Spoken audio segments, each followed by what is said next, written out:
is absolutely S tier. Boys, good morning.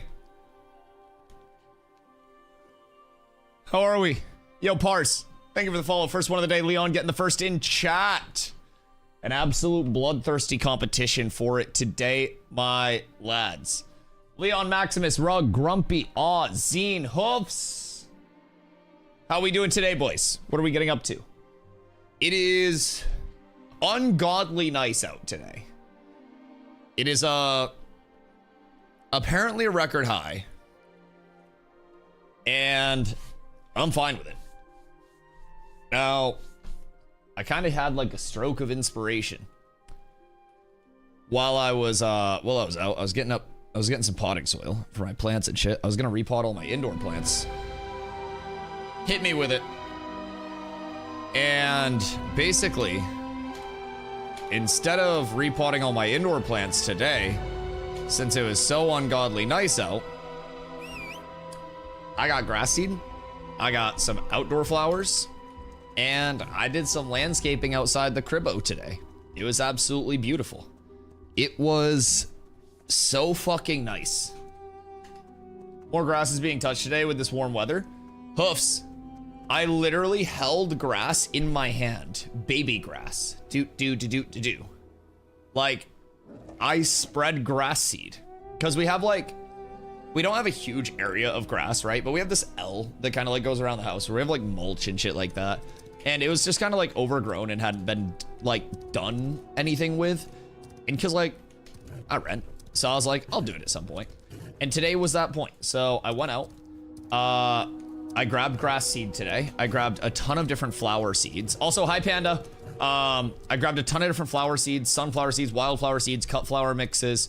I did some cool, like, I don't know, like tall flower, like a cone looking shit for one of my outdoor pots because it was like an outdoor direct sun. So I basically did all of like the outdoor landscaping today, completely like flipped all of our sod and shit like that, like raked everything up. Dude, I feel good. In like 3 weeks, that shit's gonna be nice. I'll send before and after pictures when it's done, but we don't have a ton of area. And so I just tried to like add a little bit of niceness to it. You know what I mean? Bro, is the Winstead Mirror War still going on? Oh, fuck. I gotta get in there to get my goddamn fucking materials. Shit! Alright, so Panda asked, what are your thoughts on Phase 3 in August? My thoughts are that the entire announcement is a positive and there is no loss because people still get fresh starts on May 1st. So like, in your head, you could just think of this as the start of Phase 3 on May 1st and then the start of Phase 4 on August 4th and nothing changes. Nothing changes. Good afternoon, Mr. Crow.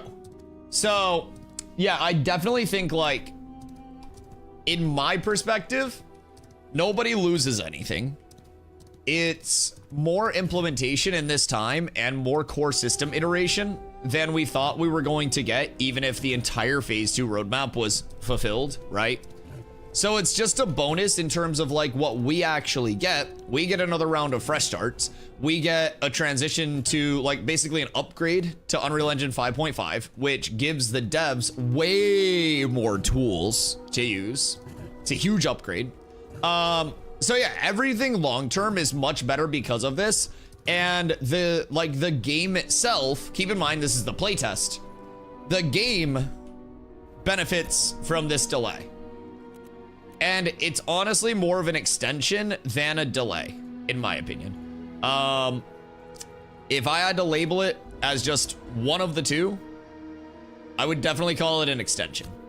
Because that's, honestly, it's kind of like synonymous there. Like, it is a delay, right? But in that delay, we're getting so much more than we would have gotten if it was not delayed. So, net positive in my opinion. Steez, going to a pool party today. Oh, dude, that's nice. I mean, I don't think it's warm enough here for pools yet, but I don't know. It's 76 apparently. It almost hit 80 today, chat. I was outside all fucking day because of that. My God. Leon, I'm a lot of it due to lack of sleep, but I'm hype. Oopsie, LV transfer gear. I was like 23.7. I hope you're missing a number there, Leon. Good God. I do also have a few extra fizz pieces too. So we're up tremendous. I have a guild member switching guilds from 4 to 3 since most are inactive on that one. Yeah, I'm gonna go through and see like who hasn't played or who has like alts or anything that's just inactive in main. And I'll make a little bit of room. I don't know how many slots there will be, but I can probably get us like 5 to 10 for people. So I'm gonna go through once I get everything all, excuse me, situated over here. I wanna go through and see where I need to pick up my wood first. Cause I have a lot of like braid and willow just like spread through different areas. So what I'm trying to do is consolidate my shit. I gotta run around to a few different places, and I'm not gonna do it all at once, but like I was in Jinnah, I had some stuff in Jinnah. I forgot to check if I had anything in Az or not, so I'm gonna run down to Az and see what's in my storage there. So I'll peep that. I'll run up to 8th. I know I have stuff in 8th. The node war is still going on with Winstead and Mira, and I'm caught in the crossfire. It's like my mom and my dad fighting. So basically, I'm trying to get up to 8th, store all my shit in 8th. Once they stop fucking beating the shit out of each other, I'll be able to make a long sight bow. Now, I don't know how high I'll be able to push it because I only have 2 Lego braid and I have no money to buy more Lego braid. But I should at least be able to do a very heavy epic craft, right? And get like a high heroic, low epic roll. So we'll peep it. We'll peep it. Doing name mob farm? I'm down for more name mob loops today, yes. I want to do name mob loops. I want to do some caravan duels as well. A little bit of PvP today for us. And test out everybody's new like gear sets. But basically we can use today for more mob grind stuff. We can go around, hit some name mobs for everybody, get a group going. If we have like a really consolidated area that we have to go to, then we can pop over there. I'm happy to help out. My gear set is at this point, I consider it pretty much done, right? Like, obviously I'm not Legoed out, but blue chitin armor, sure. Blue black feather, sure. Like blue iron helmet, sure. But like I have the baseline, you know what I mean? And then Zarin, I could upgrade that, but like, what's the point? So we're kind of chilling. So I'm pretty happy about that. But yeah, I'm down for whatever. Just let me get my wood all in one place real quick. So nice out. Oh, dude. I was outside legitimately the entire day. It's so beautiful lately. Now, I think it's going back down to the mid 50s, so I'm gonna like repot my indoor plants tomorrow. But dude, all of my like outdoor landscaping shit like that for the season, oh, we're good. It got all planted. It got all planted. Strag, what up? Found the Epic Thread Recluse and posted it for the clan. Tahiti over on YouTube. Is your guild looking for new members for phase 3?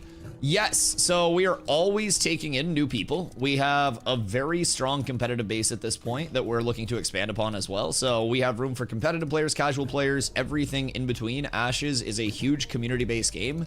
So the more you have of everything, the better. Whether it's trade skillers, PvPers, PvEers, anything in between. So there will be fresh start servers on May 1st. That's still gonna technically be a part of phase 2 because dates got shifted around. So right now there will be fresh start servers on May 1st. These servers still exist. Both of those servers, both this server and the fresh start server, will continue until August 4th. On August 4th, those servers will be wiped. And when those servers are wiped, we transition to phase 3, where we will be on new servers. What up, Extremities? How you doing, my friend? Considering purchasing this, but wondering, do servers wipe every now and then? I just hit on that perfectly before I read that. Huge 2-for-1 value. 2-for-1 value. I'm not good at math. Vowels, what up, baby? Smart. How you doing today? So yeah, right now, there will not be a wipe until August 4th. On August 4th, all of this character data, gone. These servers become a part of the private test realm, and then we go to phase 3 servers on August 4th now. So if you are coming in or you previously had the wave 3 access pack, you still get in on May 1st. And then you have the option to either come over here until August 4th, or you can start a new character on the fresh start servers on May 1st and play that until August 4th. most communities, ours included, will be going over to the fresh start servers just because it's the best chance at getting good content, seeing the most people, seeing the most activity, and refining your community, kind of like power scaling, right? How quickly you can get the gear sets you need to be able to PvP, how quickly you can level, how quickly you can get your crafters and your gatherers all going. So that's what we're using these like kind of double set of fresh starts for. We'll just keep progressing through that and kind of improve every time. Tuesday, thank you for the 30. Meta, thank you for the 15. I appreciate you guys. Tuesday, I'm great. How are you, dude? Just planted a ton of seeds today. Wubby, what do you plant? I too planted a shitload of seeds. I regrassed a ton of area, right? And then I did a shitload of flowers. Yeah, we're up tremendous. No present, but I'm curious. I'm gonna get in the new Discord before phase 3. The Discord is a Carla thing, and she was just in the hospital. So we're giving her a few days to start feeling better. She was getting it all tied up and then quite literally got hospitalized. So we're giving her a little bit of time to feel better before we move to the Discord. There is still time. It's still fully functional in the way that we have it right now. It's just that was getting churned up and then she went to the hospital.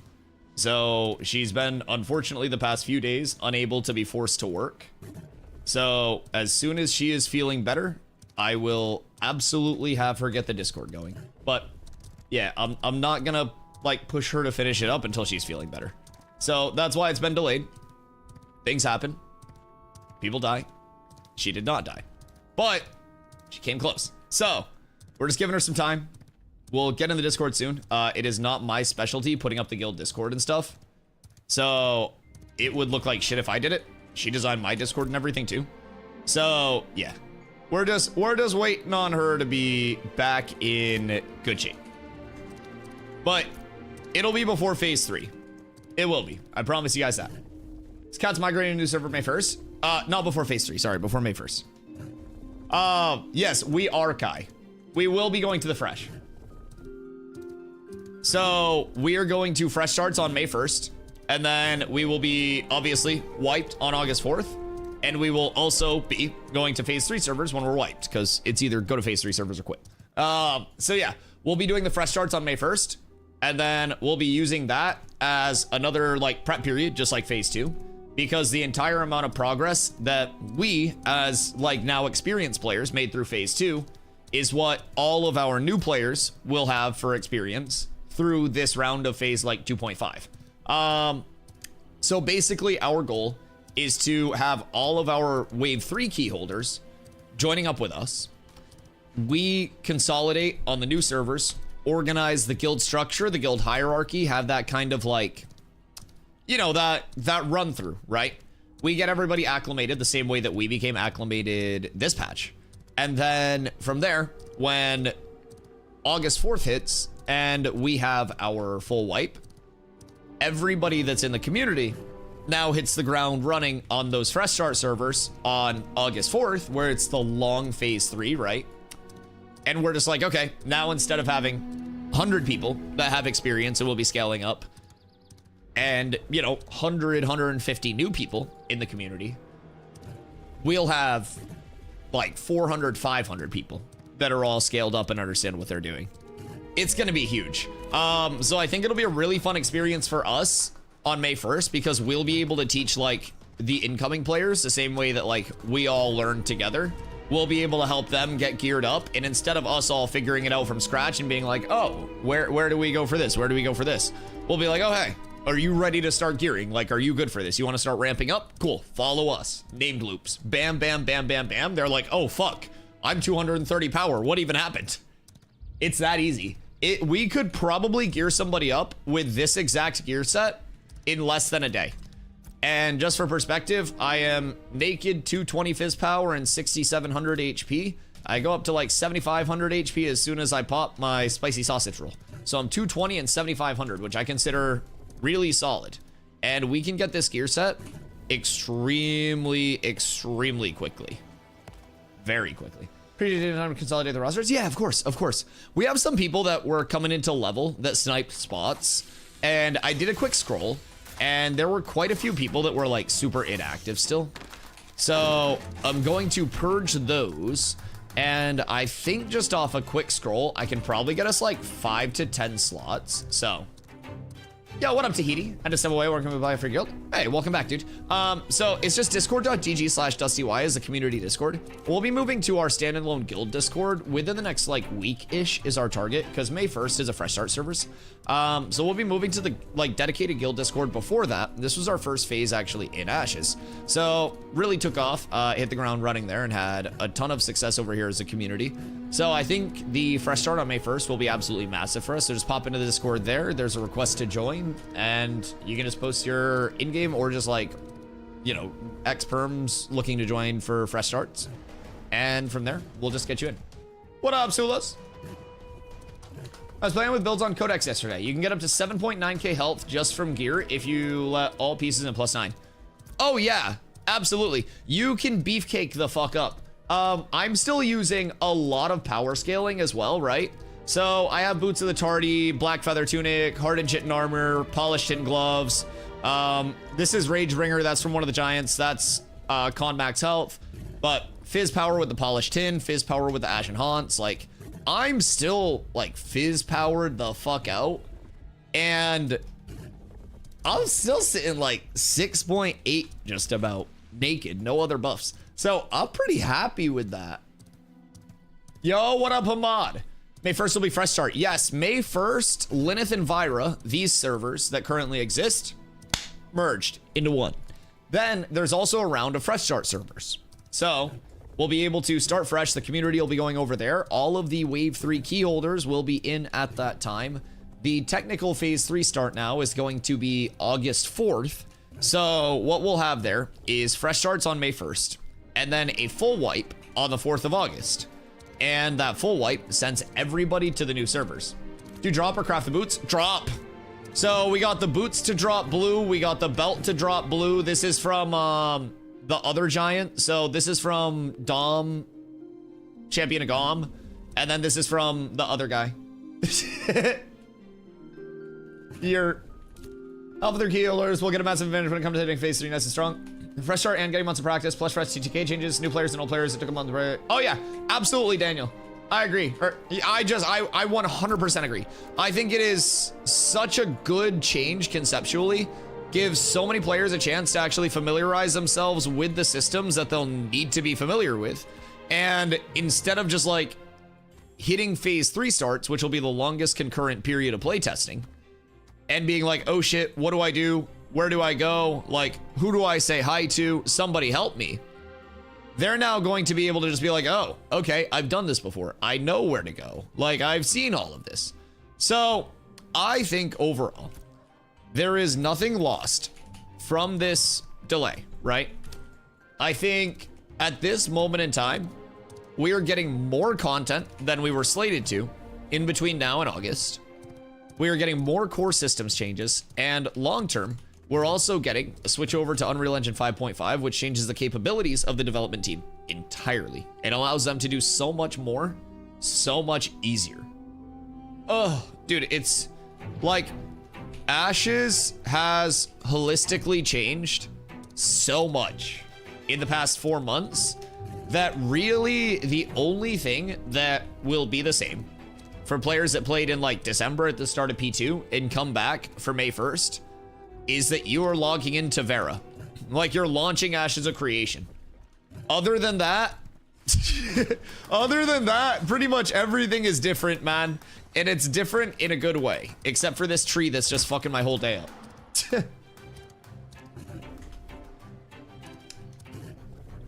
Got myself a heroic pair of those boots. Damn, do you craft those? Or do you get a heroic drop? Those are juicy. It's not bad at all. I mean, it'd scale up better if I was enchanting, of course, but I'm pretty content with this. So my goal with this set is like the lowest common denominator type shit, right? So I'm trying not to craft anything that won't be like super unachievable. You know what I mean? So I have my obsidian rings, I have a green Zarin, I have bone earrings, Windstead cloak, ashen hot shoulders, which are farmable, green iron helmet, which is farmable, green black feather farmable, chitin armor farmable, polished tin gloves and legs craftable super early on for super cheap, Tardy farmable, Ragebringer Stone farmable, Igneous Striker farmable, Steel Shield farmable as a green super early. This was just a placeholder because I gave somebody my long sight bow. But long sight bow, super farmable as well. This entire gear set, replicatable as fuck. Do they currently have a little dual class feature in where you select a set class? So that's going to be coming in probably through like the start of phase 3, like the new phase 3 date on August 4th. I would say probably closer to that. Right now we have 7 of the 8 primary archetypes. So we are missing Summoner still. That's going to be coming in a couple of months. That'll be sometime after May 1st. So from there, we'll have all 8 of the primaries. And the way that secondaries will work with those primaries is essentially your primary archetype will determine your active abilities. So I play tank, right? I, as a tank, will always have my tank abilities. If I add any secondary class to my tank, it will augment my active abilities with parts of that secondary class. So I plan to go tank rogue, which will be known as Night Shield. I hope to grab like some evasion rating. I hope to grab maybe a little bit of poison because rogue poison is fucking sicko mode. Maybe a little bit of that like quick in out initiate in like declump type stuff. Maybe a little bit of temp stealth if we can get that quirky with it. So that's kind of my goal because PvE and PvP that provides bonuses to both.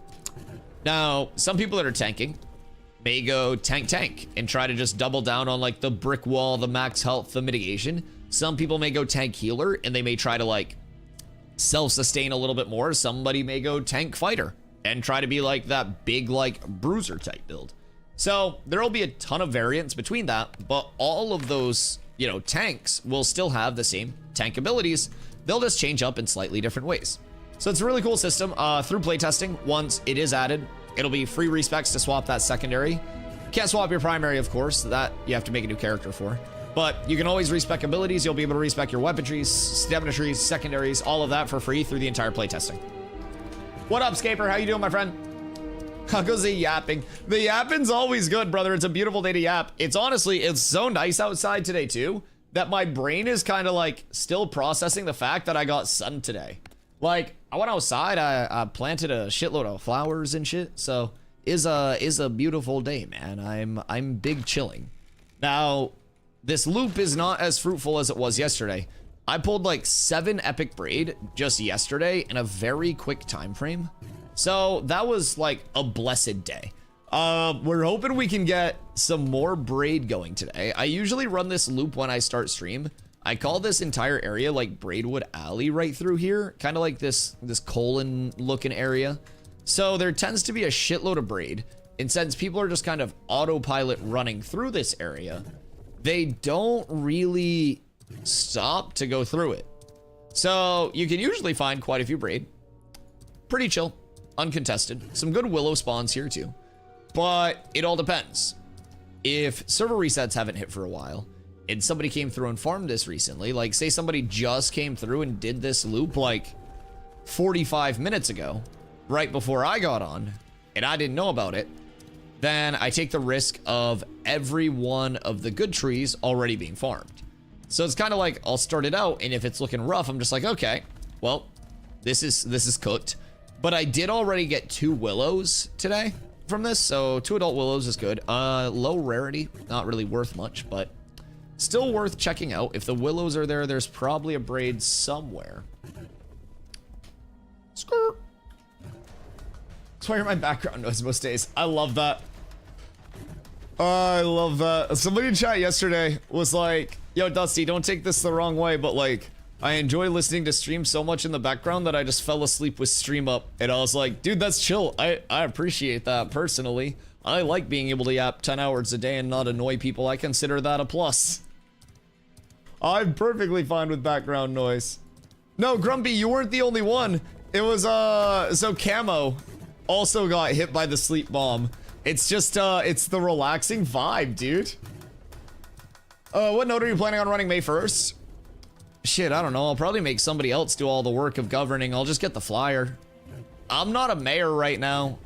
Like, being a mayor is basically just extra work with, like, nothing cool. I'm not even gonna lie. Like, I got a flyer, right? But for right now, my Snorse is cooler than flyers. Like, this shit This shit's the best mount in the game right now. I can go snail mode. I can go snorse mode. It has immunity to salt. It actually loves salt because of the horse evolution side of it. It's got an armored exoskeleton because of the snail side of it. This is better than a flyer, personally. That's just my take, though. Some people may be flyer biased, but... Yo, what up, Athos? Fresh start servers will also wipe when P3 starts. Yes. So basically, they'll be doing a merge of Vira and Lilith on May 1st, as well as a fresh start there. And then on August 4th, we will go into the true phase 3 launch. So basically, think of this as like phase 2.5. So if you do want to stay on your current character, you're not losing that on May 1st, and you can just keep going there. If you want to hop in on the fresh start and have like another loop at leveling with all of the new changes that have come in since the start of P2, and you kind of want to check it out as they add the revamp to questing, all of the things that are coming throughout, be a good chance to use that fresh start server for that. But it all breaks down to like what you and your community want to do with the time. There's not really like you have to do this, you have to feel obligated to do this, you're dumb if you don't do this. It all just breaks down to like, do you want to keep playing the character that you've already, you know, geared up, invested in, or do you want that little bit of a, you know, little bit of a chance to re-level, hop in with the community and see how your knowledge stacks up against others now, right? So they messed up big time. What do you mean they messed up big time? I don't necessarily think anything's like messed up. I mean, what's the plan for EU? Because I don't consider anything here like a net loss for any player, personally.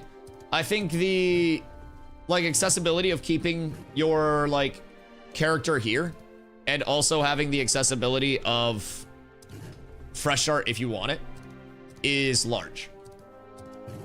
There's no plans for EU. In all fairness, the Lotharia player base is probably less than half of the actual EU player base because most dedicated EU players are over on NA servers, and these are NA central servers. So EU would actually have a more enjoyable time comparatively to now playing on the fresh start servers over here because they're going to be East servers. So that's going to be kind of litty titty. I also wouldn't be shocked like if EU had enough of a player base that was playing on EU if they open a fresh E server. But like if you split a player base that's already nominally small comparatively, then it makes the entire experience worse. So you kind of have to have like the player base to actually support the fresh transition, you know? Which class are you gonna play on fresh server? Oh, I tank. I enjoy tanking way too much in this game. I think their tank design is extremely well done, just conceptually. Obviously, they're like balancing small tweaks here and there. But like, just overall, the ability kit, like what is available to every player, I like it. I'll just wait and see if they wipe. Well, it's all confirmed, so we know what they're gonna do. So there's no wipe on May 1st. Like these servers stay up because it's an extension of phase 2. So like there's no wipe until August 4th. And then on August 4th, there's a confirmed wipe. So yeah, that's already confirmed through the article yesterday. August 4th, everything wipes, whether you go on fresh or whether you're on this older like character. And then in between May 1st and August 4th, you have the option to keep playing this character or go to fresh starts, depending on whatever you want to do. That's the structure of it. Dusty's up on my screen from 12 p.m. CT till the end stream every day. Just be lurking on and off. I love that. Dude, I appreciate all of that. That all helps immensely too, because one of the big metrics that like, I don't really look at metrics much or, you know, do too much with that because it's all stressful numbers. But when I have meetings with like my agent, he basically will do metrics dives with me and just touch base on how things are looking. The average watch time for a session, so like somebody clicks on a channel, somebody leaves a channel, on Twitch is about 12 minutes and 37 seconds, or was for 2024. The average watch time on my channel is just about 3 hours per session. So on average, retention here is, according to everything that I've been told, one of the highest like retention times that like my agent has seen on a channel in a long time, and that's because of you guys. And that's part of why everything stays so consistent here, because people just show up every single day with how much I stream. Everybody lurks, everybody keeps coming through, and it makes the channel grow immensely. So I always say, like, lurkers and people that just hang out all day, like, they make the channel go just as much as everyone else, man. And all of those small things, like a super high watch time, super high retention, that's huge for like growing and expanding the stream. So thank you guys for that. If you throw it up and you take a nap with it in the background, if you tab it up throughout the day when you got to walk away, that all just helps, man. Go check latest news. Last night that wasn't confirmed. What time last night? What do you mean? Yeah, there was an entire article that was published. Yeah, I'll pull it up for you.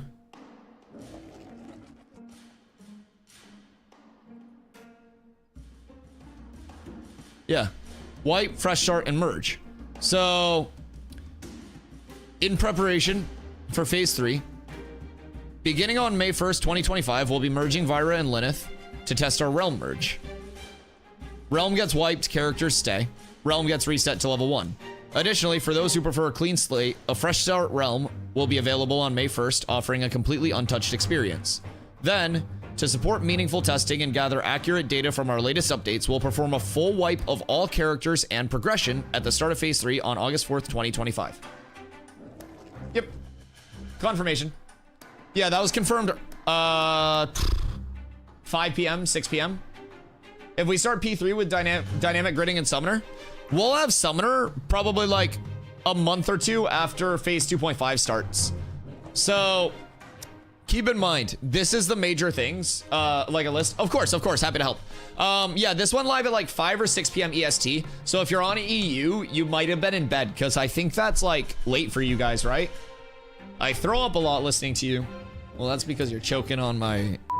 Anyways. What up, Douglas? That banana looks so good. The multicolor banana goes crazy. So, implementing and testing dynamic gridding. Now, for those that don't know what dynamic gridding is, this is a potentially industry-changing technology. So, what dynamic gridding allows is the spin-up of new server workers. And what I mean by that is picture just invisible boundaries in parts of the world. Those are called server workers, and each server worker is dedicated to a certain partition of the world. So, as of right now, if a server worker gets extremely overwhelmed, it can desync, it can sometimes crash. Server worker can basically be like, I can't fucking do this. You know what I mean? With dynamic gridding, that would allow, with no dev intervention or anything, server workers to change their boundaries, adapt the resources that are allocated to a certain area based on player density and need of resources, and instantaneously make any size like fight, any congestion of players, feel smooth, because it's shifting the boundaries of the server worker to have the resources allocated to the number of players that you actually need. It is an insanely revolutionary technology. So say the server worker covers all of this area, the south half of Miraleth, and you have a ton of people in this southern band that are just fighting. This server worker could instantly split into two to reduce the stress on the big worker. So now the original worker is here, and it says, hey, I need help. Another server worker pops up here, they split what's here, and the server worker runs better, right? So as a result, there's less lag in popular areas. Say a server worker's meant for 100 people, but there are 175 people, and the server worker's very laggy. You can essentially automatically split the server worker into appropriate areas where it would basically handle that load of players appropriately. So with Ashes being an entirely seamless map and a massive world map with no load screens, no like transitional areas, dynamic gridding is the largest backend thing that Ashes has to offer. So that's absolutely massive that it's implementing and testing dynamic gridding. Massive. If dynamic gridding goes 1-to-1, like successful the way that they want it to, the 10,000 player projected server cap could be blown away. just destroyed. So, introduction of our second starting area in the anvils and a revamp. Keep in mind, this is not a patch. This is a full revamp of questing and first-time user experience systems. Large. The number one common like issue for solo players right now and small group players is like, I know that I'm gonna go slower with questing, but I don't want it to go slower and feel terrible. So they are completely revamping questing and the first time user experience, the FTUE, if you will, the FTUE. So that's going to be huge for new players and introducing players to the systems. Ongoing server worker and realm performance improvements, helping us lay a stronger foundation for scalability. That's been an ongoing thing that continues to be a priority. Our transition to Unreal Engine 5.5 brings major improvements to tools, performance, and development flexibility. 5.5 is huge for backend capabilities. Huge for the developers to have access to. Significant economy and stat balancing efforts over the next 3 months in preparation for a solid Phase 3 start. They started the time to kill change and the attribute change. They started the dynamic gathering process, the refining quality of life, the crafting improvements. It's not finished. So that was something that originally was not a part of Phase 2 development. They put that into P2 and said, hey, let's get another run on it. Let's get a little bit more time to shore this up. So when P3 hits, it's that long, like, fresh start that they want the most long-term data out of. So now when that long concurrent phase hits, bam, all of this is ready. Dynamic gathering, TTK changes, attribute changes, fully sorted out. The economy normalized in the way that they want it to. Massive. What up now? What up, Sasso? Will you start the new realm? Yes, we will be moving to the new server on May 1st. Also, somebody asked what the word on Vira was. Tyrannical Talk Box. Most on Vira will be going fresh. Pretty much everybody, to my knowledge. Fresh is just going to be the place to be. I think as of right now, most guilds plan to go over there. It's just going to be such a good opportunity. With the Wave 3 players coming in as well, from like a community expansion standpoint, it just breaks down to like having the access to so many more players, having that fresh opportunity to hit the ground running with all the new changes, all the attribute changes, time to kill changes, the econ changes, the expanded map, the different leveling areas. Oh, it's fat. It's fat. And if you're a competitive-minded guild, it's a practice run for the long-term fresh start, which is now August 4th. Huge. Huge. I like it. I think merge server is going to be very low pop. I think people will pop back to the merge server to check it out and to PvP on these characters, but I do think fresh start in any MMO is just so fun. Especially like if it was the concurrent game, then it would suck to have fresh starts because that would be a very bad health indicator. This is a playtest. Not only are we playtesting the game, but we're playtesting our progression as a community. We're trying to become more efficient, more consistent, more competitive every single rep. So now we can get all of our Wave 3 key holders in, and they can get reps, they can get information, and they can get ready. So by the time Phase 3 hits, we as a community now have double the amount of people, even possibly more. And we already have a couple to a few hundred ready to go. We have 5 guilds right now that are cooking up, and that's with a lot of people having taken breaks. So we're gonna have a lot of people that now get knowledge, and by the time Wave 3 starts, or Phase 3 starts, I should say, basically on not May 1st, on August 4th, we're going to have all of the information from the May 1st wipe to just implement on August 4th. It's huge. There'll only be one new realm or more. I think just one right now. I don't know all of the details about the spin up, but it was kind of a spur of the moment thing. Because when the article first dropped, fresh starts wasn't actually like on here, right? They just talked about the merge. And then Steven actually put out a poll that was like, do you guys want fresh starts? And the entire community was like, yes, we want fresh starts. We were like fucking foaming at the mouth for them. And so we got fresh starts. That was great. I think that was one of the greatest decisions that they could have made going into this like expansion period, right? The extension. I think that is the best possible scenario, if it was just a merge and wave 3 holders were forced to hop into those servers where everybody else was already geared and shit, I think players that were currently in would have been bored, and I think that players that came in would have been like, oh shit, this isn't the best, and then probably would have atrophied very quickly. I think fresh starts are the best case scenario for this. It just makes it phase 2.5. So then we have introduction of the Pyrai, the Renkai, and the Nakua races with all armor sets, along with our last archetype, the Summoner.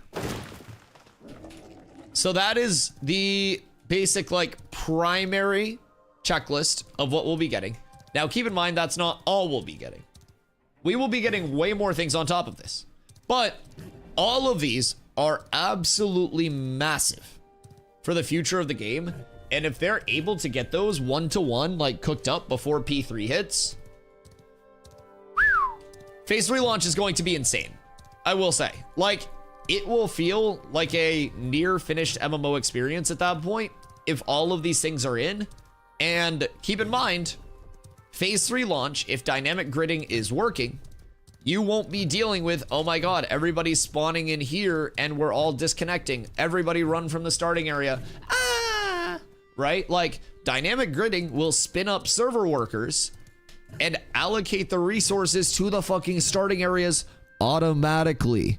And then those resource distributions will follow the player base and redistribute as it's needed.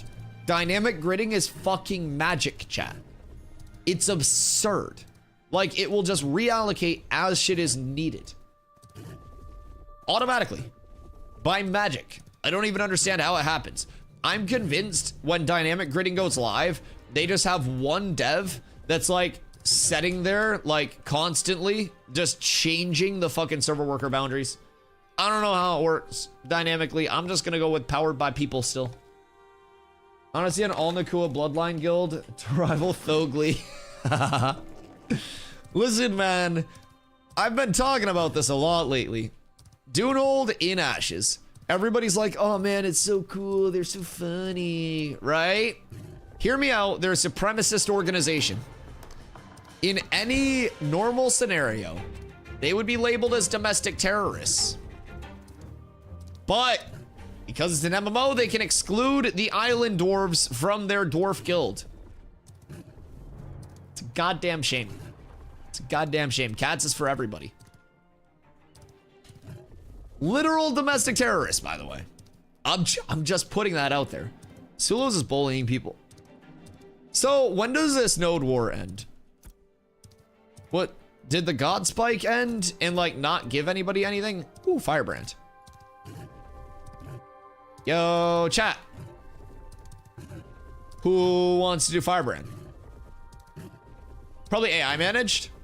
Yeah, I don't fucking know. I have no idea, like, what powers it. All I know is that that shit's magic to me. I have no understanding of anything development related. It's just, it's fucking unreal. It is legitimate magic. Somebody pulling a rabbit out of a hat while cutting somebody in half would blow my mind less than server workers dynamically spinning up and adjusting automatically. I'm trying to finish this war. Mira keeps stacking. I know, I'm caught in the crossfire of it. Cause like, I popped into Winnie for my citizen cloak, right? And then like, I haven't dropped my citizenship because I usually let the tax man do that for me. It's one less thing that I have to worry about. So I was running down to the desert yesterday and, you know, I'm kind of like the neutral party. And Colton Victra's running by on his bard. And he's in Miraleth. And we like run up to each other and we both stop. Both of us are still on our mounts. And he's like, oh, it's a little awkward. And I'm like, yeah, so. Oh, god damn it, I just karate chopped my Windows key. Wah, wah. So anyways, he was like, this is awkward. And I was like, yes, this is slightly awkward. We just walked past each other. Two men passing in the night. A quick kiss on each other's cheeks. And we were good. But that was, it was an awkward, like, oh, excuse me. No, excuse me, sir. It's crazy how MMOs encourage racism. Yes! Like, MMOs are crazy. Because it's like OnlyFangs, right? In WoW, they had an entire racism arc in OnlyFangs. And it wasn't like at the people, but it was like in-game racism. And like people see that shit and they're like, yeah, get him, like fuck the trolls. You replace that with anything else and you're a fucking bigot. What do you mean? God damn. Unite MMOs, more love. Bring the streets of Vera together. This is not the time to have all of this divisiveness, all of this hatred. It's crazy to me. All these words, but I think citizens don't. So my aim is to accelerate the process. Yeah, like, what could be a better win condition for the node wars? Like in situations like this where it's just like, okay, this has been ongoing for a little bit. Do you think there's a way that it could realistically be expedited and ended in a more like, I don't know, amicable way, right? Because like there's a God Spike, but God Spike only gives you a certain amount of points, right? So I don't know. It's a weird, like, weird set of circumstances. I will say though, as the map continues to expand, node wars become way less. Like, way less contested in lower nodes. Is the PvE alternative to be more? Yeah. Yeah.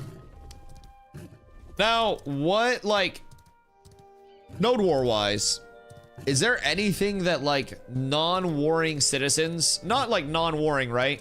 But say I'm just like, oh my God, I can't possibly like contest all of these big, strong Nova players. What am I gonna do? Like, what would you think about the possibility of like fucking gathering and harvesting and shit like that to contribute to the overall node war?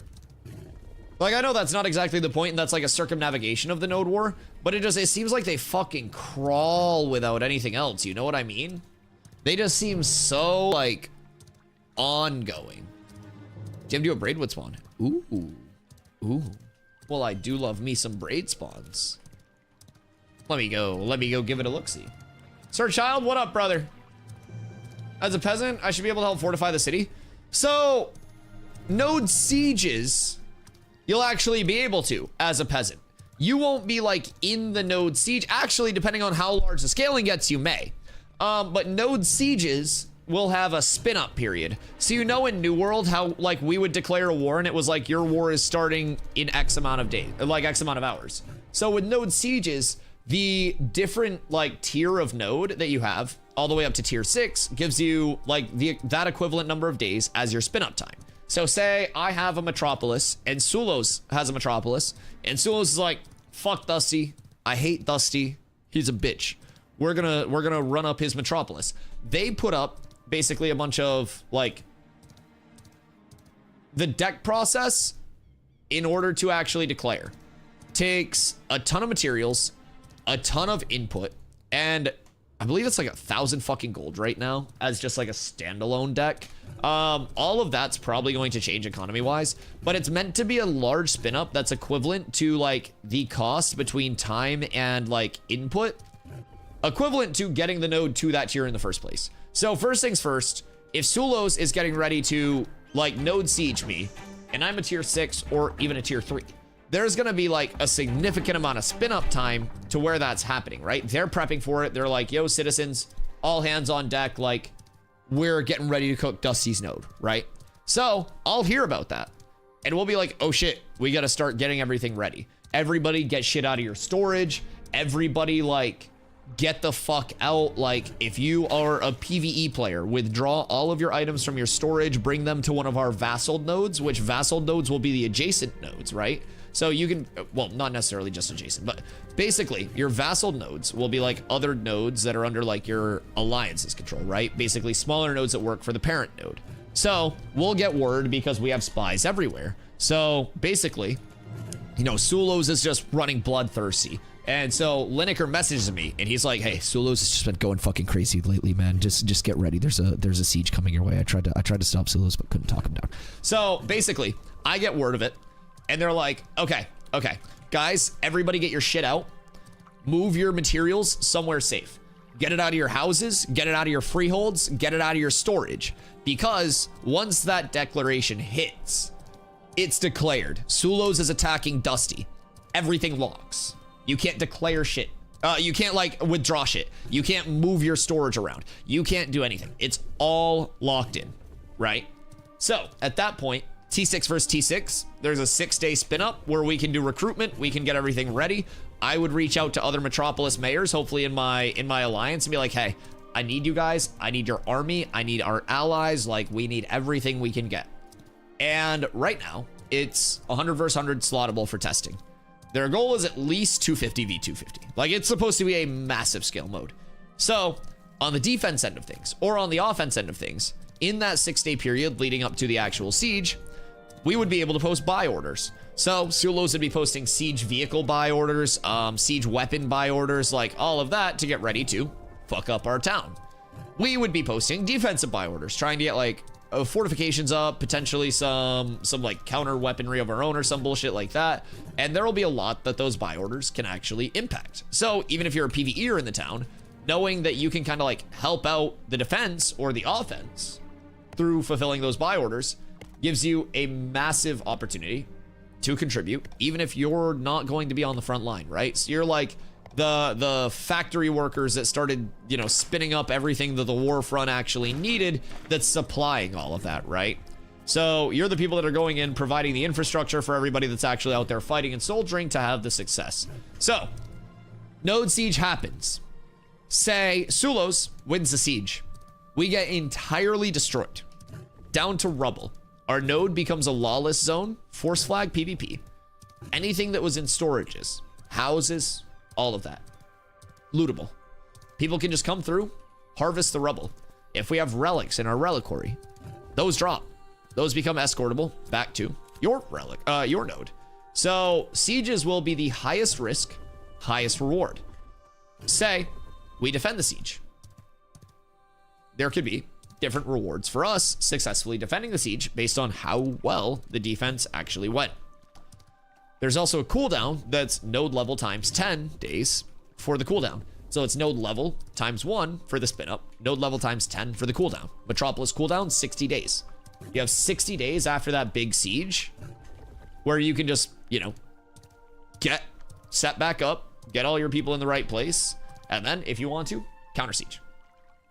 Yo, what up, General? How you doing, brother? You give me a sub? Somebody was gifting subs yesterday. We don't know who it was, but somebody was going crazy. Be insane to declare war Metropolis versus Metropolis. Oh yeah.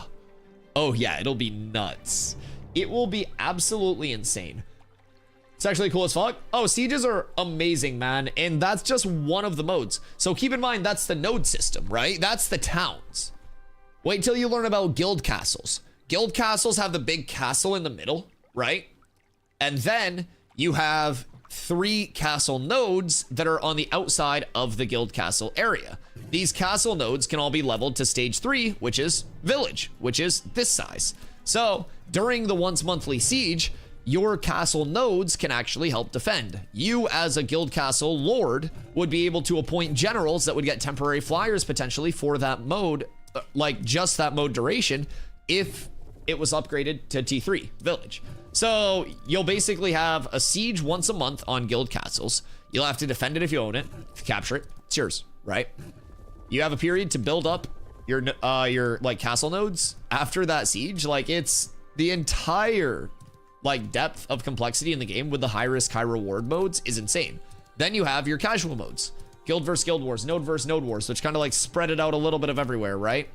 And that makes everything a little bit more chaotic, a little bit less organized, and that's super accessible mode. So I think it's really nice. What up, Sale? Think they aim to get vassals in the game before /4 phase 3? I mean, I'm not quite certain where the whole vassal system is at currently. that would be a really good question for the dev stream. Obviously, like, not everything just one-to-one that they plan to add in will be listed in that article. So there will be some things that may be pushed back, some things that may be brought forward. That'd probably be a really good question for like the dev stream and stuff like that, because they did say they're not posting like an updated living roadmap, because that's always subject to change, right? So yeah, that'd probably be a really good question for their like Discord and stuff, just where those priorities lie with some of the existing systems, or like kind of pending more than existing, I guess. Going to Formula almost 19 in game. Ooh, Veo, you on the grind today? I think Zine was grinding earlier. I don't know if he's kicking around right now, but we got a lot of people right around that level in chat. What up, Hobbsy? What up, Brawley? Wonder how long the amount will be. I'm coming for a start on May since there's nothing. Why should a big majority of players start playing? This will be the same people sitting right now on the servers. What do you mean? No, pretty much everything has changed in Ashes since the start of phase 2. Like, I don't really know like if you're currently playing or anything like that, Brawley. But last week we went through an entire only clue. Thank you for the follow. I appreciate you. Last week we went through an entire time to kill an attribute rework. We're in the middle of like a gathering, refining, and crafting rework. Like everything has changed. Like mob spawns have changed, POIs have changed, map expansion is different, leveling routes are entirely different. Really, Rogue exists for this fresh start, which will change group comps. Like everything has changed. It'll be a completely different game on start. Yeah, even like where, you know, contested and congested areas are off start will be different. I really do think like May 1st, keep in mind, we also have the wave 3 players coming in. So if you got the wave 3 pack, you're not bumped back to August. You can do this round of fresh starts, get familiar, and then in August, you just do the same thing that all of us are doing, where you get like knowledge, right? So.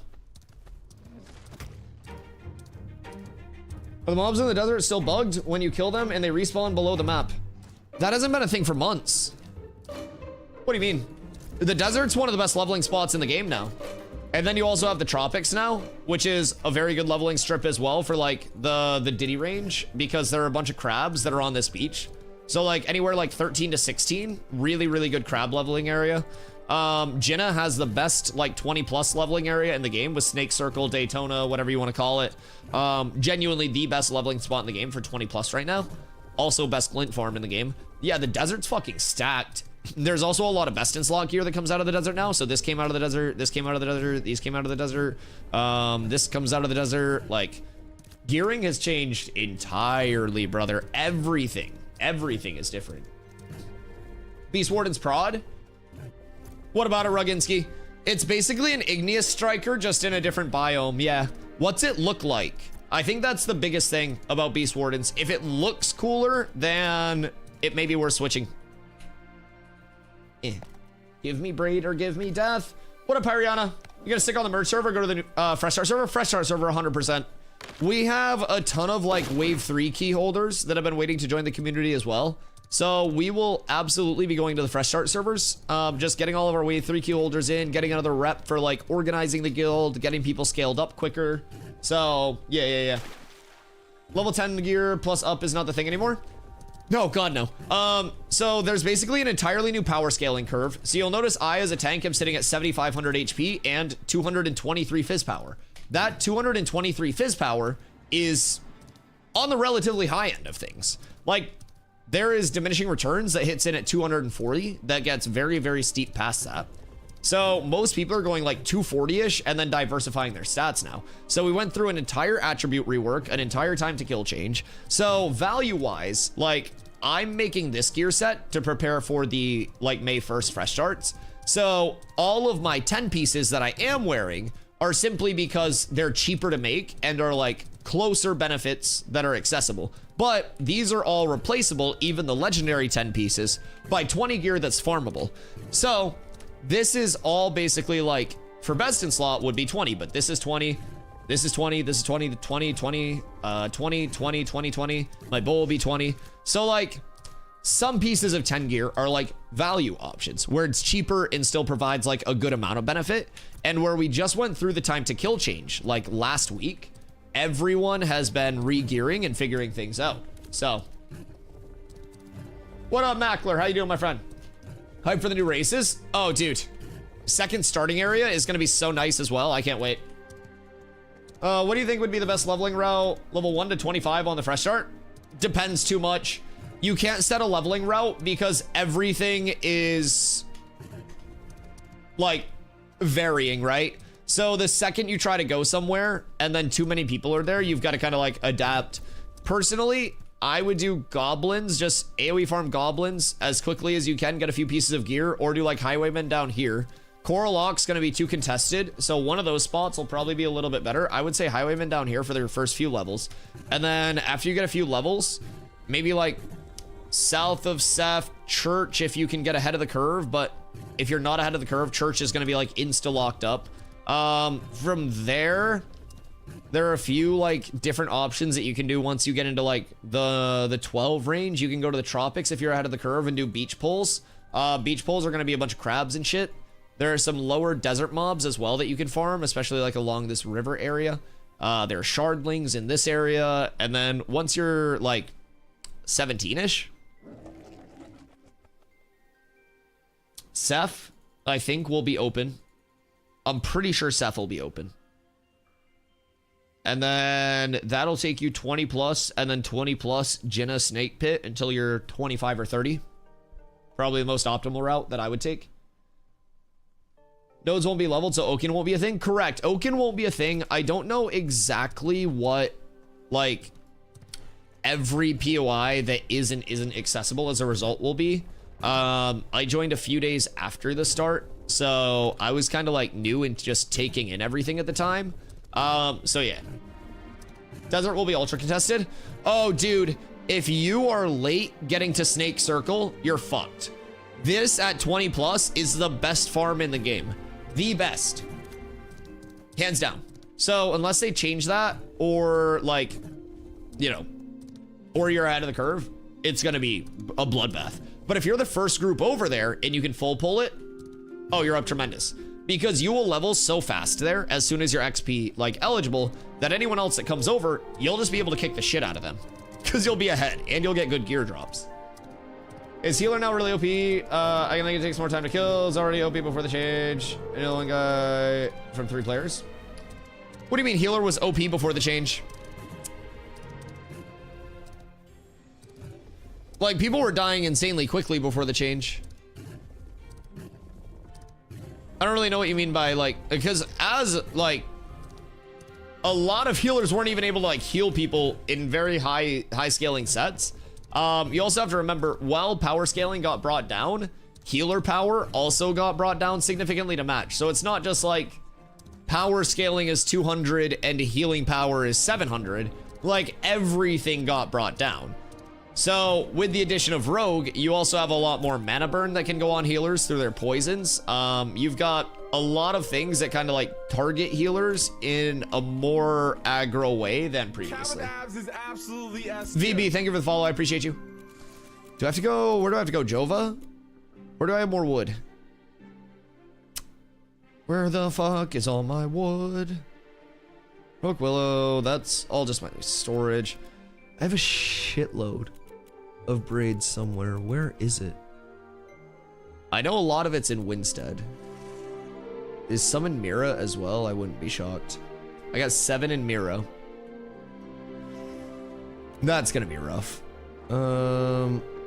Winstead. I've got 2. Where the fuck else is the rest of it? New Ayla, I've got 2 that I gotta go grab. Halcyon, I have none.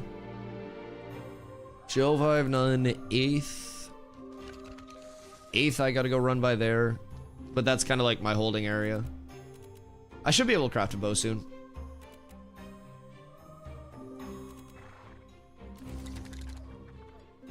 Should.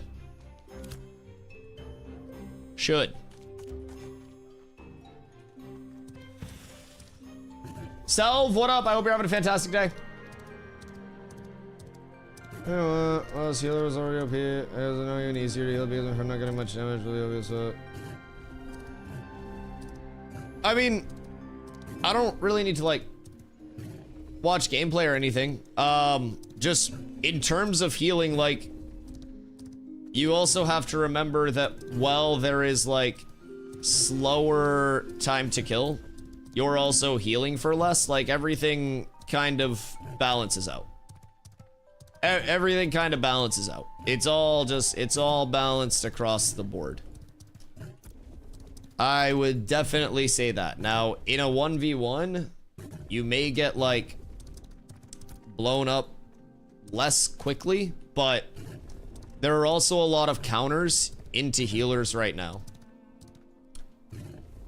So, yeah, I mean, depending on like what you were doing, you have to remember, like before even like watching the video, a lot of people will say healer OP, healer OP, healer OP, and then they're in a 1v1 to a 1v2, maybe a 1v3 with a bunch of people that are not staggering CCs at all and are not bursting, and they're like, oh look, I can heal. That's the functionality of healer. If a healer died in a 1v1, then no one would run healer, because a healer would not be able to heal the group. So to heal a group, you would need 8 healers all focusing on themselves to sustain the damage. So like healers need to have that level of, if there's no counter and it's going uncontested, you're able to heal, right? Like clerics have impact, but you have to remember, if you were playing when like mobs were getting stuck in the desert floor and shit, then there's a good chance that you didn't deal with rogues that have mana burn and a lot of burst. You probably didn't deal with a lot of lockdown. So healer's fine. Only OP when you aren't countering them. Same with tanks. Tanks are relatively unkillable 1v1. Tanks are unkillable 1v1 unless you just nuke our mana or just like dodge our shit. Yo, Thick Slap, thank you for the follow. No one is looking. The coastal node template is Jinna. It's the one over here. We don't have it leveled yet, but rogue destroys tanks with mana burn.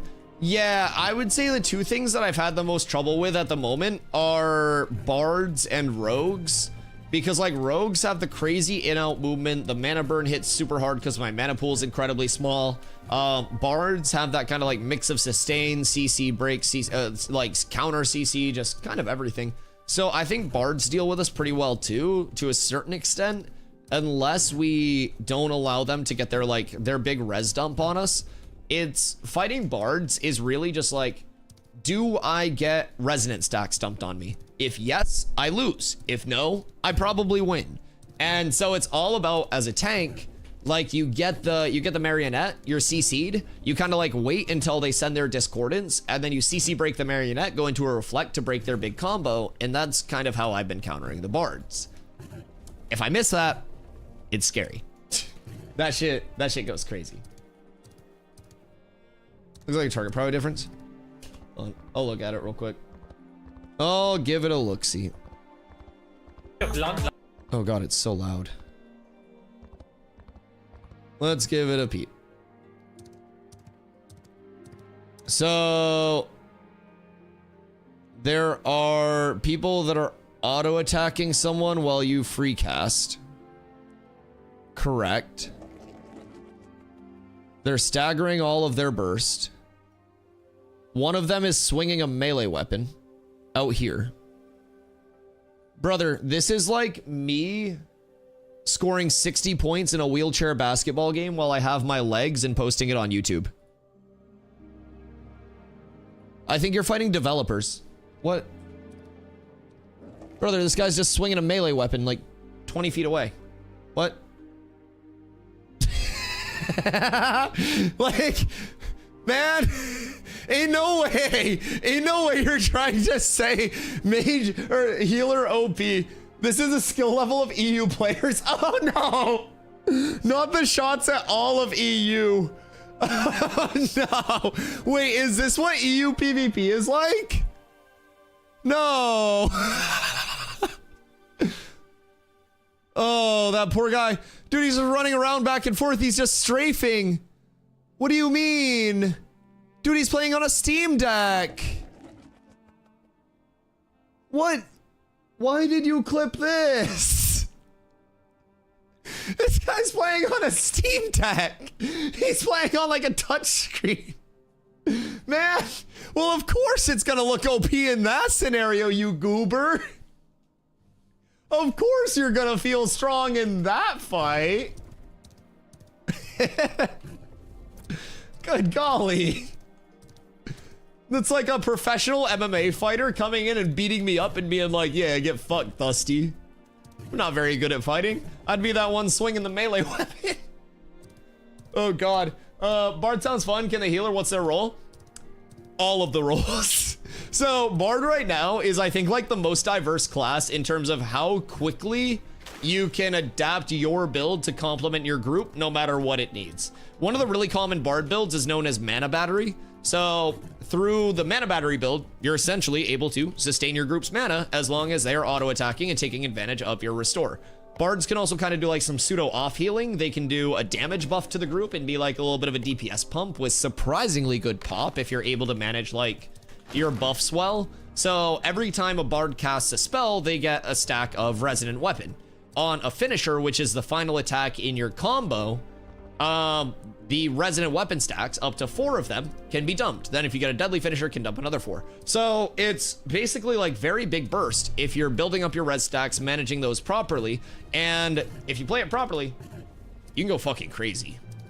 You can go crazy with the DPS. Very good in PvP, very, very good in PvE. I would say Bard overall is probably, just in terms of like viability and everything that it brings to the table, the closest thing that I would consider to an S tier class overall right now. I would say Bard is probably just the thing that you need in your group no matter what you're doing all the time, and it's better if you have 2. I think it is fucking massive. Yeah, I would say Bard S tier if I had to tier list it. Last time I was discouraging, so I didn't know about the war and became citizens and got farmed all night by a flying penis with a bow. Oh no. The good news with Citizenship, it does kind of suck with the breakout wars. But with Citizenship, as things continue to expand, you lose nothing if you like become a citizen and then denounce citizenship. So I became a Winstead citizen just to get the cloak, right? So basically, what I can do is either wait for taxes to be due and not pay them, and then no longer be a citizen because I get like kicked out, quote unquote. There's no punishment.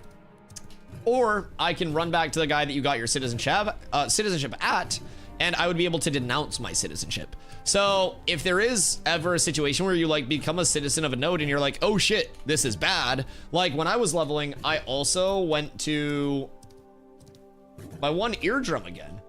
What do you mean? I wasn't even loud. What do you mean my one eardrum? I didn't, well, why? How loud do you have me? Good God, man's got the deep fried Dusty in his ears. So with citizenship, you can always denounce your citizenship and then you just go on a cooldown and you can become a citizen anywhere else. So I was a mirrorless citizen when I was first leveling, when I was still figuring everything out. And I went through the same thing, not getting farmed by a penis with a bow, but basically I was like, oh shit, there's a node war. I'm gonna go help. And I was just, you know, a few days behind progression. I had no fucking idea what I was doing, but I knew I had a grapple. So I was running around just grappling people in. Now, grapple, it was still early on in P2, so the node war was laggy as fuck, and grapple wasn't really working that well. So I did what I could. I died more than I helped. I went like 0-8 or something like that, but I set up a few kills and it got me really hooked. But I was like, okay, I'm not ready for this. I'm gonna leave citizenship there and just not be a citizen for a little bit. So right now, the only benefit to being a citizen, technically, is buying the cloak and stuff. There's not like in-node housing or anything. I mean, there are node buffs that you can get to, but the biggest thing is just getting the cloak.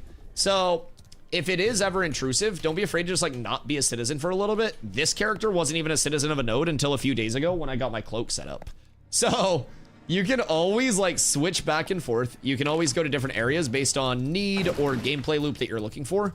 And keep in mind long-term, there are 8 player-owned nodes right now, 2 that are being leveled that probably won't be leveled before May 1st, but there will be 85 player-owned nodes on the launch of the game with the fully finished map. So there will be plenty of areas to go with the community based on like what you want, based on the region that you want to be in. If there's just a region where it's like all the guilds that you hate and you don't want to fuck with, you just go elsewhere. So it becomes way less intrusive as the map continues to expand. Definitely, definitely. Same thing with flyers. Right now, every mayor of a tier 3 node or higher has a flyer, and they're only tier 3 nodes, right? So every mayor has a flyer. With that, on launch, there are only 5 tier 6 nodes on a server at any given time. Those are called metropolises. And only metropolis mayors will have flyers, and then you'll also have 5 from guild castle owners. So that's 10 flyers from owning things with 100 ownable nodes. 10% of node owners will have flyers. And then there will be some flyers that are like earned drops from like hard content, endgame content, like, you know, difficult shit, which will be a super, super, super, super rare drop that'll have a finite lifespan. So flyers, node wars, all the like of those systems get way less intrusive in probably as soon as a few months with a couple more map expansions. But yeah, don't let that one get you down. One time can be a little bit rough, but there are ways around it, and you can also use it as a level of like, okay, I understand what I gotta do. Excuse me. Sirs, I'm just trying to chop the willow.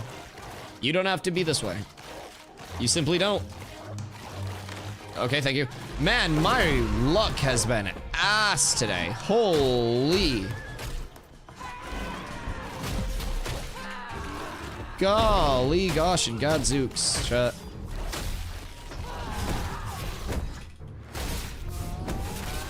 I want to see how many slams I could chain off on a single person. You could be any other way, and you chose to be this way. You're on the list, Hoofs. Oh, shit, look at me, farming stuff up. Wow. Wow. Hey, can you stop hitting my mount, please? Hoofs, are you still touching grass?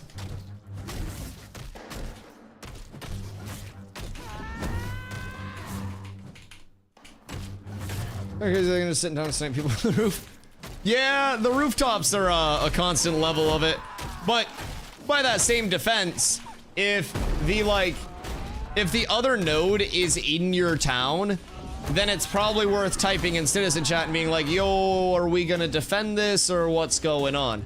Because that's all a level of like, you know, node management, right? So if your node's getting hard farmed, it's either like your node has to be able to get a defense going, or people are just gonna leave that node and be like, all right, well, I'm tired of getting farmed. So I definitely think like that all plays into just the kind of like the political aspect of it, right? Not like political, but like if you want to build citizenship, you gotta have that level of constantly being able to deal with shit.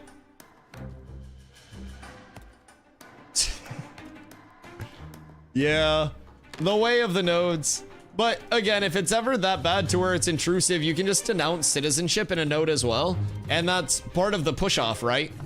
So again, if the node's like not being defended, then that's where people will start dropping their citizenship. And then that node loses citizens because of that. And if it happens time and time and time again, like nodes are max level at T3 right now.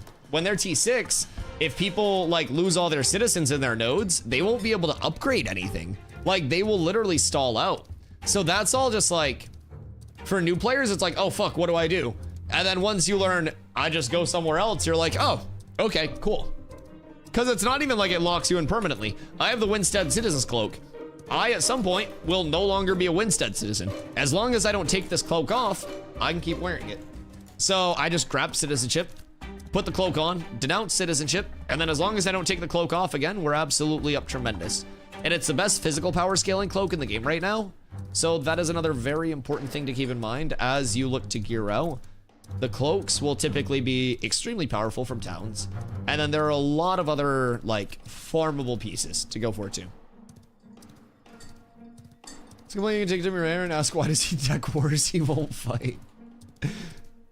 Yeah, did Miraleth deck on Winstead? Also, who got the Tumok Relic yesterday? Did Mira get it?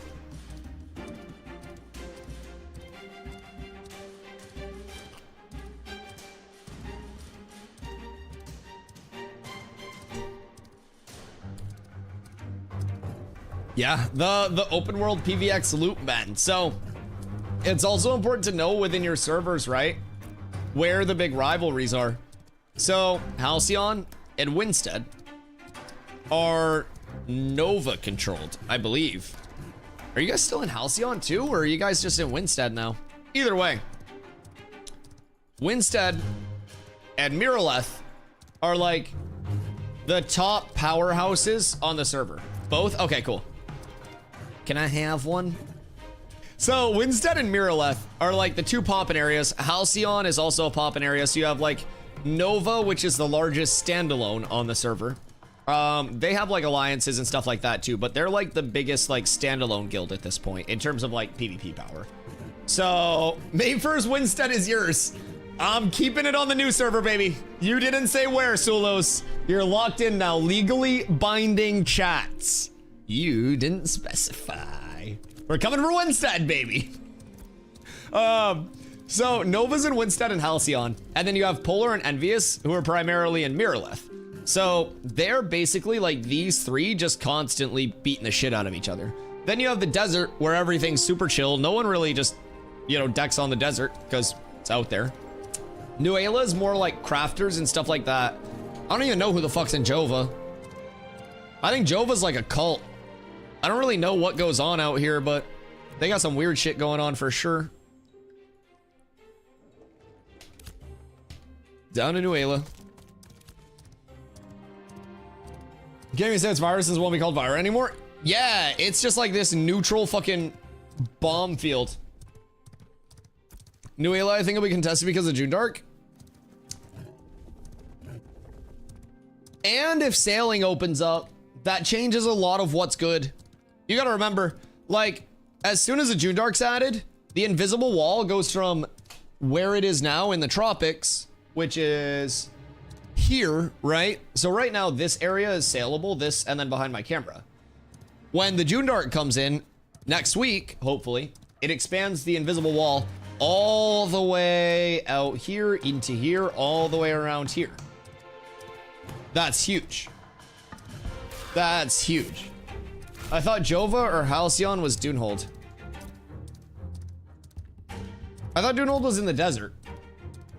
Nuela make it a harbor since it's an economic node. That'd be so nice. But like, where would the harbor be? They'd have to shift it over here. Sunhaven would low-key be a really good candidate for a harbor node. Like, you build out the harbor right here, and you kind of have it like flat area, and then up here. Harbor right along this would be insane. Sunhaven Harbor, Jinnah Harbor. Although, two harbors? I don't know. Yo, what up, Zwar? What are relics? Do they work like relics in Dark Age? I didn't play Dark Age at Camelot, but basically relics are achievable through different boss kills, mob kills, stuff like that, but there are also world puzzles and different ways to get relics outside of just killing shit. So there are constellations that are in the sky like this that can only be seen from certain places at certain times, and like it's basically you have to be in the right place at the right time looking at the right thing to see the constellations. Now, we don't know everything about constellations yet, but constellations could actually lead you through a puzzle essentially that would lead you into a like one of the relics. When a relic is found, an announcement goes out on the whole server, and it's like, Dusty's big old peen was just found. So then, you've got to take it, and you've got to escort it back to a node. If you escort it back to your node, then you get bonuses. It has inactive bonuses, and then you can activate it for bonuses as well. So those relics will eventually be able to be, like, stolen during node sieges. If the defender loses the node siege, everything gets leveled to ruin, and then, you know, you get the relics, you escort them back. So it'll be massive. Corla, the 200-day streak. Holy shit. She almost died, but she's back. I love you. I hope you're having a good day. Yo, what up, Thick Slap? Just started and made a tank. Can I use any weapon I want, or am I pretty much stuck in a short and shield? Oh, you can use any weapon you want. So you'll have a range and a melee weapon equipped at all times. But what you use for leveling is really just like what your preference breaks down to, right? So the reason that I'm using Sword and Board right now is because this mace has max health on it, and this shield has extra fizz power rating on it. So they're kind of like comparable two-hand layouts as well. But as a tank, we do this kind of like stacking enough fizz power to hit as hard as we want to. And then we kind of diversify into other stats. Now, some people stack way less fizz power than I do, sitting at like the 220 unbuffed. And other people will stack just pure con, pure HP, and be like the true tonk for PvP, right? So I tend to play a little bit more of like a bruiser, an initiator. Like I go in, I hit hard, I try to get out, And from there, we try to secure kills and play life. So that's my entire setup. I like to be like geared out enough in terms of power to be threatening and still tanky enough to actually survive. Imagine me near death but still kept the streak. Yeah, in the hospital watching stream. You use daggers? Yeah, of course, of course. You can use any like physical scaling weapons that you want, so just make sure you don't accidentally put on like a spell bow or anything like that. But you can rock daggers, you can rock a great sword, you can do sword and board. There are also what are called energy focuses that you can put in your offhand as well, so those have different like power scalings to them as well. So you can do pretty much whatever you would like. I would just recommend making sure it's physical power scaling and not magic scaling, because every weapon in the game also has its physical version and then its magic version, and as tanks, we will scale off of that physical power. Follow age says otherwise. Yeah, exclamation follow age, Corla. Your bags hurt my feelings. Why? I still have a slot. What do you mean? Yeah, I have plenty of room. I'll just kind of like shuffle stuff around as needed. I don't really understand like what's bad about this. What dis? Oh. Interact. Statue emits a smoldering heat. A socket is engraved in the base. If I find the right object, this may unlock something. Wait, what? What? Wait. If I find the right object, this may unlock something. Chat, what am I missing here? The statue emits a smoldering heat. Who is this bitch? And what is this puzzle? What do we need to find? Who are you? What? Wait. A socket's engraved in the base. If I find the right object. Chat, is there something that like drops from Forge that we could put in this? Where's it looking? It's looking this way. I'm just gonna like auto run this way for a second and see if anything like looks promising. But it's gotta be something in Forge, right? Kills my soul. Listen, man, there is plenty of room in my bags. Plenty of room. I have enough room for just about whatever. Wait, what the actual fuck is that statue, though? What the fuck do we have to find? Is that for a relic? Because the Forge relic is just from Zammer. Sounds like something for Forge based off the heat aspect. Right. But, like, what could be dropping in Forge that would unlock something? Isn't there a 0 stat item from Forge that's craftable? Do we know? Do you know the name of it? That's fucking weird. What would unlock? There's nothing in Forge that we don't have, right? What are we farming since Carla is lazy and doesn't level? Well, we might come out to Forge, cause there was just a statue out here that we stumbled upon that's got some very sus wording. And it's not even sus in the sense of like we need to investigate. We absolutely know what it is. Because it just says it's emanating heat. And then if we're able to, like, it has a socket engraved. And if we can find the right object, then we can put it in the socket. Gonna go rank up on Valorant? Carla, the people demand guild Discord. I told them that you were dying to buy you a couple extra days, but they're getting feisty.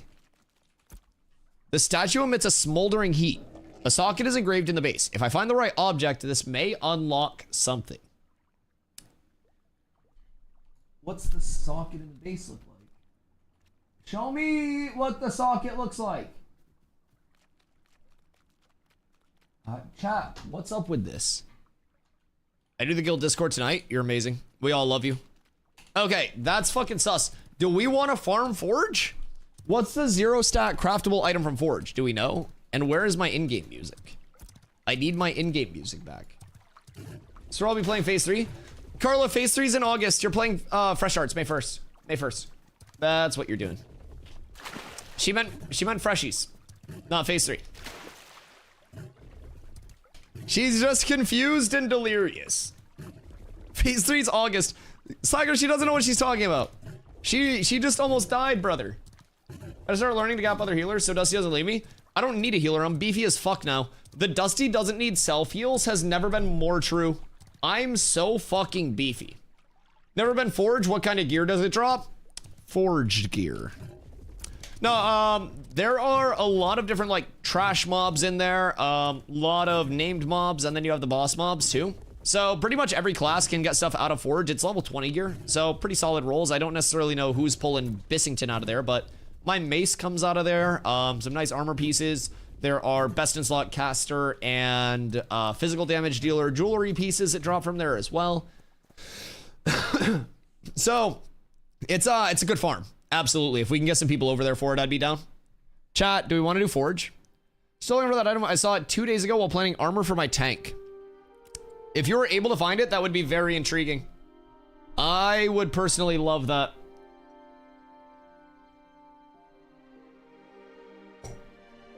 Bring steel if you want to craft glittering steel. I don't need to craft glittering steel for anything. I just need to... I need to figure out what the socket is. Like, what the thing is that we can socket in that statue. You know what I mean? That's the largest thing that I want to figure out now. I didn't even know that was there. I just kind of like popped up on it. So we'll give it a little look-see. Who's on right now?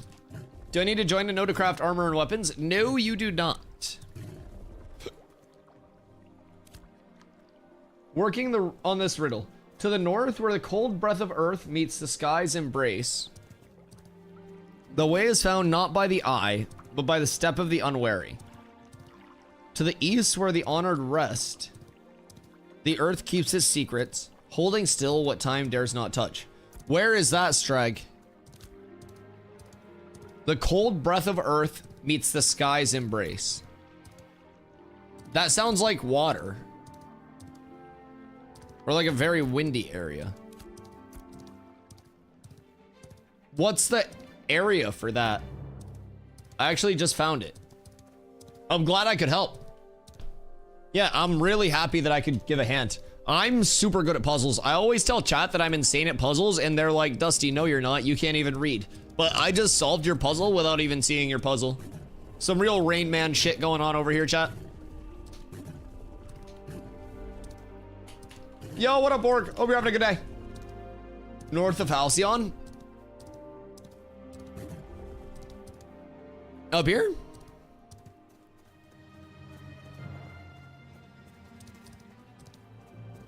I mean... That's a freehold. Remember the OPR map in New World. Gross. I haven't played New World in months. That game's dead as fuck. New World poop. Is unrelated to what you're doing. Well, I know it's unrelated to what I'm doing, but I'm curious. I like puzzles. Screenshot and send it in guild. You better. You better.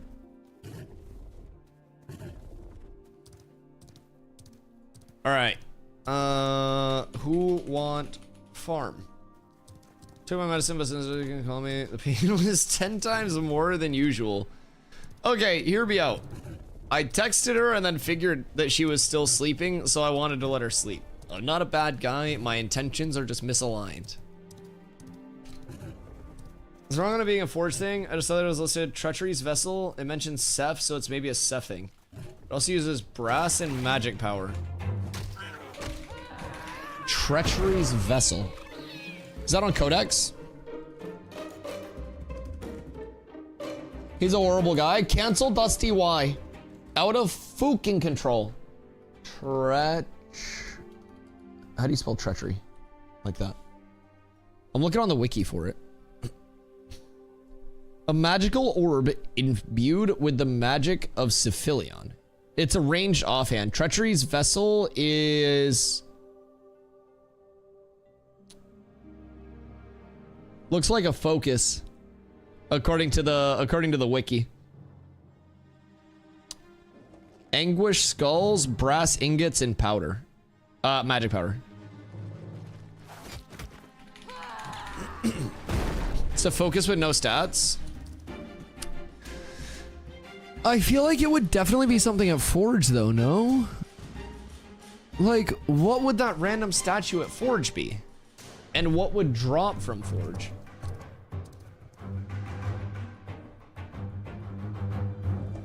Go meet it? Oh no, you're chilling. Let's see. The final call quest. Okay, so that was just a quest. Did you get anything for completing it? Hello. You want to farm? Was it just like a quest completion, or was it like anything past that?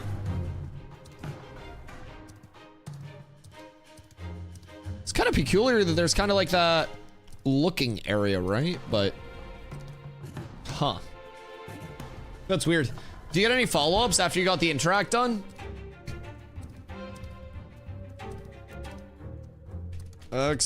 Forge.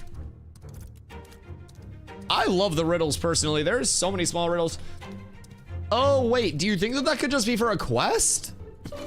But like, where would there be a quest that brings us to Forge? Periana, do you want to look and see if there are any Forge quests that you could find, maybe? Don't feel obligated if you're doing other shit, but I almost feel like it could be a quest build-up. Since Strag just got a riddle as well, and then had a quest. Maybe it's just a quest introducing Forge. That's literally, yeah, that's what I just thought as well. So, if we can find quests that lead into Forge, I could go grab those precursors and see if it brings me to actually do something. Ooh, Braidwood. Does Forge need to be unlocked? Still working on it. This is Purify a Horn for the Centaurs. Word. Like, on server RIP, does that need to be done to unlock Forge? Or is that like a newer thing?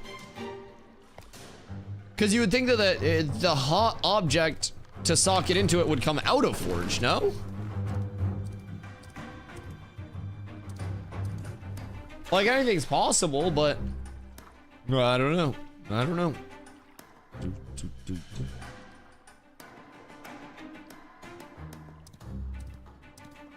Another constellation. At some point, there's gonna be a constellation that just points directly at a fucking relic, chat. I got a feeling about that one. It's just gonna be a straight arrow telling us where to go.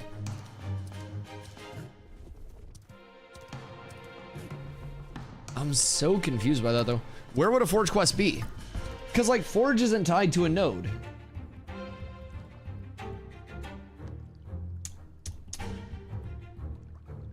Forge is like an independent fucking entity, right?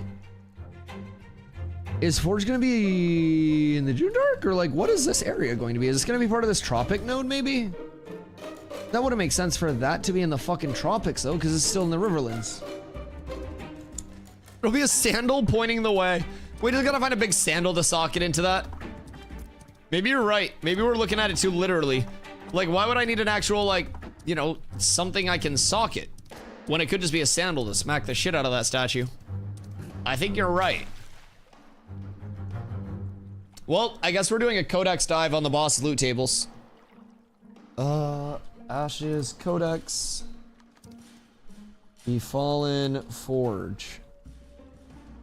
Can I not check all of the Forge, like... Oh god, that's gonna make it rough. We would need every single, like, mob type name. So there's a quest mob that spawns from performing the rite. Oh, do you need help? I pop over and help if you cannot kill it. I'll let you gear up because my toilet paper's not holding up. I can pop over and help real quick. What class are you playing, Strug?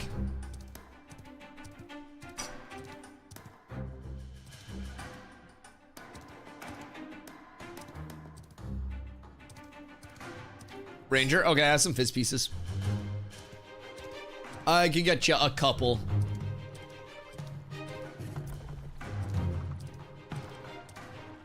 If you want to start running towards Jova, I'll go up there and meet you. I'm gonna go fill up my coffee real quick before it gets too late. I need my coffee. I'll be right back, 1 sec. Level 10? Yeah, I should have some level 10 pieces. It's 20.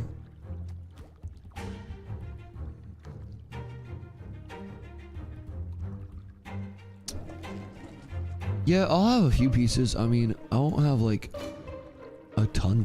Oh, I have a great sword. I have a few level 10 pieces. I just don't have like every level 10 piece. So, all right, I'll be right back. 1 second.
Hello, my sexies. How are you all? Ow.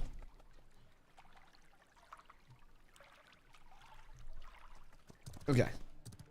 Check which boss drops a sandal. I mean, hear me out. What if I just use my super entitled streamer powers to get the GMs to open it for me? Right? Like, why would I do the work to solve a world puzzle myself when I have a camera and a microphone and I can just be like, hey, DustyWhy here. You know what I mean? You know what I mean, man? No, I want to get to the bottom of this. I like solving these things. Excuse me. Pardon me. I don't want combat music. I just want Braidwood. Chile! What up? How are you today? Okay, this is gonna be Lego for me. The big Lego. I'm feeling it. I got my first Lego yesterday. We're going back to back like we're Jordan 96, 97. Whoa. Right here. Biss. Thank you so much. I love Ashes of Creation. Fucking awesome. Best game ever. This game's so sick. Thank you.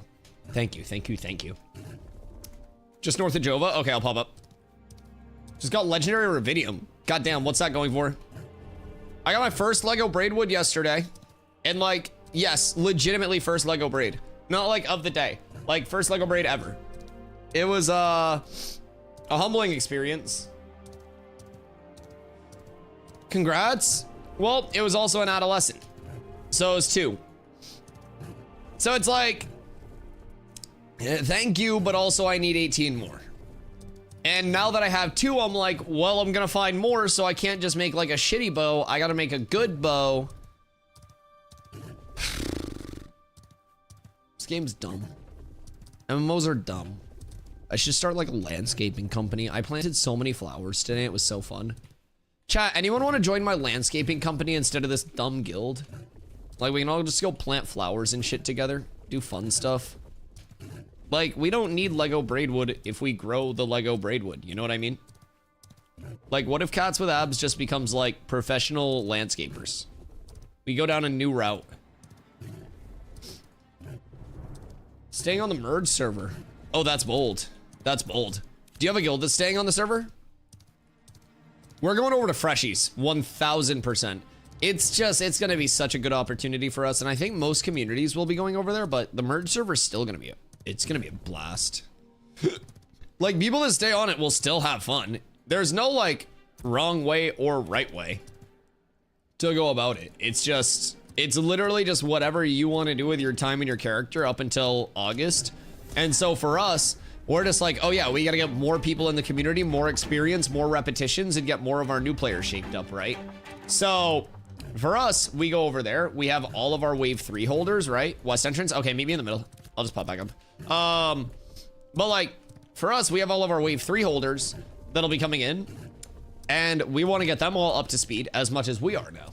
So we take all the information that we gained over the few months that we were here for phase 2, and then with phase 2.5, which is like these fresh start servers, I'm calling it, we have all of those wave 3 holders. They come in, they get a rep, they get the knowledge we get, they understand how to gear, and then by the time actual phase 3 hits, our entire guild is then ready to start pumping. It's a really cool concept for us, especially from like the long-term building community standpoint. Chewy! Hello. What level are you? You gotta go level. You must go level. Wait. Is that Chewy or is that Streg?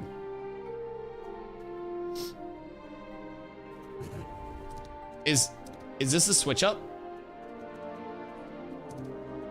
This is Chewy, right? Streg, where are you? I had too many. That's Streg. What the fuck? Wait. So we have Chewy, and then we have Chewy, which is Streg.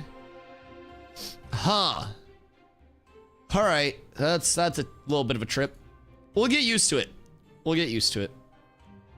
I'll understand it more once I've seen it for a little bit. Let's see. I'll give you those. Actually, I'll save those for tank. Those probably aren't the best for you.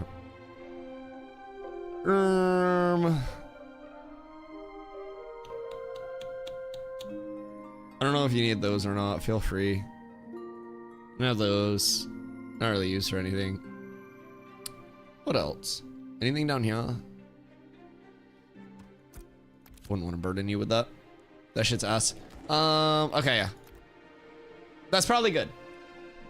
That's probably good. Yo, what up, Magi? I hope you're doing well. I appreciate you.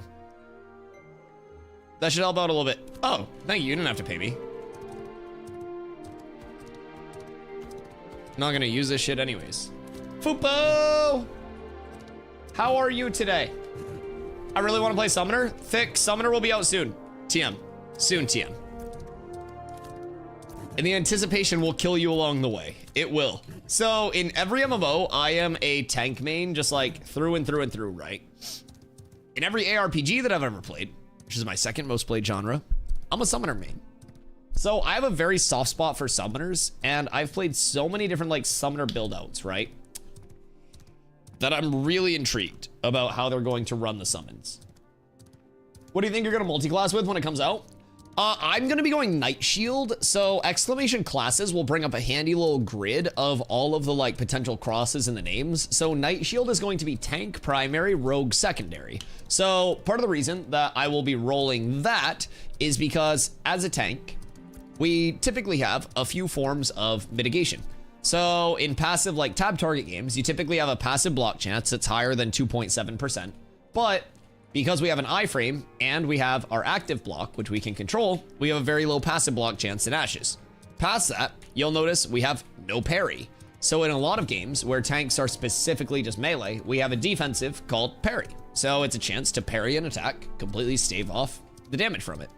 So we don't have either of those. What we do have is evasion rating.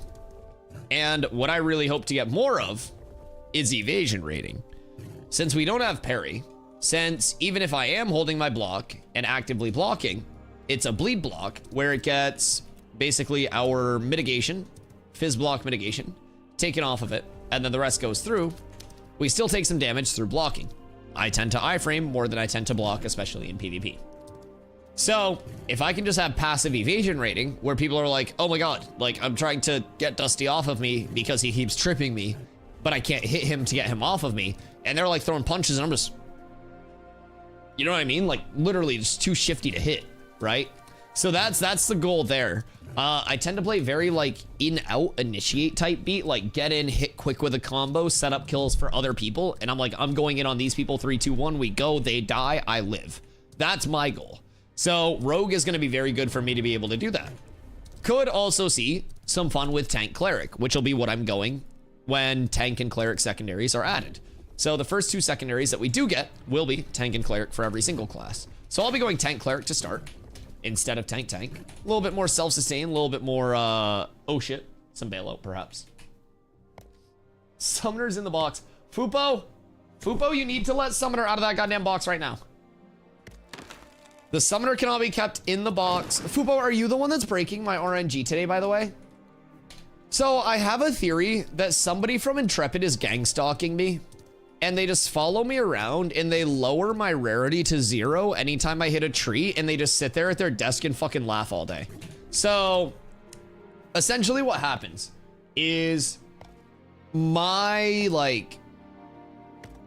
luck with hitting trees is non-existent. Sick uncommon. It doesn't exist. I got my first Braidwood ever, by the way. Lego Braidwood yesterday. Foop. It's bad. So today I've received more fucking uncommon and shit. This is just in my inventory. I've received more common and uncommon than I have ever seen in my life.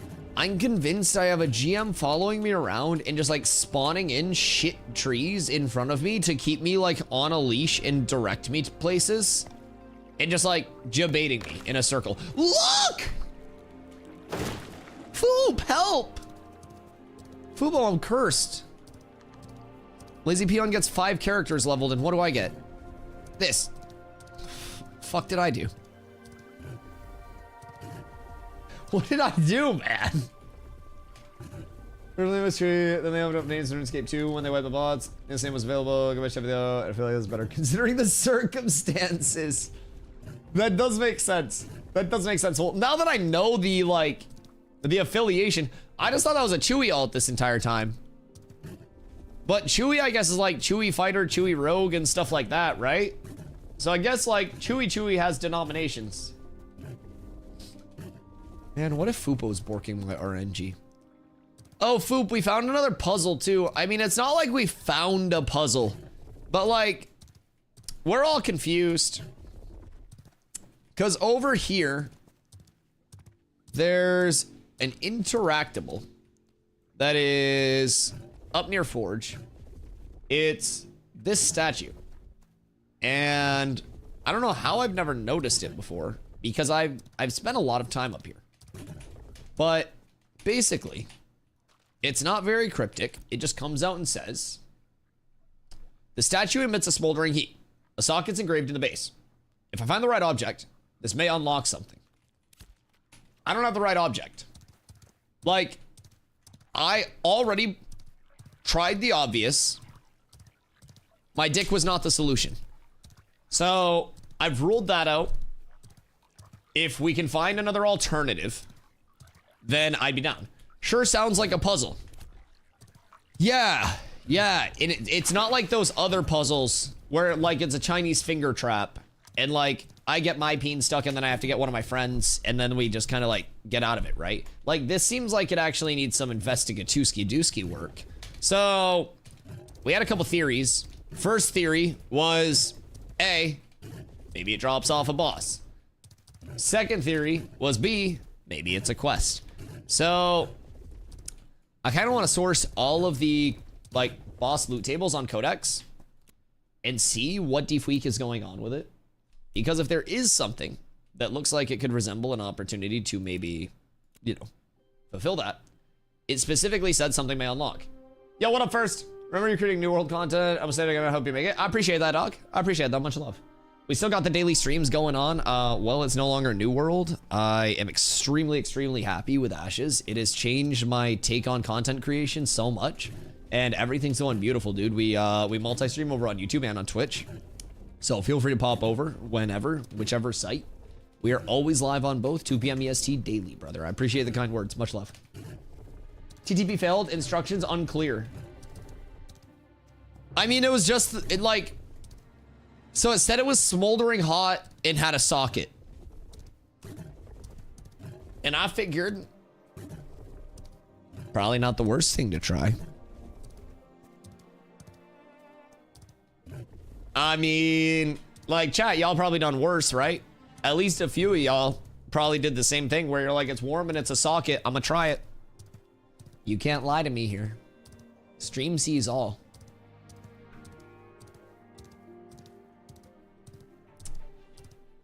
Should we be getting randoms to fill the group? Oh, hey. Football on YouTube. Hi. Yeah, we multi-stream, so all the VODs go up on YouTube. And then we also have like our long form content, short form content. I did a patch preview as like my last video where I explained like some of the gathering, refining, crafting changes that were coming in with the new systems when that article was put out. But I'm gonna keep it a buck. I would probably be a lot more successful of a streamer if I liked recording content more and just doing YouTube, because YouTube is the easiest way to like get like views on your content, right? And get eyes on your content. But I just fucking hate recording YouTube videos. I'd rather be sitting in my chair yapping to chat for 10 hours a day than like locked in a room recording a YouTube video for an hour. I would rather have 2,500 subs on Twitch than 1 million subs on YouTube. Just in terms of my personal preference. If I could pick which to spawn at consistently, Twitch all day. That's why I get an editor. Yeah, I do have people who edit for me. Carla did a fantastic job with the last video. So I just, like, my goal is eventually to do the recording while live. Some people say that, but like, bro, you don't realize how awkward it is to just like sit here and like talk to a camera. I don't know. I know it may be like, Dusty, that's what you fucking do, you idiot. But it's so much different when I'm like having a conversation with you guys versus like, hey, what's going on, everybody? It's DustyWhy. Like, dude, I just don't like it. Oh my God. Like, it's just, I was just about to say that. Well, it's different because it's not like I'm recording a video and like I'm talking about something and then chat's like, yo, Dusty, I don't understand this. Can you clarify it more? It's like, I try to like get the concept, script it out, like, you know, put my take on it, put my spins on it. And I'm like, wow, I really hope I covered everything. One a day and not send to followers, just new people. Oh yeah. We try to stay as consistent as we can on shorts as well. We've been looking to expand the mod team a little bit too, because people get busy and things are ramping up like crazy. So we're getting like a lot of formal things ready. Mod applications, all of that good shit. What up, Citizen? What's that sub goal mean? What is with all this comment today? What the fuck is wrong with you? Why is everything just comment today? What did I do wrong? I planted flowers and grass seed outside IRL. I should have bonus karma. I'm healing the earth. I did a pollinator mix of wildflowers. Please. I need high rarity. Please. Fupo, my mother told me that I'm minimum epic and bordering legendary, depending on the time of day. And I can't be convinced otherwise. So, what does the sub goal mean? The sub goal is basically... Cat with abs is oh god, absolutely S tier. Grumpy, what the fuck? Hold on, I'll read that in a sec.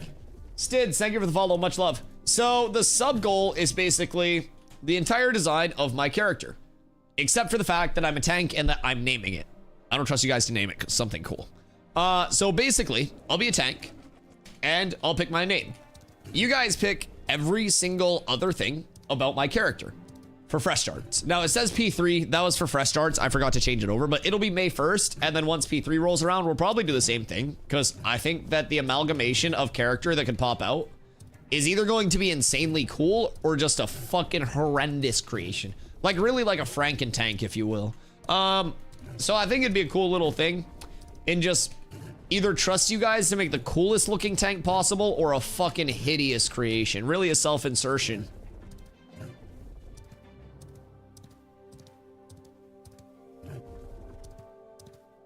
Looking at you guys. Many YouTubers get depression or feel lonely. Me too. Because there's no personality or deeper conversations with their viewers. That's why many YouTubers turn to Twitch eventually. Stream from the get-go, you're already conversing and talking, even though it's only over text. More social being a streamer than YouTuber.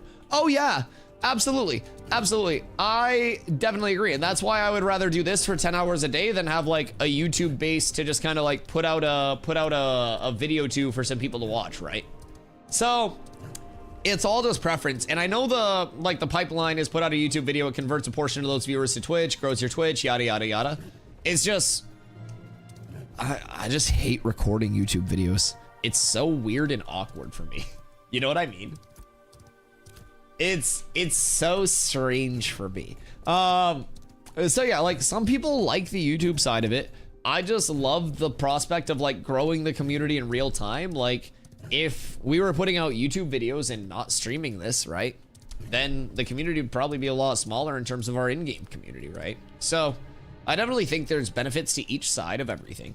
But for me, again, you said it very well. Like there's more conversation, there's more like real-time interaction, and I feel like live streaming is kind of the equivalent of like brute forcing something, right?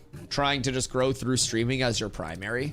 And most small content creators would just grow so much smoother through YouTube, right? Because there's more accessibility, your content's always there. You could have 10 videos actively in the pipeline instead of one live stream, right?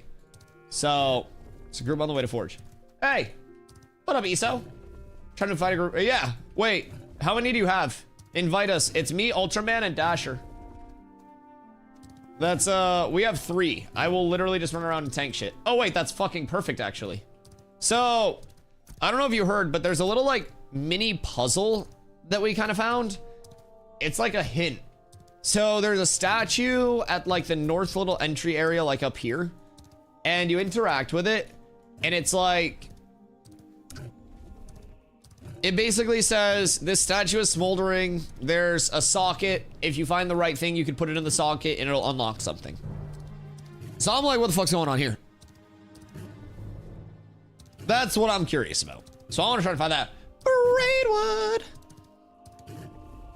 But yeah, so I personally think the way that I go about like, you know, my stream to YouTube ratio, if I streamed 8 hours a day and did 2 hours of YouTube a day, it'd probably be like more conducive to growth, blah, blah, blah, blah, blah, hottie hootie wah. But like, I just like live streaming so much. Like, there are a lot of people who end up doing very well just off of prioritizing live stream, right? It's definitely like the least likely way to actually like succeed with it. But my goal is to have my pipeline be, instead of like, oh, I've got to like record all of this, I just do cool shit on stream, like in the day-to-day. And then we rip those cool parts of stream down and then edit those and then post those. Kind of like how some distributes his, right? So that's kind of my ideal with it. And I think that's very achievable, especially as Ashes continues to like ramp up. It's just a matter of being able to like get those moments in stream where you're like, oh, make this into a video, easy peasy. And then we just expand the team. We have people that are looking out for that, and we ball from there. Invite your people. /invite slacker bard /invite Ultraman. Who else was it? It was Ultra, Slacker. Oh, Dasher. Oh. Dasher.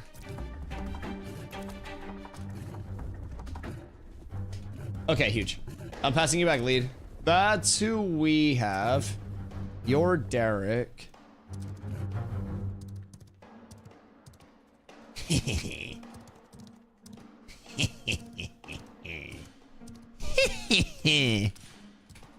My raid now.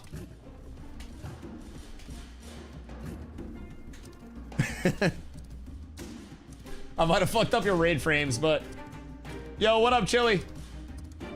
Have you had a look in the keep in the southern mid-east of Nuela town? Lots of riddle boxes. Like this way? I haven't checked that out. Hey, yo, Joshua, what up? See you in 2 weeks.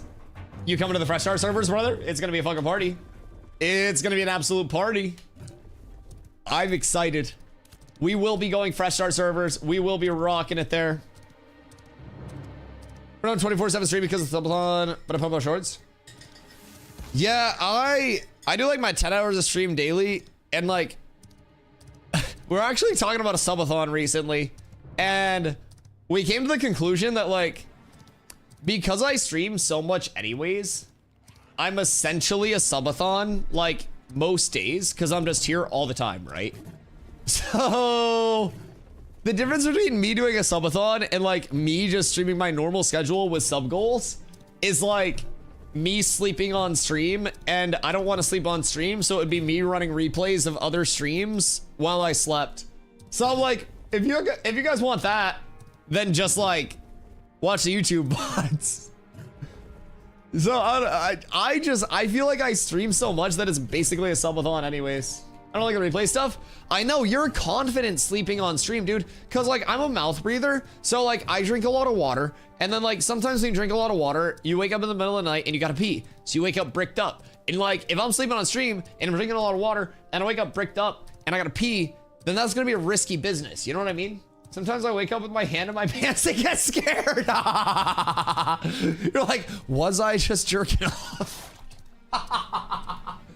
No, bro, like, honestly, what happens if you just like, what happens if you eat a big snack and you roll over on your belly, arch your back, and just, like, what, like, brother, I don't want to sleep on stream. There are too many variables that I can't control. Like, if I have to rip ass on stream, I can be like, oh, yo, I gotta go fill up my water. And then, like, I'm fucking walking out just, like, I don't know. I don't know. Yeah, you're confident. You're confident for that. So Sin, the sub goal, if we hit that, that's actually going to be for the May 1st start, not the phase 3 start, because phase 3 is in August now. But if we hit that for the May 1st start, other than me being a tank and me naming my character, I may even let you guys vote on the name. But you guys will be able to design every aspect of my character for the Fresh Start servers. So, god damn it, I hit my Windows key. Every time I fucking move my hand, I just karate chop my goddamn Windows key. I hate this game. So anyways, basically, you guys will be able to control every single aspect of my character creation, other than my class, and maybe I'll let someone pick my name if you guys have bangers. Also, by the way, check out these fucking boots, chat. Check out these booty wooties. These things are so sick. I look like such a classy tank. I look like I would be doing like a fucking business meeting with these things. These are essentially skis, but I feel like a classy lad. These are like polished leather. Also, I look like a mecha because of the bracer bug, where it's like stretching the texture of these bracers, but it's kind of cool. I look like I would just turn into like a Gundam and like fly away. Personally. Hey, Master Chief, Blackthorn has been disbanded. Oh no, what happened to Blackthorn?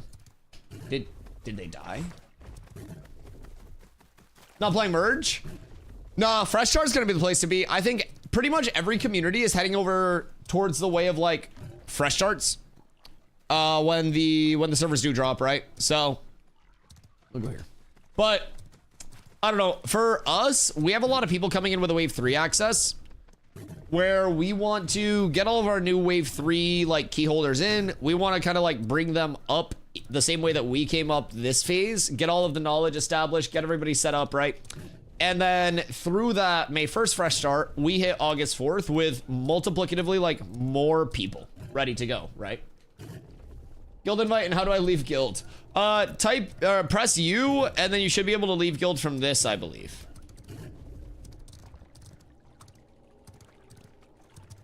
Throw the riddle boxes, then you keys to unlock them. So quest line east of Seth, it'll have you kill goblins out there for cargo manifest. Oh wait, Strag, are you doing like all of the riddle quests? Strag's going crazy on the questing. I love that. I hope graphics overall is soon. I want game to look like showcases.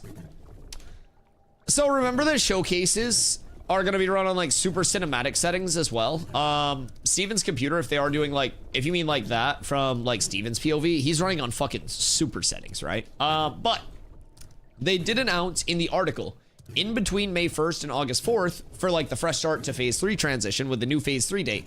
They're transitioning to Unreal Engine 5.5. So that brings a lot of improvements for like the tools that the developers have at their hands and a lot of visual improvements and efficiency as well, right? So that shit is very nice. Send me an invite. You'll be on guild cooldown if you just left, Master Chief. There is, I believe it's a 36-hour cooldown to stop people from guild hopping and like avoiding guild wars like that. So if you just left, it'll maybe be up tomorrow, but once that cooldown is down, we will get you. Showcases are like what I run at. Hoofs, are you running cinematic settings just in your day-to-day? Can I have Forge at level 18? A raid group will be very bad XP, and then if you're too far outside of like the mob's level ranges, you can nuke other people's like drop chances and stuff like that. So as soon as you have 9 people in the group, there's an XP mod that goes on it that reduces XP output. So it's not really worth once you go above 9 people. I would recommend level 18, probably some Seth, if I had to guess. Like Seth is where I go to like 20, realistically. And then once you hit 20, 21, I would say 21, you can go out to the desert, to this pocket dungeon. This is like Snake Circle Daytona. Like it's a really good pocket dungeon for XP. That's gonna be your best 21 to 25.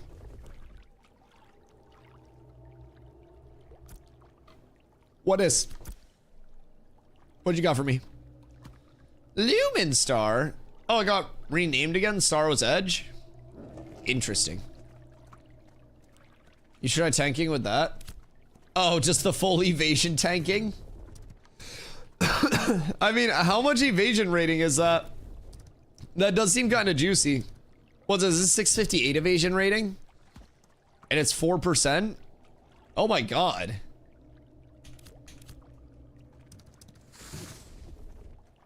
I'm gonna let you determine the flow of the dungeon progression. Oh fuck, I gotta drive? Oh bruh. What the fuck? I didn't know I was driving this bitch. Yeah, we should be fine. What's up? It's a lot of evasion. I'll find one. I'll make somebody give me one. Oh, it's okay. Wait. What the fuck? I'll throw that on for duels at some point to fuck with someone. That'll be great.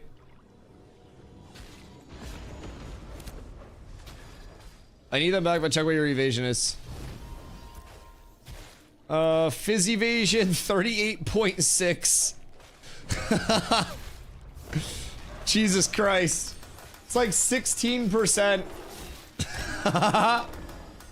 What the fuck? That's crazy. Deny that request. The fuck? Why does your Discord hate me and won't let me join? Is the invite borked again? It shouldn't be. Make sure the invite's not cooked. I found this questing info might become relevant when we get closer to August 4th, so I'm getting a jump on it for the cats. That's huge. Now, watch all of the data become questionable as soon as they do the revamp to questing. But it'll still be nice to know. I won't even lie. It'll be great. Because they're doing a full revamp. It's not just like it's an update. Like, they are fully revamping it. I'm excited for that, personally.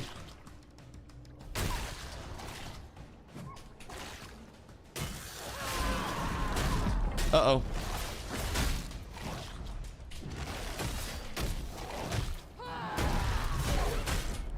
Excuse me. Hello. All right. Everybody got the hint. We're good. I think. Yeah, we're fine. We're fine. I kind of like snuck in there. That's my bad. But Link does nothing. We should be like boosted enough, right? Or did the boosts wear off again? Do we need more boosts? I feel like Discord just keeps like nom-nom-nomming our boosts, no? Good afternoon, Chalk. How are you, my friend? Hope you're having a great day. They might revamp indicators and order stuff, but the general storyline should hold up for the most part. If that's not the case, then even better. Fair. Yeah, that is true. I definitely think revamp will probably be like progression, reward set, stuff like that, but I just joined via that link with no issues, user error. Are you already in the Discord, Master Chief?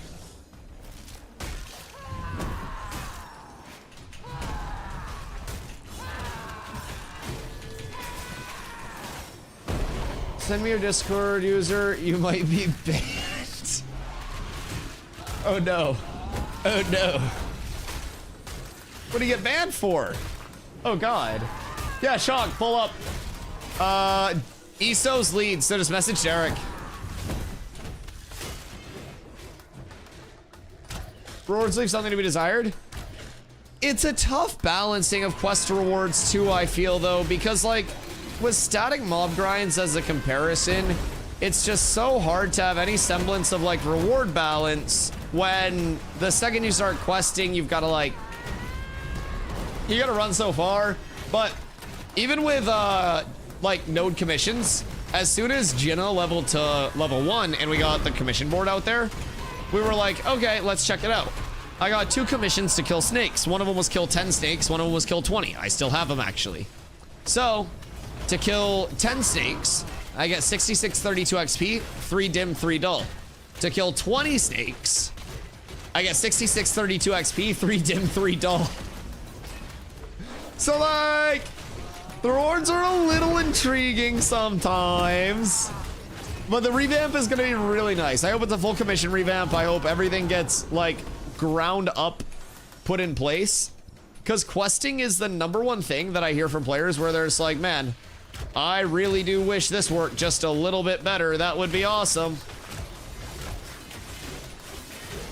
All right, we got that. He should be coming up. Careful if you're over by the stairs. Good day, sir. I need you over here. Thank you. Multiple types of quests like side quest features, commission board, and nothing on main story as far as I've seen. Yeah, I mean, I don't necessarily know if there'll be like a main storyline, like just one linear quest for that. Whoops. Or if it'll be like multiple different main stories, so to say, like different node stories, right?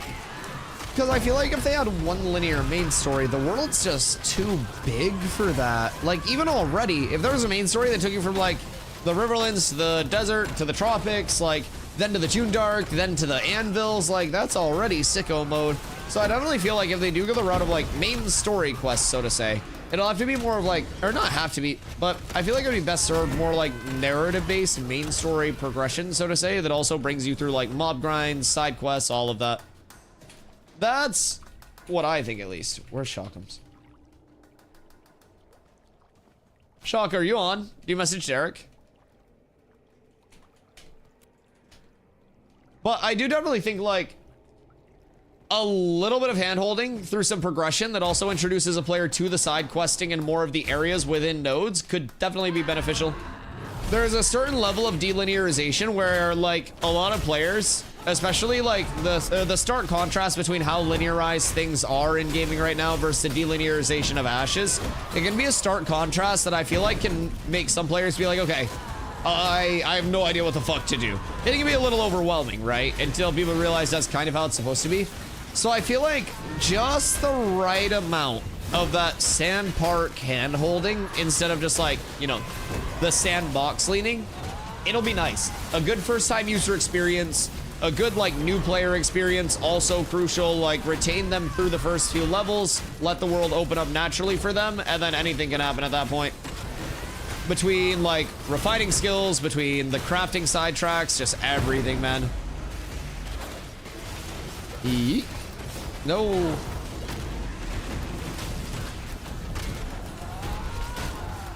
I hate the silence on these guys. Yeah, yeet. What up, Bray? How you doing today, my friend?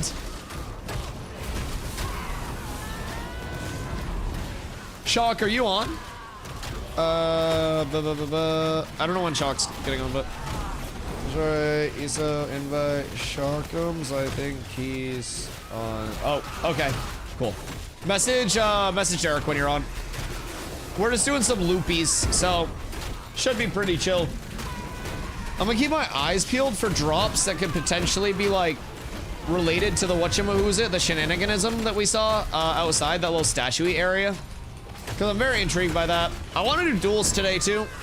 I got some new Tekkington that I'm trying to bust out for a little more burst, and I'm thinking it could be interesting. Updating drivers for graphics. How often are you supposed to do that? I haven't done that since I built this PC. I like restart the PC sometimes, but what's like the cadence for updates? Because like my Windows update on my stream PC is definitely overdue. I gotta restart these bad boys. That's for sure. That is for sure.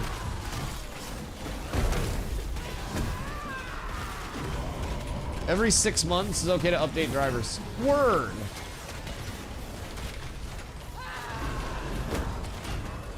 Pop, pop.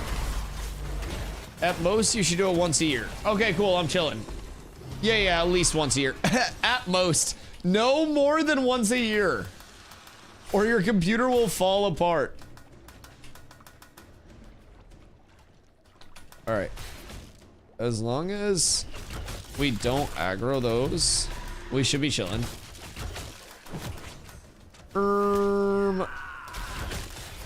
We can get these kills, and then we can probably do Bellow Smash. I want to see if bosses are still hitting, like, ridiculously soft, or if they've changed it. I don't think they would have changed it by now.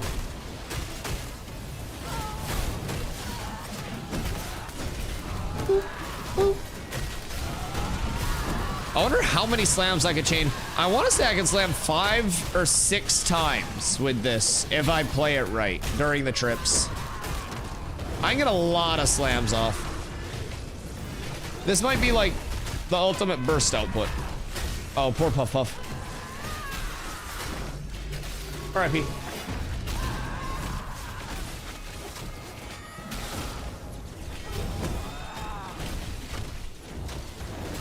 What cap card do you use?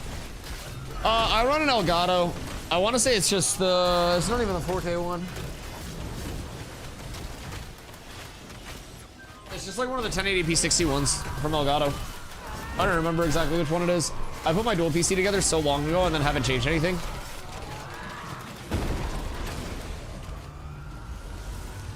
Yeah, of course. And then my camera's through an Elgato Cam Link as well, so tends to make it a bit easier. Just in terms of like personal preference for it all. My camera's a Sony A7, runs into the Cam Link runs into the Stream PC, mic's Shure SM7B, that goes into the Go XLR, Go XLRs run through both of those, and then everything's just kind of routed through there. I'm borderline illiterate with it. I had somebody help me with like the full setup because I am not a smart PC lad. I just kind of like know enough to get by in certain instances.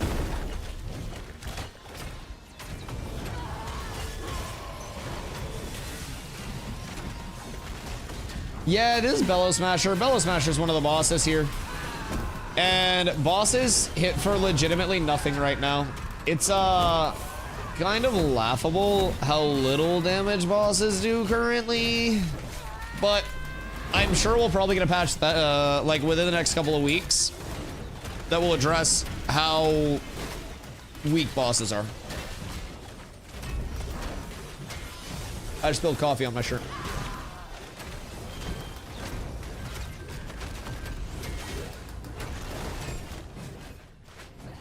All right, got it. It's fine. Kill the ad first, please. Unironically, the ad hits harder than the boss. Like, I wish I was making that up. And I also just spilled coffee on my shirt. Hold on.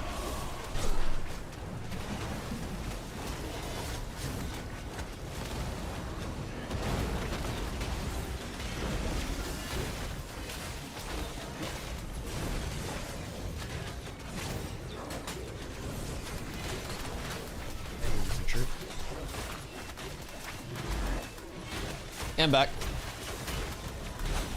Tanking's hard, by the way, chat. Shit's real hard. You gotta be locked in.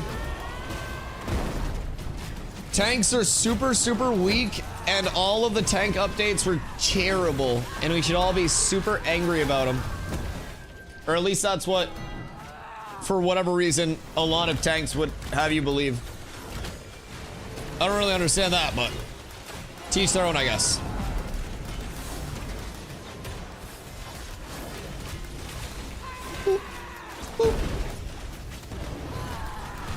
All right, so he's dying so slow.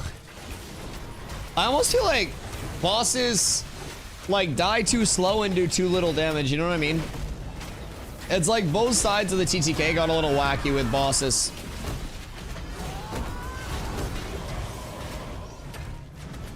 I could definitely at least quad slam. Full courage, reflect, pulve, slam, slam, rush of courage, tremoring strike, slam, slam, vengeance, vengeance, vengeance, shield assault, slam. Oh my god. I could 5 slam. I think I could 5 slam pretty easy. And that would be 1000% fizz damage. That should be enough to just like one burst people if I'm hitting all of that. If. Maybe we should get a designated trade chat. Yeah, Carla's finishing up the guild Discord, and then we'll just be moving over there. Like, everything will just transition there at that point. Deadly Cast, thank you for the follow. Much love.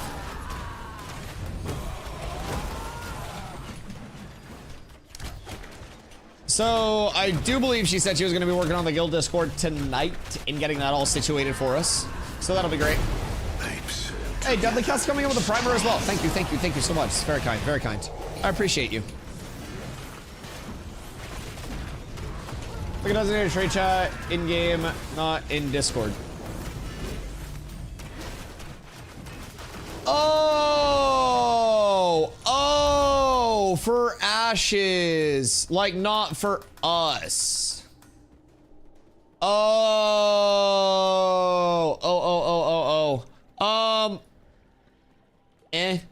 I mean, there's already like a global, right? And there's not going to be a global on launch to our knowledge. Like, that's going to get rotated out. And it'll be more like regional chats. So I think a trade chat would kind of diminish the point of like player markets and merchants and stuff like that, right? Whereas you go into a regional and then you actually like go over to that region. You're like, hey, I'm bringing goods from this other biome today only. Get them while they're hot, right? And then there you have that level of, you know, trade chat utilization. There's an item called the Molten Core from the name mob called the Unintended Flame. Interesting. Is that used for a craft or no? Or is that like just what? That's intriguing. I might have trade chat might just be shouting within cities. Yeah, definitely. Drops from a lot of mobs, actually. Okay, what's Molten Core? it's also used as fuel. I mean, that would make sense. You socket a molten core into the statue and then it unlocks something. But what would it unlock? Boop, boop, boop, boop, boop.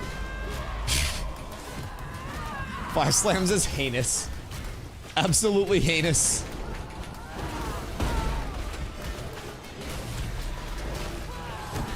Somebody's gonna be real mad dueling me later.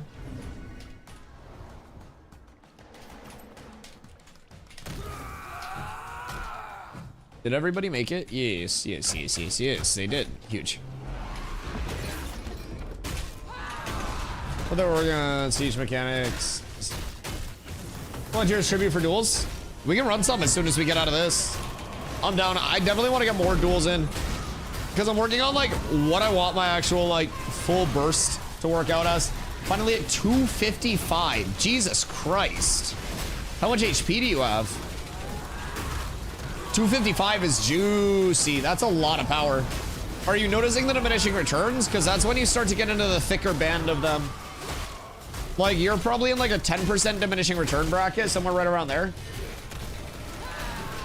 All the other items like that were crafting mats, except for that one.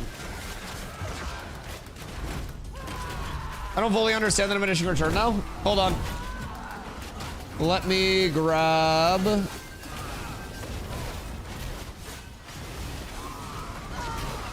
from yesterday. Here we are. I'll link it in chat as well.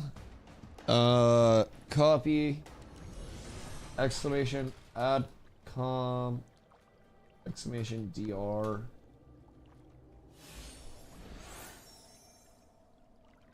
Okay.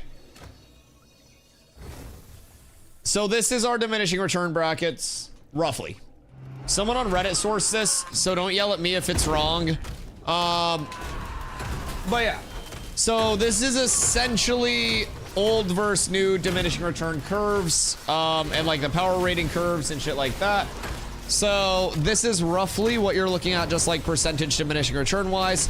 You go from 1.54 to go 240 to 250 to 1.66 to go from 250 to 260. So you start to hit that like harder band of diminishing return the higher past 250 you go by the seam of it. And it does start like even back towards here. So right now I'm in the 220 to 230 band, which is 1.42. So diminishing returns will scale harder the higher you get past like seemingly 200-ish. But yeah. That's the lowdown of it. 4.4k HP. Thinking of swapping some max health gear out. Swapping some out and being like less tanky for more more like power scaling. I would almost look for like evasion rating. Oh, to be more tanky. Yeah, I mean that wouldn't be a bad idea. Depending on which slots you have extra power scaling on too, there are like some boots with evasion rating.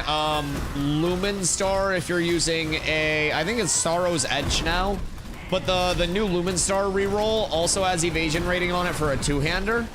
So that could be an interesting take for a rogue too. I feel like when I was having the most issues with you in duels, it was when I just like couldn't get the trip combos on you right. Because if I can get the trips down, then it's fine. It's just like, if I can't, then I can't CC you, you burn my mana, I lose, you win. That is essentially the hardest part of fighting any rogue right now. Who do we have to go get? Are we unstucking? Is someone stuck outside?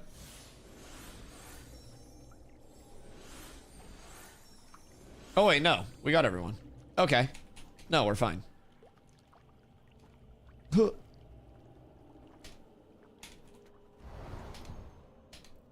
Can you tell I've done this area way too much? I'm using daggers at the moment, need a two-hander. Lumen Star. Just a green one. It has 2,800 evasion rating, I want to say. Like, Dasher has Sorrow's Edge, I guess it is now, instead of Lumen Star. Sorrow's Edge and a pair of boots that give evasion as well. And that shit, 2866. Yeah, 2866 evasion on Lumen Star itself, Sorrow's Edge itself. And then there are also boots. Nah, I don't really fucking care. That's so much extra work. Need to source one of those for sure. Lumen Star is just part of the rotation here, so we'll hit that when we go back. So I don't know when you're getting on, but I think we'll go down here. We'll do an unstuck soon, and then we'll head back out to the front, and then we'll do lava hop, go down towards Zammer. On your way? Okay, huge. Yeah, so when you get over here, it'll be perfect timing.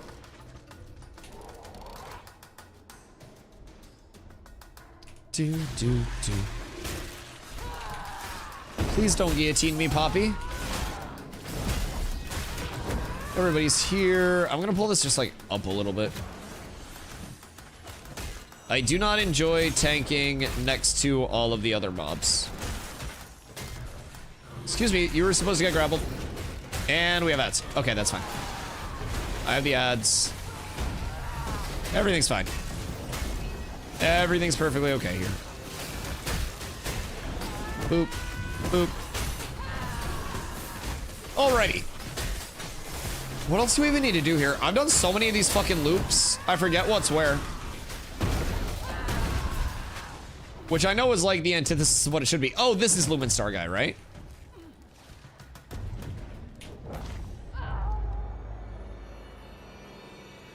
Soul theft. No one interrupted the soul theft. No one interrupted the soul theft. It just kills you. Oh no. There's no way that you can live through a soul theft. Oh, that's so sad. He's in the wall too. Hello, Corla. I just got one-shotted by everybody's favorite mechanic. Whoopsies.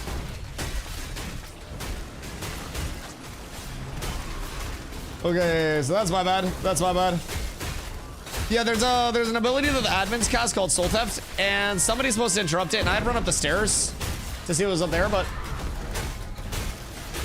Are you able to die in Forge again? What do you mean, am I able to? Or like, am I invincible, or like, can I right now? Because like, dying in Forge, yeah, I mean, you kind of always with shitty pulls. But the admin Soul Theft is just a one-shot. Good afternoon, Mr. Rusty. How are you, my friend? Hope you're having a great one. I hope the weather near you is absolutely beautiful. It's still 74 degrees out here. We were supposed to get some rain today, but we didn't end up getting it. So it's staying super nice. I'm extremely happy about it. I spent so much time outside earlier today.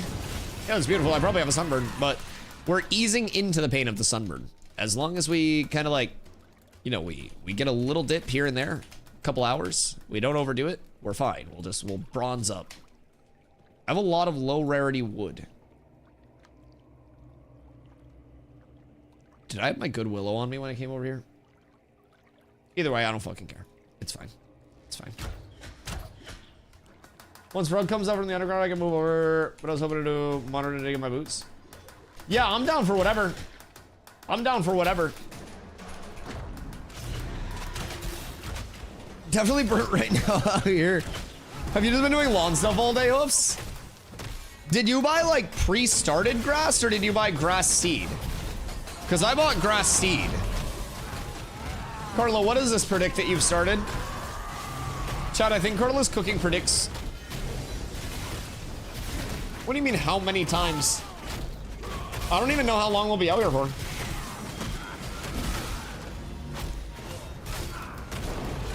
Moving around trees today. Oh shit. I move around trees a lot. It's just like baby trees. Like some saplings type shit. Sounds fun. Boop, boop. Alright, so this is Sorrow's Edge guy. I can influence this prediction. Listen, don't make me pop all the food again. Everything was fine until the soul theft, man. The soul theft was the only thing that fucked me over. I haven't been on Discord much because pain. It's the pain of not ranking up in Valorant, not even the pain of being sick. There's emotional pain and then there's true pain. 8 to 9 feet tall trees? Okay, yeah. No, that's nice. Do you have machinery for that purpose, or are you just like hand moving those? Landscaping can be fun though. Shock, are you over here for this or no? Because if no one needs this, I can just get it for you. Oh, someone rolled a 98 on it. Never mind.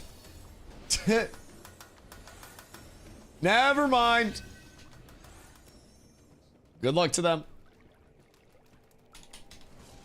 Yo, what up, Deadly? What's a good class to start the game with? This might sound like a cop-out answer, but I won't lie. It depends on what you like playing. If you do exclamation classes, that'll bring up a list of the primary archetypes and your choices. So currently we have 7 of the 8. We're waiting on Summoner. That'll be out within a couple of months. But Tank is pretty straightforward. That's the Tank. Oh, don't do loot rolls. Oh, gross. I don't care. Oh, shit. Oh, sorry. I didn't know that would reject. Whoops, do it again. My fault. Changing commons, so we have to roll on everything? Oh, I'm gonna have to pass on so much. Sorry, redo it. That's my bad, I griefed. I don't like pop-ups. Tank or healer? So, tank is very fun, I will say.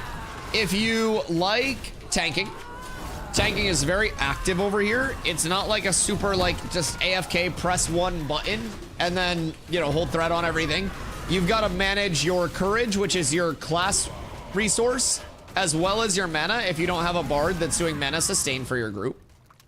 On the healer side, you have cleric, which is going to be your true healer, like the kind of like just holy priest equivalent, right? And then you also have bard. Bard is kind of like a Swiss Army knife type class where you can put out different buffs that will do healing, mana restoration. You can do bonus damage from those buffs. Like, there's a lot that a bard can do as well. So a bard won't be like one-to-one the same level of healing as a cleric, but a bard will still be very, very useful for a group if you're looking for more of that like overarching supporty type beat. So it really does break down between, like, I would say those 3, if those are the type of archetypes that you like to play, either that tank or that supporty type beat, right? I'm always a tank enjoyer. I tank in Ashes. I tanked a lot in a lot of other MMOs before Ashes.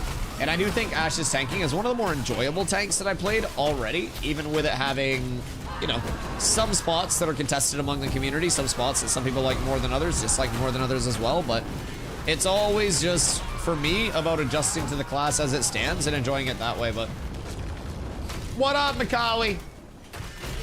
Phase 3 Wave 8-4, 3-month delay. Think of it less of just like a straight delay, so you still get fresh starts on May 1st. They're merging Vyra and Lina, Jesus Christ. Vyra and Lyneth on May 1st as well. So server merge for the legacy servers, and then you have fresh start servers on May 1st, and then there's a full wipe on August 4th where it goes into like phase 3, right?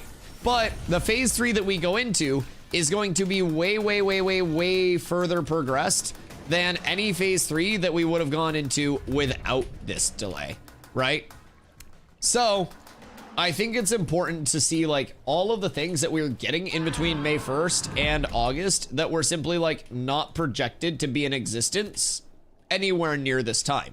So transition to Unreal Engine 5.5, dynamic gridding, implementation and testing, which is like the largest back-end thing that this game potentially has like on the docket, in my opinion. Dynamic gridding basically allows the server to adjust dynamically on its own to like player stress. You know what I mean? So if an area is under too much stress, it can spin up new server workers and change the boundary of the server workers dedicated to an area, and it can change the resources and allocate resources to specific areas where they are more in need. It is an insane system that is like 1-to-1. 1-to-1. Said dynamic gridding before phase 2 at the beginning. Welcome to development. Everything changes. They also didn't say anything about a time to kill rework, a questing revamp, a gathering, crafting, refining revamp, or a lot of the things that we have gotten. Some things take longer. Some things get moved into other spots. Welcome to development. The good news is Dynamic gridding is at the point where it's going to be implemented soon. It's been on a lower dev branch for a little bit being tested because this is, again, something that they are inventing. Like, dynamic gridding is Intrepid's thing for Ashes. That is massive. So, providing this comes out in any way, shape, or form in the form that they want it to, it's well worth any sort of wait whatsoever. Well, the phase 3 access people, they come in May 1st. Nobody notices any change except for a wipe on August 4th. So the wave 3 players will come in on May 1st, and they'll have the option to either roll on like the Viralinith merge server, or they'll be able to like opt in for the fresh start server instead. Unstuck. And so we'll be going on the fresh start server with our community. Most communities that we've talked to will also be going over to the fresh start servers. I think that's really going to be like the place to be for the best gameplay option, the best populace, just all of that, right? So we'll be going over there trying to grow the community even more. And then, no, big boss.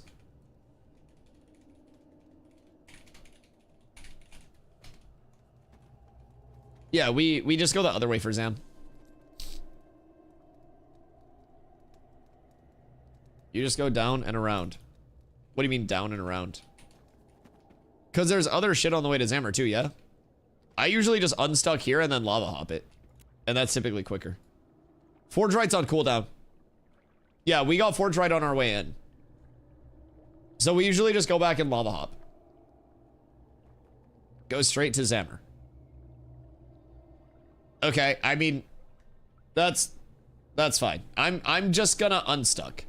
I always do it this way, and it's a super simple loop. We always just go here, and then we unstuck, and then we lava hop, and I've probably done like 100 hours of this loop, and I have never seen a problem with it before. So I'm gonna just keep doing it this way. It's a very simple way to run it. Very simple way. Like,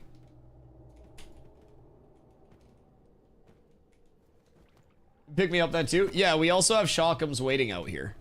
So, like, if we had everyone, then sure. But we have people waiting out here that also need loot. So, they're pretty to get canceled.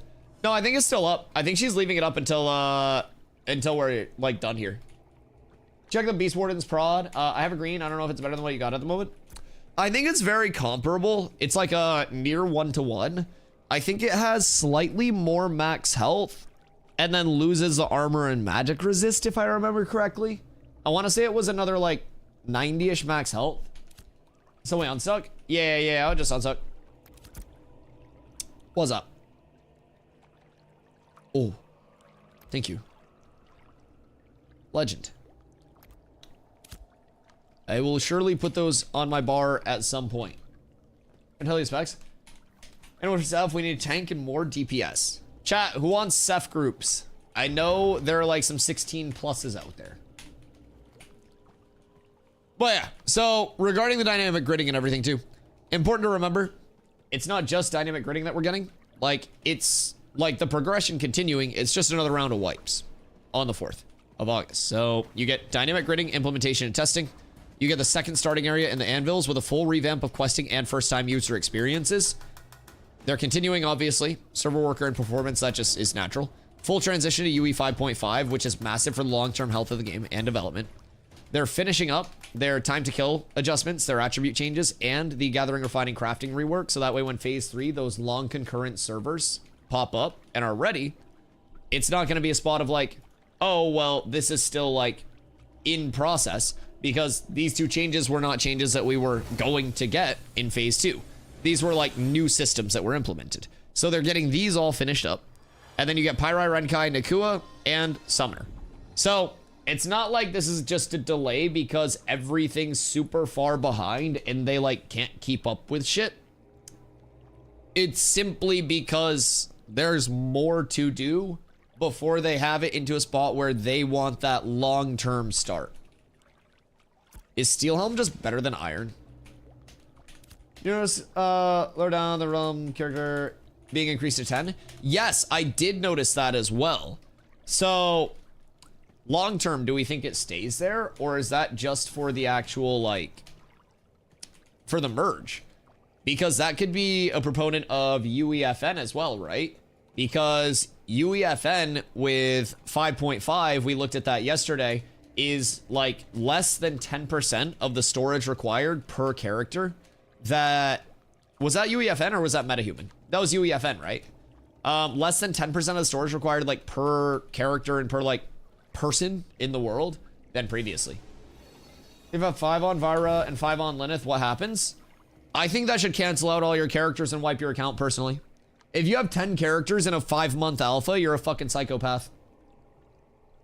If they're 25, that is. But, yeah, you deserve it. There aren't even 10 classes. The fuck are you doing? Okay, hold on. I'll be right back. I'm bringing my coffee cup out. And then we pull. Beesborn's prods, 1130 fist power, 243 fist bend, 149 strength, 955 max health, 6 taunt. That's not bad. Yeah, it's a little bit of a health upgrade. Maybe a better, like, 1-to-1. Is that from Desert as well? Okay, hold on one sec. I'll be right back. Bring my coffee up.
All right, I'm back.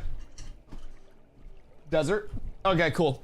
So I was just thinking when I was bringing my coffee out, and definitely not just smoking. I want to put together, once we source the rest of this gear set.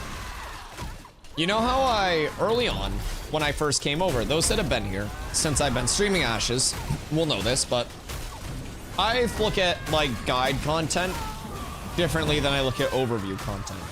So in New World, I made Bruiser guides. The build that I played was Bruiser, it was Great Axe, Warhammer, Medium Armor, and I made guides for that. With guides, people would say, Dusty, tell me what to do. Fupo! What the freak? How'd that cat get here? Hey, invite the Foop! Oh my god, wait, he just popped up. Okay. Invite the Foop.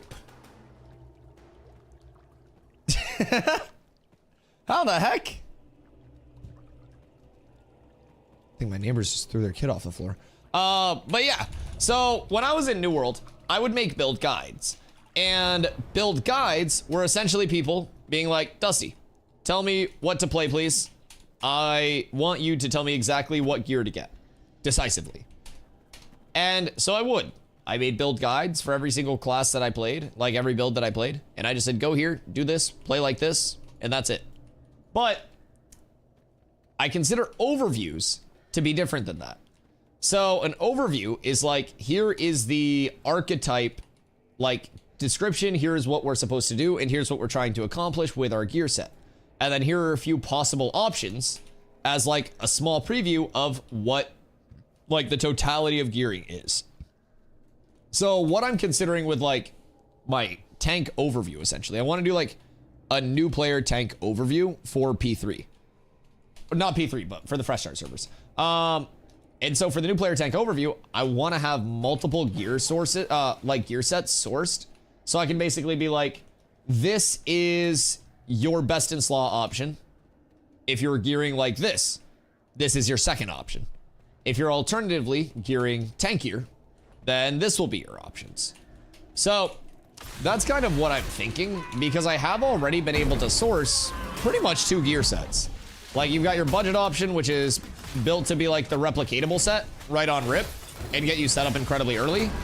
And then you also have more of a, you know, more of a set to strive for, right?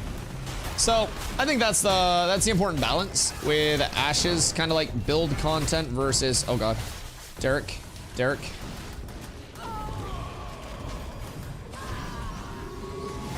Okay, I think that's more of the balance with like Ash's build content versus, you know, a more linear game. There are just going to be like way too many options for every single person to gear out. There are so many tanks that are already wearing different shit. Tanks that are going full tanky, tanks that are going a bit more power scaling. I plan to be like 220 to 230 and then just scale tank from there. There are some people that are just going as much raw HP and mitigation as they can get, just going full brick wall.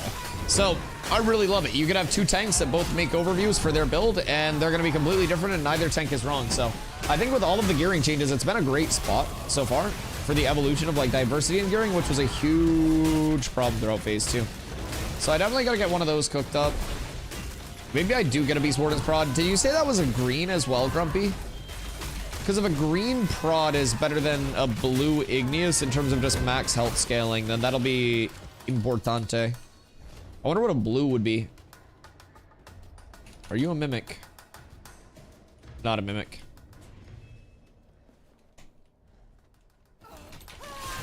We can try a blue one. Is it craftable? Put the info of the quest rewards in media chat. Not sure what it is. It's a blue item with stats. Horn of the Great Herd. Oh, damn. So you completed a quest chain and you got a blue focus. Okay. So that's an offhand. Huh. Well, that's cool. Yeah, so you did a quest chain and then you got like a rarity. Currently got no one to farm with, so I'm doing helmet farming for guildies. So if anyone needs a Fizz helmet, just message me and come desert. Word. Do you want to come up to Forge? I'll probably head out of this soon-ish. I don't want to be stuck in Forge all day. I actually want to get together and do some duels. So after this, if we want to meet somewhere and just like kick the shit out of each other for a little bit, I would be 100% down. Once Rug's done, what's Rug doing? Also, I have a minor quarrel. Forge and Carfin need some damn music. Like, there's the combat music, but there's no like music. Fine. I'm sorry. I'm so sorry. That is my bad. I just thought that it would be a good thing if dungeons had music. Currently, Forge and Carfin don't have their own kind of like musical soundtracks. You know what I mean? And like, I just thought that'd be a nice thing, man. I wasn't complaining. It was just more like wishful thinking. And I don't really understand why we had to go to that, you know, that length of things. I didn't crash once today until I saw that goddamn cat.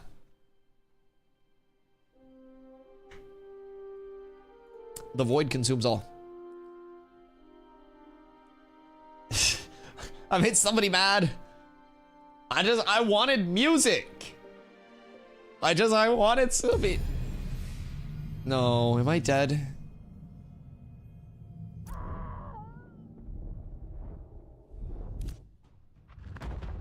So, wait. Did I just respawn at my home? Tell me it didn't just respawn me across the map.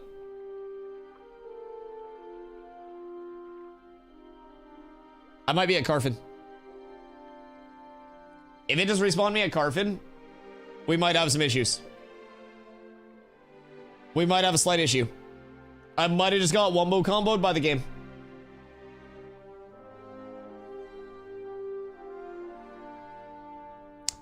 It may not be good. Hey, Derek. So, funny story. My game crashed.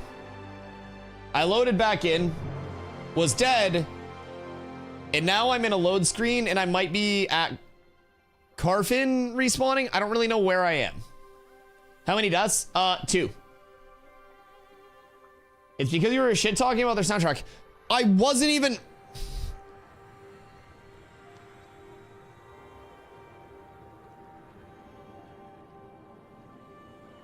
What did I do? What did I do today? I planted flowers today. I wasn't even shit-talking the soundtrack. I said I wanted more of the soundtrack. How is that shit-talking the soundtrack? I didn't shit-talk it. I was like, man, I would love more of this. Why are you all the way over there? It is my home respawn, and for whatever reason, when you die, since one of the recent updates, it respawns you at your home respawn as the default selected one instead of the nearest respawn, right? So if I were to die right now, technically it would just have both Carfin, right? But like I died over there, and instead of the first respawn option being Forge, the nearest one, it defaults to your home respawn, which can be anywhere on the map. So you would have to manually click the nearest one instead of manually clicking your home, and from there you see where it goes. So essentially I got Thanos snapped all the way back over here. It's a little unfortunate.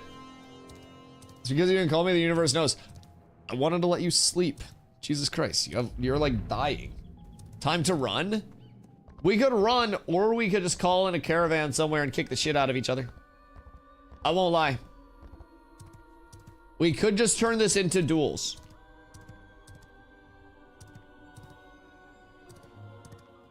Because this is a long ass run. I've been doing so much running today. Do duel deaths count for the predict? No. I don't even know what the predict is. I didn't even read it.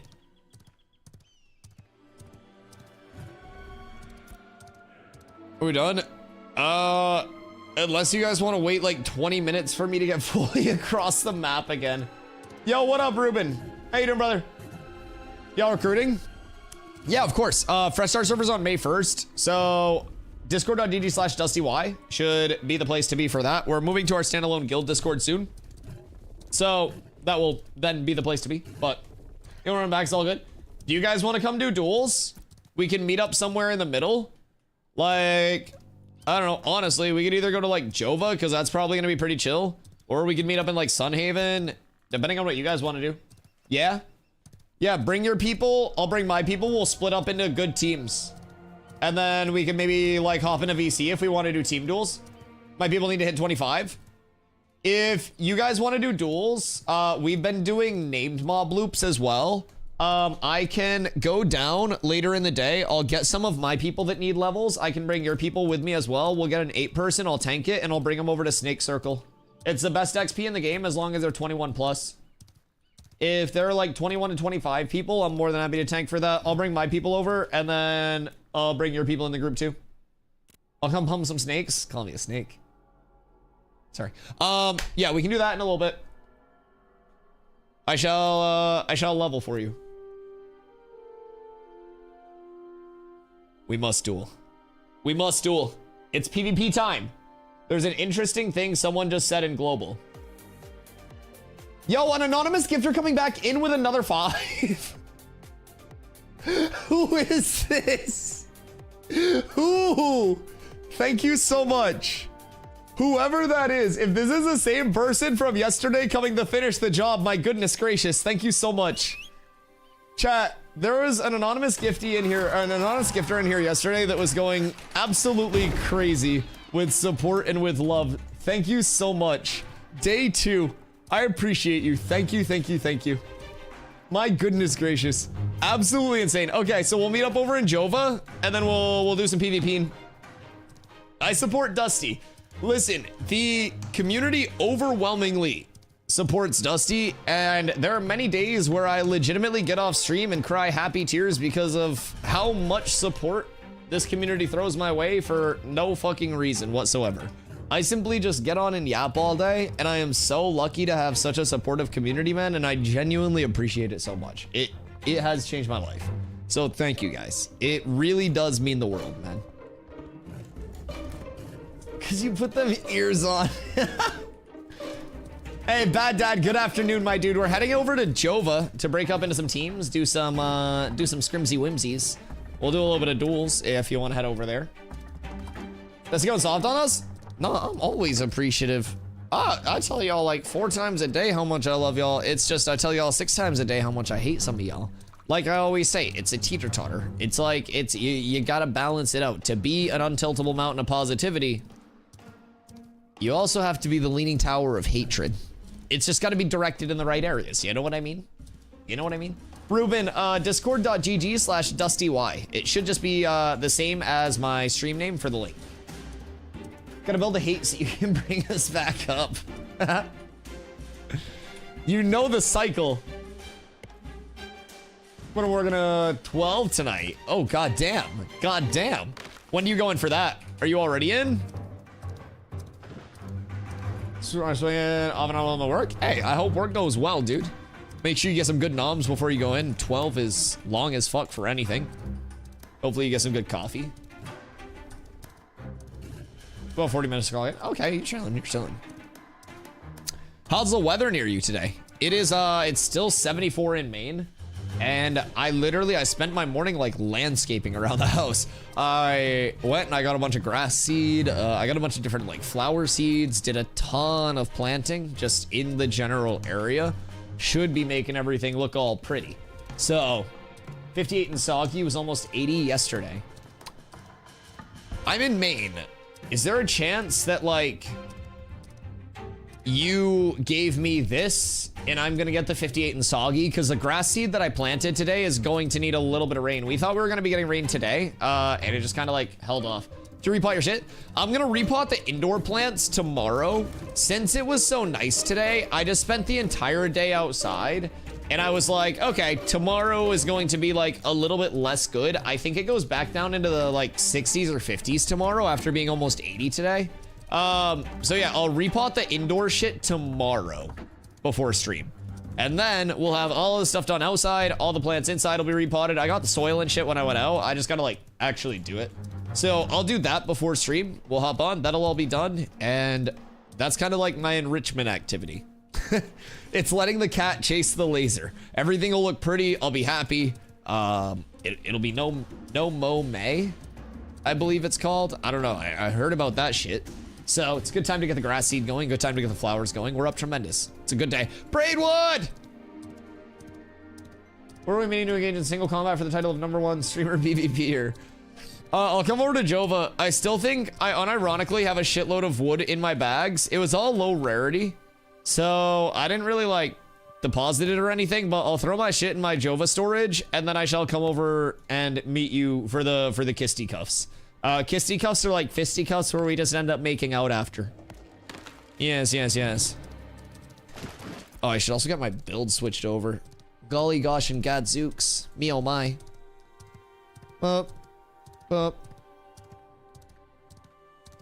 And then we go here and we'll go shield slam, confirm choices. Is there anything else that I am missing? No, I think we're chilling. I think we're chilling. Can I kisticuffs 2v1? I mean, you got tulips for a reason, Shock. I mean, I'm just saying. I'm just saying. Yo, what up, Texas? How you doing, brother? Hope you're having a fantastic day today. It's a beautiful sunny day near me. I got my outside time. I avoided a sunburn by the feel of it, although my forehead, unironically, may be a little crispy. Like, I was outside all day before stream. It was beautiful. So, happy to be inside, though. I got the windows open, so I'm still technically getting sunlight. I'm still, like, outside. I literally touch grass. I put grass seed down. It was in my bare hands. So, it was great. I had grass beneath my feet. More grass in my hands. I had the whole world in my hands. And it felt amazing. Now I need some fucking rain for those seeds. What you getting up to, my dude? Fight with lips only. That'd be reasonable. I mean, you going to TwitchCon? I know you're like in Japan, but TwitchCon's on the West Coast. So wouldn't like Japan to the West Coast of the US actually not be bad?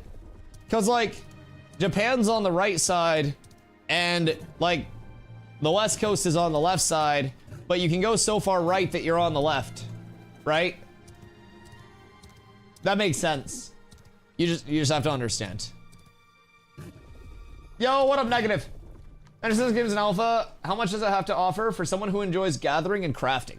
So, right now, we are actually in the middle of an entire gathering, refining, and crafting rework where they are adding in dynamic spawns for like gatherables. Previously, it was like a placeholder system where if I chop down this tree, if I chop down this tree, it would respawn 4 hours later as that exact same tree in that exact same spot. So previously, what we ran into at the start of phase 2 were some situations where people would find a high rarity, high tier tree or mineable or anything, and they would just camp it out on a timer. So Intrepid responded to the community feedback saying, hey, this fucking sucks. And they started implementing an unplanned change where they addressed all of the gathering, refining, and crafting issues. So refining is getting huge quality of life updates. Previously, well, currently, you're not able to select custom job sizes or mix rarities of materials for refining. That's getting changed. So huge quality of life. And honestly, just to summarize like how important gathering, refining, and crafting is in this game, it's the most important thing, even for a PvP guild. Ashes is hugely community based. And as a result, if you're someone who typically wants to play as a master crafter, you're gonna have to go fuck yourself a little bit in the nicest possible way. So there are 22 professions in Ashes of Creation. All of them start as novice. 5 novice can become apprentice at level 10. 4 apprentice can become journeyman at level 20. 3 journeyman can become master at level 30. 2 master can become grandmaster at level 40, which leaves you with a total of 17 novice, 1 apprentice, 1 journeyman, 1 master, and 2 grandmaster, the highest level 40 to 50. So you have to specialize your character in a certain loop within the crafting, refining, gathering system, and take part within a community or at least multiplayer trade to output basically like the total piece. Now, the benefit of crafting and why it is so important. If we pop over to Ash's Codex, I always keep this website up when I'm playing, just in my tabs. You go under Artisan, Crafting Calculator. I'm going to be crafting a long sight bow soon. So if I don't typo, we'll go long sight bow. Long sight bow is a long bow. And down here, you'll notice a scale. This is the rarity scale. So there is basically a range where something can be poo-poo to better before it goes green, where it can be poo-poo green and then better green until it goes blue, so on and so forth. Here, you can input the materials you're using as well as your crafter quality rating. And the crafter quality rating is based on buffs, gear, and other things that you farm up. So crafting is the #1 way to get high rarity controllable gear piece outputs. So it's important on every single scale of the game, whether you are PvEing, whether you are PvPing, to have crafters for every single thing in-house, always available, gatherers supplying those crafters, and people refining everything from the gatherers. It is huge to have every part of that directly in your community. So I would say if you are someone who is specifically gathering, refining, and crafting, it's going to be a really good time to get in, provide feedback on these ongoing changes, these systems. The systems will actually be like brought up to what they're supposed to be in their final iteration over the course of the next few months. And then we have the Fresh Start servers May 1st, where you could kind of get used to everything, see which trade skills you wanted to go into. And then on August 4th, we have another wipe where you'd be able to be like, all right, time to double down, take all the knowledge that I got and implement it. That almost sounded political. Hoofs. Funny enough, I thought that when I said it. I was like, wait a second, that sounds kind of not the best. Kind of less than ideal. But I meant traversing the earth. I meant like Japan to San Diego. I don't do the P word here on stream. I don't do it in general. I don't enjoy it. It's all gross. But yeah, so just sorry to yap your ear off. Huge yapper, but massively important. Massively important. The game has a lot to offer, a full loop. And then honestly, on top of it, there's another element, because even if you want to craft, you have to farm up the PvE content for the stuff that you want to craft to get the recipe to craft those things. So the fuck is all this braidwood? So to craft that long sight bow, you would need to do Carfin, which is a dungeon, to get the drop for the long sight bow, or do it until you get the recipe, give that recipe to your crafter, then get the the braidwood to craft it, and then give that to your crafter, craft a high rarity one. It's nuts. They should implement axes and dual wielding. Oh, they have many more weapons on the table. Yeah, so weird. They have a lot of things that are in development. More weapons that are being added. Axes, one-handed and two-handed. We'll get two-handed maces. There will be a two-handed spear. So yeah, definitely a very good amount of things still coming in. I forgot to switch this over. I was wondering what was going on there. There we go. Okay. But yeah, they're gonna have a ton of weapons. A lot of customization within those right now. Like, we only have a few in the grand scheme of things. And keep in mind, every weapon will continue to receive a physical version and a magic version. So you'll be able to just put whatever you want on whichever class. You just have to make sure that you have the right scaling thing. You know what I mean?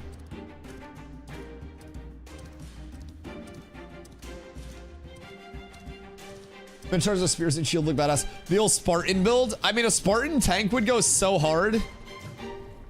Just in terms of like the aesthetic of it. Shaw, Kello.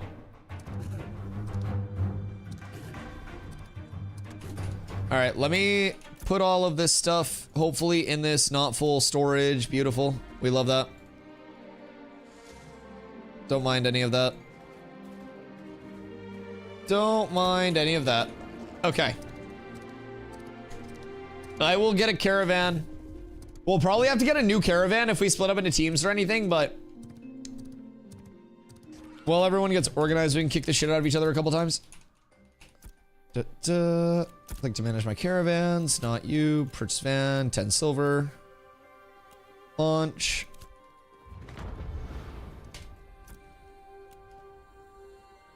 Duel system when? God, I can't wait for duels in arenas chat. Found a heroic flares flesh ripper, 3281 fizz power for 20 gold. Seems broken for a level 10 item.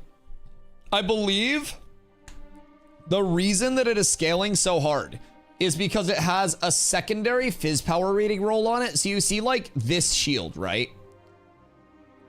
So this fizz power essentially also goes over on that flares flesh ripper. So that's what we're understanding. Hello. What'd it do?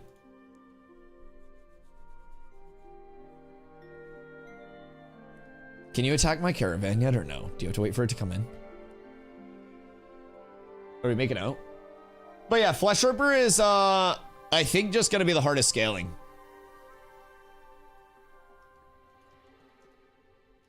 Yeah.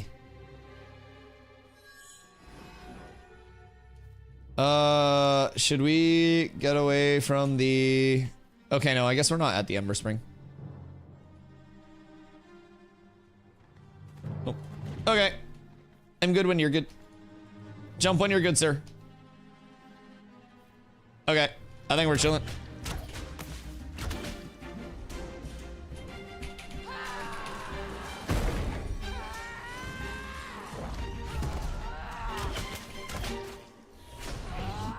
Wah. I'm playing this so sloppy. I always play off my reflect for my first initiate, and I just didn't get my reflect, so it was a super awkward like intro.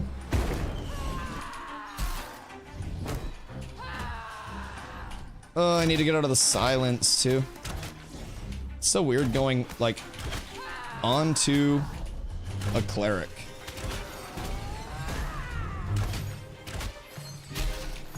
Oop. The life.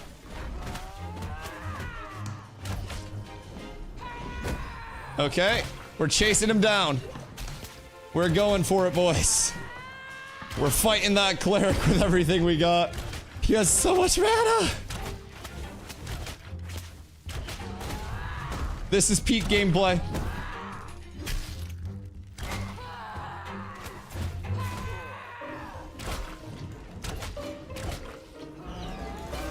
I gotta make sure I keep my mana up. It's like, I think that's my biggest risk of dying is just going oom.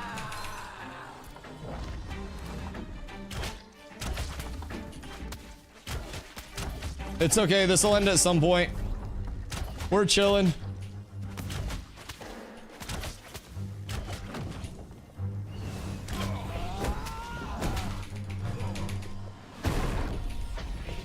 No, the silence! I had another double slam set up!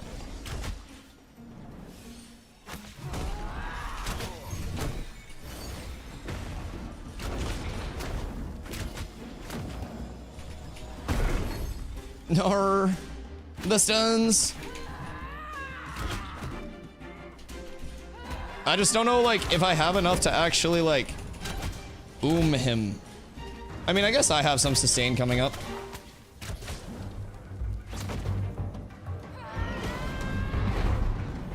I'm kind of chilling here. The cleric in 1vs is so good. It's so hard to take down. He still has so much mana, chat.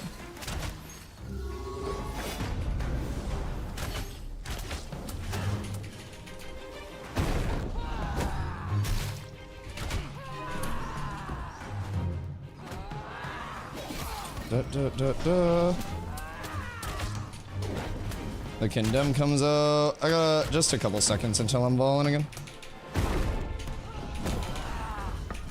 The miss is tragic there, no.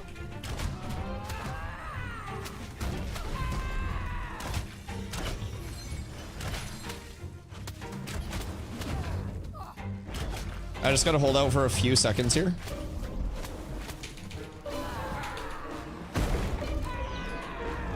There's so much sustain.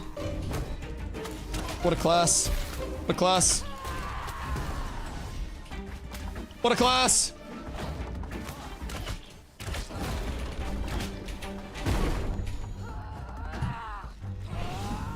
I don't really know, like, what my options are here.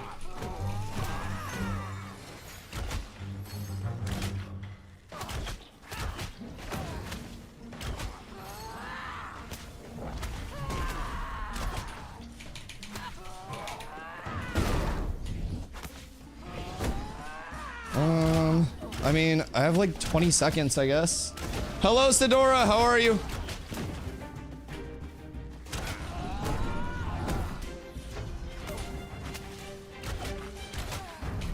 This is fine.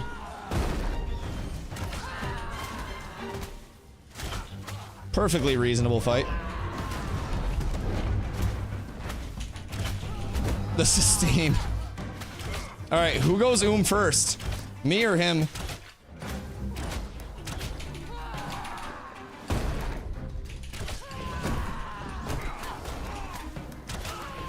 He's got to be almost dead here. Nice, we did it! Woo! We killed the cleric! Oh my god! Oh, that took so long! Holy shit! How long was that fucking fight? Oh my god. Dude, it's such a long process. Oh my god, the fucking mana's infinite. GG's, dude. Oh, there's so much mana. The news drop yesterday was awesome. Oh my god, I loved it personally. I was a huge fan of the news yesterday.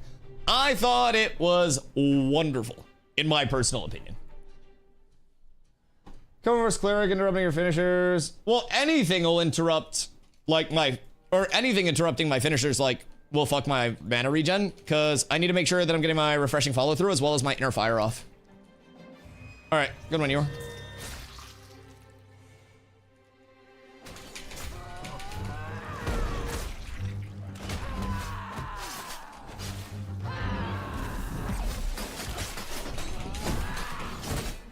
Boop, boop.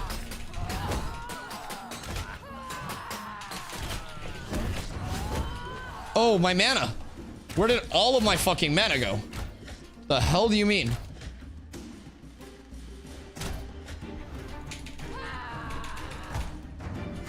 That's disgusting.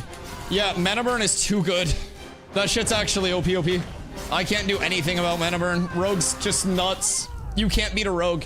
Nothing beats rogue. Nothing beats rogue. Mana burn's too good. That can't exist. Oh my fucking god. He hits you twice and your mana's gone. What a balanced class. Tank this, tank that. Holy shit. Rogue OP. Rogue is dumb. Mana burn needs nerf. Mana burn is disgusting. It's like, I blinked and it was gone. Yes, yes. Rogue legitimately hits you twice and your entire mana pool is gone. If he were to hit Derek's mana pool, it would also disappear in 2 hits. Rogue is fucked. It's so good. The only way that I win that is if I get a reflect off initially and then like trip him before the mana burn comes in and then just one-shot him. And like, I can't one-shot, I have to get him in a full trip combo, but oh my god. Oh my god. The mana burn. That's like the #1 thing where you're just like, yep, I lose. And to put in perspective, like how long my mana lasted the fight before versus like how quickly it was gone there. Like I as a tank was playing my mana for multiple minutes before. Those were the new 2-hander and scaling of power makes, oh dude. Oh my god, everything scales off power. Yeah, mana was nuts. I legitimately think one combo, my mana was gone. Now like my only answer to that, and that's actually why I went over here, because I can just, I try to build up slams and try to get an initiate, right? With reflect, and then I reflect into pulve, slam, trip, slam, rush, slam, slam, and then go into more. So that's a goal. Is our title mana each time, head you both open, and if you hit 50 mana at the same time. We don't run it back. I'm not ignoring your chats. I'm just mad at fucking Shockums for being a filthy rogue player. I'm angry. Filthy, stupid, goddamn fucking rogue. Oh god. Rogue's gross. Yeah, the two things that like tank struggles with is rogue and infinite sustain. Like those two things are rough for tank, because unless I can just full CC fuck somebody, it's kind of rough. So like DPS, I can just send a reflect back, like win the trade, and then go from there. But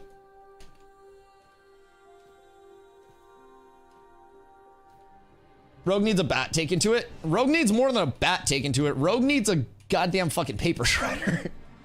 But no, the kit's really good. It's just the numbers are fucking sicko mode. Like, the mana burn mechanic is fine. I just think Rogue's damage is wild. Wild. All right, jump whenever you're good.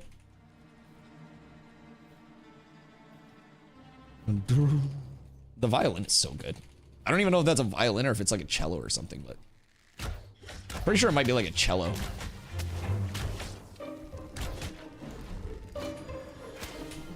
That's fine.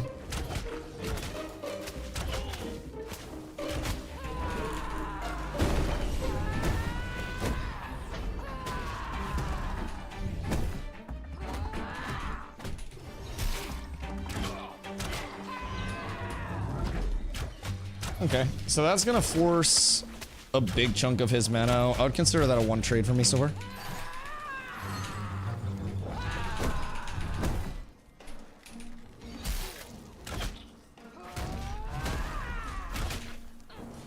I just need to make sure that I'm not throwing away my courage too early.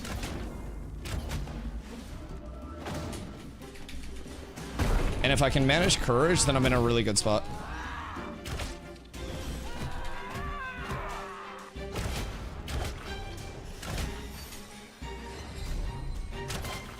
I have a little bit until I need to worry about self-heal for right now. I keep walking into his chains too like a bozo. I framed it. Very good.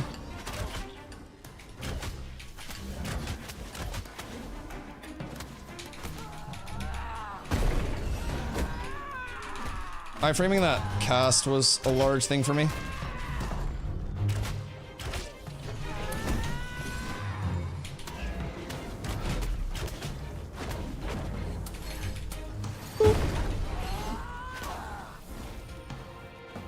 Why am I just 1v'ing like all of the classes that don't lose 1vs? I guess it makes 1v'ing everything else easier, right? But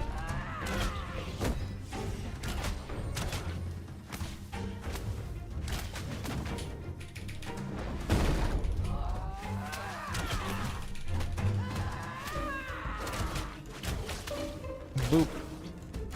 It's rough out here. Tough time to be me. There are very few things in the game that are rough, but it's the class that can infinitely heal itself and double dip scaling and never lose mana, and it's the class that can burn all the mana. That's Cleric for you. GG's, brother. Honestly, the first one was probably only because you were out of build. A Cleric should really never, I think, lose a 1v1 to anything other than a Rogue. Genuinely. So I'm not in PvP spec. Well, in all fairness, you're also playing a Cleric in a 1v1, and the only way that a Cleric loses a 1v1 is getting mana drained, and I just don't have the mana drain for that. That's legitimately it. I'm playing against two things that just fuck me. You fry Clerics on fighter. Brother, we're dueling. Feel free to pull up, Saker. Feel free. We got the duels. Because I'm pretty sure, like, if you fry Cleric, I was beating you with a worse gear set than I have right now. So that leans into, like, the synergistic things. There are more ways than mana drain to kill Cleric. Unfortunately, as a tank, we don't really have a ton of those out-sustain options. Unfortunately. Like, in a 1v1, if you're a Cleric dying to things other than just, like, in this meta, like, mana drain and shit like that, then something's going wrong. Maybe, like, a raw glass cannon can outburst you, but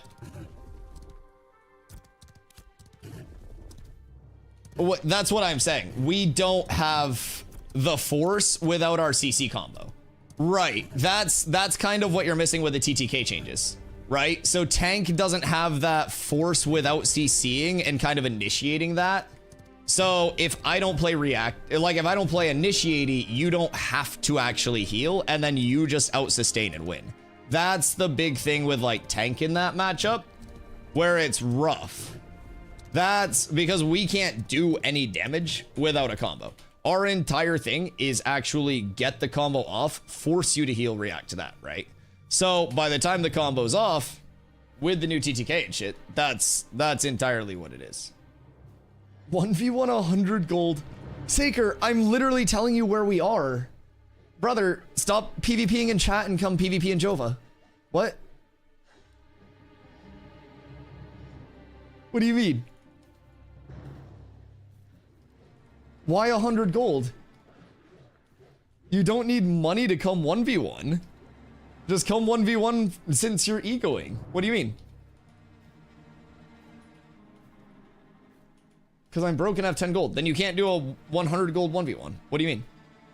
Yeah, so just come duel to duel. What do you mean? Want to run a different finisher on your melee than refreshing to deal more damage? Because then I don't have enough mana to sustain in the longer fights. Oh, sorry. No, like, finisher is just going to add the instantaneous damage for me to just be like, okay, yeah, I win this trade, right? That's the biggest thing.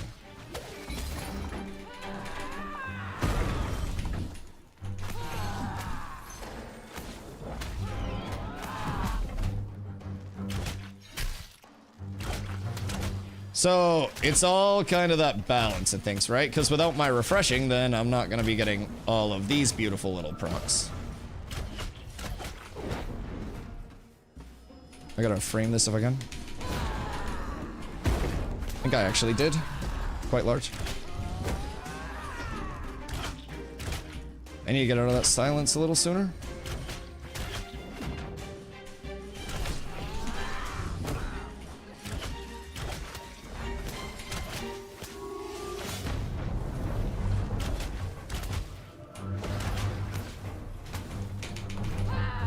No, that was supposed to get him.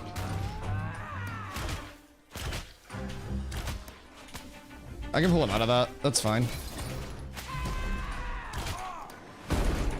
Then I got... That was his front. That's unfortunate.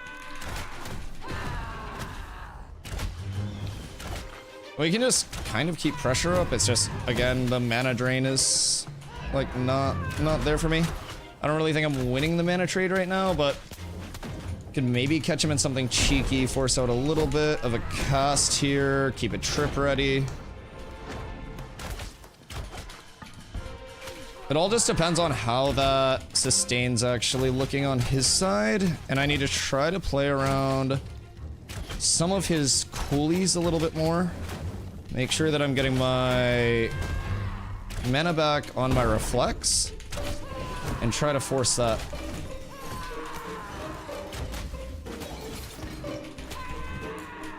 Oh, that miss was unfortunate for me.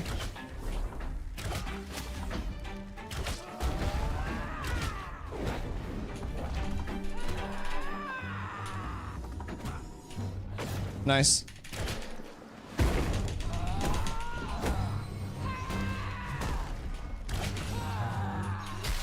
Must do more damage. I mean, so my end, it's looking okay right now as long as I can just manage my sustain a little bit. Just gotta be aware of what's going on there. Get a couple grit stacks up, play the life a little bit. Get my shields up here. And I can trade just a little bit. I'm just gonna play it super slow. Can't cancel that, bitch.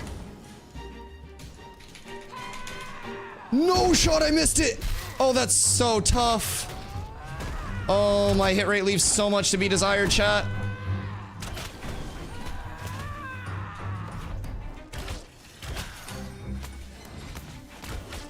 This is fine, though. Oh, I rolled into that. I shouldn't have rolled into that, of course. But it goes without saying, right?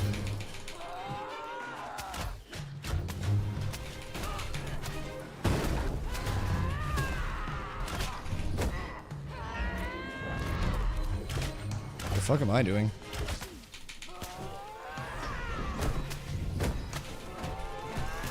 Get out of that.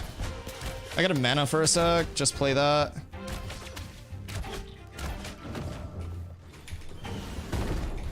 He should be relatively low mana soon. I feel like I'm actually playing that trade well at the moment. Just gotta be aware. I got 5 seconds until another reflect. Gotta play off that as much as I can.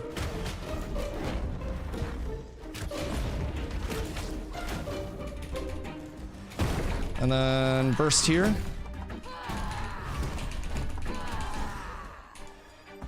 Get my shields up, and we can get some mana up. 3 seconds until I reflect. 10 seconds until I heal.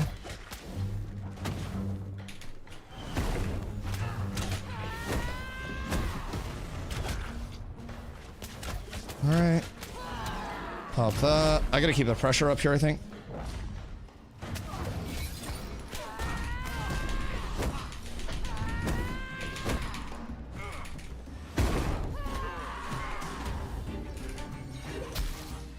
Okay, so that's a full heal for him. I'm a little here. Just gonna play my life, save up for a reflect. We'll get a reflect off here. I'll probably try to drop something big. Although he's probably getting pretty low as well. We'll see what we can fish out here. Because he's not gonna have a lot of mana left. There's no way that he can.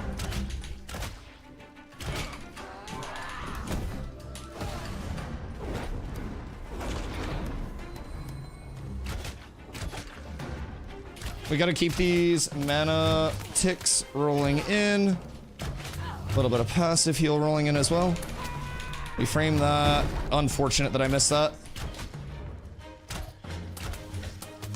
We'll just keep the finishers going.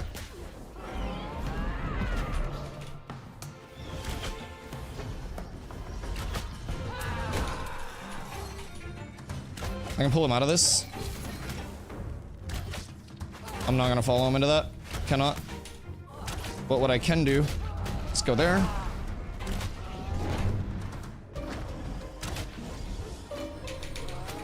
I kind of fucked that reflect. That's so unfortunate.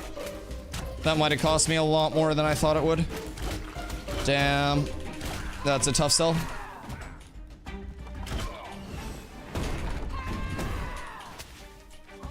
I don't have a lot to play off of now.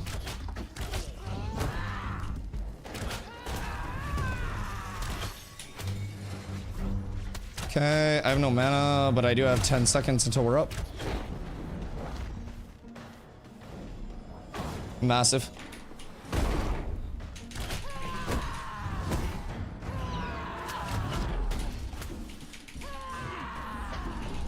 This could be it.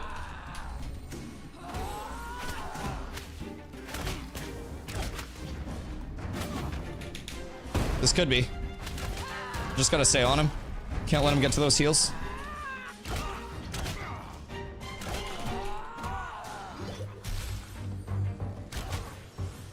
Get back here. He's gotta be close, right? He can't have much. He's gotta be right? Nice. Okay. Jesus. Good fight. Good fight, good fight, good fight. Whew. I think I was just inting too much early. Holy shit. That is a war of atrophy. I think I just gotta, like, never go near you. Unironically, I think I need to play a fucking ranger. Yeah, these are good. These are good. 1v1ing more classes just helps figure out what to do against them. Shock, let me try to avoid your mana burst again. I would enjoy that.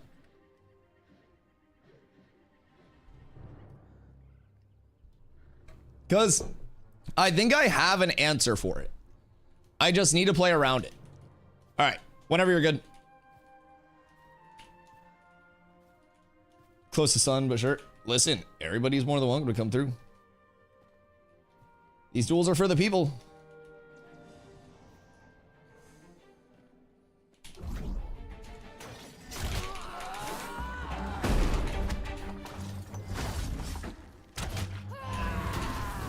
I've just got to CC him, like, through his initial, like, duration.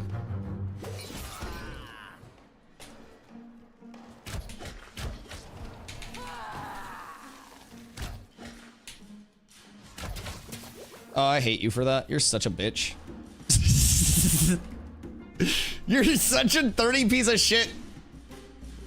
Stay away from me! I know he's somewhere.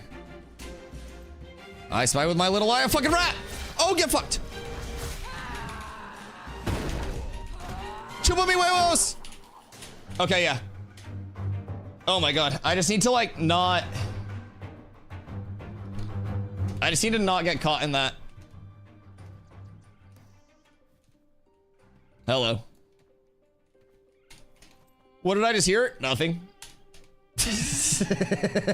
Not a single thing. What do you mean? You didn't hear shit. How are you getting mana back? So I have refreshing follow through on my finishers. I have inner fire on my bow as well. And then I have the reflect augment where I get 20% of, well, up to 20% of my total mana with reflects. So yeah, Timbo reflect. So reflect is the 3-second duration. I can basically, like, anytime I pop it, the next hit within 3 seconds is reflected back at you for up to 900% total of my fizz damage. And then I get the mana back, and then it trips you when you get hit. So I use reflect as both like an initiate, because after you get tripped, I pulve you. So I have a guaranteed crit after you've been tripped. So with your casts, I essentially try to figure out when you're fast casting and when you're slow casting. And then, like, if I'm not popping it on one of your autos, like, I'll try to interrupt a lot of your combos. Or the second you go into, like, a wand finisher, I'll also hit you with one because that's when you're, like, locked in. That'll interrupt you. That'll let me get the pulve off on you. And from there, I can just get that, like, big kind of, like, burst, right? So, oh, do you ever research it? Oh, what am I doing? Yeah, same. We've just recently, with the new TTK, started to get into dueling. So basically, my initial response to everything is always, I fucking hate that, that's stupid. And then I make myself so angry that I refuse to misplay against the thing again. So that's how I learn. It's just this round of, I hate you, I hate your class, you're dumb, and your class is dumb. And then I, like, try to learn what to do. It's the natural mode of any PvP gamer. Where's this stinky, stupid fucking rat? Come here, rat man. I see you!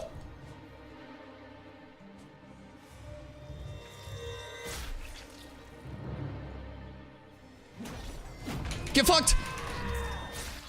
Oh, my pulve didn't go off. Whoops.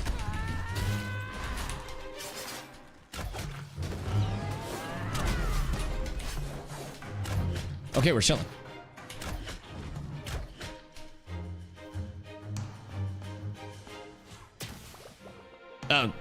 All that for a sleepy? Can I reflect the sleepy because it doesn't do damage? Excuse me, sir. All right, that's fine. You know what?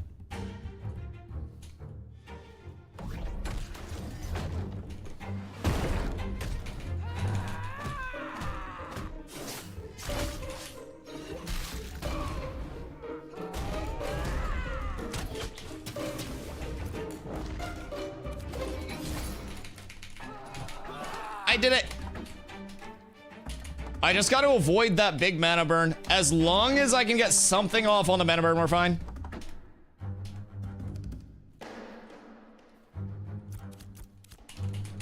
That's the biggest thing for me, chat. It's the mana burn itself. Ragnar, what you getting up to today, brother?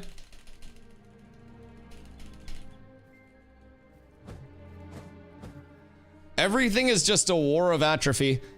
And then I just gotta play around, like, optimizing my gain from indom and shit. Daggers are actually nice because of the poison build. 2 hands too slow. Yeah, do you think it's just like, even with daggers, do you think if I got the interrupts off on you like that it would do anything? Or do you think that you'd just be full fucked? Like, even with the daggers? That's probably, like, my biggest question. Because it seems like if I can actually get the counter out and stop my mana from just disintegrating, then that can be large.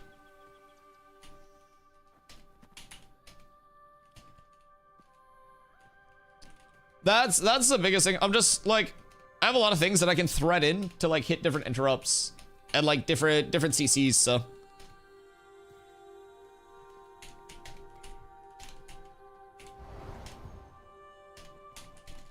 I also need to make sure that I'm utilizing Grap more. I don't know, I feel like I underutilize it a wee bit. Just personally, but I'm pretty satisfied with this so far. I am liking the kind of like triple slam potential with the slam thump into rush. I could get 4 slams off technically. I just need to get more familiar with it so I'm not like fumbling the inputs, but once Jesus Christ, look out guys. Holy shit. Once I get a little bit more familiar with like the weaving of 4 fucking slams in, that should be a pretty solid startup, I would have to say. I see a rogue. Where is this rogue? Wherefore art thou, rogue, you? The combat music starts when he gets close to me. That's how I have the indicator.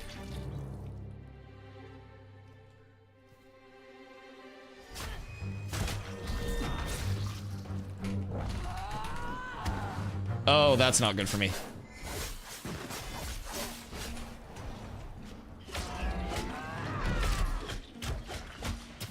This is fine, actually. I'm not in the worst spot here.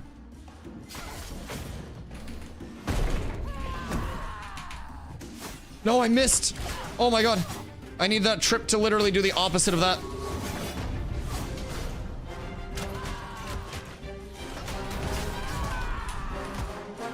That's tough. I missed 1 trip and my mana's gone. GG. Rogue gameplay. I missed 1 fucking trip, man, and my mana's gone. Oh my god. I literally one tremoring strike and I'm just dead. Oh, that's so bad. Fuck me, Rogue is so tuned. It's so grossly good. Oh, that's so bad. Dude, how in the world does one singular mistrip result in my entire mana pool disappearing instantaneously? Fuck. Oh my god. Maybe I should just get more mana back. Like, maybe I should have just a 2300 give me back that much mana ability to deal with Rogue. Perchance. You know what I mean? Feels so much better for stacking. Yeah, is it gonna be on every hit? Because your hit frequency is gonna be a lot faster. What about short bow? Would short bow be the fast stack for ranged? Because like I feel like if you're just trying to stack, you go into short bow with like an arrow arrow storm, was it? I think arrow storm. What to do when I lose my mana in 3 hits, chat? Open to ideas. Maybe simply don't lose my mana in 3 hits. I'll try to hold on to it more. I think that might be the play. Okay. Do your worst, Ratman. Without its 88%. I mean, they do be fast. Try to save your CC break. I did save my CC break and then I got CC'd again. I broke his first CC and then he had another CC. You have to remember, he has like 3 incaps. Dodge away. Oh, I didn't think about simply dodging. Yes, you're right. You're right. And then the fact that when I did dodge away after the second CC came out, he was in my ass. Hey, Gravon, what up? Hello. I simply didn't think about it.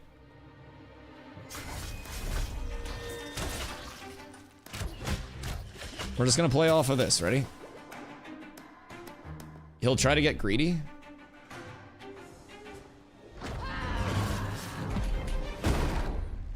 They always get greedy. Dude, I'm here for so fucking long, man.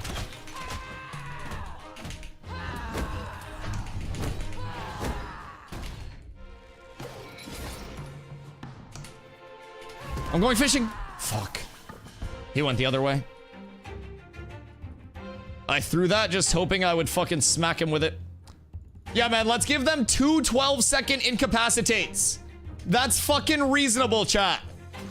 Why don't we give them a third 12-second incap? That would be super sick. Give them more incapacitates. Why don't you just give them chloroform? Just let them fucking molly me. I don't know. Oh my god, I got a tomahawk kill. Dude, I feel like Rogue just slips things in my fucking drink. That's the vibe I get. I'm vibing, I'm minding my fucking business, and then, and I'm just, I hate Rogue. Cosby's back. Cosby's back is insane. Oh god. Those trips that you throw out are annoying as fuck. Good. I hope you're as annoyed as I am. I hope we equally hate playing against each other because fuck you, buddy. I hate this shit. Fuck your mana burn. Fuck your stupid expanded tool belt with 17 fucking sleep darts in it. Fucking KGB ass, agent ass tool belt. PvP in this game is meant to make people revert to their primal state where we're all just beating our chest. Just hate getting knocked down and then hit for 2k. Keep in mind the knockdown itself also hits for a decent chunk. Yeah, well, not 2k, but 1k. It's all about the combo. Wait till I start getting so my goal, I can't do it against you because I can't build up my courage like that, right? But if I build up all of my courage, I can basically trip, pulve, slam, trip, slam, rush, slam, slam, and then go into more damage. So that's the big goal. That's the god combo. Hoofsay! Are you in from the lawn yet? Or are you still braving the outside times?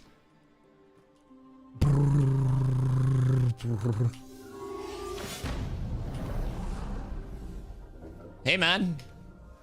Hey. I know where you are. Fuck me in the butt. Why do I have my melee out? I can't see my weapons. Bim bam lam Wasley. All right, man. What you doing back there? Yeah? Yeah? Is it like that?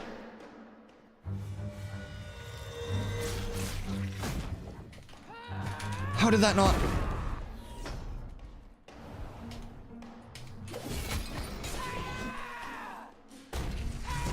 Oh, sorry, I hit your mount. That's my fault. You interrupted my fucking Indom cast. That is so bad for me. RIP my mana. I've just gotta trade it. Oh my fucking god. Oh, I'm dead!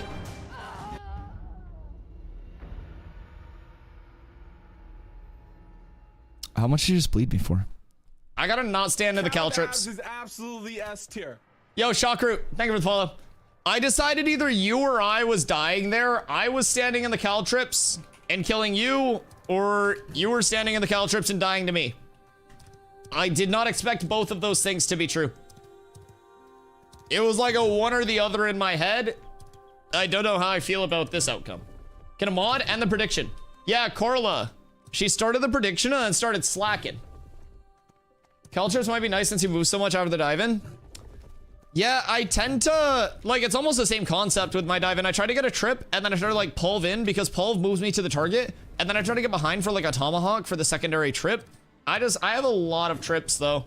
So, yeah, I just gotta, the biggest thing with me is if you can lock down my movement, you can get my, like, reflect out and my CC break. I'm pretty much just like a sitting duck. Because whenever I'm in a route, I'm just like, okay, I guess I just sit here and take this, right?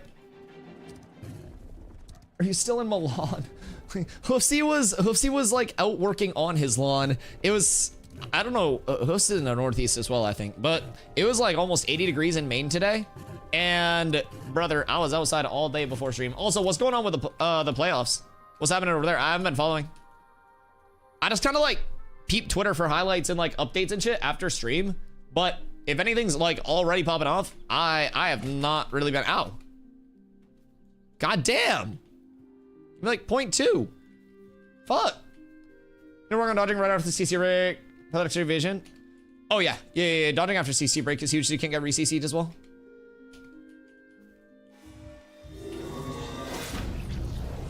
We hold our ground.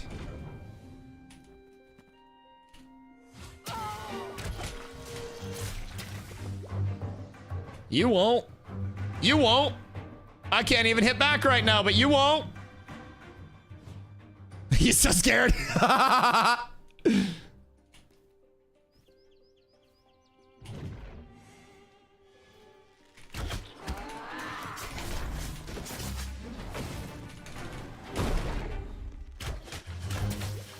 There is so much sleep. Jesus Christ.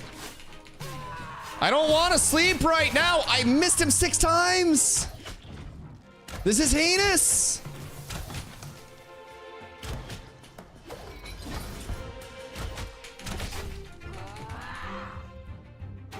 Brother, I just tripped you and I still lost the trade. Worst trade deal in the history of trade deals possibly ever.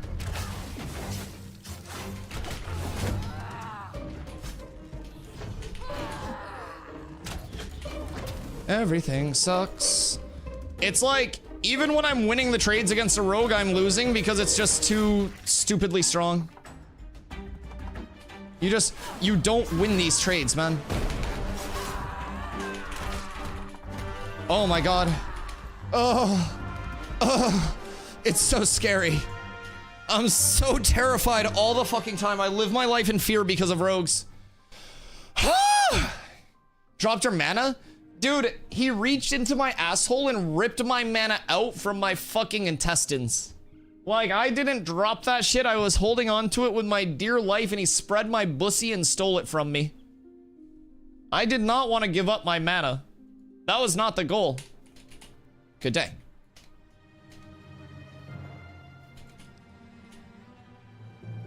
I am ready when you are.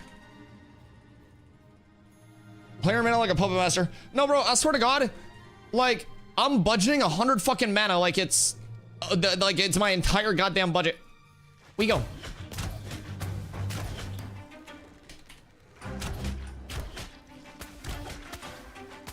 Do.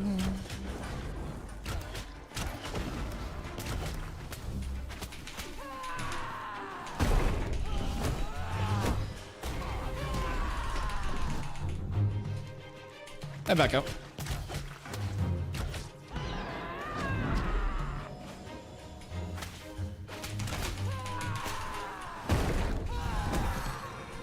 Very nice, very nice. I'm happy with that. This is good so far.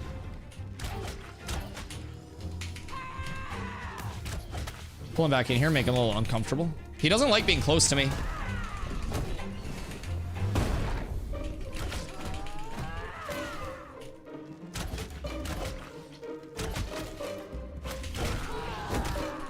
Stop.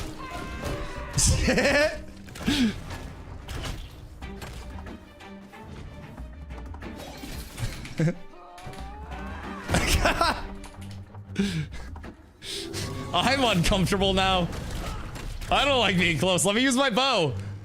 My melee weapon isn't even set up for PvP. I don't have that accessibility. It's not in the kit.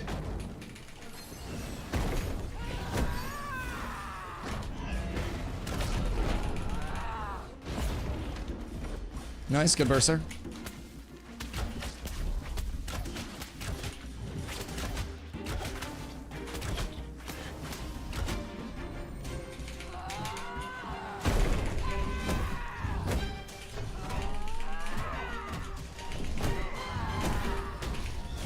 Oh my god, that burst was actually so good though. Holy shit.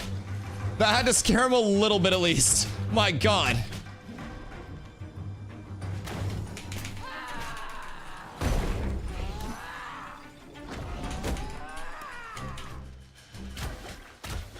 The burst is bursting today, chat.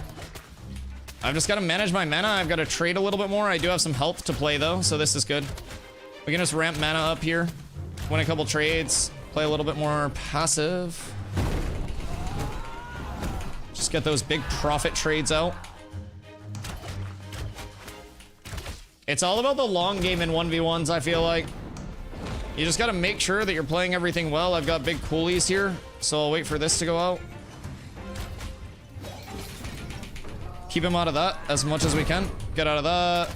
And then here, we're going to up.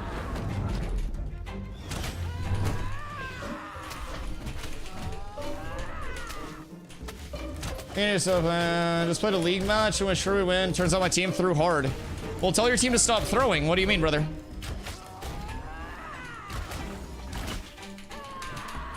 Yeah, just, did you ask them to not throw and tell them that you wanted to win? I feel like that would be a very good option.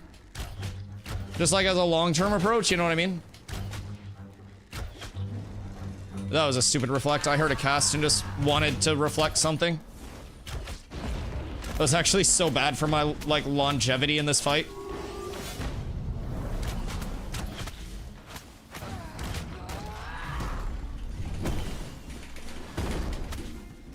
Boop, boop. Although, I can probably still be fine here.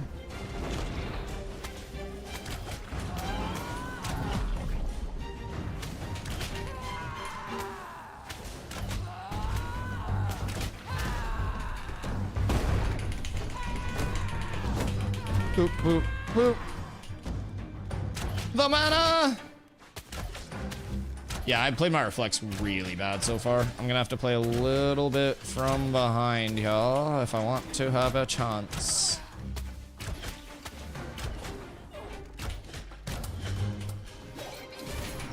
That's actually a very well-timed trip.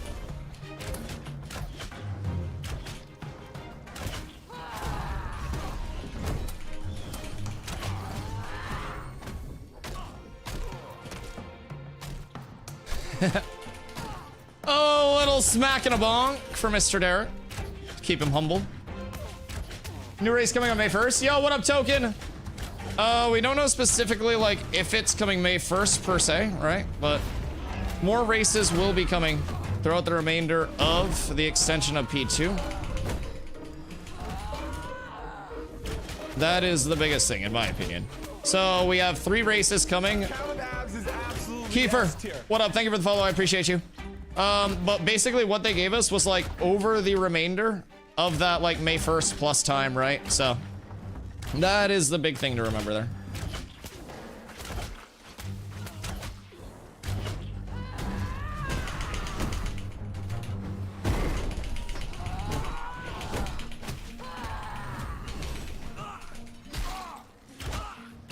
I don't have any more mana.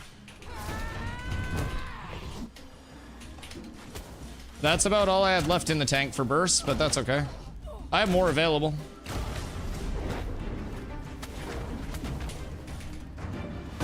Just gotta be smart about it. We should be fine here, though. That should have been a frame, I'm not gonna lie.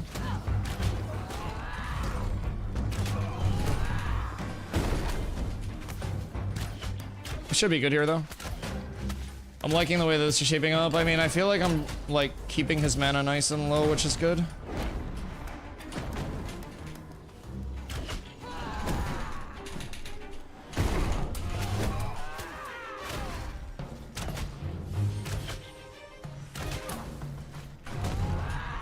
It's unfortunate.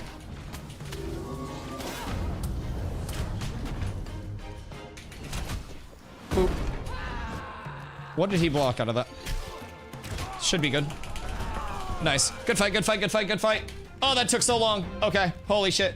Okay, I just played a League match. Was sure we'd win. I read that. You do need to stop playing League. Token, what up, brother? How you doing today? You didn't mean to do what you did at the end there? What do you mean? CCJ? Yeah, I always mean to do what I do. Just got lucky. That's so long and drawn out. Okay, didn't know if it was just meant sometime around May 1st. Yeah, so all of those changes were like throughout the May 1st to August 4th period. Think of it as like phase 2.5, right? Do you think people are gonna play Fresh or Merge server? We are going to be playing Fresh. I know a lot of other communities are also gonna be going over to the Fresh servers. Fresh servers will probably be the place to be overall. All right, ready when you are. All the top guilds and stuff, some of the player base will be there. You also have the wave 3 packs that are opening up, right? Very important to keep in mind. Like with the fresh start servers, the wave 3 key holders are still going to be able to get in. And with that, you have an entirely new wave of people getting in. So, like, that speaks for itself. But I don't think people will really want to start their entirely new characters on servers where everyone is just geared to the tits already. So something tells me we'll see a lot of people going the way of those freshies. This is gonna be scary. It's all about how hard of a reflect I can hit here in his combo. Not bad.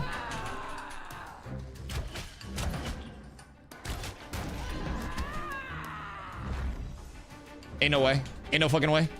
I see you, bitch. Where are you? He's left. He's middle. I heard him. He's up here.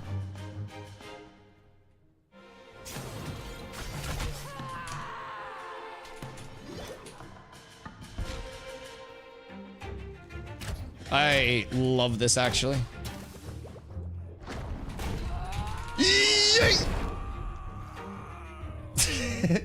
GG's. That tomahawk went so far. It went so far. Do you know if there will be an EU Fresh Start server or just NA? I have no idea because I don't know like what the EU player base is looking like, right? Because with EU, if they did a Fresh Start server and then the Fresh Start server also didn't have enough player base to kind of support it, then both of the servers would be dead, right? So I think the emphasis is like, from what we've heard, they're putting the Fresh Start server on East, right?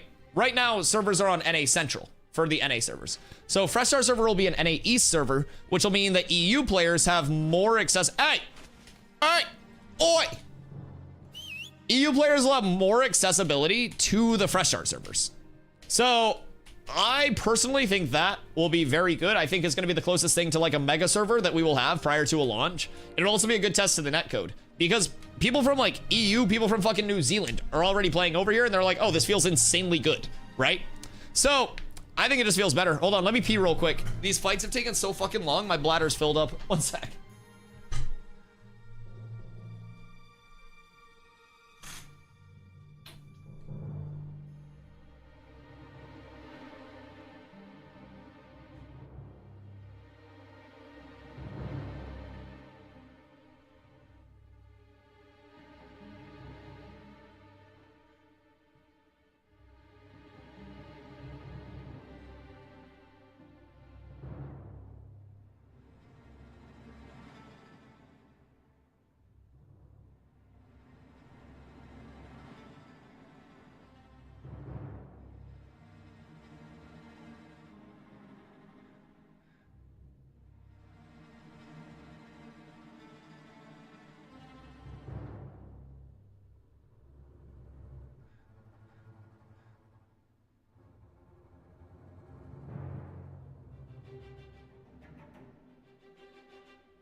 Good day, I've returned. I hope you all missed me. Okay, I'm back. Yo, what up, King Curl? Have a nice fresh start on 5-1. I will. Will you be joining us on 5-1? Yapatron, leader of the Yapicons. Listen, man, I was just fucking Piatron. I had to pee. So I went pee. All right, ready when you are.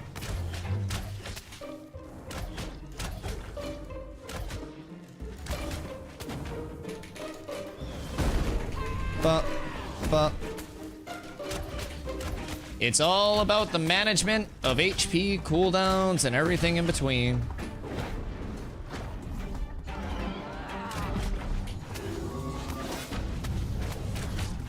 So here, we're just building, we're building. Pull him out. Get a little stun ski combo into the big burst. Boop, boop, boop. And we'll hop out of this. And we're back into the trades, boys. I tried playing on an A and it was okay-ish. Mobs kept desyncing. How long ago was that? Was that like relatively recent or was that a little bit like longer out?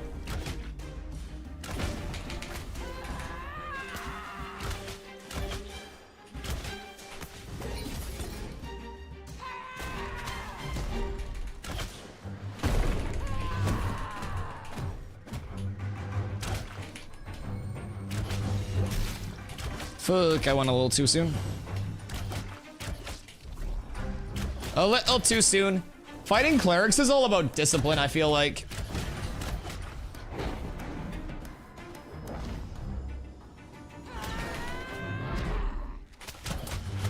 Why did I not get a self-heal from that? Wait, that's bad. I did not just get what I needed. And that might actually be, like, game losing for me. I lost my biggest, like, instance of self-sustain. But maybe I can just kind of, like, sustain it back. I just definitely need to be cautious knowing that.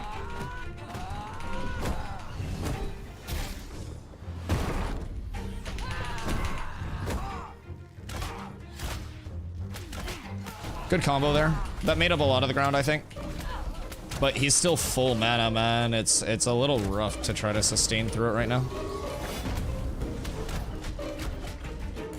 I just gotta play safe, play smart, keep defensives up for a sec.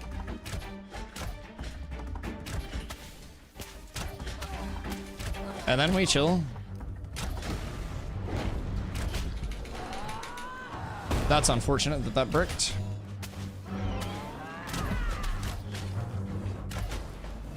I think this one's probably not going very well in my favor at the moment. I got baited. I hate not fucking looking at the casts in time. I mean, it's my own fault, right? I baited myself, but I need to play that better. You're doing a cleric? Yeah, I've been doing cleric and rogue, which are like two of the most fun things in any game to duel, you know what I mean?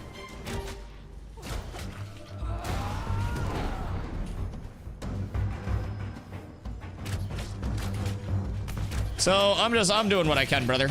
I'm trying.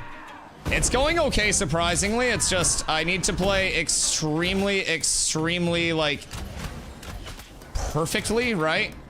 Or I just kind of fuck myself. But it's all a war of atrophy against the clerics.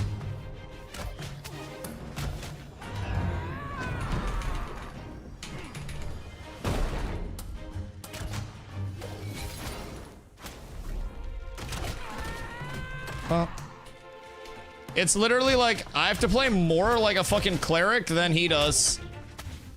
It's kind of crazy. Is that blue shield animation your reflect? Yes. It also has kind of like a sound cue with it too, so. It's unfortunate. I lost that trade pretty hard. Not the greatest for me.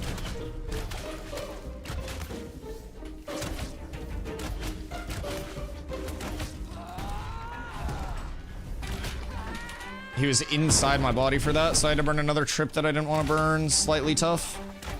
It's okay though, I have 10 seconds on my self heals. I just need to not get fucking death by atrophy here.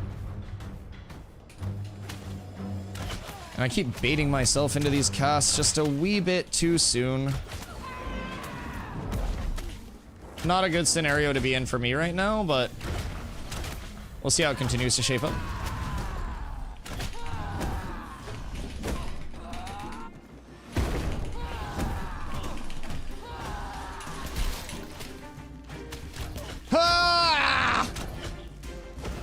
I get him so close, and then he lives forever, man. The cleric way, you know what I mean? I've fucking got my hands full, man. I need a little bit of time on this. Wait, oh my god, my fucking abilities just didn't want to actually, like, ability at all. Jesus. Can I cast? Please.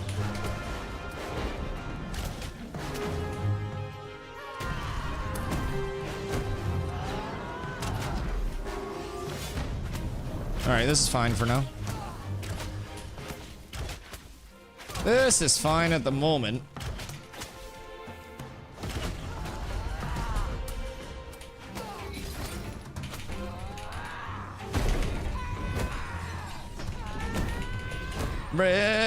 There's so much sustain.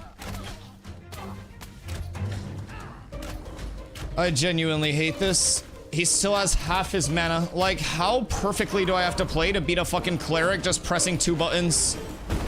Genuinely. Like, what is the actual, like, route of progression with how perfectly I have to play to beat this brain dead fucking class in 1v1s? Oh my god.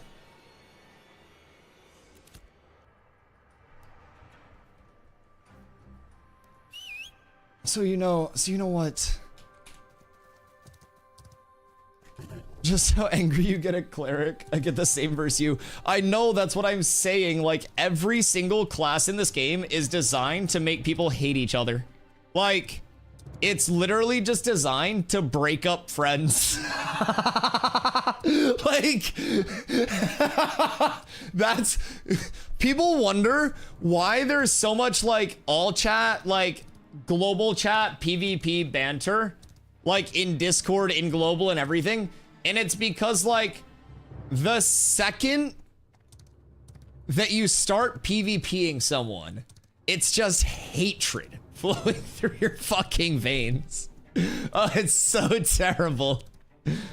Ooga booga mind. Dude, it just reverts us to our primitive state as human beings. It's fucking insane. Pure hatred. Oh, dude, in every single miss key, you feel it. You do. It's so well done. The new TTK is great, though. I mean, I am having a ton of fun with these. It's way better than it used to be. The fights are actually enjoyable now. Does a streamer get bits when you gigantify an emote? Yeah. Yeah, it's like 30 cents at a time, baby. We're rolling. We're rolling. It's fun as fuck. Yeah, and like, I don't know what your gear's looking like, but I'm basically sitting at 223 fizz power and 7,500 HP for these. So I'm like nowhere near Bissington, but even like hard Biss and stuff, it's not that much higher. Like, it's not that crazy right now. It's really not. I should probably switch to the looms instead of my... Yeah, I definitely should. Oh, God. Okay. Wait, you got the shield on the one? That's fucking crazy. Nice. I have... My 2 Legos are this, but these are level 10s. This is a placeholder. I need a long sight bow still. Other than that, I'm like... This is... For me, though... For me, I tried to target everything achievable like week 1. Plus long sight bow, of course. So I really wanted to make this a super, super, super attainable set very early on for fresh starts. So that way I was able to just like replicate this with minimal actual input. Oh, I just need one of them. Oh, I guess I'll take both. I'll just give away the extra. Thank you. Seeing melees use bows is weird. It's because every fucking... Well, in all fairness, against a cleric, they have so many like zone control shits that it's hard for us to step in, because like I'll get chained, I'll get silenced, I'll get pretty much everything, right? Like I'll get whipped and nay-nayed on by Silento. Wait, you two kick the shit out of each other. I want to see what the mana burn does. You two go. Oh wait, are you guys on the same team? Oh, you're on the same team. Okay, never mind. Me versus the rogue. Yo, Helios, what up, brother? We're same team. I know, I realize that. Wait, how many people do you guys have on? Because we could guild versus guild. I play mostly melee, but people run away. Well, you're also a fucking fighter. For me, like as a tank, it's about like weaving a lot of things. You know what I mean? Not PvPers. Neither are we. We're an RP guild. What do you mean? Where are you going? I hate rogues so fucking much. I cannot stand this shit. Nice. I'm not letting you stand up. You're a fucking freak.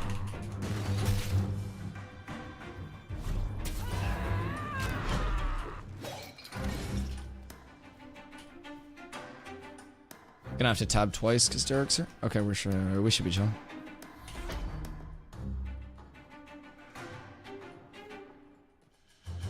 I'm just gonna be cautious of the mana burns, man. That's the biggest thing. I gotta read his combo. I gotta get his opener. If I can get his opener, I win. If I don't get his opener, I lose. Huge. Fuck you! Why do you dodge everything? Oh my god, I hate you! Stay away from me! Please, man! I'm fucking locked up. I miss everything! He's got 1000% evasion rating! I don't even have my iron ore up. This is so bad. Oh, and then he just hit me for a quarter of my HP. Yeah, GG. Very balanced. actually, lick my balls. Lick my balls. Lick my entire nutsack. Lick my entire nutsack. Lick my nuts, rogue. Oh my god. Holy shit. Sit on him. Sit on him. Fucking get him, Derek. Fucking get him. Oh, I hate rogues. Oh my god. I hate rogues. This is what this PvP is devolving me to. This is what's happening, chat. We're going primitive.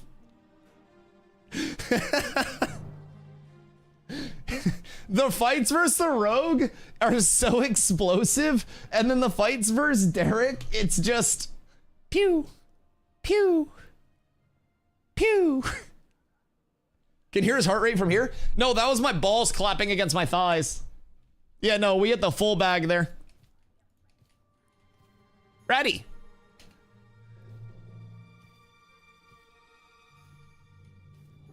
You feral wild animal. Listen, when they bring the PvP in, anything's liable to happen.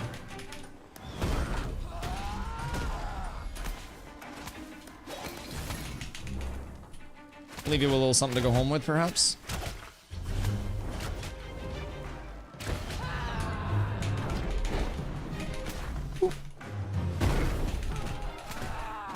I don't necessarily know that I can get any level of constant burst out on him that will have any significant impact. But I mean, if I can keep my shields up, I have HP advantage right now, but I almost surely have no mana advantage. He's gonna probably cast in a second.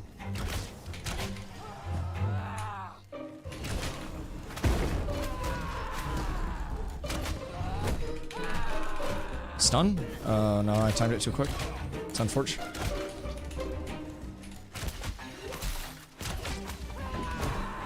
I can just get a little bit of poke in here. Dodge that. Okay, that's fine. I'll do this.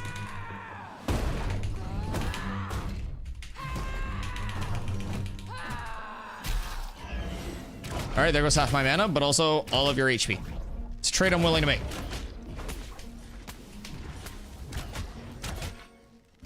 That's a good trade for me, I think. Since this fight takes 20 minutes is insane, by the way. Actual tomfoolery. Oh, I got the silence. No. Silence. Oh. Now watch me whip. Now watch me nay, watch me do.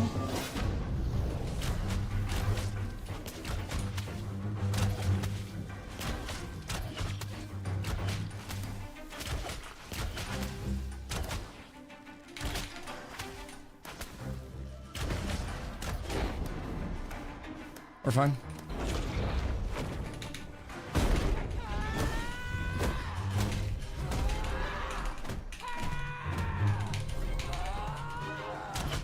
Okay, I'm actually like handling this one okay so far. I just gotta stay out of the chains. I can pull him out of that probably. It's just all about where the mana stands. Biggest thing. That's always the large denomination here, but it looks like he's got a little bit on me at the moment.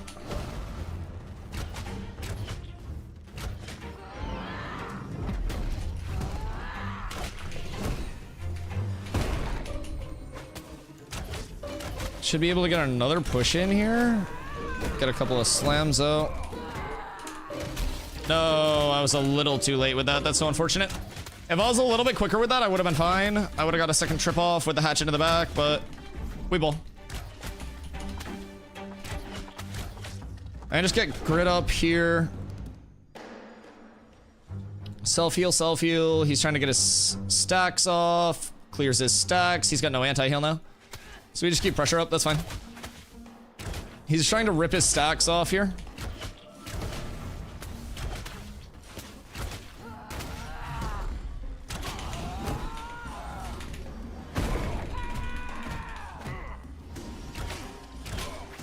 That's fine. I'm good with this. I mean, that's probably, absorption field probably not worth for me there, mana-wise. I gotta conserve a little more.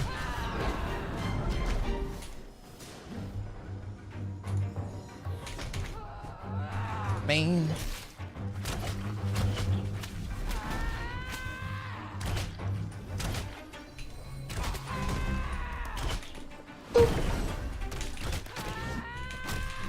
And then I should be able to get the stun off. I just gotta mana up here, get a little combo off. I just gotta keep those stacks of anti-heal up on him. That's the biggest thing. Keep my combos going up. No. Oh wait, I did get it. Okay, 15 seconds, we're good. It's a big thing for me to keep up. Because he has to try to purify those, or he just like can't win the trades at this point, which is nice. I just play around the anti-heal. I gotta get this back up. Combos up, good. So we'll get out of here. So we're basically looking at this wound stack, chat. We're trying to keep that as close to 10 stacks as possible, because that's gonna be our big anti-heal. So while that's up, we're just stacking that up, keeping it at max stacks, waiting for combos to come up. I'm playing around my heal right now. We're gonna grapple him out of his right before that hits, hopefully, but I was a little late. But here, we just go there. I'll get my indom up. I'll gap close a little bit with indom up. So we'll play a little aggro here. We'll try to get another stun if we can, or a slow, or anything of those sorts. Because I kind of fumbled that, I'm not gonna lie. Kind of played that like a goofy goober, but it does seem like he's starting to feel a little bit more pressure here. Looks like nothing's happening in this fight. Yeah, nothing is happening. So basically, I'm just trying to drain his mana and force him out while I maintain my mana, my mitigation, and play all of my defensives without using my reflect or any of my actual, like, counters, right? So I basically am just trying to keep my stacks up on him. He's trying to purge the stacks. I'm trying to keep pressure up. And if I can do that, then it'll be very hard for him to actually play the game. So I basically just try to be as annoying as humanly possible to this man.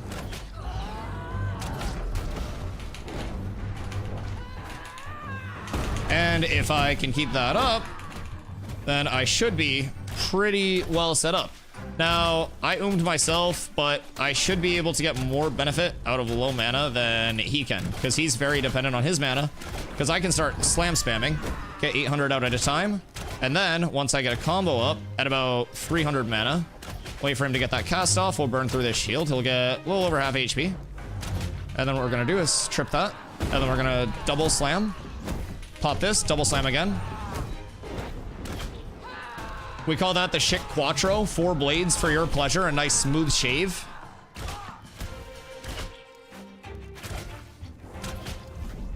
And then he's got a trade, so he's locked in. We trip, and GG. Oh. All right. If you just zug him and stay on top of his nuts and trade, can't you outdamage his healing? No, because he has a lot of healing. He has a lot of things that can kind of like ground effects. So when he drops his chains, that'll be a silence. He has a few things that can lock me out. Nerf wounds. I mean, wounds are like the way that I think any healer dies. It's all just about like as a healer, if you're able to get wound capped, it's gonna be very rough. Nothing to purge it in mass. Maybe like a high priest. You think like cleric would have an answer for that potentially? Want me to drop a van? No, I don't mind. I'm fine with running this up. I just forecast from one of the wounds. You put on me and instantly get it back to 6 stacks. Is it instant jumping back up to 6? Interesting. Maybe I'm just hitting really hard with the combos. The hell's your buddy doing? He's smacking my shit. But yeah, wound is like the one answer that I have. It's the only thing that actually makes you like cast enough to make it meaningful, I feel like. I just need to keep managing my mana. The mana budget is the realest budget in human fucking history. Come on! Oh, you got fucked! Wait, I missed! I hate this game. I got fucked. Oh my god, no. He just hard wins now, chat. He literally just hard wins.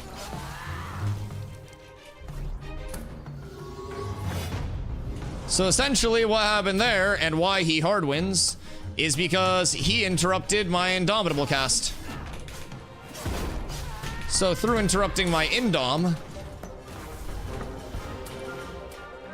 he stopped me from 20% healing, gaining 20% max health. Sorry, getting 20% max health, like healing for a substantial amount as well. So it was a large value play for him.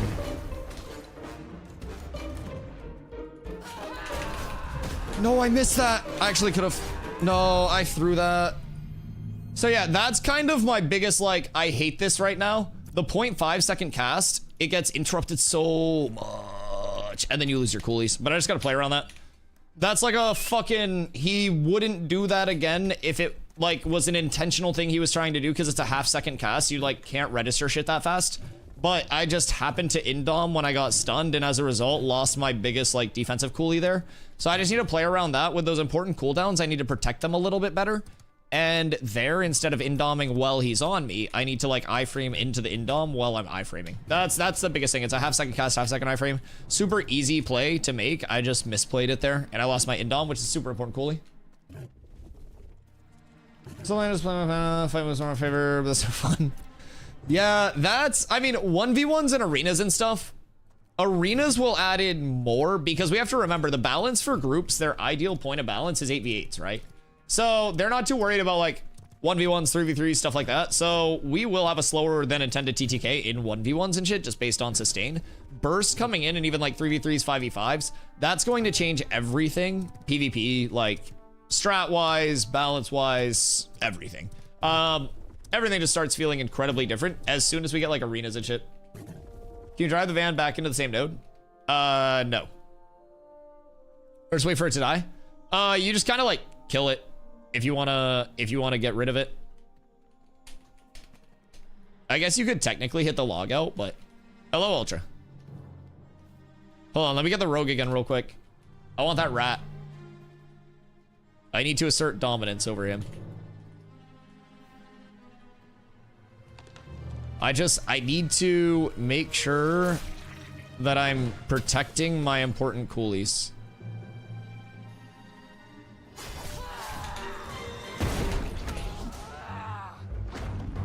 Okay, that is good. Let's just look at my mana, dog. Mana's gone instantly.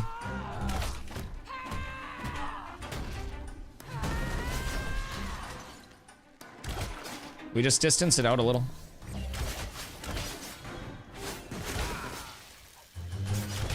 I lost my mana before I could fucking reflect. There's no shot. He just nuked my mana in like 2 fucking hits. I hate this class, dog. Nah, there's no way. I just went from over half mana to 0 in a... What?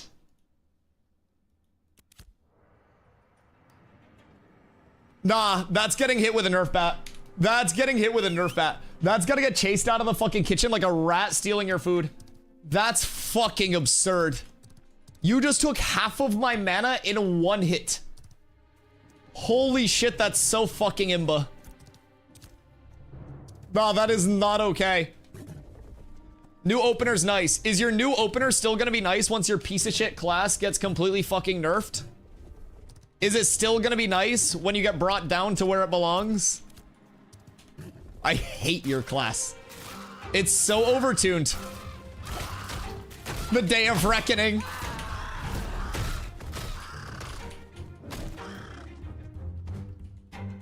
No, he knows I'm giving him shit. Ragnar, what you missed is we were discussing how any form of PvP in Ashes just makes everybody hate each other instantly. Is it worth getting into this game right now? Oh yeah, it's a blast. It's a blast. We're just giving each other shit because we all know each other extremely well, right? So it's more just banter than actual anger. We're all basically like just testing 3 of the stronger 1v1 classes right now.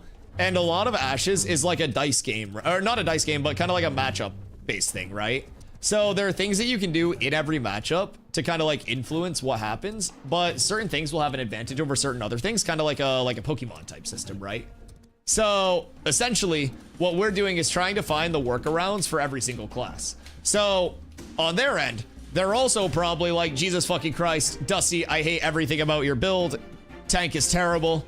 Yeah, it's more so just friendly banter. Yeah, I would say it's 1000% worth getting into, especially with May 1st rolling around. That's the phase 3, well, not phase 3, but that's the wave 3 point of accessibility for players. And then At that point, you'll have fresh starts. You'll get 3 months there, 3 months and 3 days. And then on August 4th, it goes to the true phase 3 start.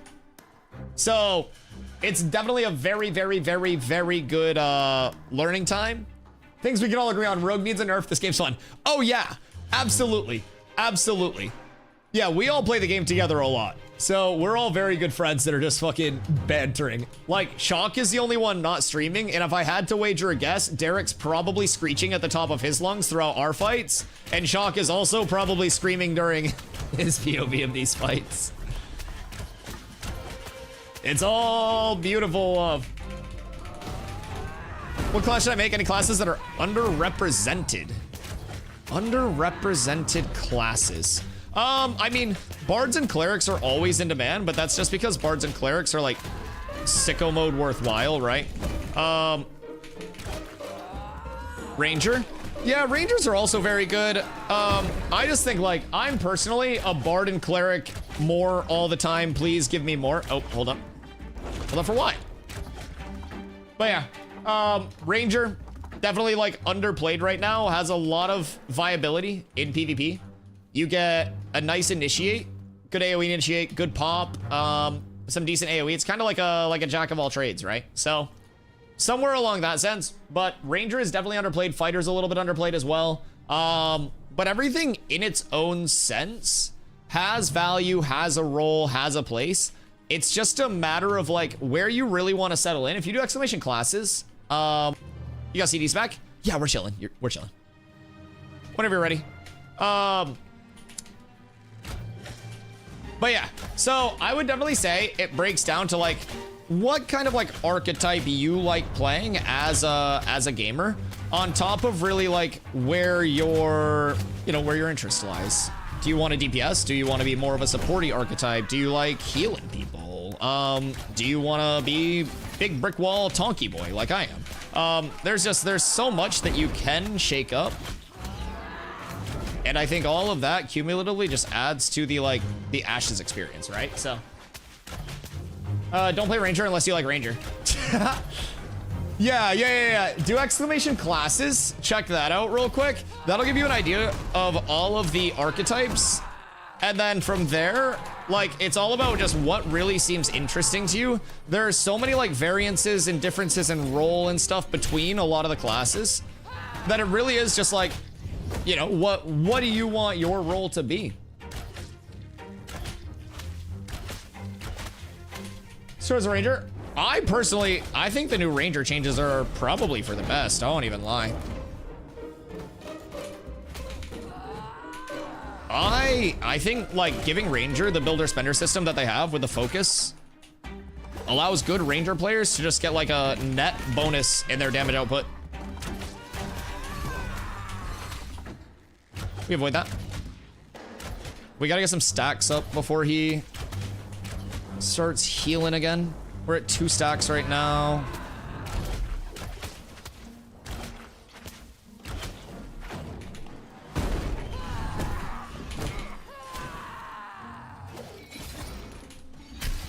Boop, boop, boop. That was a kind of a scary combo for him to deal with, huh? We got that one off pretty well. He got a big heal off on himself there, but it's all about the atrophy, baby. It's all about the atrophy. Boop, boop, boop.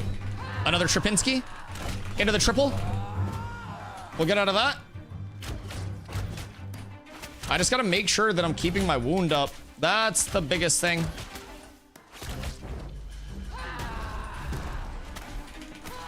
One sweet, my God, he's dodging everything.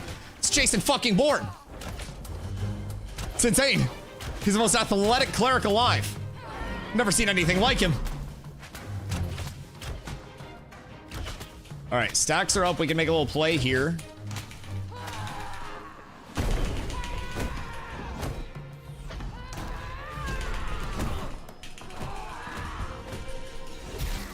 Please. Oh! No, it was so close. Oh my God, he's so tanky. Oh my God. There is no God. I think this is it. I think this is it. I got the trip. Huge. Oh! Oh! The tomahawk trip in the back. Holy shit. I was putting the burst out that time. I feel like I'm starting to get the big burst combos in, though. The tomahawk. Oh, shit. The bear wants some. Yeah, you better run. That's what I fucking thought. That's what I fucking thought. Yeah. Yeah, you keep running. Don't come around these parts again.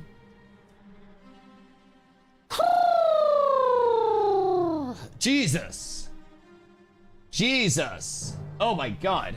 How many folks think merge server is gonna be pretty dead? I think it'll be probably pretty slow at the start. I think people will level on freshies and then probably go back to their like juiced characters on the merge servers for a little bit. But I definitely think the fresh start server is gonna be the way. I hate your class. I hate your class. I hate your class. I hate your class. You're such a piece of shit. You're such a piece of shit. You're such a piece of shit. Fuck you. You're stupid.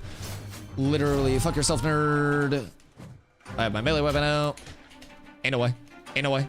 Ain't no way. Ain't no way. You won't. I have so much shield up right now. You're like, damn, Dusty, where'd you get all that max health shield? I couldn't possibly chop through it because you can't. You know what you can chop through? The mana that I have that doesn't have a shield on it. I don't like this game anymore. He's gonna jump me. It's coming.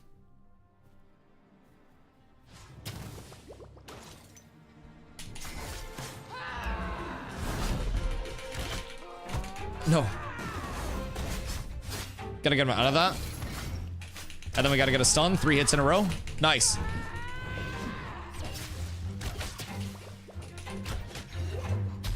The Tama. Once this goes down, we might have a chance. It's down. It's down. It's down. This is our only chance, chat. Kaplowy. Woo! Oh, God. It's so explosive. It's so explosive. If Summoner Rose out, it'd be a no-brainer. Dude, the Ashes Summoner design is fucking sick, too. It really is. Seems like a lot of the activity on servers has died down already, not seeing many groups ups. Also, the amount of folks that definitely focus up on fresh, the casual, permanent, done, or get punished by the more folks who are on top of the food chain. I mean, so you also have to remember, this is going to be a slightly shorter playtesting phase. Like, not playtesting phase, but server time than phase 2. So everyone that's like progression minded and is like, I want to be at the top of the food chain, blah, blah, blah, blah, blah, should have, in my opinion, been using this time to gain knowledge. I was a brand new player for phase 2. And since I gained knowledge and built the community as best as I could, we're in a spot where we can hit the ground running with these fresh start servers on the first, and we'll have a lot of people scaling up. So we have a lot of wave 3 joiners that will be joining the community as well with us on wave 3 start. So our goal is to get all of our wave 3 joiners also in a spot where they are on par with what our phase 2 people are, like at the end of this phase. So then when August 4th hits, we'll be able to hit the ground running with like a massive, massive community. So we're all using this as like, shoot me once. Okay. But we're using this as like a massive learning opportunity, and we just want to get every single rep that we can as a community and practice leveling, practice gearing, practice like refining our community food chain of like gatherers to refiners to crafters. And through that, we're preparing for launch. So progression minded, like I definitely think it benefits to just have more reps as a community, more chances to level and stuff like that. Also, the benefits that we are getting in terms of the development process. Oh, God. Oh, God. Derek, there's a self-cast key, isn't there? If you want to force a self-cast, I want to say, where is it? Gameplay, targeting, right-click to target self. Where's the self-cast? There's right-click to target self, but I want to say there's a fucking self-cast in this bitch somewhere. Oh,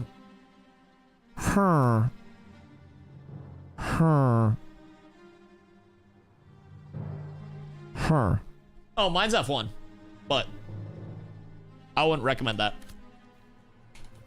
3/4 of the game, population will float to fresh. It's good to be the biggest. Learn and fun overall for population to prep. Oh yeah, absolutely, absolutely. I definitely think fresh starts will be the most popular thing, right? That's always going to be super popular. Can you know the predict? What was it, a yes or a no? I don't even know what the predict was. Carlos started that so long ago. Yo, what up, V-Senek? Oh, it was less than 5. Right? So it was less than 5? Okay, how's the alpha population? So right now, population will be at its like lowest point before May 1st, just because it's the last couple weeks. Once May 1st hits, we have a server merge for Vyra and Lineth, and those are the 2 servers like that currently exist for NA. We also have a fresh start server opening up, and we have the wave 3 accessibility coming in. So all of those wave 3 key holders are going to be able to hop into the game on May 1st with a fresh start server.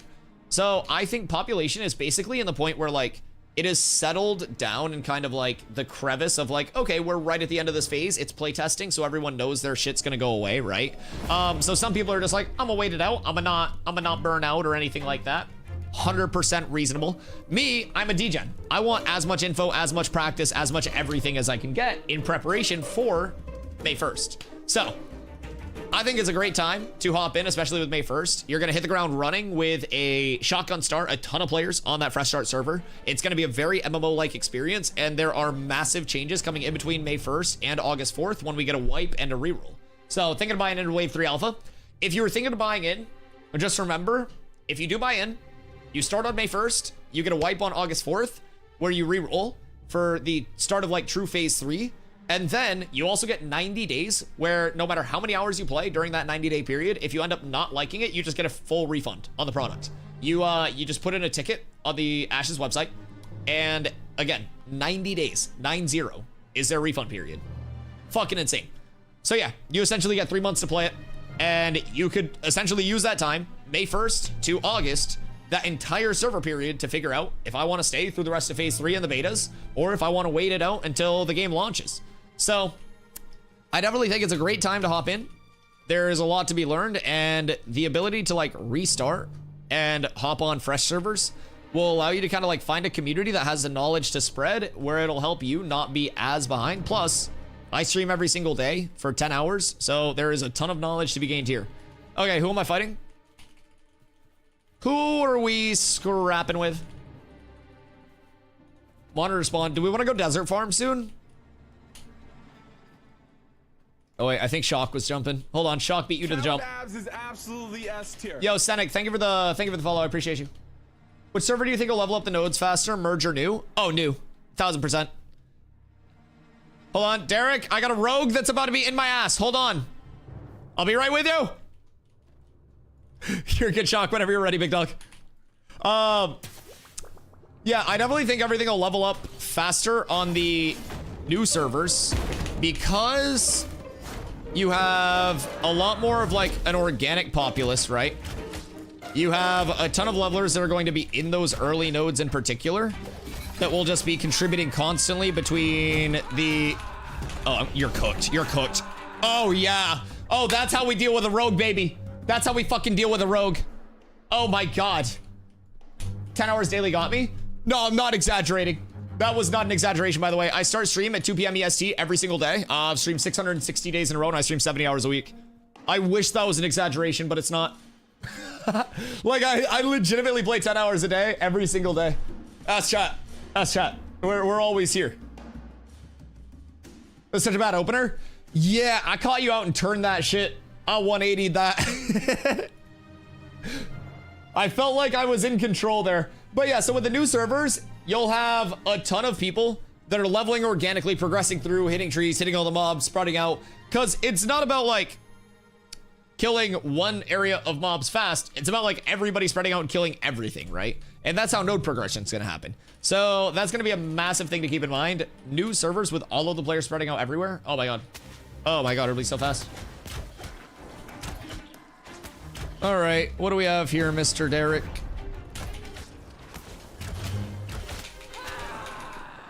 What's your goal here, brother? Get a stun. Get a grapple. One to take with you. Are you just blocking?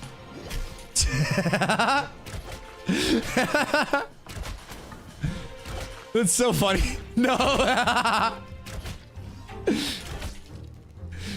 I'm like, what is this man doing? Brother out there attacking.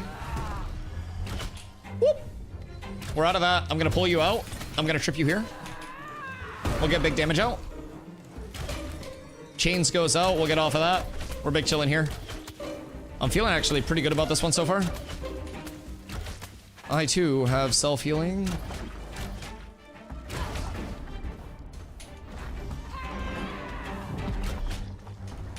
Yeet!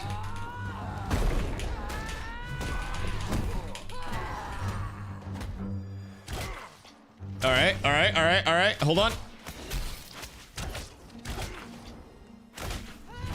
This could be progress. This could be it, chat. This is nice so far. I've got the mana sustain as well. Hey, yo, Jordy, what up, baby? Thank you for the 55-day streak, dude. I hope you've been well. I hope you're ready for the May 1st freshies. It's a beautiful time to be alive.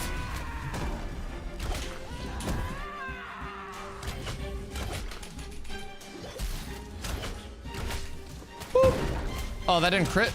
My dick. My great-grandpa's dick.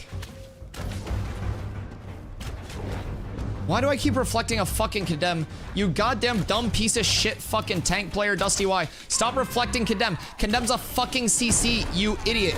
You're just wasting your goddamn reflect. You dumb fucking tank player, Jesus Christ. What are you doing with your life? Why are you here?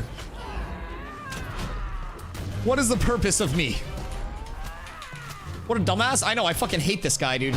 Doing everything he can to throw my duels. Can you fucking believe the audacity?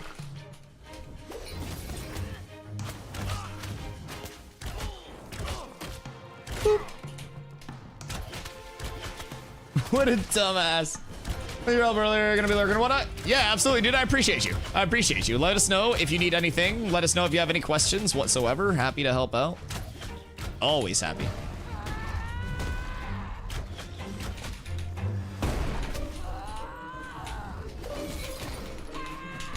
Boop. Boop. Boop. Boop. Boop. Boop.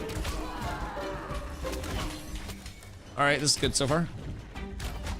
I am liking how this one's shaping up. I just gotta keep my mid up. I gotta play around my shields and we should be good. Oh, I missed that. That sucks.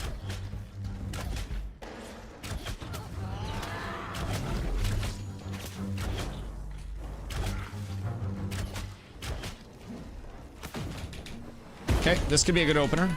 Get a little bit of an opportunity for the lads. Get out of there. No healing for you. All right, I gotta play around my mana a little bit. What up, Walrus? Did you figure out Desert Mama? I did not. She is a confusing bitch. I did get in, like, to the actual build out underneath Desert Mama, but figuring out Desert Mama herself is another task. I stayed in that for too long. I fucked myself there. That's bad. Might not be going my way soon.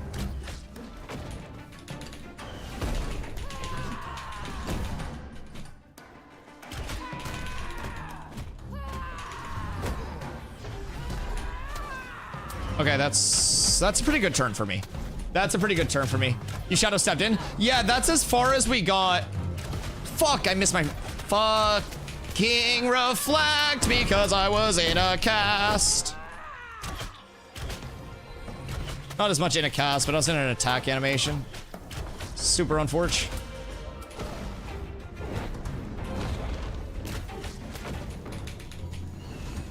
Excuse me. I would like to actually be able to play the game, please.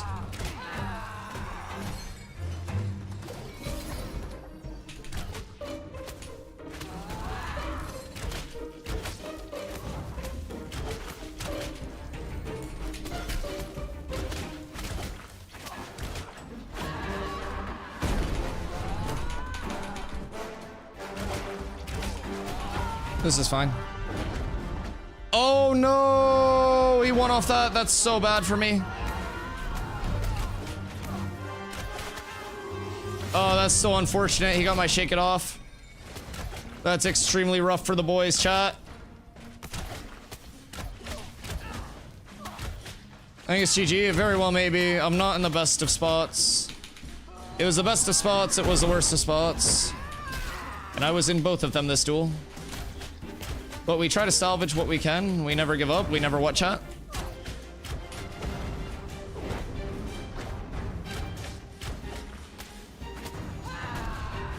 We never give up. We never what, chat?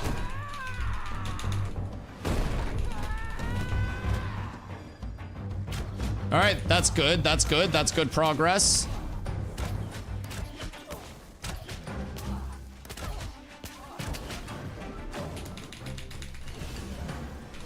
I went a little early there, but it's okay.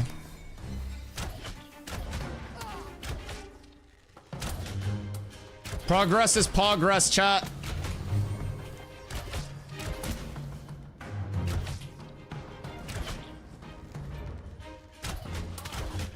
We got this.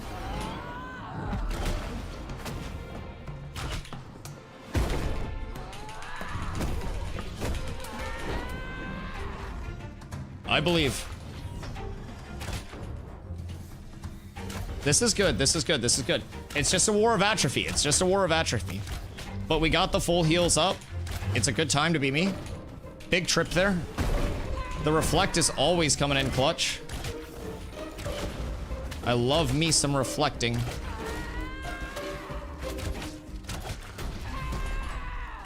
That was actually kind of a disgusting trip, I'm not gonna lie.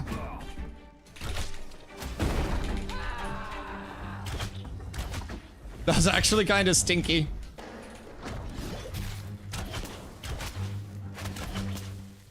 He's got the heals up, but does he have enough of the heals? That's the question. Because, like, I can still sustain. That's a trip. Okay. I just got to be careful coming out of this. This is good. I like the way this is going for me right now. I really like the way that this is going right now. I just gotta get my wound back up to 10. That's what we're looking for. Max stacks at 10. He's 50% anti-healed. So now we're gonna prep for an initiate here. We're gonna try to keep this up. We're going for a soft initiate here. But I think I kind of have like full advantage at this point. I just gotta bait out a little bit because he's used to me just full sending the initiates with everything I have. Oh, that should have tripped him, actually. Whoops.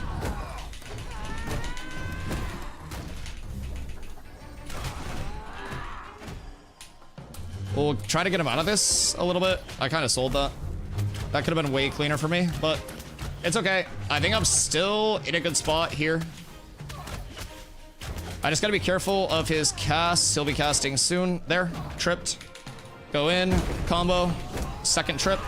I think I win. No. Good try. He's getting dangerously close on these though, chat. It's getting real close. One of these is gonna catch him. I just gotta make sure I got the wound up. I gotta make sure I got that ready. And we ball. We got 6 stacks right now.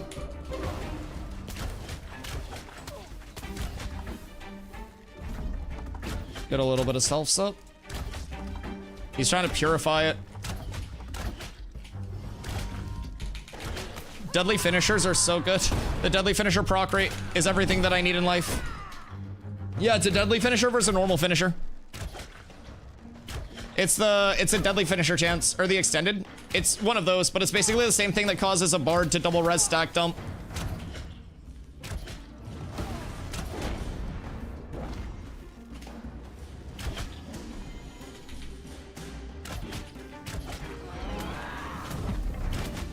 Okay.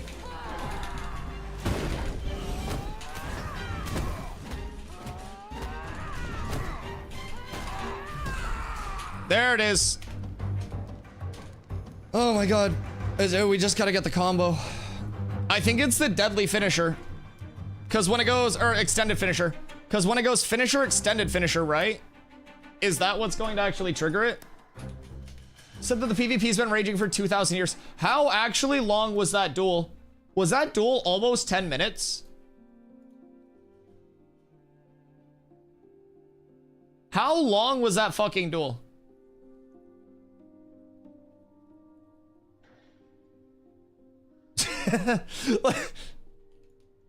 All right, ready, shock. And then we have this duel.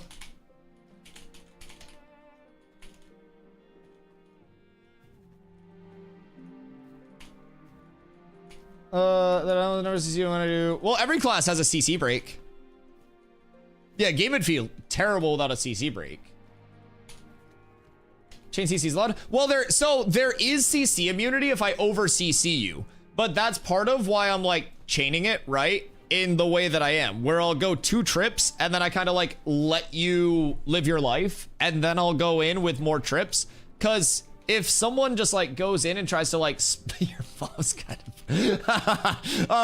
but yeah, so if someone goes in and just like spam trips you, then you'll get a trip lockout and everything, and like diminishing returns factoring in as well. Like there are a lot of things that will prevent someone from just like 0 skill spam CCing, but if you spread out your CC a lot, then you can do disgusting things. So that's why I kind of like, I'll CC and then I'll throw in damage and then I'll wait and then I'll throw in more damage. And like, it's really just all of that, right?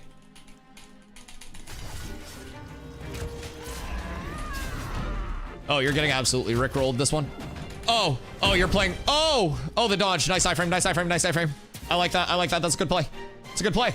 He's a gamer, chat. He's a fucking gamer. I don't have the HP for this. We're good. I don't have the mana for this. I'm gonna have to dick him down quick. Call me Mr. Dick him down, because I'm dicking him down, chat. You may say, Dusty, what do you specialize in? Dicking him down. All right. Get back here, rogue man. I got your nuts. And they're in my mouth. Nice. GG. Gargled him. I just got to avoid the initial, like, the initial surprise. How are you healing? So I have a few things that can heal. Primarily, I play around Indomitable Spirit and then shake it off as my 2 heals. Indom gives me 20% max health, 20% healing received for 15 seconds. And then when it falls when it falls off, basically it will give me the health gap back. So that's one of the big things that I try to play around. If I lose this, it is rough. Is there a way to sheath my weapon? No. Not yet. Not yet. There's like 2 sides of the community where it's like, let us sheath our weapon. And then there's the other side that says, my weapon's invisible. Also, because of this bracer bug, like the bracers that I'm using are bugged, the hardened chitin armor. But tell me that I don't look like a Gundam about to take off into flight. Right? Like, tell me that I don't look like a mecha right now. I'm drippy as hell. Okay. Oh wait, I think Saker wants the never-ending duel against the cleric now. I can get to a good spot for this, because if I die watching this of old age, we'll need the POV still. This patch is cooked. I love this patch, personally. 1v1s are also always going to be Clowny and Ashes, because no part of Ashes is meant to be like 1v1 emphasized, you know what I mean? Their balance is built around 8v8 group play, so the second you have stuff 1v1ing, it's just like, it's either absurdly fast or absurdly slow. Like me fighting a mage, absurdly fast. Me fighting pretty much any DPS, it goes really fast. If I'm fighting a bard or a cleric, I just kind of have to like match their tempo and try to outburn and sustain it. Where's Rogue Man? Okay. Rogue Man, another one. Derek, I think Saker's here for his revenge. We can do a couple more and then let's go over to the desert, because I'm sure we have a few people that do want to level and do some named item farming before we get too late into the evening. So I'd love to make sure that everybody is able to get what they need out of everything today. Ah! Sorry, that one scared me. Get fucked! Stupid dumb rogue. Huh, huh. You can't catch me! I'm so fast. Yeah, sit in your little smoke. Oh, fuck you, man. I hate this. Huh. You activated my trap card. Yeet! That just crit for 420. I'm the chosen one. I'm actually kind of fucked here. I might have memed too hard. I have no anything. I might have full cooked it, chat. We're gonna have to play very, very creatively here.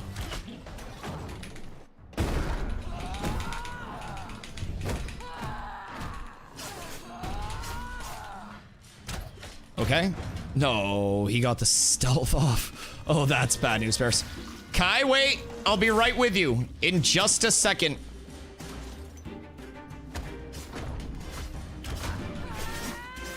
I can't see his health. I lose. No! No!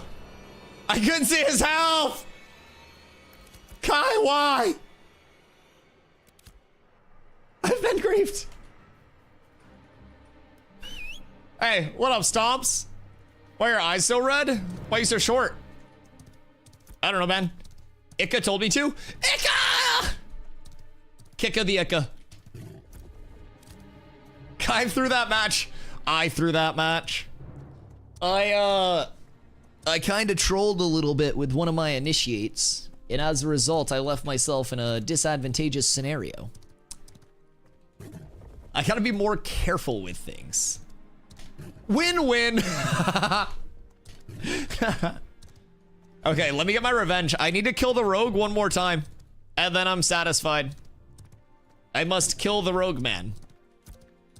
This is like my Joker arc. It's like every rogue and cleric will be exterminated. One very quickly, one very slowly. Man, you know what's crazy? I just sat there like watching my mana tick, tick, tick, tick, tick, tick, tick down, and I wasn't doing anything. I wasn't casting, I wasn't getting hit. Just tick, tick, tick, tick, tick, tick, tick. Constantly. Constantly. Why are you the different one? I dare to be different. If you're the same as everybody else, then you're not special. You know what I mean? My parents and a lot of support professionals in my life told me I was special my entire childhood. So to this day, I feel it. Kill this bastard's mount. All right. Target acquired. I fucking hate your guts. Nice. No, get me out of here. Can't do a thing. I fucking hate that shit so much.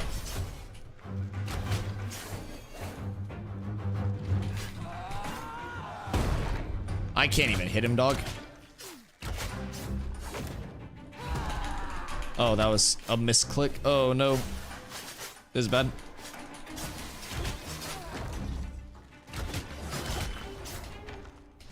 Dog, there's just... Like, what do you mean? What do you mean tank has a lot of fucking CC? He CCs you from across the fucking map. What do you mean tank has a lot of fucking CC? What? That's like saying fucking Canada has a large military spending budget and living in the fucking United States. What do you mean tank has a lot of fucking CC? I've seen actual fucking riots with less crowd control than this fucking rogue build. Jesus fucking Christ. What do you mean a fucking 15-meter range on a 12-second incapacitate that it can use twice? What do you mean a 24-second incapacitate? What do you fucking mean? Yo, what up, Blackthorn? Do you think this game will be even remotely accessible to casuals, or is it just gonna be dominated by those who have closed beta access? Oh yeah, I mean, the entire game will be accessible to casuals. There are going to be 85 player ownable towns and 100 player ownable areas between, technically 105 between guild castles and castle nodes.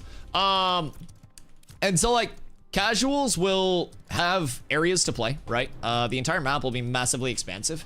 And the big thing about it is if you're a casual that wants to, you know, play in an endgame capacity, right? In any sense, Ashes is a very direct correlation of like time invested and like, you know, thinking about that time input to what you get out of it, gearing properly, you know, farming, stuff like that. So as a casual, you can go the route of complementing like a larger, more competitive guild if you want more of that endgame look, or you can go the route of finding a more casual guild that kind of settles off into their own area doing their own thing. So there will definitely be like accessibility. It's just not going to be the, you know, the one-to-one best preferred experience in the game because there's no, you know, there's no pay to win. There's no like gap bridging or anything like that. It's just a direct correlation of like, think out your time, invest the time, and then you grind it. Canada has a lot of CC too. It's craft macaroni. You just said tank had a lot of CC the other day. I mean, tank has a good amount of CC, but rogue is fucking nuts. The fact that a lot of tank CC is actually conditional on doing something and a rogue just kind of like Like a rogue literally fucking hawk tuas and you're stunned for 12 seconds. Look at that. 12-second in cap. Are we trying to validate that? And you can't even like do anything about the rogue because they just fucking aids around everywhere. And then they can re-stealth in combat. Another fucking hawk tua. I'm getting fucking Haley Welch out here, man. He just avoided a trip somehow without being trip locked out. It's just, dude, it's so borked. This class is insane. Yeah, I'm gonna go smoke. Rogue needs a fucking substantial rework. That kit's so fucking ungodly broken. Rogue needs to be stripped from the fucking ground up, deleted from the game, and reworked entirely. Who the fuck killed my mount? I'm actually about to destroy somebody. You leave my rogue alone.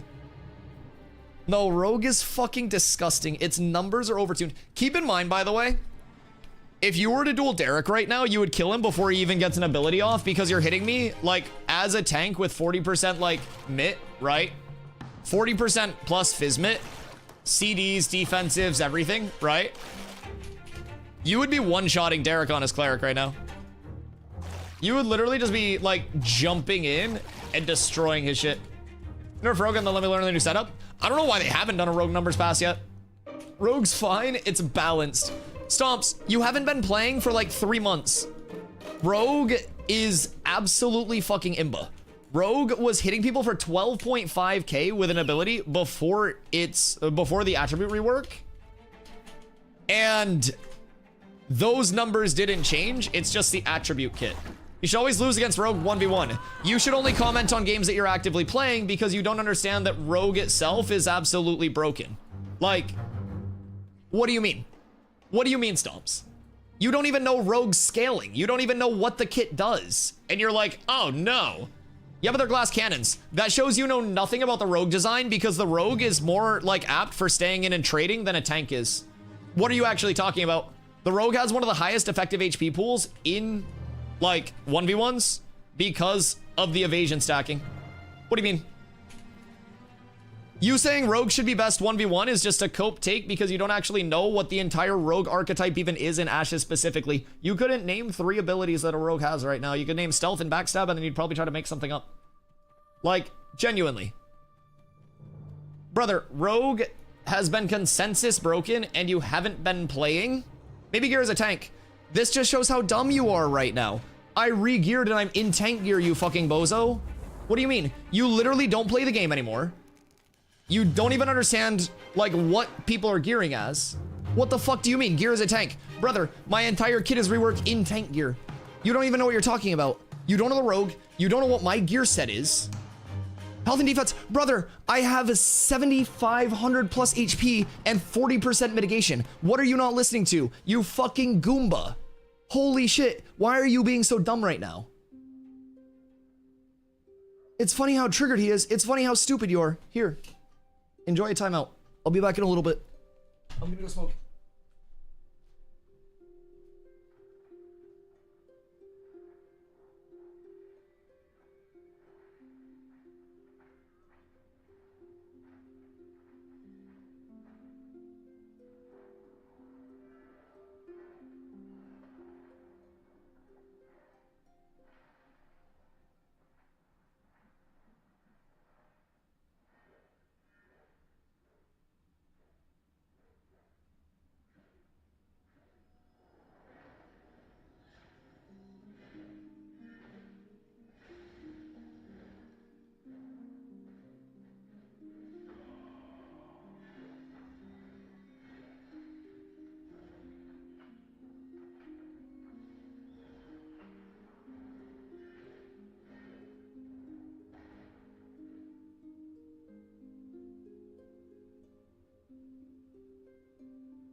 fucking shit.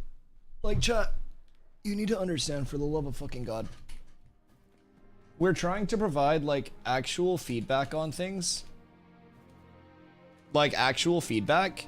And so when we're doing these, and we're discussing these kits, it's with the understanding that somebody is always watching that can take the feedback from these kits and actually make changes based upon them. So if you were trolling, and you were specifically being an idiot, I'm just gonna start timing people out when we're discussing kits. Like, if you don't know what the class does, what the ability does, what anything does, please let the people that are actively playing the game provide feedback on things. It's very simple. It's very simple. A lot of overreactions. Yeah, Stomps thinks that he's fucking haha funny, quirky, like always just trying to like act stupid and troll, and I just got fucking tired of it. Because we're dueling and we're trying to actually discuss like feedback with the people that are dueling. And he's just like, Rogue's always doing what if he won? It's balanced, Gears attack, and dude's not even playing the fucking game. It's so genuinely fucking silly. So I'm gonna let him sit in timeout for a little bit. And I'm going to enjoy my time in peace. And if I decide that I want him back here when he stops trolling and learns to not be a fucking idiot every time he comes in within 5 minutes of coming in, then I'll let him back in. But for the time being, he's in timeout. And he'll enjoy his time in timeout. Anyone who says rogues don't need to nerfs, and don't actually play the class need to shut up. Yeah. We're genuinely trying to do this to get input and feedback. And like, we are playing things up, yes, because it's fun to, It's like, it's fun to like play things up. Anonymous Gifty coming in with a 5. Thank you so much. Thank you so much. So like, for us, we're dueling against our friends. Like, we are playing up the reactions and the content and shit because it's fun and we're having fun with our friends. But the feedback that we are providing is genuine whether we are yelling or not. Like, and that is the important thing that we're trying to, like, do. So when people come in and they're detracting from that, and they're just, like, trying to troll deliberately to be an idiot and detract from it, then I'm gonna get annoyed. It's just very simple. And if you keep doing that, then I'm just gonna start fucking Thanos snapping people. I don't mind. They can sit in timeout. I'm CC'd forever. I got Cosby'd. There's so much CC. Origin, Blackthorn, thank you for the follow. I appreciate you. Been waiting for this game to come out for a long time. Really, one wants to find a good group to play the game with. Not super interested in PvP, but honestly, with a good group and guild, all content's fun. Oh yeah, and the thing to remember with Ashes in particular is that a community across the board is built up of a mix of casual players, competitive players, gatherers, crafters, PvPers, PvEers, everything. Everything, right? So you genuinely need numbers as much as you need anything else. So it's a very important thing. We do have our community over here, and we have well over a few hundred already. May 1st is going to be a huge launch for the community as well, because we're going to be re-rolling on those fresh start servers.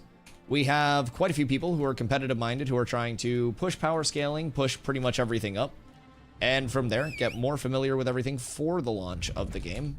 So we're using every fresh start opportunity as a chance to really like refine what we do as a guild and as a community. We want to get more people familiar. We just started playing in phase 2, so we were trying to catch up to a lot of people that had P1 knowledge, like phase 1 knowledge, private test realm knowledge, like all of those things. So we kind of hopped in, and a lot of us were new players for this phase. So we formed up, made the guild. I came over from New World, and we had a lot of people that were very like-minded that just want to mix like the casual and competitive and just make a very large guild that everyone gets access to content because of. So that's always our very large goal here. Everyone contributes to that too, whether you're crafter, gatherer, PvPer, PvEer, anything like that. What's our view? And we're on Vira. Fresh start for the win. Oh, fresh start's gonna be so amazing. Yo, Anonymous, thank you for another 5. By the way, I appreciate you. You're an absolute legend. I don't understand what I do to deserve your love, but I have it. Savo on YouTube. Hi, by the way. Come duel. Merc. I'm not geared really, but can I help in these duels? Yeah, I mean, I don't know how much longer we're hanging out for. I did say I would go down to the desert and help people farm down there, because we've been doing these for a couple hours. But If you do want to pop over, we can keep these going if you're close, or we can do more of these later tonight. Go to the desert for a little bit now and farm. Blackthorn, thank you for the hydrate. Favorite part of MMOs is usually farming and making money. You want to know what's crazy? I'm terrible at making money. Sounds like we could be very good friends. Very, very good friends. We always need more money makers. Always. Always. Okay. I took stomps out of timeout. I lost a cleric. I think the fighter counters it. What's your combo? Like, what do you do that you think, like, is really good against the cleric?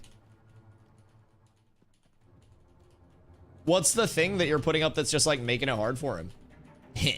Are you able to stay in the chains and keep chunking? I keep so much wound on him that he can't heal that much. Okay. So, yeah, that's kind of my strategy, where it's like, I try to keep wound on him, but instead of, like, just dumping it all on him, it's like paper cuts, right? So I basically, I like whip him. Oh no, I know. I wasn't actually gonna keep you banned, Stomps. It was for theatrical effect. I just like bullying you. I was gonna make a comment about 5'6", but that would have been too mean. Yeah, I just like bullying you. You had it coming. I tell the story too of how, like, I'm too. Oh wait, do you lose your VIP? Wait. Oh, my fault. Hold on. You can have it back for free. My fault. But I always tell the story of, like, I use you as the example. You weren't VIP? Oh wait, I thought you were. Oh, well. / un-VIP Sergeant Stomps. Haha. All right, you had it for a second. But no, I use you as an example because I'm like, I trust my chat way too much to the point where, like, when Carla and I were playing Split Fiction, you told me that you were gonna post spoilers and shit, right? And I was like, no spoilers. And then you typed in, I was like, no, Stomps, we didn't want spoilers. And, like, you're like, Dusty, do you think I would post spoilers? And I go, yes, because I fucking trust you that you're being a normal human being and not a fucking troll. And then I forget that you like to fucking troll because you're a fucking Goomba. Fucking dummy. Do you message Carla? Carla just comes in and goes, what happened? Uh-oh. Okay. Derek's got some heals. Hold on, I want to watch this real quick. Does Saker have sustain? He's got the 10 stacks of heals, but I don't think Fighter has, like, the health pull. Okay, Derek pulls that one. Off we go. Ready to go. I feel like I should just start swinging in a circle at you when you're in stealth.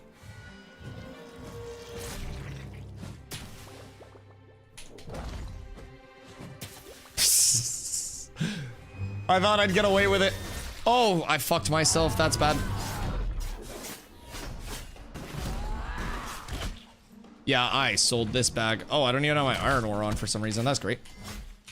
I'm just getting my shit snacked up for 5% for free. I don't know how, but I may not just, like, completely sell the bag here.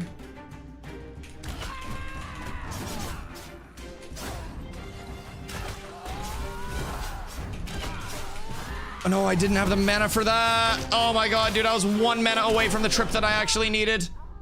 Like, I casted the trip. It highlighted. I had all of my mana. You hit me once. I had no mana. Genuinely, I just think if the mana burn was less fucking imba, the class would be fine. Like, the damage numbers are actually fine. It's just the fucking mana burn is so ungodly strong. It's so fucking strong. Ugh. Like, that is... Rogue would be so fun to fight against if it didn't just insta-nuke your fucking mana in 2 hits. I swear to God. Wanna go to the poison? No, I need to learn how to play around it. Let me bitch. Let me bitch. Don't accommodate me. No, shit on me and tell me I'm fucking terrible. Degrade me. I'm a bad player. I shouldn't lose. No, what the fuck? It's a me problem. It's in the game. I should learn how to beat it. But no, let me bitch. Dude, I lose my mana so fucking fast. Oh, golly. I gotta, like... I guess I gotta just fucking kite you as soon as your poison goes up? No reason the high CPS should have a mana burn for 1v1. Well, like, so Rogue having a mana burn is fine because, Stomps, like, the mana burn is good because of the Bard interaction, right? There's no other way to stop a Bard, because balance is 8v8, right? So everything's always gonna be weird, like, with 1v1s, just in the first place. It's gonna be a huge thing of counters and this and that, the other, right? So in 8v8, you'll frequently have, like, Bards supporting the groups and shit, right? So if you have a Bard, you have a mana battery, everyone's just kind of auto-attacking, you're gonna sustain your mana really, really well as a group. The mana drain has its place, it's just, I feel like it's just super, super, super quick to drain right now. But it's also insanely bursty. I think I'm also like low mana. Like, oh, sorry, excuse me, my fault. It's not like I'm a cleric, right? Where I'm stacking mana. So I have an extremely limited mana pool as well. It's just like, with the, oh fuck, I'm so sorry. God, you guys are out of control.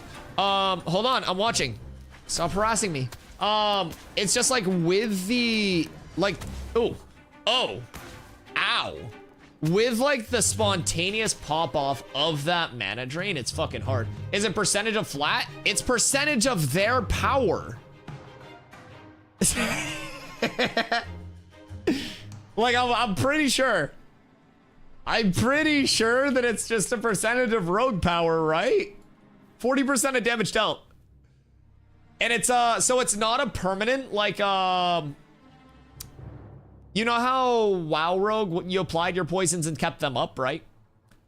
This is a 10-second uptime with a longer cooldown, but you can have 2 poisons, I believe, that you can kind of stagger, right? So you can kind of cycle between the 2 poisons for longer uptime percentage, or does it put both of them on cooldown? Because you can select 2. I played my rogue to level, what is it? It's in the teens, it's Diddy range. 10-second uptime, 20-second cooldown. So what's the purpose of selecting 2 poisons? Separate CDs. Oh, so you can just permanently have poison up. If you're staggering, right? Oh. See, so my goal was to try to outrun your poison because I knew it was a 10-second uptime. But how do you outrun that which never runs out of breath?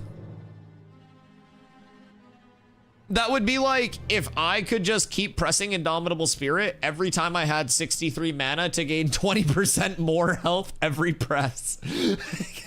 You start hitting me and I'm just spamming that shit. Played till 16. I think I was like 17 on it or something. I went fast on that shit. Having 2 is allowing you to have different poisons for different fights or situations. Can you double up on the same poison? Can you double draining poison and just milking table me for 20 seconds straight? I will learn to conquer this. I don't know why I'm losing so much now. I was playing fine before. I'm just overthinking it. No? Okay, so I just need to play around that more. Class is gross? Well, that's why we must do the research. That's why we must do the research. It only extends uptime to 10 seconds. Interesting. So you can fuck yourself by double tapping.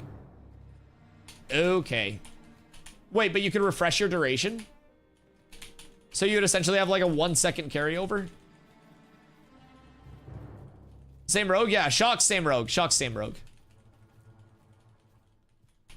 If you refresh it 1 second. Okay, got it. So 19-second uptime, 1 second downtime on rogue. Rogue poison. Might as well throw everything early. I'm not gonna have mana in a second anyways. I wanna just like swing my weapon around and go fishing. Yep, and if I get out of this, he's just gonna fucking Diddy me again. Stay away from me, Diddy! Oh, nice try, Diddy. Oh, you're not ready for this, Diddy. I'm getting diddlered. Ka-chow! I turned the tables! Huh! Oh, I need the stun. Boop, boop. Okay. Nice try, Diddy. I'm running from you. You will never catch me. You will never catch me. You will not. Fuck! I hate this class. I hate this class. Reflect. I don't have enough mana for reflect. Oh my god, all of my mana just disappeared. What the fuck is this class? All of my mana just disappeared. Oh my fucking god, that's not okay.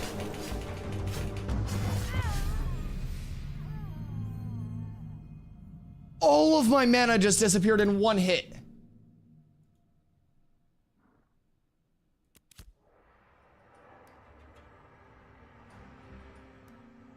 Oh my fucking god.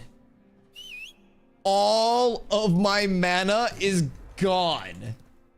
Rogue looks fucking sick in this game. Rogue is fucking sick in this game. Like, here's the thing.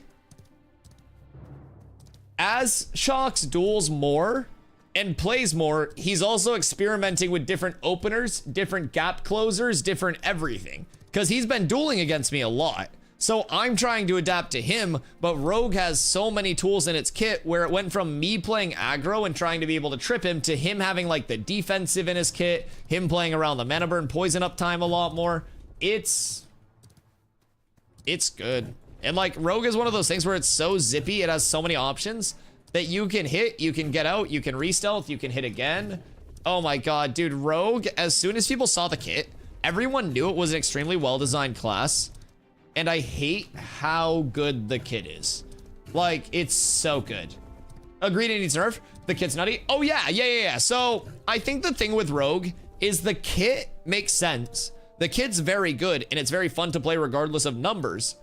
It's just like, it needs number tuning, but number tuning is the easiest thing. And even if it does less damage, it will still feel good, right? It will still feel like a fun class. I really love tank. But when I run out of mana, there's nothing that I can do. And he just schnooks my mana. Absolutely just stomps that shit into the drain. So I have to kind of try to learn to play around that. And it's like, unless I catch him in a perfect set of scenarios, and he's learning which scenarios catch him, right? So as he gets caught, he's like, ah, shit.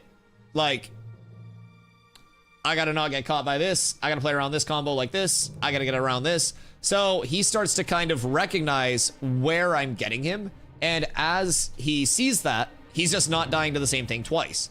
So that's how he keeps like cooking up. That's how he keeps getting better. And with how many options the Rogue kit has, you're literally seeing him evolve. If you go back to the first times that we were dueling, he would try to go in on me. I would trip him once, and then I would just punch him in the forehead until he died while he was on the ground. I would basically grab the back of his head and just beat it off the ground until he died. And then like 5 duels in, he was like lethal shooter. He's like, I understand it now. And just started fucking hitting that shit. And since then, he's been evolved. It was so annoying. Well, that's how I feel now.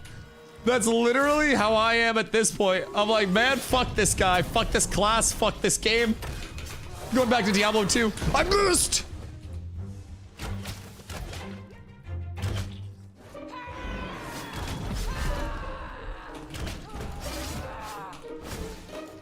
Okay, good stun there.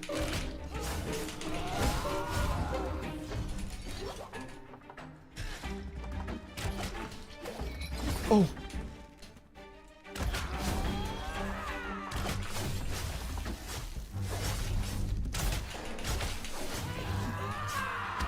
I have nothing. I can't stand up. Oh my god, I was flattened for so long. Dude, I couldn't do anything. I literally couldn't do anything. Oh my god. I was just chain fucking CC'd. It's just the mana drain, man. It's literally just the mana drain. If the mana drain wasn't like two-shotting my entire fucking mana pool, we'd be fine. It's just, oh my god. It's just the mana drain. 3 hits, half mana? Yeah, it's gross. Cause like, I have to play reactive to him as well, because keep in mind, he gets guaranteed hits off because he can zip the distance he needs to like stealth again. So he can stealth in combat at any point in time, right? He can CC me with a 12-second incapacitate that he has 2 of from stealth, and then can put debuffs on me from stealth, and then get guaranteed hits off while I'm incapacitated. So I essentially have to play around just being CC'd. If I use my 1 CC break, shake it off, I just get redarted And then that was re-darted, by the way. And then he backstabs me anyways. I try to react to one of the backstabs, catch whatever I can with a trip. But it's like, it's guaranteed, like, mana drain, it's guaranteed pop, it's guaranteed everything. Oh my god, it's so good. Stealth in combat's kind of wild for PvP. Yeah, so you basically just have to be a minimum distance away and not, like, observed. But I swear to god, he, like, disappears in front of my face. I think they took out the observer thing because I'm looking right at him and he just poof. And I'm like, okay, man, no, that's fine. That's fine. Past that, most games have a stealth break mechanic. You stealth and smoke bomb. Yeah, you have a vanish in your smoke bomb as well, which smoke bomb also gives you insane amounts of evasion. So if I try to like do anything in a smoke bomb to him in the first place, I'm just fucked. And then, oh, what else was I going to say? What else was I going to say?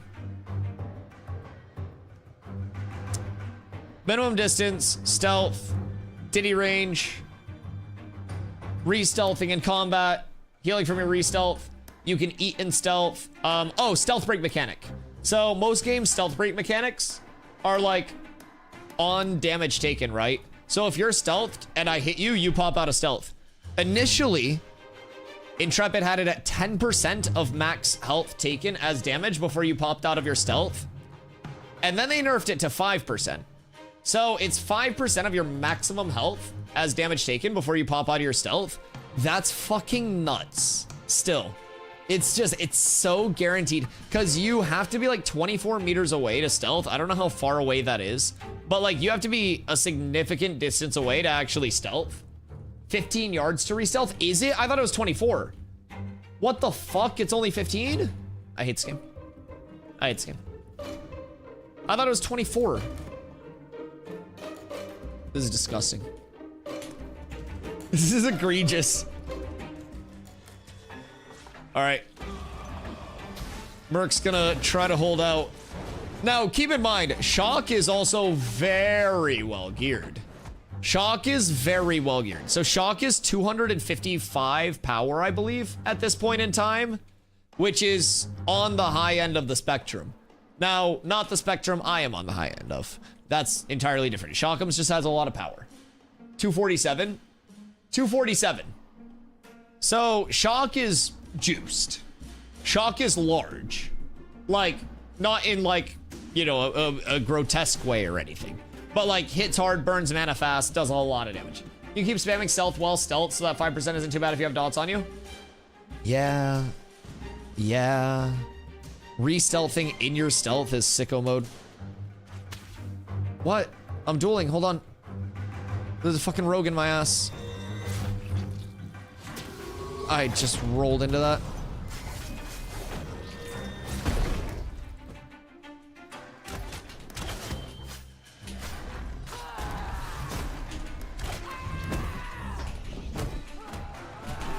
I miss everything.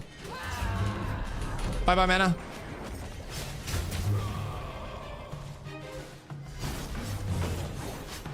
He did not get tripped there. Did he go CC immune? That's bad for me.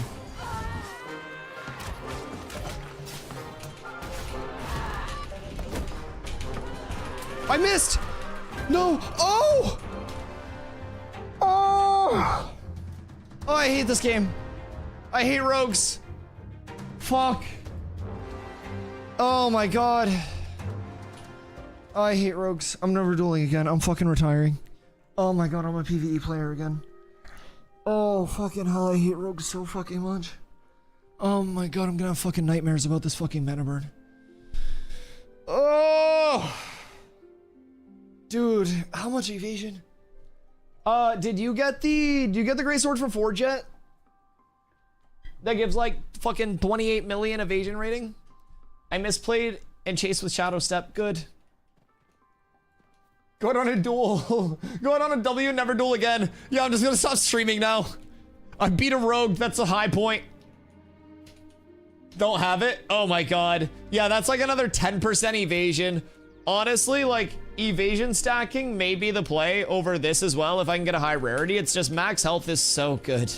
Max health is so good. Still get your lifesteal stuff to try and duel with that. I actually need to get a bow crafted for myself. I need a better long sight bow. I have like Braidwood for it, but it's not the best Braidwood. I have some epic that I still need to assemble, but I've switched off a lot of the lifesteal stuff because this is like max health power rating, huge mitigation and evasion rating.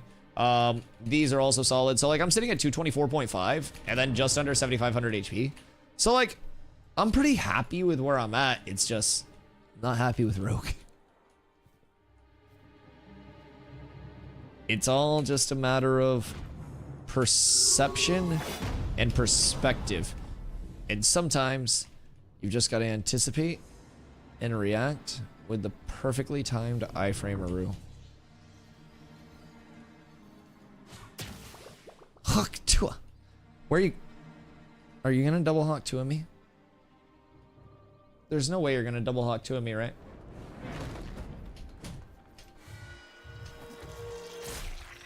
Don't do it. Don't double Hawk Tua. That's not necessary. Oh god. I hate this class. Why two? Look at this. I can't do anything.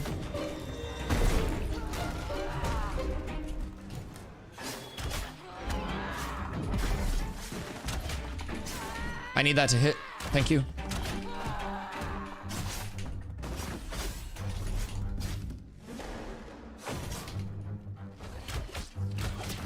Just hit somebody else. I'm diddied! Ooh, where did he come from? He's fucking Spider-Man! I'm dead. I'm dead forever.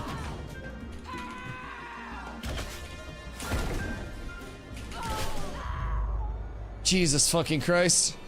Oh, also, Rogue has the best movement kit in the game, too. If we didn't mention that. So if we've been neglecting Rogue's movement because I've been manning up,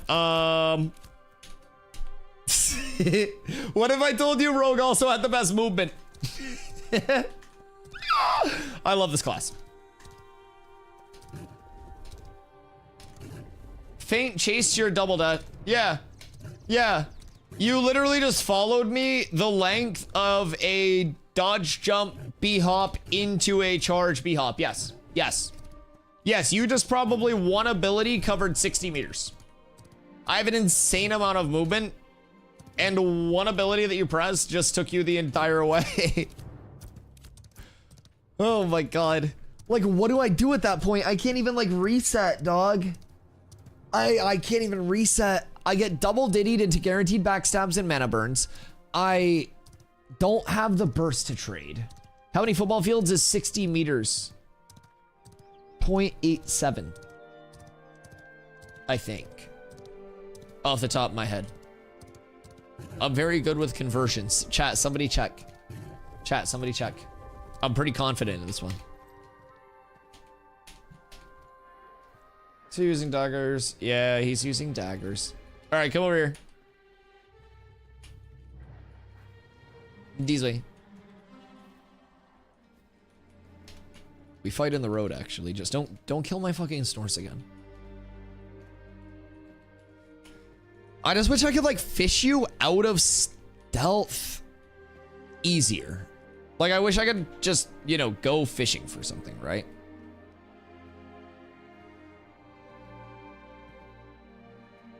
I don't know. We have to learn how to play around it.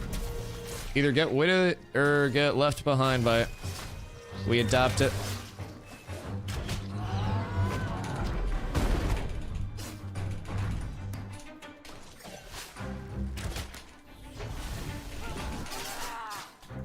I can't even rotate right now.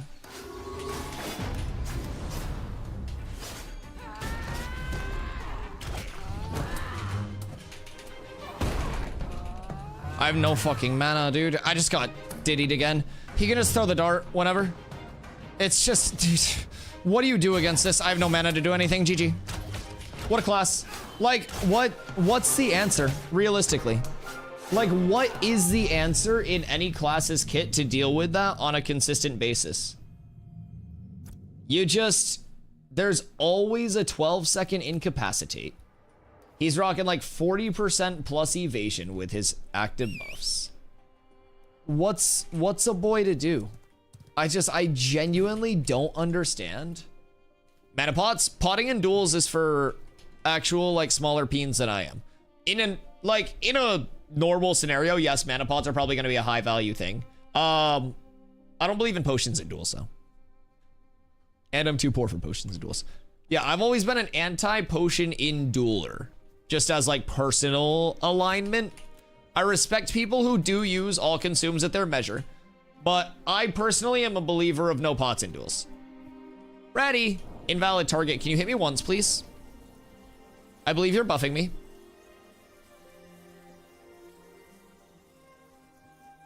Hold on. Stand still. Nice. Okay, hold on. The combat has begun.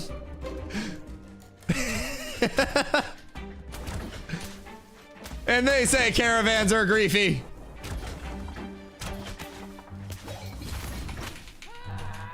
How do I miss everything? I'm like fucking half blind, dog. Chains out. This is good. I think I can just chill on this for a sec. Good iframe.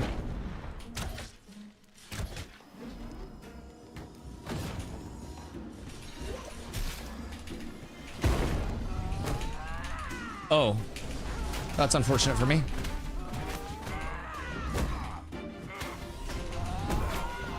I got the combo in though.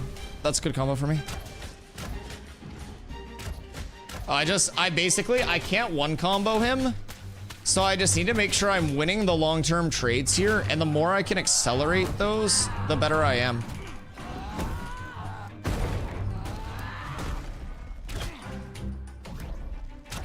Uh-oh, the blocks. Just come over there so we can have open space. Yes, you guys can come over here if you want to. We don't have to move the van or anything. Whoops. Not my wisest play.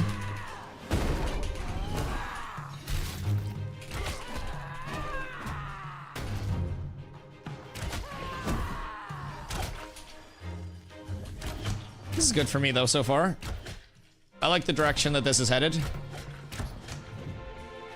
Feeling relatively even. As someone who duels a metric shit ton in every game, if you go against a healer, you health pot. If you go against someone who has a mass mana drain, you mana pot. I mean, it's all personal preference, right? Like, people run PvP tourneys, no consumes. People run PvP tourneys with consumes. Like, it's all that preference, you know what I mean? Whoops, I fucked that combo. I don't deserve any kill progression here.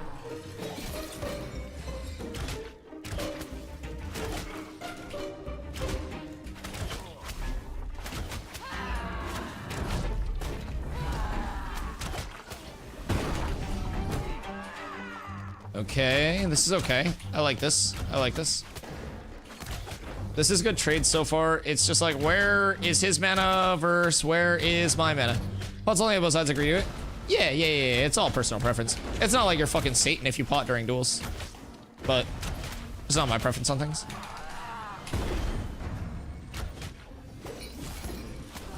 I need to make sure that I'm reflecting his smites or I will unironically lose this. That is the biggest thing in his kit that is a troublemaker for me that I must be cautious of.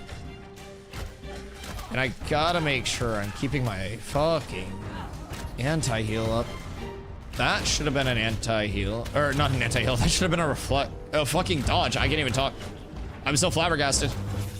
A mid iframe, and I get beamed. We should be good though. Some good sustainable free range farm in here. Hopefully it gives me a few more seconds on this.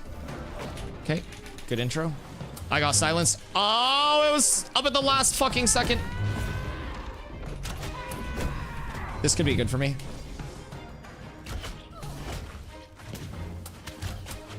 Need to get a little bit of heal off here. Play the life a little bit more. This is bad for me. It's been going into a second one lately with this.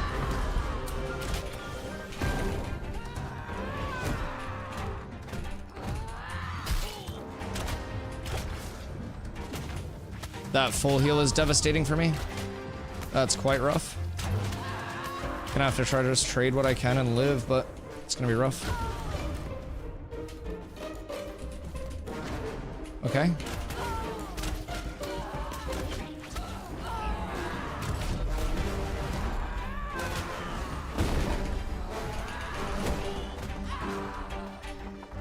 I don't have mana for anything. I'm silenced. It's all rough here.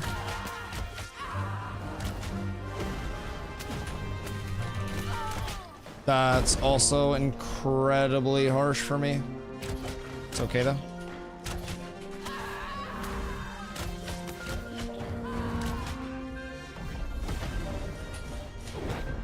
The CC, the burn, I have nothing. This is probably it for me.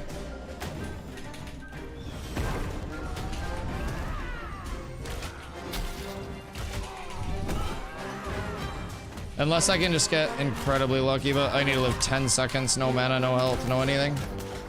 This may be the end for me, my lads. Yeah, that's unfortunate. And he still has fucking 75% HP.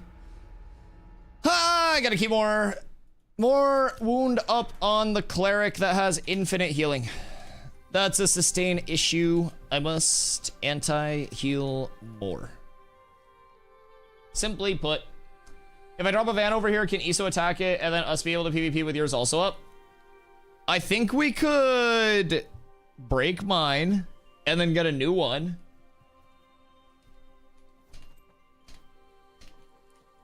I can shield permanently. Okay. Oh, Merc wants the smoke. Give Merc the smoke and then we'll run it back. I love they changed the health bars to not be segments and just be a live HP bar like usual. Yeah, so basically like you'll be able to earn 6th or 8th divisions to the health bar through like PvP seasons and stuff. So you will get more information. I also personally wish that there was a stam bar on the health bar because that's a lot of like good information to have. I won't lie. Okay, Merc. Okay, Merc. Go crazy. I see the vision, Merc. I see the burst. But yeah, I think stamina bars are a very important thing.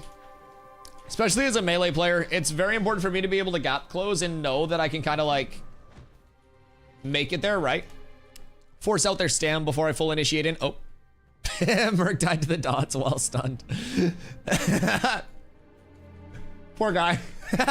I thought you were playing your life and I look back and I'm just like, wait, the duel's done. All right. I mean, Merc's 22. Merc just wants the reps. All right, let me know when you're good. All right, do another verse. My ideal situation is like 3s, 5s, like team-based stuff. As much as I love duels, I will duel literally all day, right? I love duels. I think they're so fucking fun and such a good way to get used to like playing against other classes, mixing it up, like learning other combos, learning intros, everything, right? So I'm a big duel enjoyer. Wait. Oh no. I was a second early with the fucking trip lockout. That's so unfortunate. I fucked myself. Wait, oh, what's happening? I just gave you my... No, I gave you my fucking... What? I give you my intercept buff. Have I been doing that this entire time? Oh, please fix the bugs. Intrepid. No, I can't even play the game because I'm giving him my fucking intercept buff. And he's just getting 10% HP bonuses. That's probably part of why my burst feels so bad. Ha ha ha. Because instead of me getting the 10% HP, he's getting a 10% HP buff. Whee! Can you kill me so we can reset this one? And I guess I won't use intercept anymore ever because it's not usable. It's not something that fucking functions, I guess. I have to not use the ability until it works. I intercepted myself and it targeted you, who I am fighting against with the intercept, and gave you HP. Oh wait, shit. Okay, oh my gear's about to break. That's one of the weirdest things for me. We haven't mentioned rogues have adrenaline rush on a 1.3 minute cooldown that gives 50 SAM, 50% move speed for 5 seconds for extra dodges. That's so nice. I love that. I love that. Rogues kit's really good. Dusty breaking the game? No, it's been something that, like, it's been a commonality through duels that we've run. I just have to get used to it. I have to make sure that I, like, clear target before I intercept. Which is slightly annoying, but I have to, like, yeah, I just have to clear target, then intercept. Probably just shouldn't be able to go on enemies, but... Alright, ready when you are. Scared the fuck out of me. Jesus. Scary ass, loud ass noises, always yelling and shit. Alright. We'll just play around all these anti-heals. We'll make sure that we get a good initiate. We'll get that off. I just want to keep the anti-heal up as much as I can. Big stack refresh there. I only got 2 stacks there, but that's still fine. Get the heals up, get the stacks up to 10, keep that pressure up. I'm also building some very, very, very good courage right now. I'm gonna pressure this a little.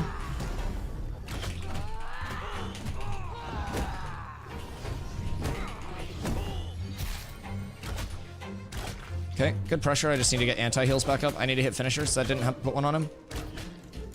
Am I not? I'm not getting the proc. Okay. I needed that proc. There were 3 finishers that didn't hit a proc. And then I got a big proc. So all balances out in the end. So that's good. I just gotta play around his cast, but that's big to get his wings out.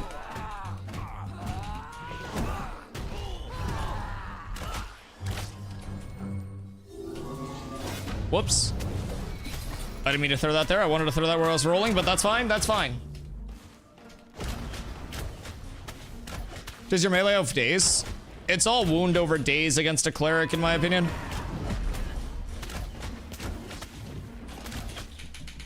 He's got a lot of burn on me as well. I just gotta play around that and interrupt that. I can't let him just keep getting all that off. Try to pull him out of what we can. I need to, like, not lose the mana battle, though. Because I feel like I am. And I'm also not getting wound procs right now, which is incredibly rough.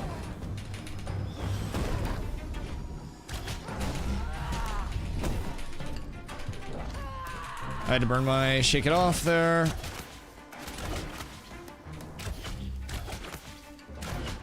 That's fine.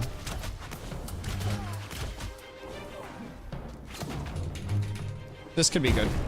I just need to keep bursting as much as I humanly am capable of. And try to keep my wound up, but... How did that... What? Something that he did just interrupted my actual, like... reflect without it going off. Gotta be careful of that I'm not throwing that. This is okay, though. This was a good trade for me. We'll try to reflect a cast here, see what we can get.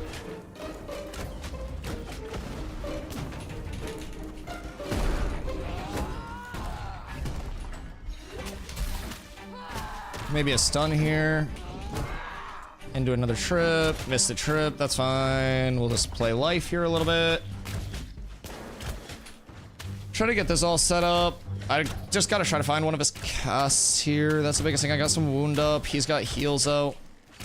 If I can get one of those here. It's just slightly late, but I still got a trip on it, so that's not the worst case scenario. Second trip. Big burst. Maybe enough.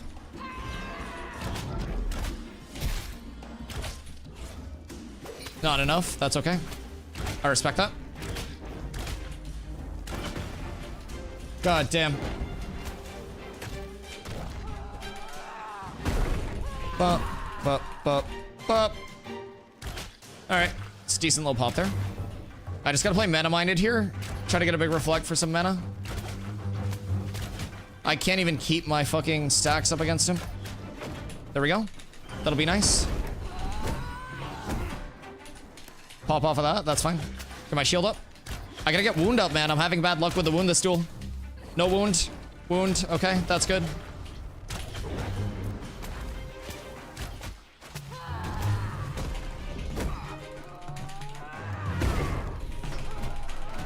This could be the dream.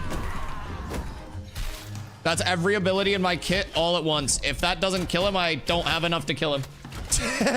That is every ability in my fucking kit that does damage going at his face.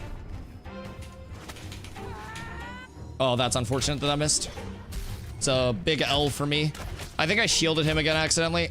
Please proc. No, my wound just keeps wearing off too, man. It's so rough. At least we got a little bit of wound there. I missed again, please. Any tripping tints in the chat? He's starting to get mana low, though. That's good. That heal's fine. I got 8. Nope, they're gone. I can't keep up my wounds. Really struggling to do that right now. Bad luck.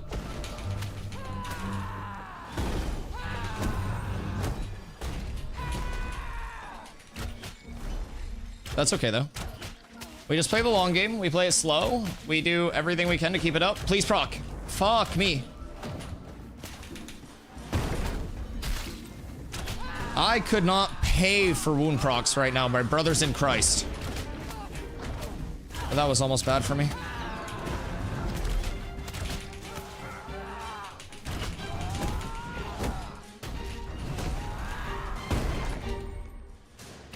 All right. I just gotta keep these going. It's just a long game here. That's a reflect. Okay.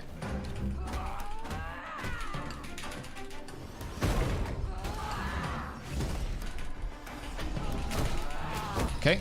I gotta get out of that. It's good though. He's gonna try to turn soon. That's good. First, I just gotta be cautious. No, I keep fucking intercepting him and putting a shield on him, dude. I've been doing it this entire duel still.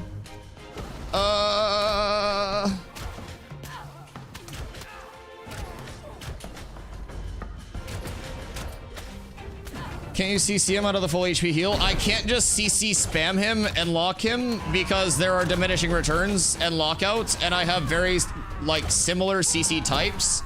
So I need to try to initiate with my... I keep doing it out of shit. Yeah, so, like, I basically have 5 trips in my kit, and there are different types of CCs. So I can't just, like, spam trip or anything like that. I have to be very mindful of the timing and the spacing of what I'm using in my kit. And try to, like, play around that. So we'll see. That's not gonna connect. That's egregious. Please. Dude, it just sucks so much not being able to use, like, my biggest shielding ability.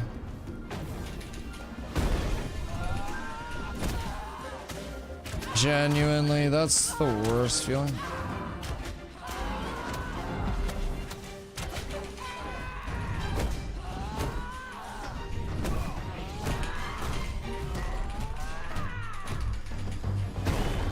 Please. Dude, that's every damaging ability in my kit on a full combo. I don't have enough damage.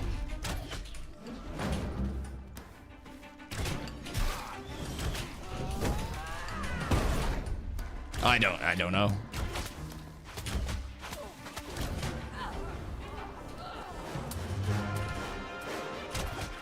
Oh, thank God. I finally didn't just, like, give him my shield.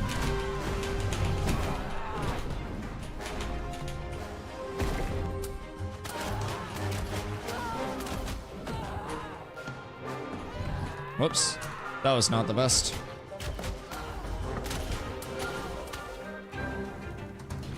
Hey, I can use my ability if I clear my entire target up.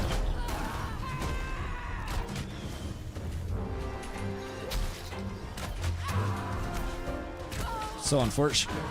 Dude, I don't understand how a class can fucking have this much mana sustain. I don't get it. Infinite heals, infinite mana. What do you do? What do you do? I don't know. I heard Walmart has damage on sale this week. The craziest thing is I am a higher power scaling tank. Like, I am legitimately pretty high for where tanks are scaling at. I'm in, like, the 230-ish range, like, fully buffed up. And it's just, it's not enough. Like, very high people are, like, 250-ish. There's not a lot more room to go in terms of just, like, a raw burst. Granted, you're not necessarily supposed to just be able to walk up to a healer and burst, like, in one blast. I'm just having such bad luck with my wound. And I've got double fucking wound. Oh, it feels so bad. I just need to... I need to get more procs. How can I get more procs? Maybe... if I go here? Let's give that a try. All right, slight change. Trigger chance bottom right. Yeah, because honestly, it's not even that much about the pop for me. I'll probably just run... Wait, what changed? What did I break here? Why do I have 5 points available?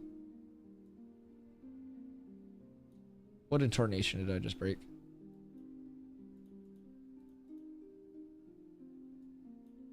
What did I unselect? Am I tripping? I think we're fine.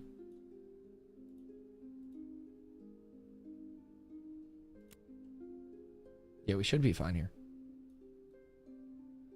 Tank using bow? It's my only option. It's my only option. Okay, let's give this a try. A little more duration.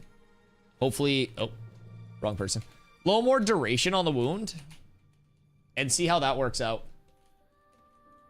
You grow a beard in melee with me like a proper dwarf. Yo, what up, Ruma? How you doing? How's the session so far? It's good, man. We're learning a lot. Trying to duel quite possibly two of the most annoying things to duel 1v1, which are the rogue and the cleric currently. So it's a test of not only my in-game expertise, but also my mental fortitude. Even already, I can't keep anything up.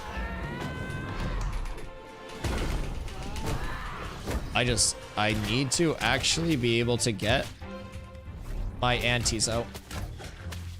Please. Okay. Okay, so that's definitely the play with the duration.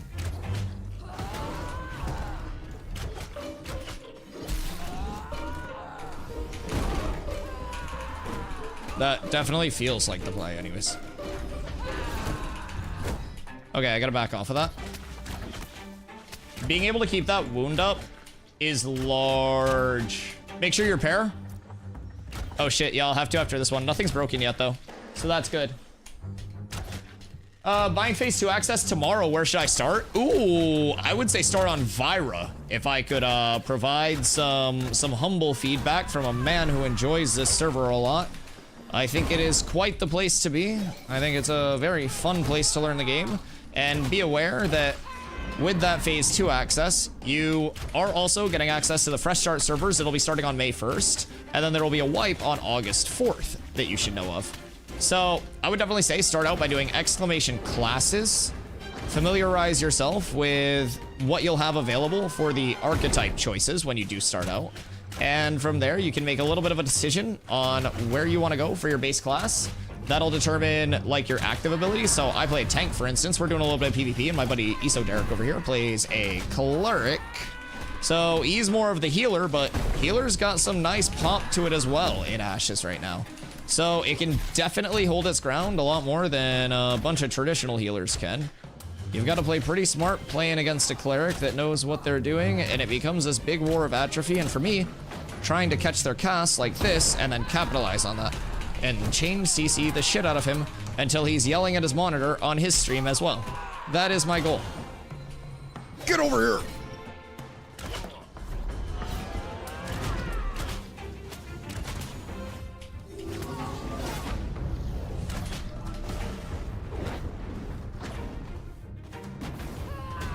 Boop.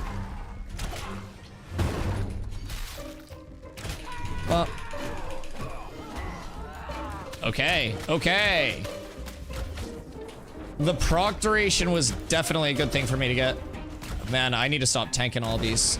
Oh, that was rough. I actually got animation caught there. That probably lost me this duel. I'm not even gonna lie. Ni hao, ni hao, ni hao, ni hao. Yo, ni hao bahangles. Ni hao to you on this fine day, brother.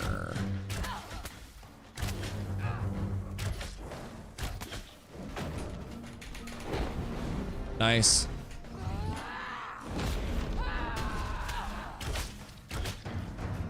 Good play.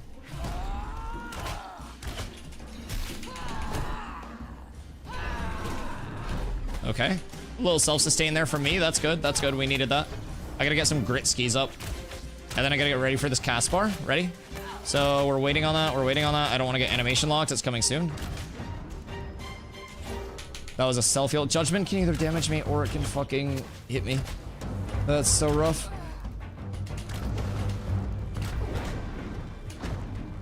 It's a little bit of a dichotomy to be aware of.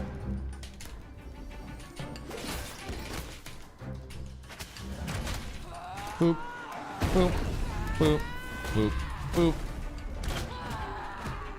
And then we get a little sustain up from Moi. That's gonna be a self-heal. Nope. Okay, he actually had to cancel that, so that was coming for me. It's good. Got a few seconds until I get some good sustain out, so I just gotta play my life just a wee bit. Keep him on his toes.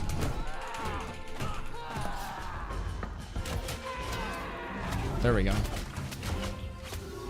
This is actually going really okay for me so far. I just need procs. I need to get the antis out. I need to get my grit up. One more proc and then we're pushing. Dwarf off the top rope! Oh, the pursuit!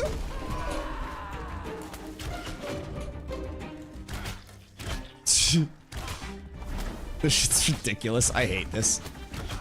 I need a proc, I need a proc, I need a proc. Thank you. It's a good start. It's not much. It ain't much, but it's honest work. I need a proc here. I need to reflect next.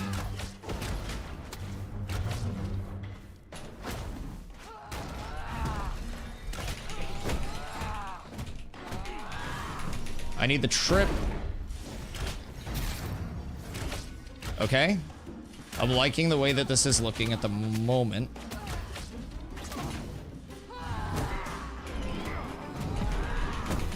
Oh, that's so tragic. He had the triple lockout on him. That's okay, though. Still really good pressure here. There we go! Thank fucking God! Oh my God.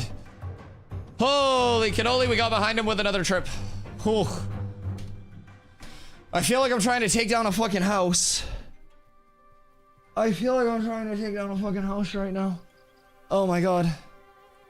My palms are sweaty, knees weak, arms are heavy.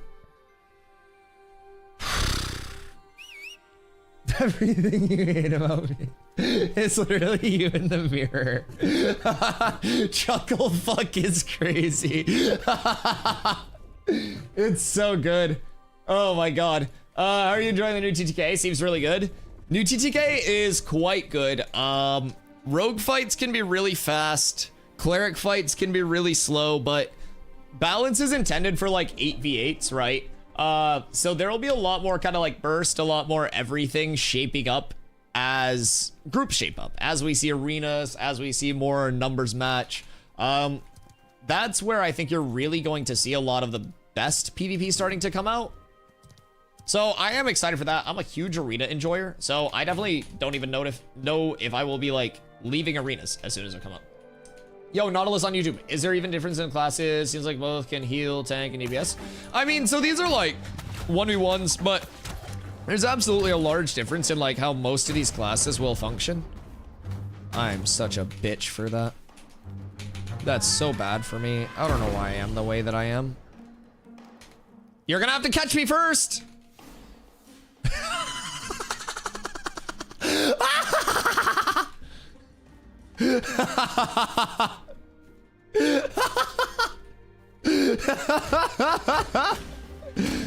Chad, does Derek like my movement tech?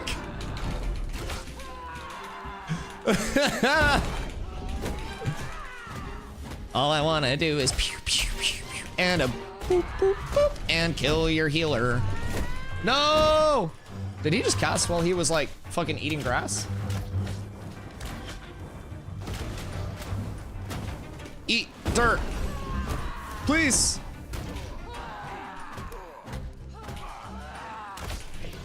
I need to get my antes up ASAP.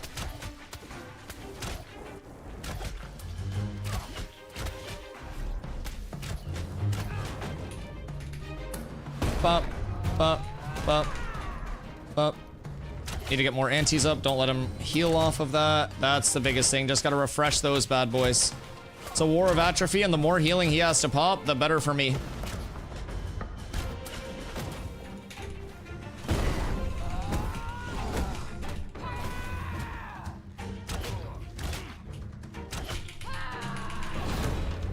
Okay.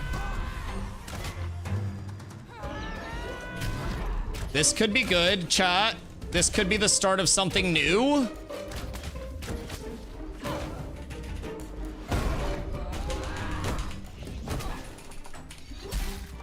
Oh, that trip angle was just devastating, chat. This could be it. Chuckle fucks on top. Oh my god, that tomahawk hit him questionably in the back for the trip there. I'm not gonna lie. That was the most fronty back that I've ever seen. I'm not gonna lie. I hit him like in the side a little bit. I kind of hit him in the side.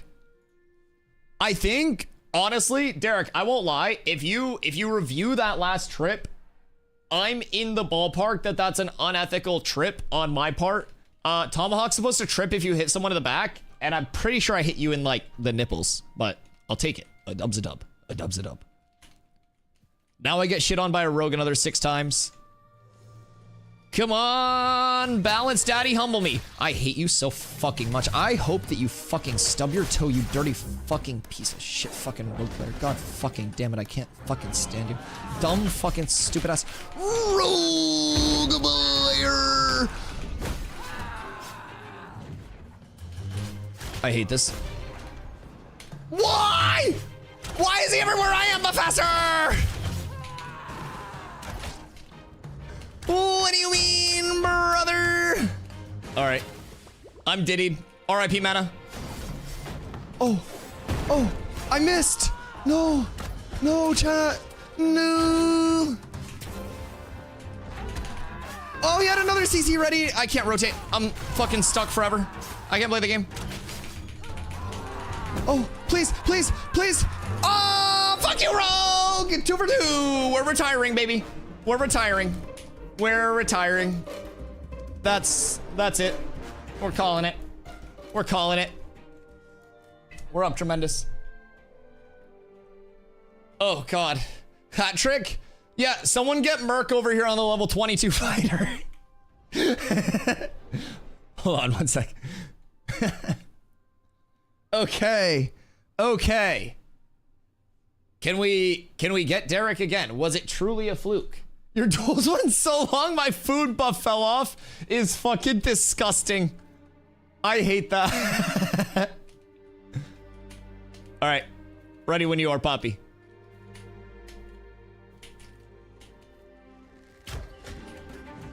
All right, it begins. We're gonna start him early with the pump here. Get him a little scared off rip. That's trip. That should have been a trip. Hold on, switch to the crow, switch to the raven, switch to the raven. Everybody burst the raven, everybody burst the raven, burst the raven, burst the raven, burst the raven. All right.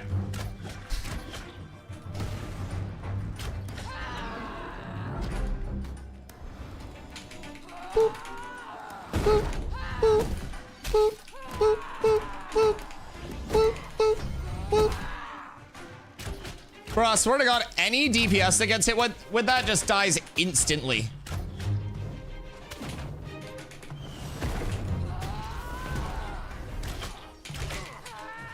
I gotta make sure my poison doesn't fall off here. Just standing behind him, making sure that that fucking proc hits, brothers. All right, this is fine. This is fine. Get back here, you rat! Huh! Eat dirt! Puh, puh, puh, huh. Ah! He can't handle the movement!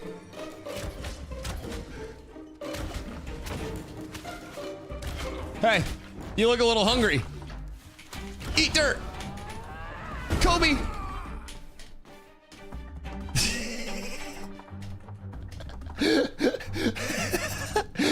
The charge tech is insane. The charge has to be one of the clowniest movements in the entire fucking game. Just being able to chain B off a charge is my favorite thing in the fucking world. I'm not even going to lie. Oh my god. It might be my favorite mechanic in the game. I couldn't attack throughout the fight. No! Okay, that's a fluke. That's a confirmed fluke. That's a confirmed fluke, Kingston.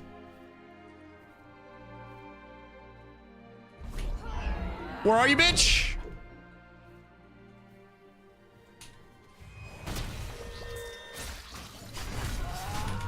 I missed. I'm missing everything. I'm so cooked here. Chat, are we cooked? Oh my god, chat. It's bad. I'm in fucking Diddy's pleasure pit right now. I missed again. There's literally nothing left in my kit. I'm just cooked. GG. Dude, it's the evasion, man. I don't even know what to do against the fucking evasion. It's I just get one-shotted from this.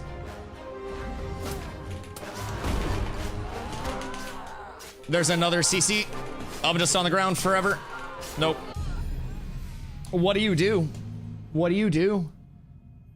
How much evasion do you have during the fight? You have to have over 50% evasion, right? There's no way you're anywhere under 50%. That shit's disgusting. Oh my god. I need like a fucking evasion meter on the rogue. Watching these rogue duels make me want to swipe for this game right now. If you buy, you have 90 days from the day of your purchase where you get a full refund if you don't like it. Hey. Oh, are you testing the evasion? Base evasion by 20%. Suck on my 2-inch penis. Stop having so much evasion. Stop it. Also, yeah, if you haven't made your account yet, exclamation ashes in chat. Yeah? Yeah, don't fucking yeah me. I need to go back to fucking Dota, buy a Monkey King bar for some fucking True Strike, and then I need to come back and beat the shit out of you with it so I can't miss. Agent code to create my account already. I love you. All right. Well, time to get the shit kicked out of me again. Yes, yes indeed. Yes indeed. Yes, yes, yes. Hold on, it's me and Chalk. It's me and Chalk.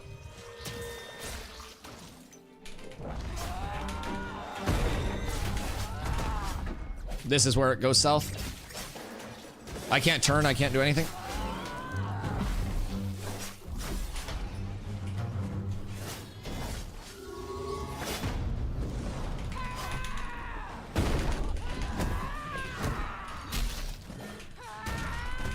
Please.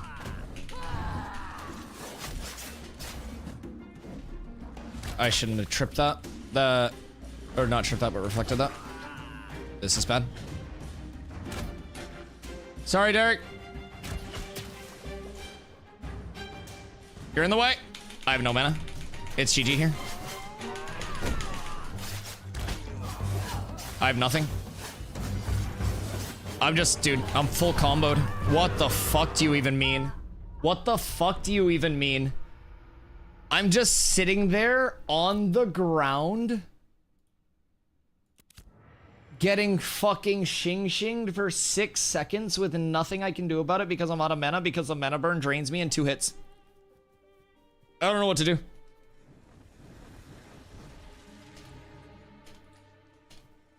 I legitimately do not know what to do consistently against this build. I don't know. Maybe I'll pop a beefsteak instead, get a little more power, perchance. Perchance. I have nothing in my kit that deals with this level of hooliganism. No, not a single goddamn thing. Yeah, we'll see. We'll see.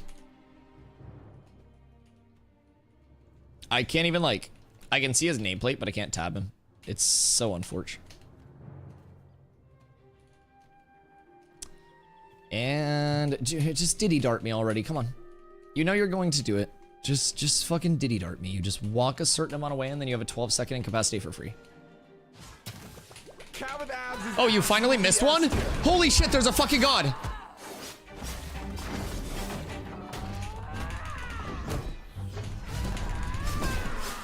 Holy. Nope, no god.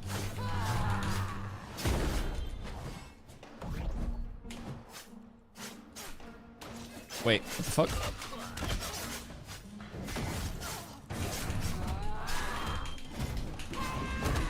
I literally just need to stand up. Legitimately, nope. GG, all of my mana gone. All of my mana gone, 2 hits. 2 hits, all of my mana gone. All of my mana gone, 100 to 0 mana.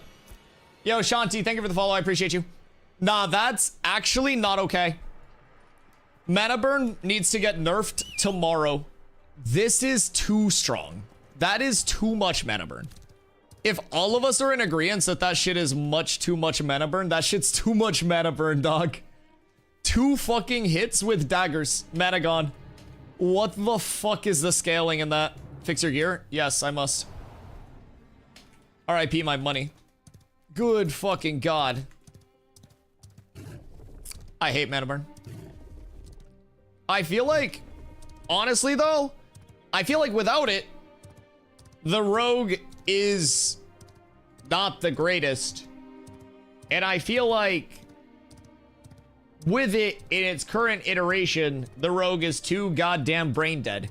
You have 19 seconds of poison uptime with 1 second of downtime where you're perma burning mana. Like, that shit's nuts. I'm gonna try a different poison on the next fight.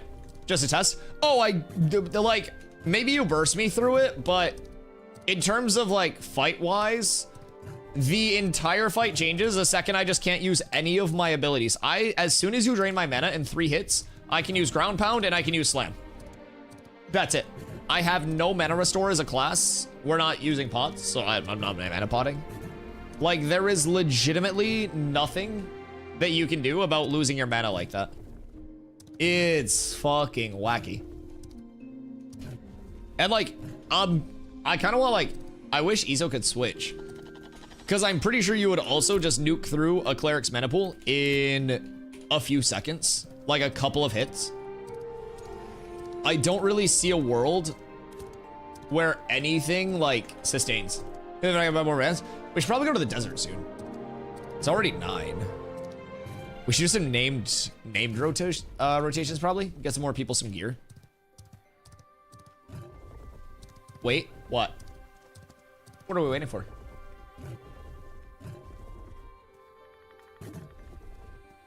What was your response to the gift duel? Oh, what do you mean? Like, against Shock or against you? I don't have the money for a gifted sub. I can't put that on the line because I can't back it up. That would be real money transactions. Where are we at? You got gold? What if I told you I'm broke in both versions of my existence? I'm broke outside and inside the game. What a life to live. So, I mean, this guy's name is Treason and he's just chopping trees. He's just chopping trees. I respect the fuck out of that. What is gang stalking me? Okay. I get 1 more food. 1 more mollywop. Okay. I'll go 1 more versus the rogue without his mana burn. And then I'll do 1 more versus you. And then we go poison. Or, we go poison. You can tell what's on my mind. We go desert.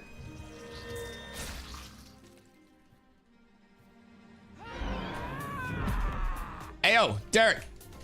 Thank you. Thank you, thank you, thank you. Much love, much love. I appreciate that. You are a gentleman, a scholar, and an absolute god-dang legend.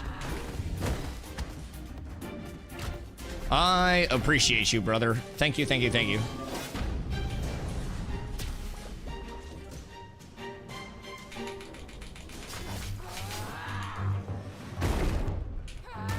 Brother, I'm missing everything. Oh my god.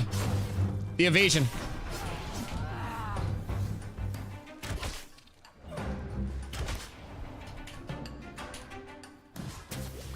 It's tough. The CC's nutty.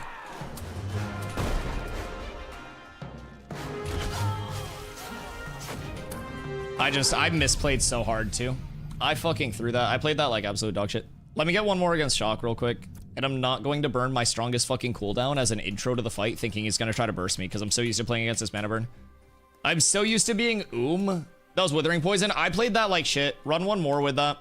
Against your, like, mana burn, I've been popping Indom as a precursor to the fight, like fucking pre-potting, basically. Because there's no way that I can even have the mana once you burst me once to pop anything. So I've been popping shit right before you go on me, because my mana's gone 2 hits into it, so. Hey, Derek, thank you for another one. I appreciate you. Much love, dude. All right. Ready when you are. ESO Legend. I appreciate you, dude. All right, I see Shock.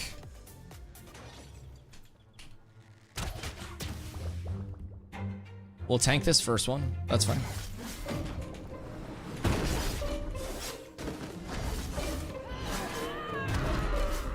Okay, he's got another trip on me, but this is manageable. Bump, bump. Bump.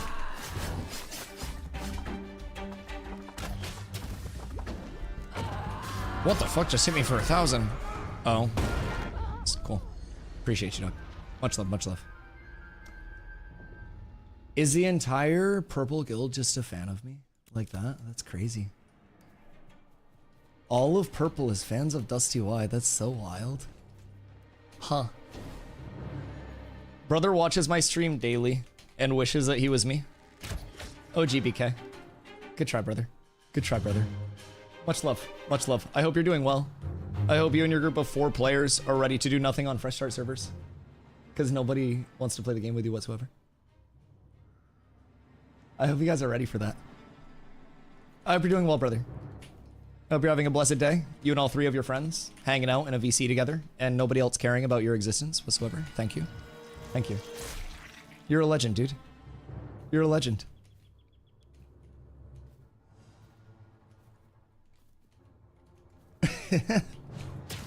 Like, what do you mean, brother?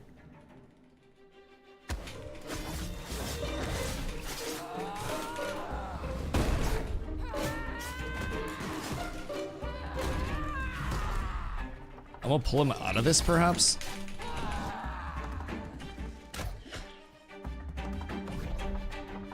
Should be fine if we can see.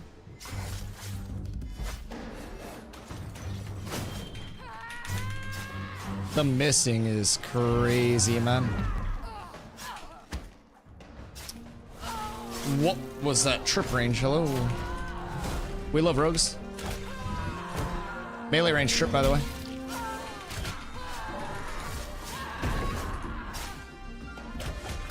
Well, GG's, brother. Good fight. I can't even dodge out of your fucking trip range. Trip is a melee range trip and I can't even get out of that shit. I love rogue. I love rogue. Shock. So, if you had to list one weakness of the rogue, what would it be? Anything right now. If you had to force yourself to find a weakness of the rogue, what would it be? Not reading your abilities. Do you think there is anything that the rogue does poorly right now? Like any situation that you don't have a counter to or an answer for? Like, do you genuinely just think it has every single tool in the game right now? If there's more than one person on me. Yeah, so if you're a solo DPS getting gang busted down, that's your weakness. If you have multiple players hitting you at once and it's only you. So the answer to kill a rogue is have more than one person. You heard it here first, chat. You found his Achilles heel. All right, we need 3 more tanks. And then we're up. Oh my God. Rogue best griefing class confirmed? Yeah. Yeah, I mean, rogue is always nasty in 1Vs, right? But I've never seen a rogue have an answer to literally everything like this rogue has. It is actually one of the most oppressive kits that I have ever seen. Just across every part of it. ESO, is your gear broken? Or no? You seem like your health is dropping faster.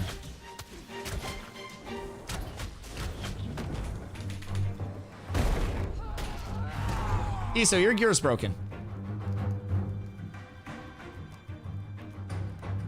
Your gear was most definitely broken, wasn't it?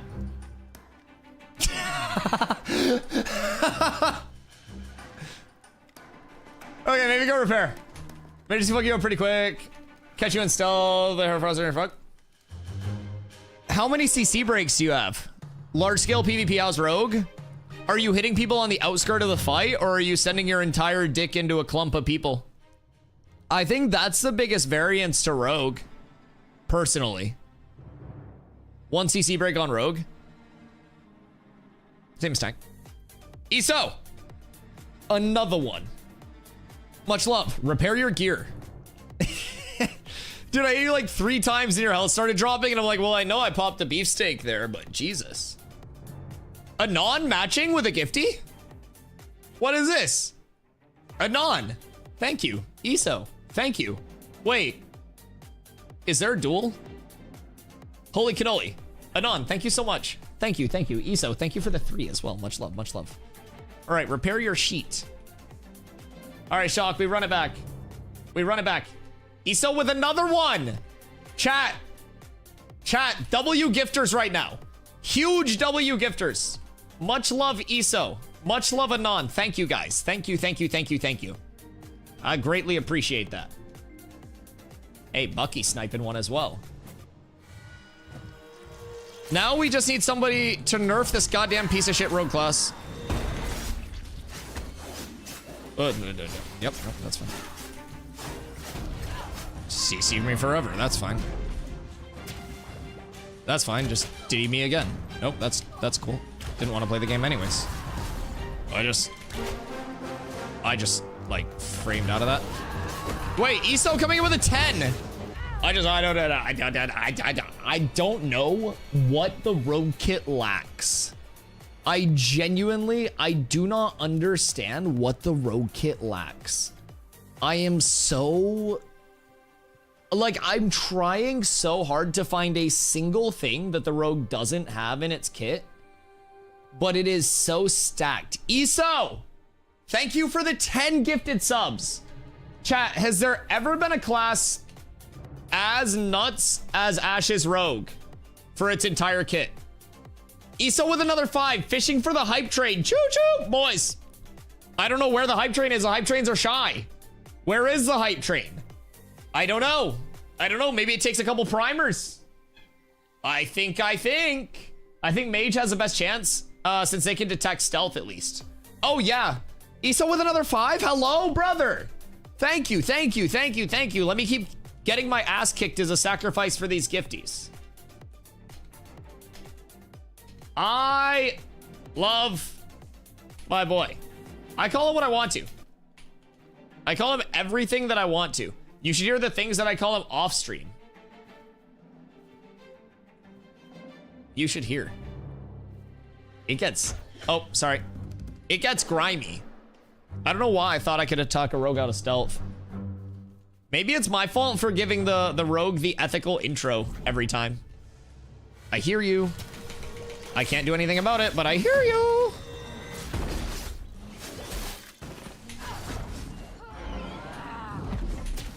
Just another Diddy dart. I'm CC'd. I can't do anything. I'm finally up. I can't rotate. Anon with another 5. Thank you. Dude, there is legitimately nothing that this rogue class lacks. There is not a singular fucking thing that this rogue class lacks right now. There is nothing. This is fucking insane. Eso with the 20. My brother. Thank you. Anon with another 5. The hype train is so shy. I don't understand how a hype train is not, like, pumped up. I do not understand. But my God, thank you guys. Thank you. How do you beat a fucking rogue? Like, what do you do? You might have hype trains disabled. I do not. It's just because we hit hype trains so many times. I think it requires 3 minimum people to be in on it. I literally think there's like a minimum number of people that have to be in on the hype train. I'm not even fucking exaggerating. Like a primer or anything that has their fucking monthly prime, it doesn't even have to be gifties. literally 100 biddies, a primer, anything like that. I don't know. We have hype trains enabled. Shock, thank you for another 5. I love you. You guys are insane. I have hype trains enabled. I have hype trains enabled. I don't understand. Power-ups and channel points, hype trains enabled. They are enabled. I just looked on my Twitch and they are enabled. I swear to God. You guys are just too insane that Twitch is like scaling the difficulty of the hype trains. I swear to God, it's you guys. When you have 80% evasion versus magic as well, it makes it super broken. 80% for 8 seconds is annoying. You have 80% evasion, and that's without Lumen Star from Forge, which is going to give you another 10%. You're going to have 90% evasion as soon as you get a 2-hand Lumen Star. Versus magic, that's fucking insane.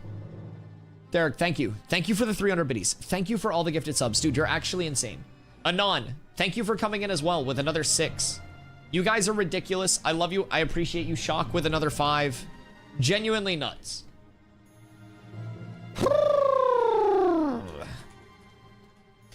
Okay. Yo, what up, Gary? How's your day? My day would be so much better if this mistake of a rogue class was never brought into the game. I swear to God.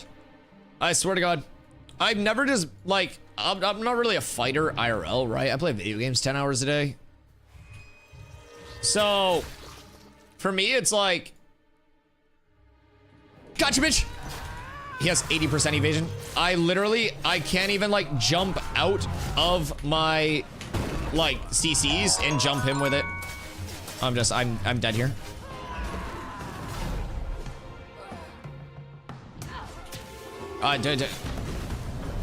Brother has an answer for everything, dog. I don't know. I don't know.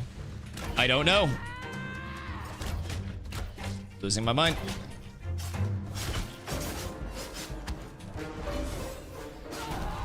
I'm trying. Please, hit. Thank God. Oh my fucking God, it's so fucking hard to beat a rogue. It took an interference for me to beat a rogue. It literally took 2 of us to beat a rogue. Kai had to tag team in. The trick is just to have 2 people. Yo, Asia Rex coming in with 200 biddies. Derek coming in with another gifty. Boys, the hype train's incoming. We have 1 minute and 10 seconds. You guys wanted it. The hype train is incoming. Anon coming in with a 5. What needs to happen for the hype train right now?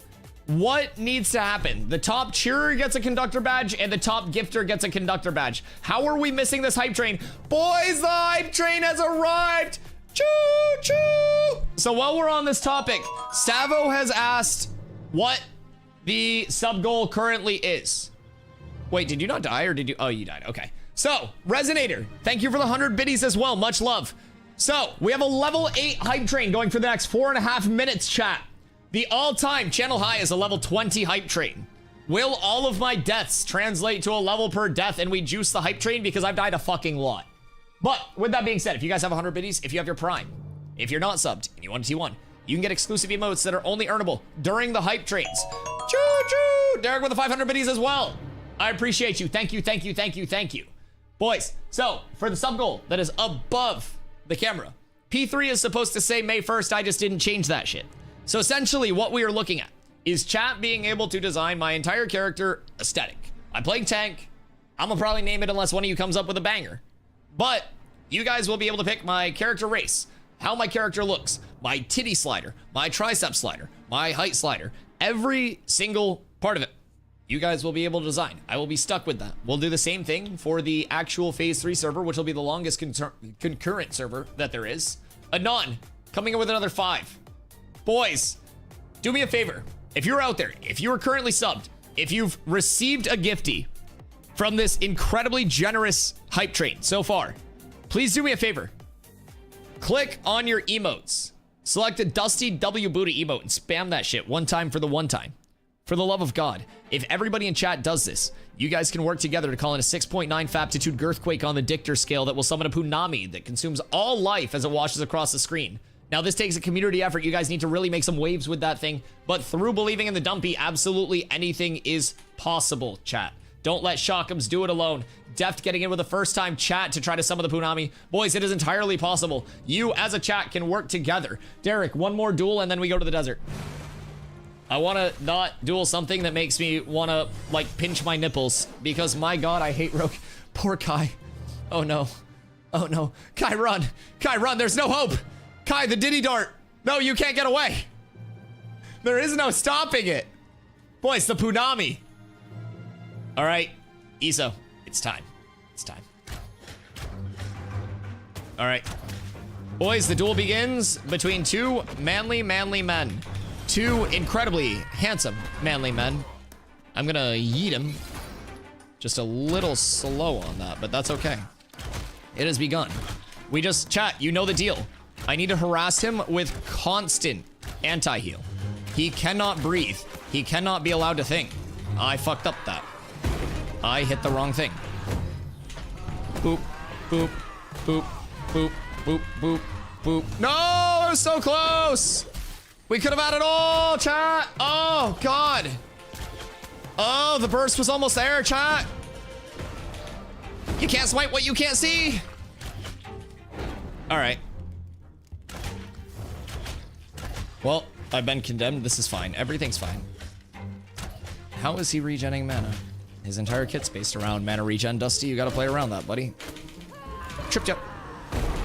Hit you. Tripped you again. Bonk, bonk, bonk. One more bonk. And I'll leave you with that. Well, I guess some anti-heals up on you. Have fun with that. That's what we'll consider a little trade, a little bit of an atrophy. A little bit of death by 1,000 dicks here. Whoop. Oh, that's unfortunate. Bop. Bop, bop, bop. Hoofsy coming in with 1,000 biddies for the hype train. Pushing it to level 8. We have completed level 8, chat. We are on the way to level 9 now. Will we come together? Boys, Hoofsy, thank you for the 1,000 biddies. Thank you for the love, chat. Thank you for the hype train. Thank you for the generosity. And thank you for supporting every single day. If you guys are new here, I appreciate y'all coming through. My name is Dusty. I do stream daily, starting at 2 p.m. EST for about 10 hours a day. Now, I play Ashes full-time, every single day. This is where I live, pretty much. I've streamed now 660 days in a row, and again, 70 hours a week is not an exaggeration. That is how much I stream this game. So, if you guys have any questions, please feel free to ask whatever you may be wondering. Boop, boop. And I am more than happy to help answer anything that I can, and if I am busy in duels or busy in a yap. Someone from the community is always more than happy to help. We do have a community over on Fyro. We have 5 guilds currently, and we will be rolling on the Fresh Start servers on May 1st. So anybody that's popping in for those Fresh Start servers, please feel free to reach out. We have plenty of spots for everybody that is interested in joining us, whether you're casual, competitive, anything in between. Boys, the hype train sitting at level 9. Absolutely insane. The community is incredibly generous, and I consider myself way too lucky. Every single day, man. I don't understand it, but I'm so appreciative. Chat legitimately changes my life by allowing me to do this full time, man, and it is genuinely a dream come true. That was never anything that I like built up around or like planned on building up around, right? And I've just been so fortunate to have it kind of like come together over time. And coming from New World and having everything like the support just multiply over here, it genuinely means so much more than you guys even know, man. So thank you, thank you, thank you. Bump, bump. One more stun. One stun to rule them all. Nice. Okay. Okay. I'm getting the weaving of the CCs a little bit better. It's just, oh my god. Oh my god, the stuns against Rogue do nothing. The evasion is so crazy. I lost that duel because Hoofsy's my wingman. Hoofsy's my wingman. He's here to win me duels. All right, do we go to the desert? Is that the play? Derek coming in with another 470 biddies. Is that because you want the conductor badge? Is that what I'm picking up right now? Is this a little bit of insecurity? Wait, so what happens if you get the double conductor badge from the gifties and the bits? Is it one conductor badge to rule them all? What is this? That would be impressive. That would be impressive. Little hoe. I love that. All right. Never mind that Shockums. Yeah, cats with abs is decked on cats with abs. No, we've been running duels up for a few hours. We've been just smacking dicks together, trying to feel it out. Yeah, get your stealth in. I know what's gonna happen. I know I cannot stop it. I can only hope to contain it. I get it. Derek with another 1,000 biddies. My lordy. Thank you, brother. It means the world. Dude, he did ignores me and then he fucking smoke clouds. It's just a big fart. This entire class fucking sucks. I haven't hit him once. I have not hit him once in this fucking duel. I genuinely am missing everything that exists. What's a boy to do? What's a boy to do, chat? I missed 17 abilities like consecutively. Holy shit. Oh my god, I missed so many. Jesus Christ. The 5K biddy badge. Derek, a huge flex. Thank you. Zeno, with another 100 biddies. Cena Nova, thank you so much. Just a Twitch viewer that streams, not an actual streamer. I mean, isn't that basically what Asmongold does now, though? He doesn't really stream. He just kind of like yaps. That's it. Honestly, it's not even about video games anymore. He's basically just watching the news on stream. Boys, the level 9 hype train 25% of the way. Thank you guys so much. I greatly appreciate all the gifties, all the love, all the bits. You guys are fucking insane. Genuinely changed my life. Hoofsty refuses to let it die. Boys, it's 6% short in the last 5 seconds. Hoofsty snipes it with the 5K biddies. Thank you, Hoofsty. Thank you. The W. Hoofsty with the snipe. I don't know if Hoofsty sniped it or not, but oh my god. Savagery. Good god. Choo-choo. Boys, thank you for all the love. I appreciate that kindly. You guys are insane. Shockham's gear is dead, I think. Do you damage yourself?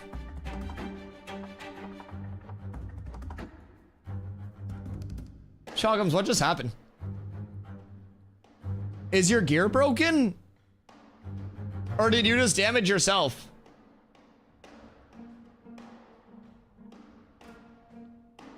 I have no idea what that was. Check your log. What the fuck? Wait, what do you mean? Rogue kick interrupted your reflect. Shake it off healed me. Shotgun stab hit me. Acro. Faint, poison, and then exited combat. Check your log. What the fuck? Yo, Savo. So, chat designs P3. I'm still playing a tank, but chat picks pretty much everything else if they can come up with a good name. Phoenix Sentinel? Wait. Where are the Phoenix Sentinels? Too close to the Ember Spring. Oh, they're behind me. Yep. That makes sense. I was like, where is the Ember Spring? Where are we looking to go? Okay. That makes sense. We were in the air and then you were dead. So, honestly, chat, I just found the road counter. Fight them near Ember Springs exclusively. The golden conductor badge. Derek, you have the conductor badge. You're up tremendous. It's truly your time to shine.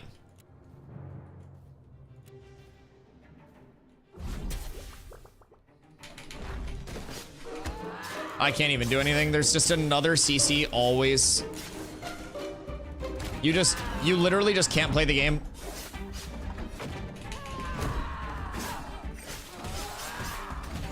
Jesus, it's so fucking oppressive.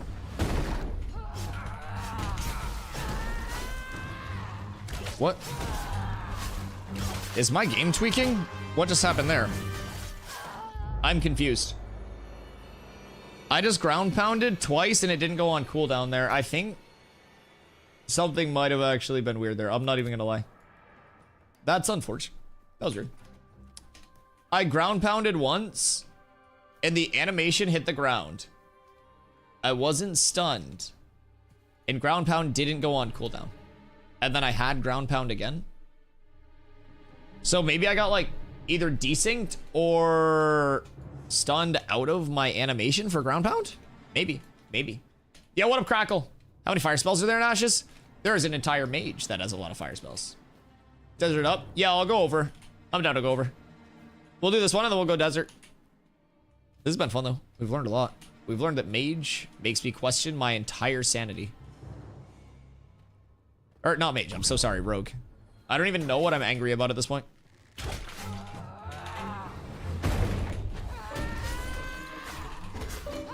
I'm angry.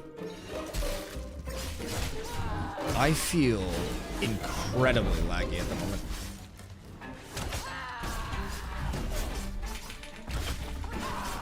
Miss. GG. Diddy dart. Miss. Diddy dart. That's it. High skill class. Miss. Diddy dart. That's it.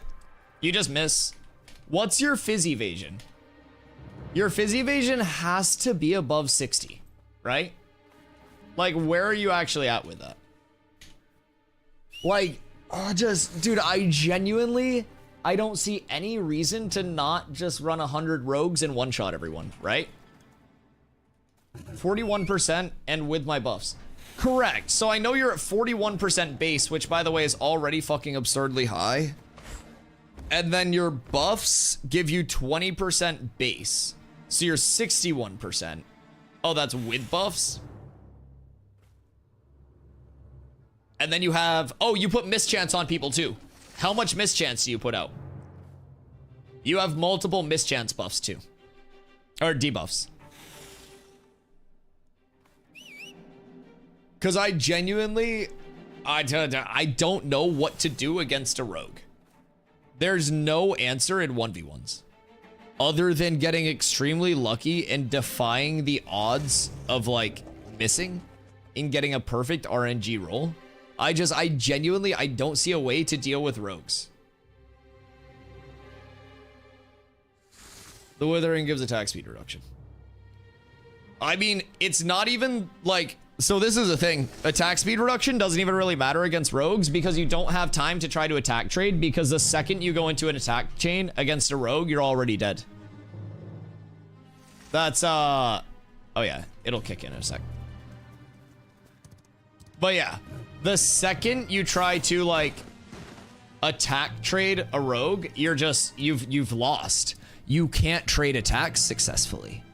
I don't really understand what the answer is. 66% with double attacks. Oh, Jesus fucking Christ. You're at 66% evasion? Oh no, there's no way. You're at 66% physical evasion. You have the best damage in the game. You have the best or not the best anti, but you have the best mana burn in the game. What the fuck do you mean? What does Rogue do poorly? 66% evasion? And then how much, like, mischance do you put out? Yo, what up, no breaks? Is Fighter still bad? Last I played, everyone was saying it sucked. Fighter's fine. I think it's just kind of about with melee, having the time to kill changes in opens up a lot. And a lot of people were basing it off of just like everybody power scaling, nobody really building around anything tanky, anything like that. Technically, I can get to 88. Wait, what do you mean? Ranger and fighter are both good. I would say, what the fuck is going on here? I would say like Ranger is probably one of the most underplayed classes for how good it actually can be. Ranger is real solid. You have in PvP, solid initiate, good root. You have good burst, pierces through, decent little AoE pop, decent movement. It kind of does like everything well, right? Other than healing other people. So it's the important thing, but okay. So you can get 88% evasion on Rogue. I can feint for 20%, which resets feint. Feint for 20% backstab, which resets feint. Then feint again for another 20%, then do it one more time. And for like 2 seconds, I'll have 88% and 102 if I do all that in a smoke bomb. There's no way that that's additive and not multiplicative, right? There's no way that they just put in a bunch of 20% that you can stack and made it additive, right? They wouldn't do that. They would change it to multiplicative, right? I'm gonna bug report it. Yeah, surely they don't intend for evasion rating stacking to be additive when mitigation stacking is multiplicative, right? That wouldn't make sense. Because otherwise I could, like, if mitigation was the same, I could get an extra raw 40% mit, and then Fizmit wise, I'd be sitting at 80%, which may actually give me a chance against Rogue. But there's no way that's, oof. Oh, that hurts my soul to know. That hurts my absolute, like, being. Every fiber of my being. Oh my god. I'm now at bar. I see Luca. I think Playmaker. I think Tank Engage and Ashes. I open phone. I see Dusty. Say hi, Dusty. Hi, Emu. What up, Senju? This is Ashes? Yes, this is Ashes. We are currently in Alpha 2 Phase 2. We have fresh start servers coming on May 1st, and then we have the full wipe going into Alpha 2 Phase 3 on August 4th. So that's going to be a full wipe, like I mentioned, across the board. All character data at that point will be reset, and with that, we'll be re-rolling yet again. So, I'm personally excited for that. Not everybody will be thrilled, but I see no issue. I'm excited for all the rerolls. We have got a ton of content as well in between now and then. Hello. Can we break my van by chance? Because otherwise I think people will just be running up. Can I get a bunch of people to smack the shit out of this for me, por favor?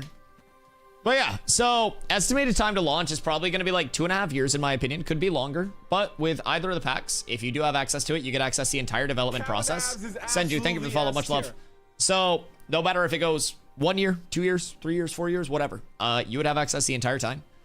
So we have a ton of good changes that are lined up to come throughout. We just went through a time to kill rework and got Rogue added. So we got an attribute rework, time to kill changes, and we're really feeling those out before the fresh start servers on May 1st. And then we're also going to be continuing to test that. If anyone wants to fight, we're going down to the desert. They timed it so poorly. Like, I do hate to be the bearer of bad news, but we've been doing this for like 3 hours, and I told Derek's people we would go level them. Hello, yes, I understand. Yes, I get it. We're trying to pack it up and go to the desert. Because I told Derek that we would help his people out. And we've been PvPing for 3 hours. So now it's more so just dipping, going to farm for people, and chilling there. Yes, I know. I see you, Debo. Could you hit my caravan instead of me, please? If you'd be so kind. Instead of continuing to not hit my caravan. Please and thank you. Brother. Like, y'all could have pulled up 3 hours ago. Oh, sorry. We're going to the desert, dog. I genuinely, I hate to break it to you, and this is not the way to get me to PvP you. I'm not gonna lie. Like, this is not going to make me want to PvP. Thank you. We've been here for 3 hours. I have to go help people with other shit, dog. I'm very sorry that you want a PvP, but like, if you're paying for the time, you can have it. But if you're not paying for the time, I gotta help other people with other things. I've been doing me shit all night, brother. It's time to do some group stuff. Fosaku, what you getting up to tonight, my dude? Just tested on myself and it didn't, so might be a bug. What'd your evasion go up to, Leshrak? With all of the stacking? And what's the exact combo? Because I'm not gonna lie, I have not hit that motherfucker like a single time when we have been fighting. A singular combo has not been executed once. It's so fucked too, because I have so many predicates. Like, I have to trip before I go into my pulverize. If the pulverize isn't in place, then I don't even have the the burst to follow up with slam. So then if I miss a slam, it cuts out half of my burst. Like, it's unfortunate. I won't lie. It's tough. It's tough. I'll attempt to pull the combo off on this van. Watch out, that van's shifty. It's absolutely shifty. Okay, see what we can get. I'll be right back real quick. I'm gonna get water, smoke, and please, for the love of God, everybody hit the fucking caravan so I can go to the desert. We must farm gear for people. Oh shit.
Good day, good day, good day.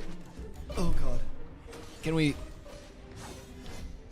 How tanky is this van?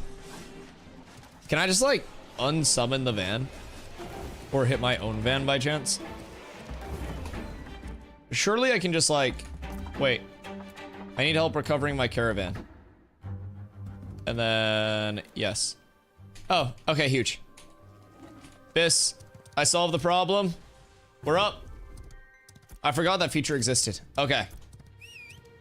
That was good. That was, like, much longer than I even planned on doing that for.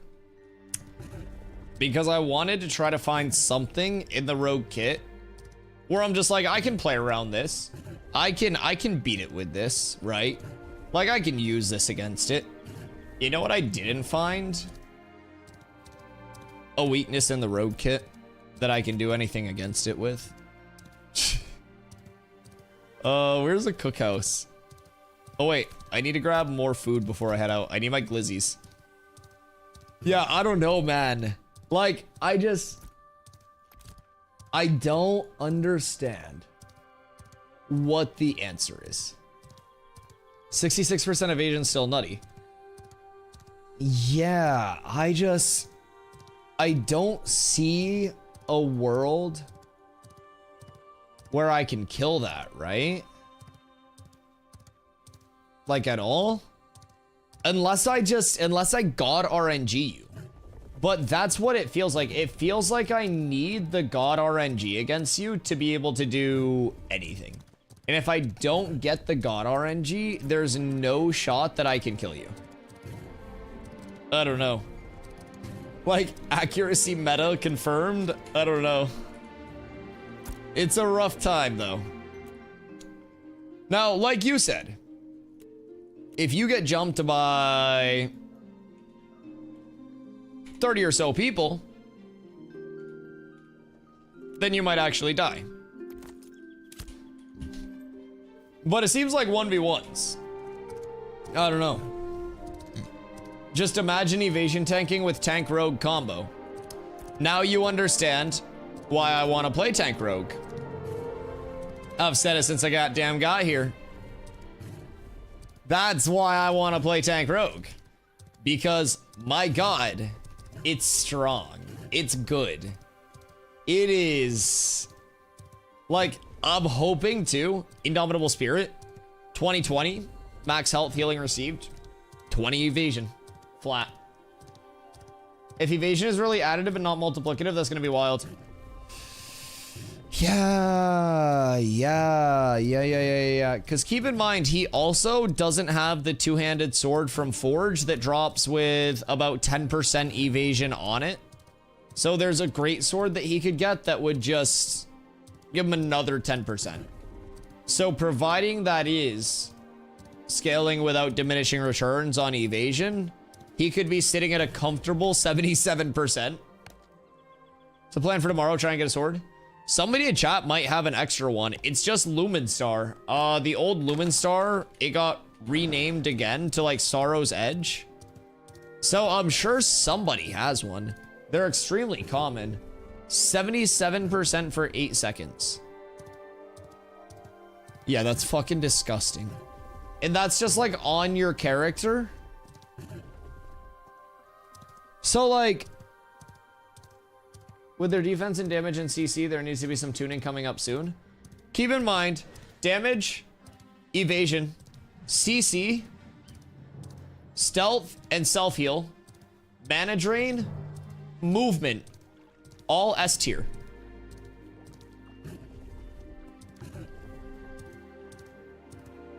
What are we doing? What the fuck are we, what are we thinking? If you have the magic evasion from Umbral, it's 77% for physical, 80% for magic for 8 seconds. Mana drain is a thing that they should nerf for sure. Okay, so I will say though, in the fights where the mana drain wasn't present, it at least felt better because I could navigate around a little bit more before just getting full drained, right? So like the mana drain still feels oppressive, but MCR, thank you for the sub over on YouTube. In a world of like diminishing return bans being kicked in soft caps, I almost wonder like, if we're going the additive route, we almost certainly need constantly lost. Thank you for the follow. I appreciate you. We almost certainly need soft cap DR bans if we're going the additive route, because then everyone, like, I'm just gonna switch over to evasion gear in the slots that I can. Like realistically, if it's that good, I could just go full evasion and I could go full con and full mit, and then I wouldn't even need power because I would just. The fuck? Bro's tweaking. I wouldn't even need power because I would just be like invulnerable. I don't know. What are the desert plans? Maybe pop over to the snake area. I don't know what level you're at, but snake circle is 21 plus to actually like get XP and stuff from it. But if you're 21 plus, it's insane XP. I think Derek got a few people that he was trying to bring over. So I don't know if we have people that are also looking to come through, but 19 now. Yeah, a lot of what we'll be killing is like 29-ish. So you wouldn't be able to get XP from everything over there, but it's a really good XP grind for anybody that's like 19 plus. Sorry, 21 plus. After the peak comes darkness when you're still getting drained. No, bro, there was legitimately a point in time where I was walking away, he wasn't in melee range, and my mana was just... Like, it was bad. I think their defense is the thing that needs to be nerfed. That's what's stopping people from countering them. Yeah, the thing with Rogue is it's always like a catch me if you can, but if you can't catch it, then it has no downside. Right? Like, you've got to be able to catch it for it to be a catch me if you can, because right now we fucking can't. Very simply put. Mikali, I feel you don't need me. What do you mean? Come through. Grind it up.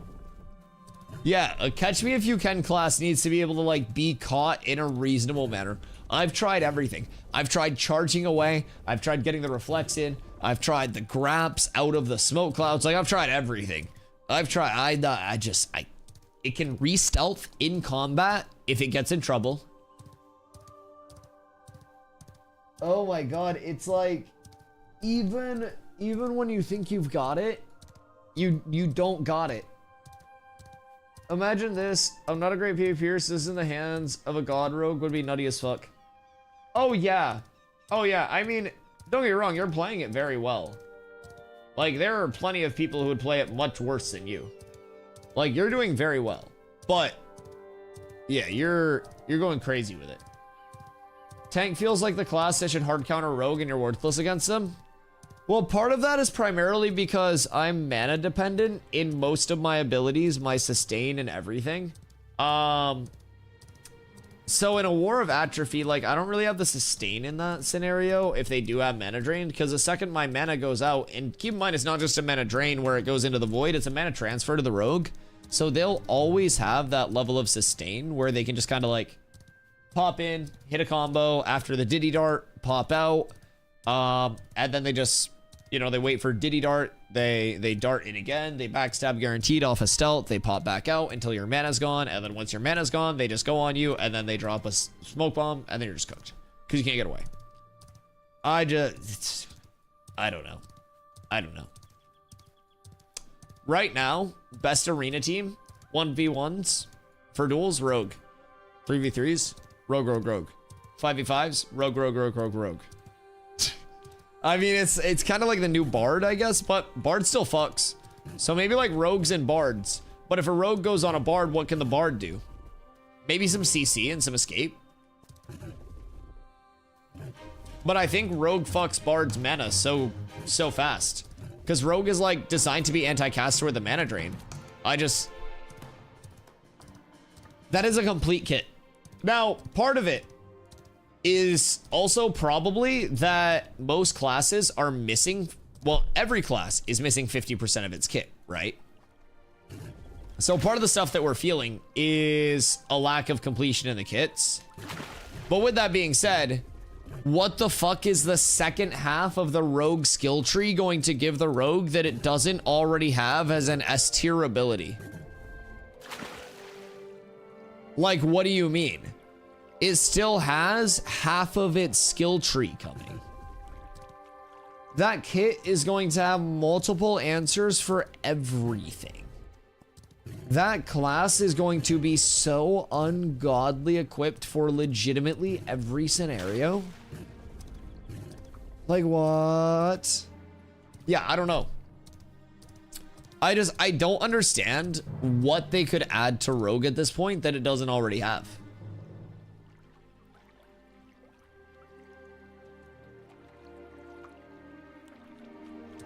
Movement, you've got grappling hook, you got targeted movement, you've got non-targeted movement.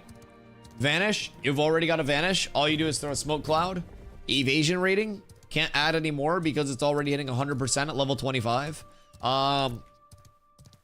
Damage, sure, give it more damaging abilities, I guess. But like, it's got everything that's instrumental in a rogue kit right now. It's even got a very strong throw, keep in mind. In like multi-target scenarios, the new throw fucks. Or not the new throw, but the throw explosive augment. What can we do to deal with rogues? Cool. Happy to be here. Because that's a little scary. I'm not even gonna lie. That's a little scary. 80% magic evasion. Yeah! I mean, it was informational. It's good to know if I ever see a rogue to just, I guess, give them my materials. I like the progress, but I'll come back when subclassing is enabled. Oh, attack rogue. Secondary classes, I would guess on the timetable will probably be somewhere around like September, October, if I had to guess, just based on progression. If I had to take a ballpark, I'm not a dev, so I have no fucking idea. But just based on where things are shaping up, that's kind of where I'm leaning. Seize rogue, open trade. Yeah, I don't know what I have in my kit.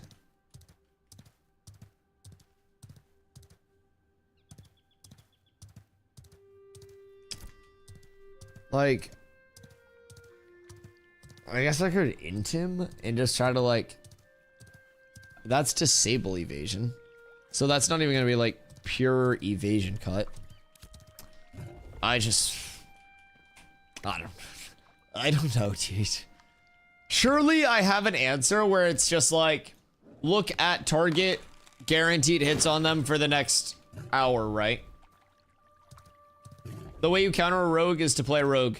The only thing that can stop a bad rogue is a good guy with a rogue. It's honestly true. Or, as Shock said, his biggest fear in a 1v1 is multiple people.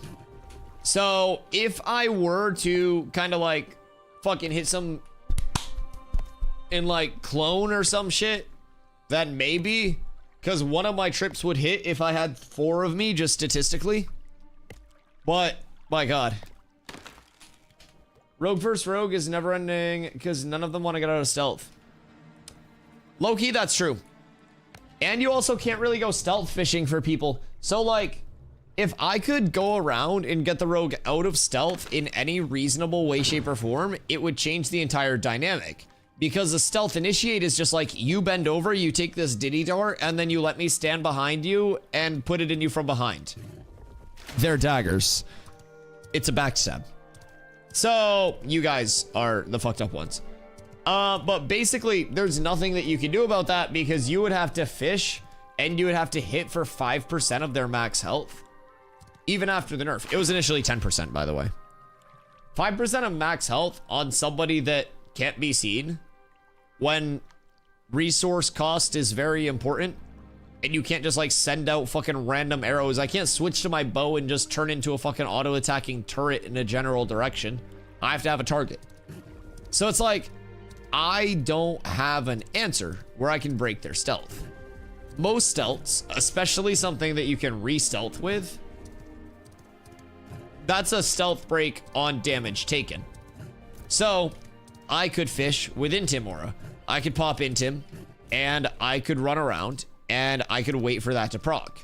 And if that hit on him, I would then pop him out of stealth, and I would have that, like, upper hand. I don't know. Rogue sells bugs, easy to find them while bugged, easy to find as an enchanted weapon with that red glow. Oh yeah, I found rogues because of the weapon glow before, but just as a general, right? I think more to get them out of stealth with how much is facilitated for free just by them being in stealth is, at least in the short term, seeming like it would be an important thing. But like, I don't know. Long term, it may sort itself out just through like ability changes and stuff anyways. Like more classes getting their kit, stuff like that. But in the short term, it's a complete class. It really is. It's so strong. It's so well put together. It's like it was made to be level 25 to the point where I think the second half of the tree will just be underwhelming. Like, genuinely, what could you guys think to add to the second half of a rogue tree that would add anything new? Is there anything? I don't think there's anything missing from a rogue kit that could be added. $10, second half of the trio will just be passives to modify the existing kit. Yeah, if you give that kit anything else, like, what's it missing? We can't name a single thing that kit is missing. It's fucking bonkers how well put together it is at 25, just comparatively to other classes, which are like, oh yeah, this is incomplete. You got the second half of the tree coming. It's like, oh shit. What else will Rogue get? Will it be underwhelming as it levels? Like, where are we really aligning, you know? It'll be interesting though. Numbers wise, like, numbers can always be adjusted. Damage can always be tuned down, whatever needs to happen. It's just, I feel like the kit itself,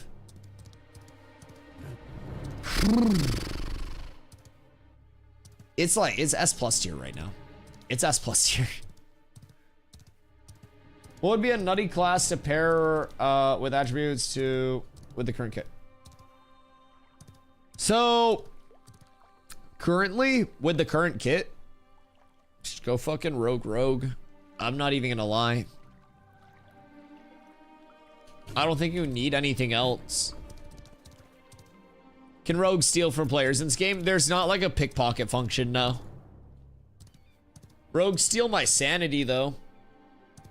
That shit mentally checked my fortitude.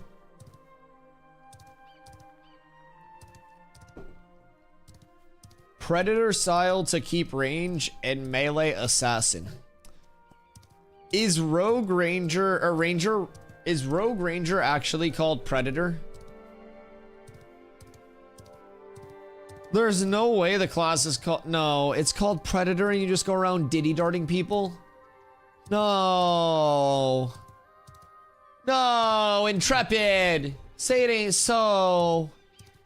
Bro, you just hawk to a diddy dart somebody and then sneak up behind them. The disrespect, the capitalization on disrespect is fucking insane.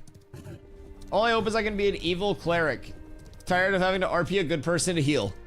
Like an evil cleric, like a shadow priest typey, or an evil cleric is in like, yeah, I'll heal your group and then just not healing the group. Cause one of them is understandable, one of them is just being a dick. Thoughts and prayers that it's a shadow priest. Shadow spells? Yeah. So cleric summoner could be a solid choice there. Cleric mage is also a very intriguing concept. I think either of those could be a really cool kind of like shadow priesty archetype, you know what I mean? The dick one sounds funnier. There are a lot of ways that one can border being a dick in Ashes. It's an intriguing thing. It's a very intriguing thing. You can be a dick to your friends, you can be a dick to people you don't like. It's great. Summoner cleric is a necromancer. I feel like summoner cleric would have summons that would be more like healing skewed. As someone who played all priests in WoW, I would love a vampiric healing cleric so I can DPS and heal. Okay, like life taps and shit. Like almost take a level of like the warlock tree, integrate it with like a shadow priest type vibe, kind of like a hybrid between those two.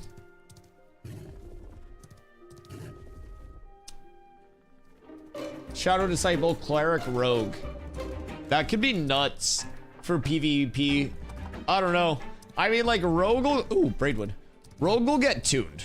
Like it absolutely will. But evasion as a whole, if it's stackable in the way it is, I could just see everybody just going evasion, evasion, evasion. Man, my tree luck has been today. It's been rough. Cleric rogue's interesting though. Chat, what could we actually add to the rogue kit? I've been racking my brain about this the entire time. What would I, as someone who has played a fuckload of hours in a lot of ARPGs and MMOs, take from any of those kits that are rogue-like and add to the rogue that would give it something that it doesn't already have? Like, I genuinely don't know. I have no idea what it's missing. Let the rogue fly and move faster. Give it the GM no clip. Like at this point, honestly, just give it the GM no clip. That's the solution. That's how you make rogue worse. I can see evasion not being good for bosses that have large AoEs that can bypass evasion and require tanks to have actual armor. Yeah, evasion is, I don't know. Because if you 100% evade something, can raw AoEs still hit? I mean, I guess if it's like super frequent instances of damage, but you get spell evasion and physical evasion. So I always felt like in Ashes, evading and like especially evasion rating and the active dodge are best served on like slow, hard hitting mobs where it's like a predictable, controllable thing. And then the active block comes in more with like super fast, like low damage per hit mobs. You know what I'm saying? But yeah, I don't know. Evasion right now, in its current state, rogue also scales up a shitload of evasion, right? So even if I just went full evasion, I wouldn't be there. But I don't. It's like, what can I do at that point? Realistically. Evade the fireball and still get magically burned would kind of piss me off. That would be so tragic.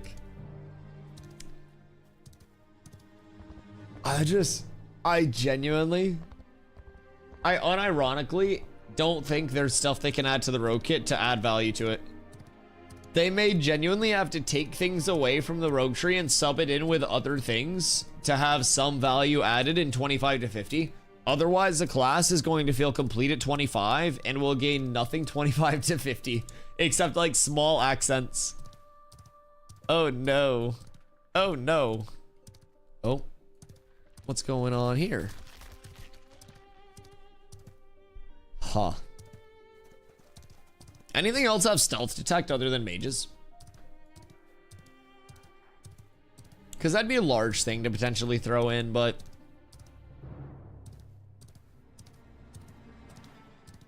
Are you in another node war? I don't think this first node war ever ended, if I'm being completely honest. Because I'm still a Winstead citizen, technically. I did it for the cape. Winstead and Mira have been kicking the shit out of each other.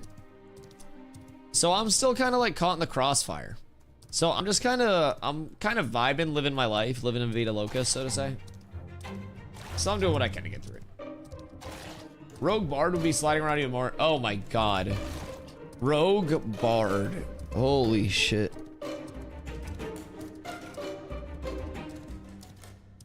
I feel like... What would be the most terrifying thing? Rogue Bard with self-uppies. You don't need self-uppies because you have fucking grappling hook. You're not missing anything. You have personal uppies.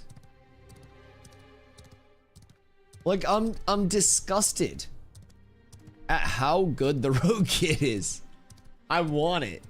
I need it. My lord. You can play your own hype music while doing your rogue thing.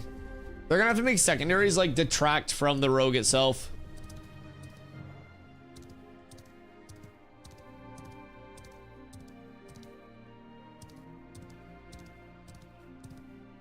Rogue cleric, more self-healing.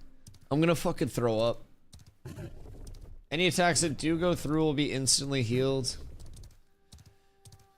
See, that's why when the first two secondaries, tank and cleric, become available for every primary, I was like, oh fuck yeah, I'll go tank cleric, then I'll have some self-sustain. But like, what's the self-sustain gonna do if I don't have mana to cast anything? You know what I mean? That's the big like what if, chat. That's the big what if. I'm just like, what can I do if my mana gets stolen from me? Like, I get diddy darted, my mana's gone, my health is dropping, my back has been hit. And I don't see a way out. The oil has been applied. It's already happening. Rogue cleric as an alchemist would be nice. Man, why does alchemist make me think that its poisons are gonna be even better? Rogue tank, shadow step in, wall separate. Well, you probably won't get like actives from the other classes, right? They're just gonna augment your class's abilities. But rogue tank could probably have a shitload of mitigation and bonus HP too. I could see a lot of mitigation coming out from that combo. Super poisons would make sense. No super poisons. Please. Please. I'm not comfortable with super poisons, chat. The amount of poison that's already in the game is scaring me. And this is like, I think this is relative poison, right? Like no Alabama, but. The wiki seems to suggest secondary classes are cosmetic with minor augments in most cases. Yeah, so essentially like, an example that we were given is there will be a scale of where the augments may be in terms of power. So something that is less powerful for an augment, maybe like, say you're a tank, a fighter with a mage secondary. You could have your charge, for example. Something that's like a weaker scaling augment would be like your charge along the way has an icy burst every X amount of meters, you know, that chills and does a little bit of damage. Or a more impactful one could be your charge becomes a blink on the selected target. And it's more of like a direct gap close than it is like that actual movement. So there will be varying augment powers you'll be able to choose those, right? Different options, different combinations, a lot of variety. I'm excited. Tank Rogue was where I wanted to go before Rogue even came out, because I was just like, evasion, tanking, great. Two huge things. Little did I know it was going to be this nuts. I am excited. Then you have summoners that are more cosmetic and changing maybe the attributes of your summon. Yeah. It maybe because summoners will get active abilities based on the summons that they have out, right? So it'll be 3 persistent summons on the summoner base class, base archetype. And through that, the summons you have out will determine your active abilities, and you'll kind of like play through your summons in that sense. So I think it's a really cool design. It all depends on a few things with summoner. I talk about this a lot because I'm like a lifelong summoner player, right? So in ARPGs, I've always played summoner. I did light summoner time in some MMOs, but not enough to ever like consider myself an expert on like MMO summoners. So a lot of like class inspiration and stuff like that, I immediately think about like calling styles and how you will summon once your summon limit is reached, and also how you're going to go about calling in your 3 different types of summons, because there are a few different scenarios. Scenario 1, you just summon one at a time: tank summon, DPS summon, support summon, right? And once you're at 3, you summon a 4th. The first one that you summoned, the oldest existing one, dies. It's called. Or say I have Shockums, Derek, and me as 3 summons.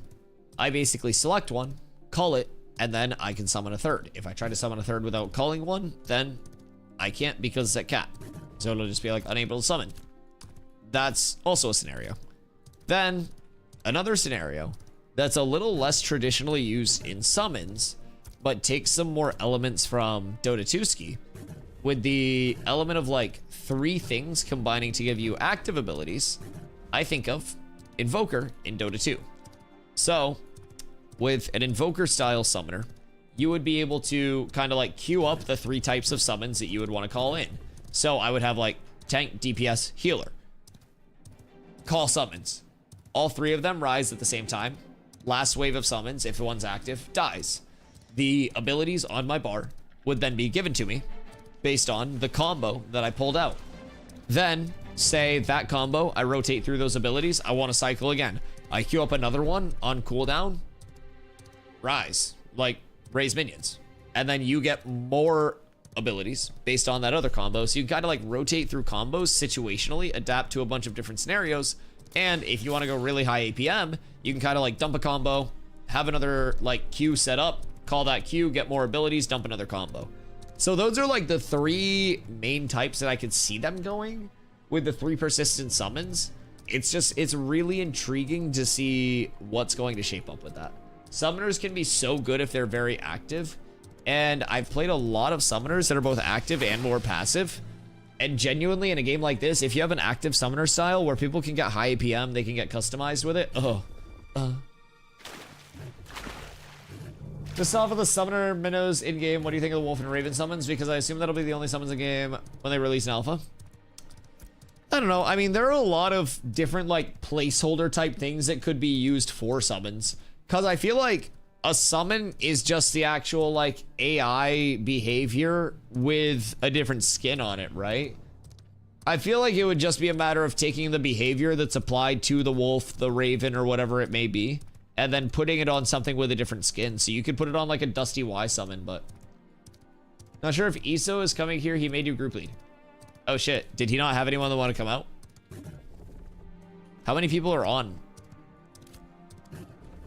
Item loops X up. Are people arguing in global chat? What's going on out there? It's interesting too because they do mention some mixed ones will also pull back to one single powerful minion. I know. One big Chungus minion is also intriguing. And then have you read about siege summons as well? Siege summons, monster coins, all of that will be potentially areas where people can play as the summon a little bit more too. A group of summoners at siege? Yeah. Siege summons will be fucking sick. Oh my god, dude. Siege summons will be so cool. Siege summon sounds dope as fuck. You imagine you're feeling confident, all of your gates are set in a siege 20 minutes in, and then you just see fucking Big Chungus walking up and you're like, oh fuck. And then you're like, we didn't see this coming, we need our summoners to counter. And then you got like a counter siege summon on the defense, and then you got like this fucking Godzilla ass fight where everyone's just like just constantly. Bruh. And then you got like fucking siege vehicles whipping around the fight as well. You've got trebuchets, you've got dwarf launchers. Oh my god. Oh my god. Also, please add dwarf launchers. Let us launch Dunir and Nakua over the wall. Please and thank you. Very simple. You can either load a rock into the trebuchet, or you can load another projectile that has mass and doesn't take up much space. Two choices. Dunir is renewable. Potions require a lot. They're bad for the environment. Global chat arguing makes me miss old school WoW Barons chat. Listen, I was an Alliance player. So my entire existence was just like fucking dad servers. I don't want to see summon for tank apparently just being a wall. Ain't no fucking way. Tank siege summon being a movable wall would be absurd. I am the wall. Scaled up direwolves pestering you would be annoying already. Yeah, you could have like bear summons as well, but I feel like summoner ranger would probably be the like nature type summons, right? Chat, does anybody want to come through and hit stuff? We're still doing monitor. Oh. God damn it, I just came all the way up here. Or down here, over here. They're still doing monitor. We should have checked. Because we just ran through Mira. When was the last kill? Hey, Ultra. Good day. When was your last monitor kill?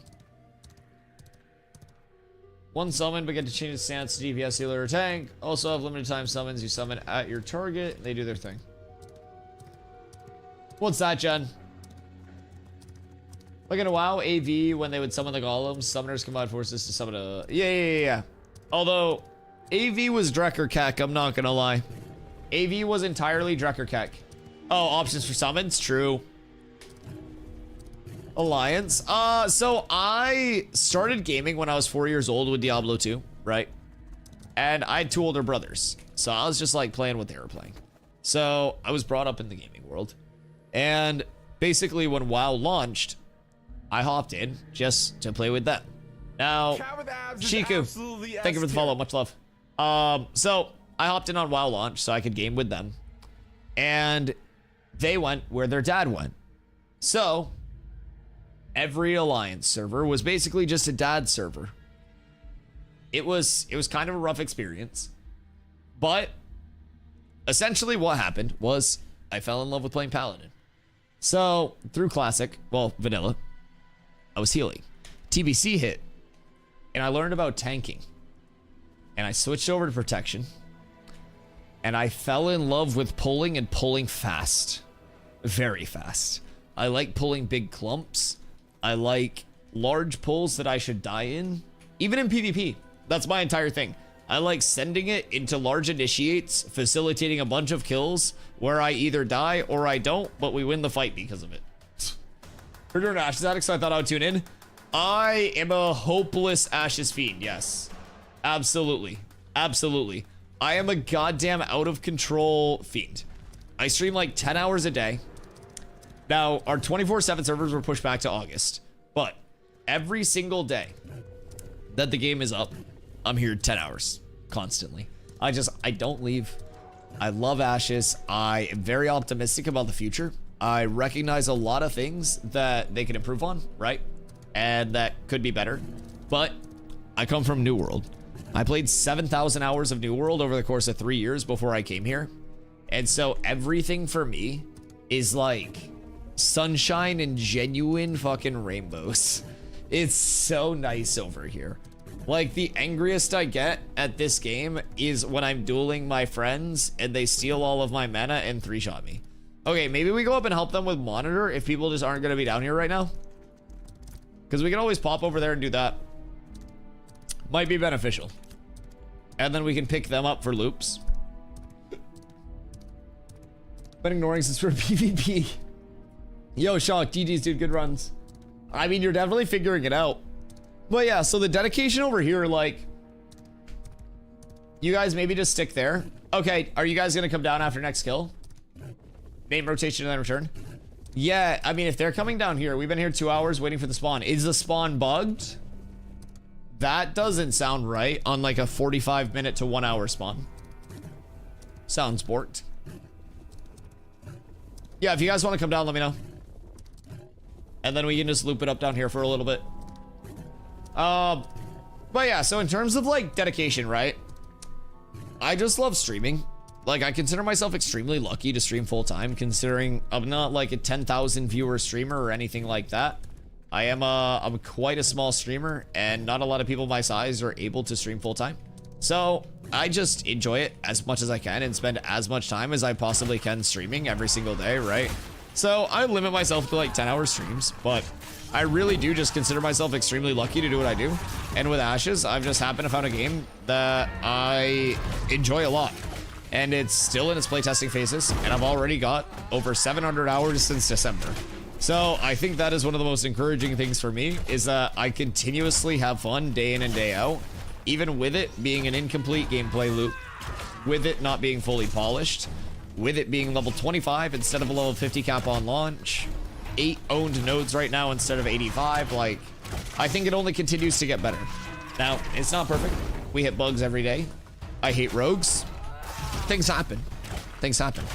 But the rate of improvement over here is genuinely nuts. I'm very happy to be over here after spending a while in New World and seeing just like incredibly slow content cadence, incredibly slow like everything, and seeing a ton of changes that like didn't impact the game at all. No, it was just, it's night and day. The devs have an amazing grip on everything. They respond to community feedback way better than I could have ever imagined. And honestly, the community's great too. Huge bonus, but probably us. Oh, probably is. I mean, also probably you guys. I won't lie. You guys probably broke that shit. Yeah, I mean, if you want to come down this way, we have 3, so. Anonymous coming in with another 5? Hello, Anonymous. Thank you for the 5. My God, what? You're amazing.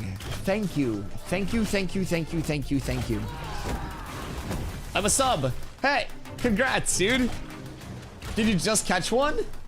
Or did you catch one earlier? Welcome in. Anonymous, thank you for the 5. You're absolutely ridiculous. Thank you, thank you, thank you, thank you, thank you. Genuinely. Love you guys. I appreciate y'all. That has 2 meanings. That's either like an, oh wow, cool, first chat, or it's like, Dusty, breed me, first chat. There's never like, there's not an in-between. It's one of the 2. So like, do with that information what you will. But there are 2 scenarios and they're both equally likely here, chat. I was AFK Easter giving me an hour ago.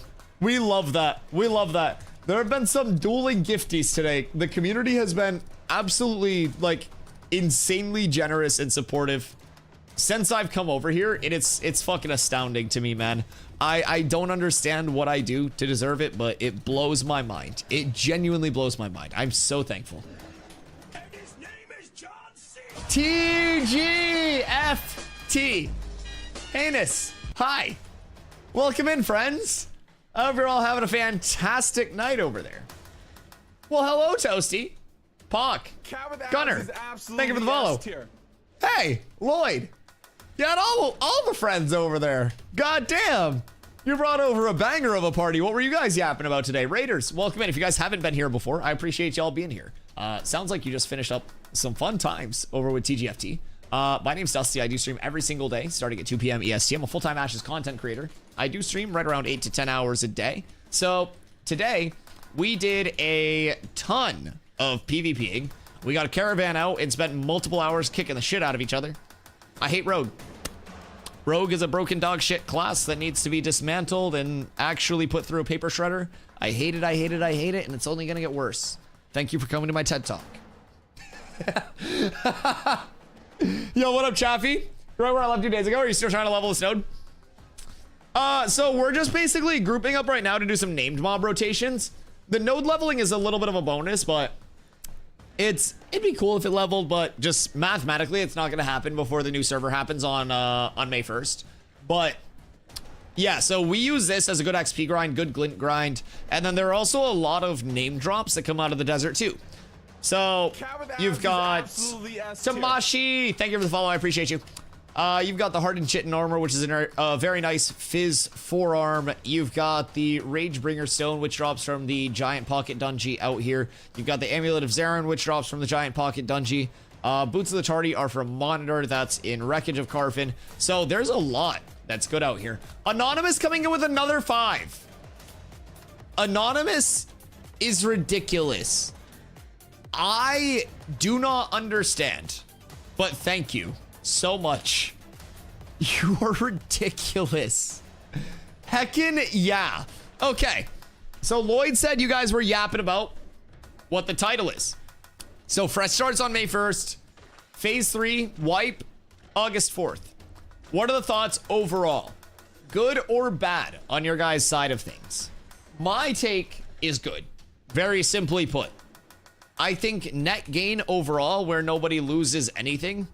In the developments that will be coming in, yesterday when we found out about it, we actually watched a UE 5.5 like video about all of the like capabilities that it brings, and chat, it's huge. The upgrade to Unreal Engine 5.5 is massive. So I'm a huge like, I believe this is a net gain and nobody loses anything. Wave 3 doesn't get pushed back for access. They get a fresh server to come into. They get a reroll where they can practice up the same way we did and be excited about being able to actually implement that on the long-term server that will be the Phase 3 server. I think it's very, very, very good. I went through it this morning on stream. Huge W minus 24/7. I agree. It's still a good call as long as most of the time is 7 days a week. Yeah, I think the biggest reasons for keeping it not 24/7 is because they need to force PTR play in their like PTR testing periods, and then they will also just need time to drop huge content, right? So I get it. I get it. I was extremely excited, especially like selfishly motivated as a content creator, to not essentially have 2 days where I'm streaming here hosting a talk show. Now, granted, I kind of host a talk show every single day. I kind of yap for 10 hours, and I do love what I do. But like, it's cooler when I can actually run around and play Ashes and smack shit. So on the 2 downtime days, I still stream Ashes. Like, I'm in here in the directory just yapping and shit. So I was excited, but that, in my opinion, is the biggest like, oh man.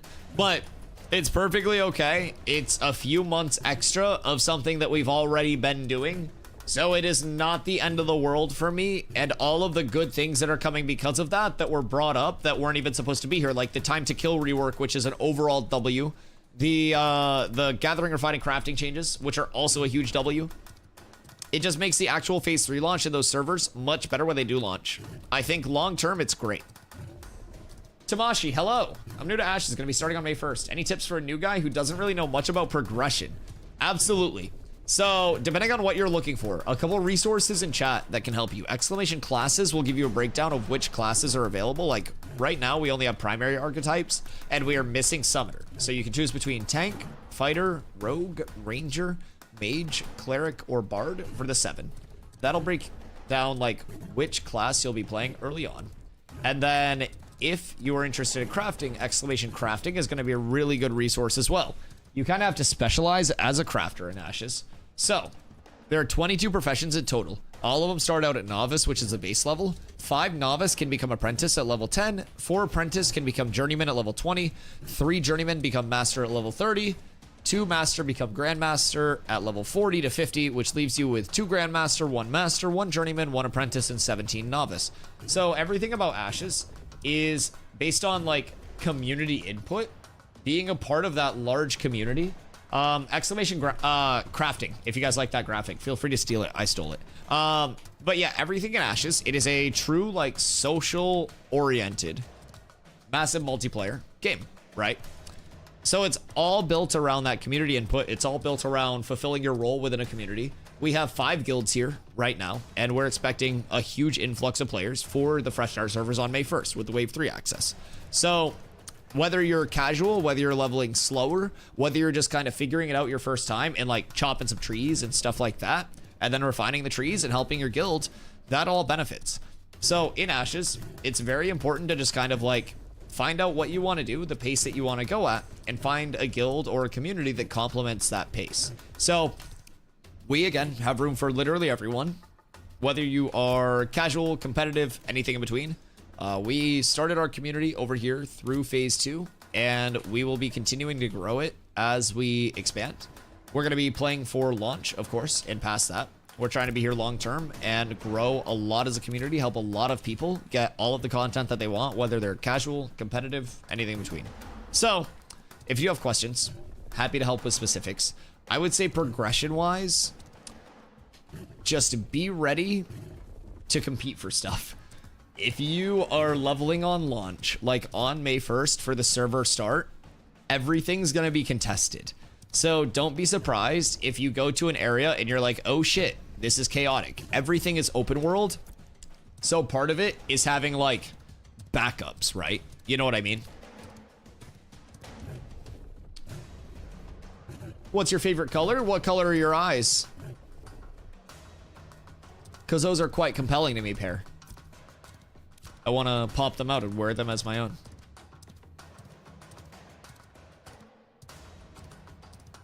I hope you're having a good night, pair.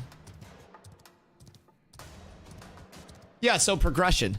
If you have any specific like questions progression wise, when you do first start, a couple early spots that can be good. You have goblins up here. You have Coralock, which is more of like an elite area up here. You've got so many options, but everything's subject to change on fresh starts, right?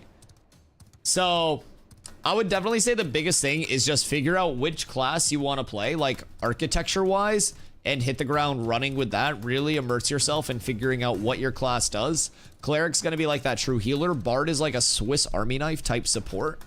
You can literally do anything that your group needs, from DPS boost to some light healing to mana restoration. Tank. And then in DPS, you've got fighter, which is like kind of the chunkier melee damage. You've got rogue, which is a literal god right now, but it's like a faster paced, higher APM in-out weavy damage type with poisons. You've got ranger and mage, which are your ranged archetype DPS, and those both bring a lot of uniqueness. Mage has like status effects that it can play off of. So if you chill a target, then freeze it, and then you hit it with lightning, you can proc a shatter, which does bonus damage to the target. So you get rewarded for like knowing your combos on any class and executing upon those. So every class definitely brings a lot of customizability on the base level. Your abilities will feel very unique. Gearing can be a little bit interesting right now, just getting used to the rework, but we're figuring it out. The gearing does all make sense. It's very straightforward. So you won't have the perspective of how it was before, but some people definitely had to get used to it.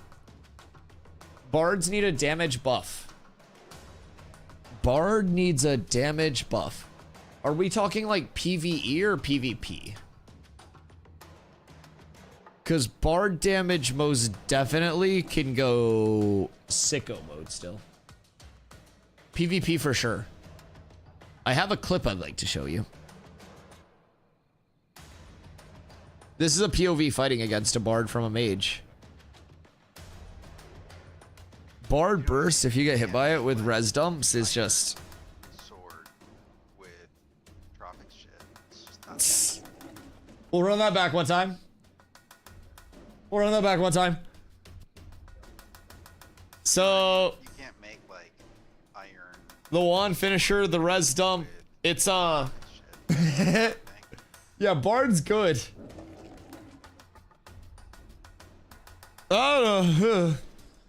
I don't know. They're gonna kill everything. They don't one shot. Yeah. He got double hit off the wand finisher. Correct. And so like, if that's possible, then why would they get more damage knowing that's possible? That's just saying that if people play optimally, then they'll have a shitload of damage, right? So I feel like if something is already doing that when people are playing it properly, then there's not really reason to buff it, right? Mage needs a Shatter nerf and Lightning Ball nerf reverted. The Lightning Ball nerf cooked Lightning Ball. Didn't it just half its damage because it halved its hit frequency as well? I'd say to the Fresh Start server and find guild now so you're ready to roll May 1st. I know a pretty good guild.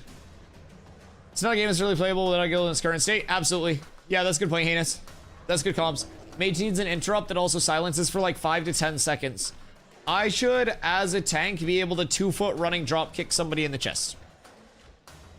Needs a buff for sure. That proc doesn't hit all the time.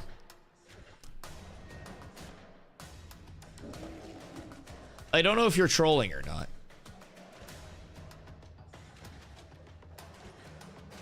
Oh, okay. Okay. Oh, it's okay. I like... It's so hard sometimes, dude. Because there were people, as soon as the attribute change came through, like the pirates and stuff that were like... They were literally like, oh my god, can you believe they're making people re-gear with an attribute rework? And I'm like, yeah, they could have just wiped our characters. Yeah, this is the least we gotta do. And they were like, wait, no, we're all so mad we farmed up our gear. And I'm like, it's an alpha.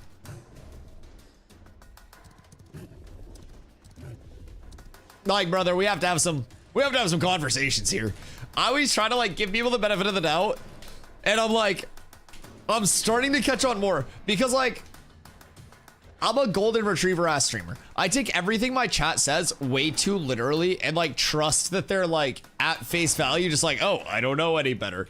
So I'm like, okay, here we go. So I prepare myself for the worst all the time. Oh my god. Balls cooked now. That nerf was way too much. What do you think would be a like an equitable change to the nerf? Also, Savo, were you guys coming down here or nah? Just let me know, because if you're still sitting over at Monitor, then we can come up there, but we can't really like 3-man this. You guys take a mage? Yes, we can take a mage. We can take anything. Do you want to come through? Hit me with a DM ski, and I will invite you. I just want to make a massive ship and just live out there pirating and fishing. I love that. There will be a ship that's intended for raids. So manning one of those yourself would be fucking insane. But like, it'd be kind of cool. There are also going to be merchant ships too.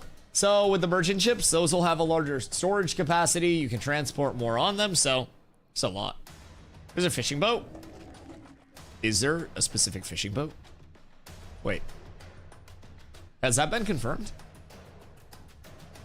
Ideally, I got the woods with me. Cats with pirate hats may be the place for you. That's going to be our naval guild. Big pirate ship with a ton of summoners on it. Holy shit, wait.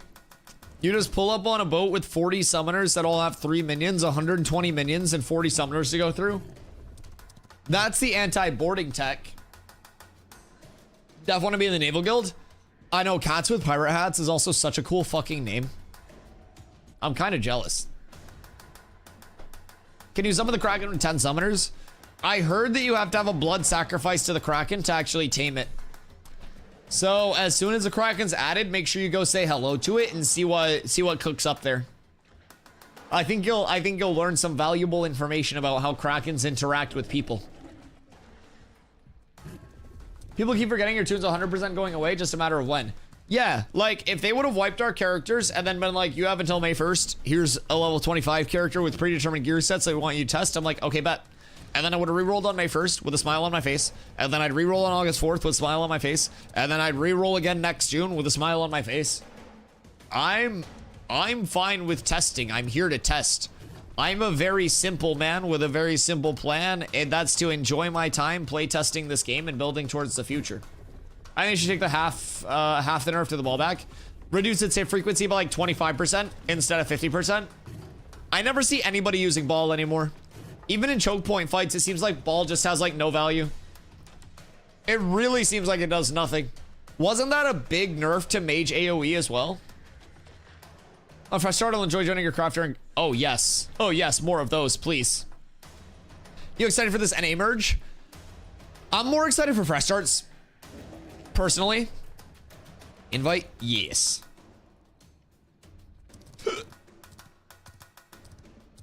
I've heard some people say revert tick frequency and make the speed faster. Oh, tick frequency reversion and a speed increase could be interesting. Yeah.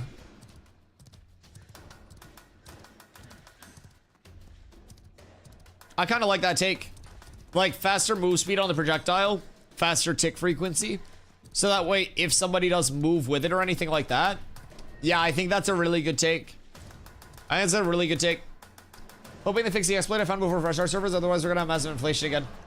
Which one's that? I mean, feel free not to leak, but if it's anything massively important that's like game breaking, feel free to hit me with it and I can always pass it up. I'm not like a powerful man or anything, but I'll just fucking bug the 2 people that have connections that come into my stream. As a mate, I disagree. What would you do? Part of lightning being ball lightning being as it was prior, is that it moves slowly, you could avoid it if you saw it. That's true. I don't necessarily think they would mean like just zoom it, right? But like it moves slow as fuck. So maybe like slightly less slow with slightly less of a tick frequency nerf. If you make it move faster, it's even easier to hit clumps of people. Yeah, but what if it was like a 10% movement speed increase for like a 25% tick frequency increase? Would that be a trade-off that would be viable? Granite grinding stones vendor for 80 copper when most novice processed items vendor for 8. Granite grinding stones vendor for 80 copper when most novice processed items vendor for 8. Interesting. Interesting. I mean, if you're taking over the economy 80 copper at a time, fuck yeah. 2 gold for 250 stones. No risk. I mean, that's also part of the lumberjacking loop, though. So every craft kind of has, or every gathering, I should say, kind of has a loop with that. So, oh, whoops. So lumberjacking, lumber milling, every 250 wood after your refining fees is like a 1.2 gold net profit. So you refine into timber and then you refine into beams, planks, or boards. And then you just sell that as well. So that's just kind of like how the econ numbers are shaping up. I don't necessarily think that would be like an exploit, you know, by definition. More of just like, oh, hey, this econ thing is a little bit weird. It's faster to go out and grind 2 gold worth of glint. Yeah, I mean, just to no risk is, you know, a consistency, but it's only 1 step for the grinding stones. Yeah, I mean, I get it, but there is still a grind associated with it. No pun intended. Where, like, you do have to put the input in for that, so I get it. I mean, maybe the numbers are a little bit off in terms of, like, econ, but that'll all get scaled as they continue the econ pass, I think. Because they are prioritizing econ stuff before May 1st, or, like, in between May 1st and August 4th. Because keep in mind, May 1st isn't even the point of, like, oh, they need to have everything fixed before then, because May 1st is a shorter playtest period than Phase 2 was. So it's just kind of like another chance to get leveling data, to get that data from those players. And from there, they can make more informed decisions and have more progression ready for August 4th when it's that long-lasting server, right? Then the chance of finding Lego bonus items. Ooh, coal. If you hit 1 coal, you're up tremendous. Okay, do my melee boys want to come down for this? Savo, Grumpy, I don't know if you guys are still over there or not, but I have 3 slots. We need a bard, if there are any bards. We only have like 5 people on right now because everybody is old. But if any bards want to come down, we have room for a bard. We have room for a couple of DPS, and then we pump. Found a decent deal for Lego Luma. Gonna go buy that. Okay, huge. What are you making with that? Your Lumadon earrings? Found a decent. I read that. Lego Coal will make you the richest person. Oh my god, Lego's insane. Lego Coal is what? 80 plus gold per? I mean, I guess technically finding a Lego adult braid wood may be better, but... Or is it more expensive than 80? I want to say it was 80, but it's even more than that. How much is the Lego Lumadon? It's not too bad. The Lego earrings are nice. You can get 3 coal for 1. Oh. That makes sense. That checks out. That's reasonable. Merc looking dripped out. What the fuck?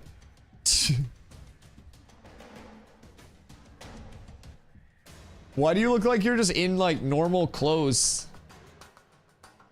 I'm like all ready for combat and shit, and Merc just like showed up in a hoodie.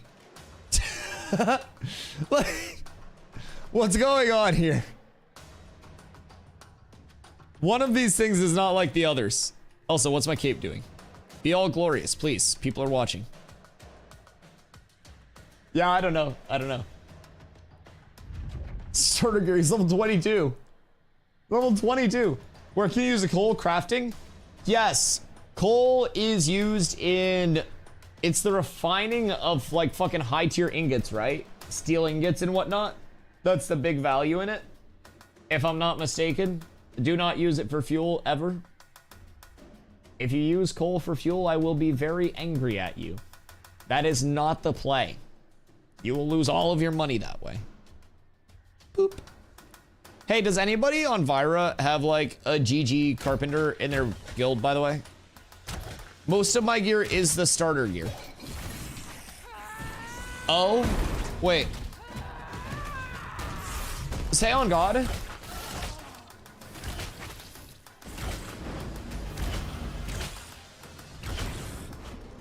Are you using starter gear level 22? Sacre bleu.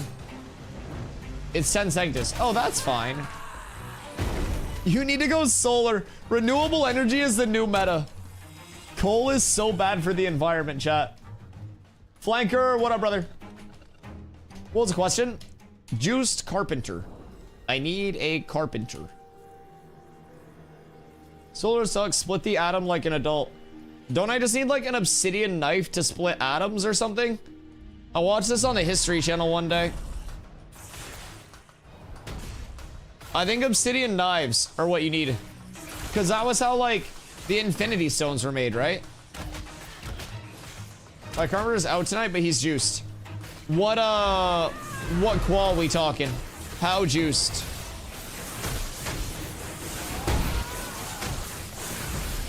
My hair is so long that it's getting in my eye. Ow. Chat, I need a haircut so bad. I need to schedule a haircut like a normal human being. I look homeless. I think I had 600 pre-nerf. Oh, Lord. Okay. That would not be bad at all. Did I switch this? I'm still on pulp. Tragic. I just lost my intimidating aura. I know haircut for like 5 months was forced to use hairpins. That's so adorable. Wait. That's so like, that's so ooh. Flanker. Yeah. Flanker was throwing it up with the hairpins. Huge W. That's tech. Maybe I just need to like braid it. Like I just got the braids going down each side and holding it all back. We start getting creative. It's time for us to feel beautiful, Flanker. Stand up for yourself, King. We're out here, truly. Ow. Could have used a headband like a real tennis player. I did play tennis. I did play tennis.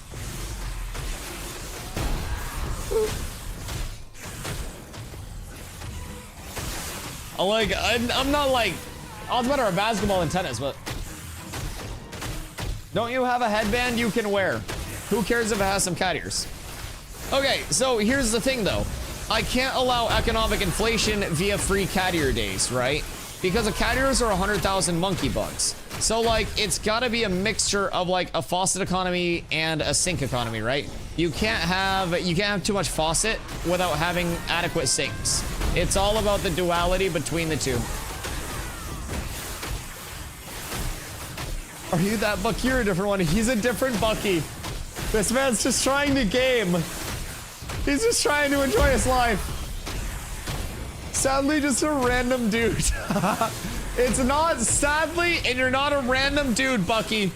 You're just as important as the other Bucky to me, okay? You're important.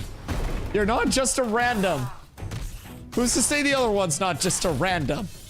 My God. If all Buckies are important.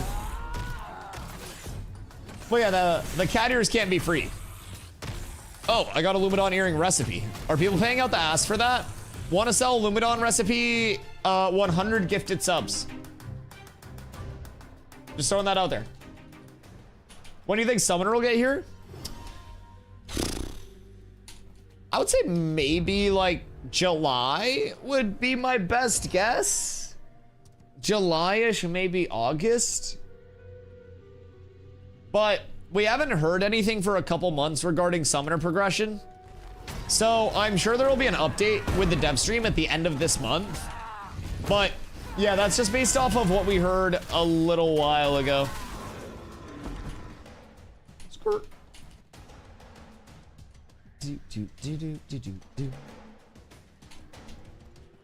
I probably have a headband. Also, hi Corla.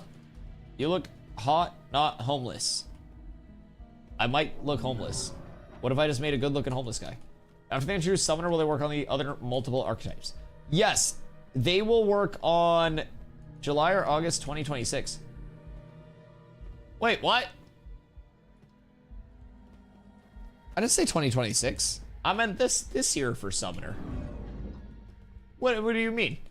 But yeah, no, then after Summoner is out, the first two secondaries will be worked on. So the first two secondaries that every class gets access to will be Tank and Cleric. So those will be the secondary archetypes. If you do exclamation classes, that'll bring up the like grid of what you actually end up with when you cross those. So I'll give you a look into it. You do get free respecs all through development. Fuck. Can I? God damn it. We should have just snuck down here before. Oh, that's so tragic. But yeah, if you do exclamation classes, that'll give you a look into like what the actual like crosses will be that you have access to, depending on what primary you want to play. It will be free respecs. It'll remain free respecs with abilities, and you'll also be able to change your secondary class freely through the remainder of development.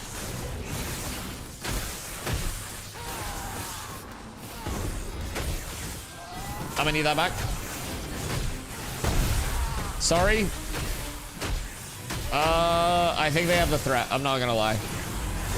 That's tragic. Free respecs is life. As soon as free respecs are done, I feel terrible for every Bard player in existence. The ultimate Bard nerf is respecs not being free.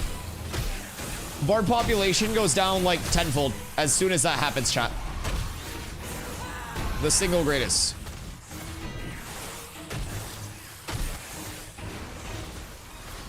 I need this. Please. I need this. Give them a talent for it to be free. Let them play a certain number of songs, and then from there, they can respec. They must like busk off the Bard cost. They need to work for it. I'm so sorry for this, but like, we need these. It's the best in slot fizz piece. I don't even think we need to take it. They're not really doing much damage. I think you guys just win the damage race. Who just cast on me? Did someone just Frost Nova me? Hey. How are you? Yeah, I definitely think we have the damage. Poor guys, but that is, that's ashes. If you're into a Bard warrior, you periodically toss him a coin. Wouldn't that just be robbery? Bards would just chase people down with their fucking auras. It'd be like forced compliance, no? I don't know how I feel about that. I think they still got it because of the tag. Oh wait, it's still up. We'll see once it dies because of the allocation of node XP. I think they got it. There was none. Group wide. Can you imagine just non-consensual bard auras? You're just getting your fucking pockets ran up by this bard that you don't even know where they are. Bard rogue becomes the single greatest pickpocket in history.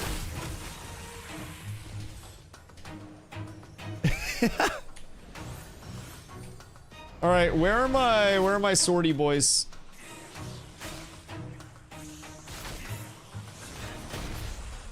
I got stunned, please. If we had like 2 to 3 more DPS, we would be so up. I don't even think I need like a bard for mana restore right now. Maybe I do. It may help, but we're kind of chilling. It's not the worst scenario that we've ever been in. Yeah, lightning ball does not do much anymore, huh? It just kind of like passes through and says hello, and then continues on its merry way, huh?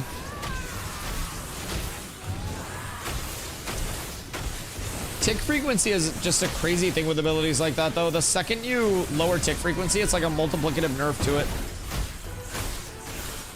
Very, very, very harsh nerfs. We are absolutely fine. I'm not even gonna lie.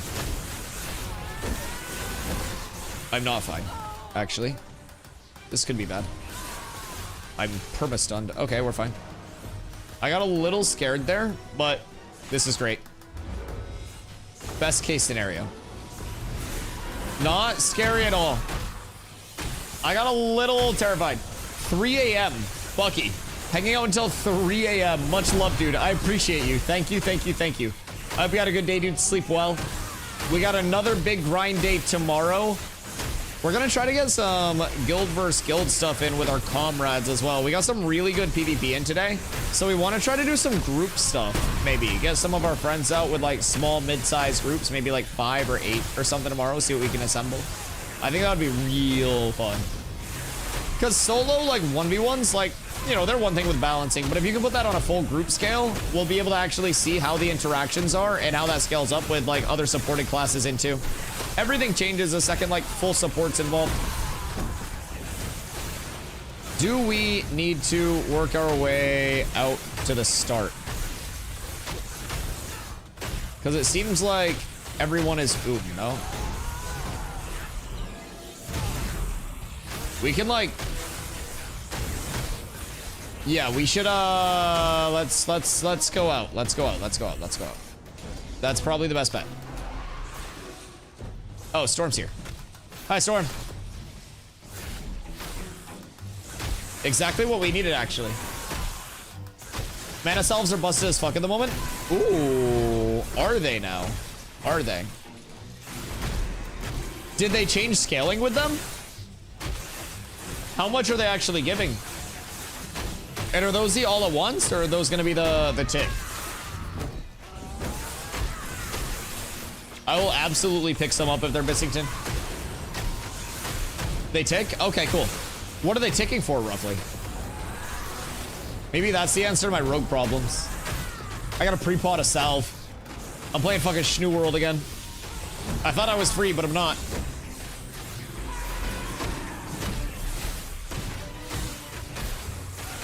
Do. Excusez-moi.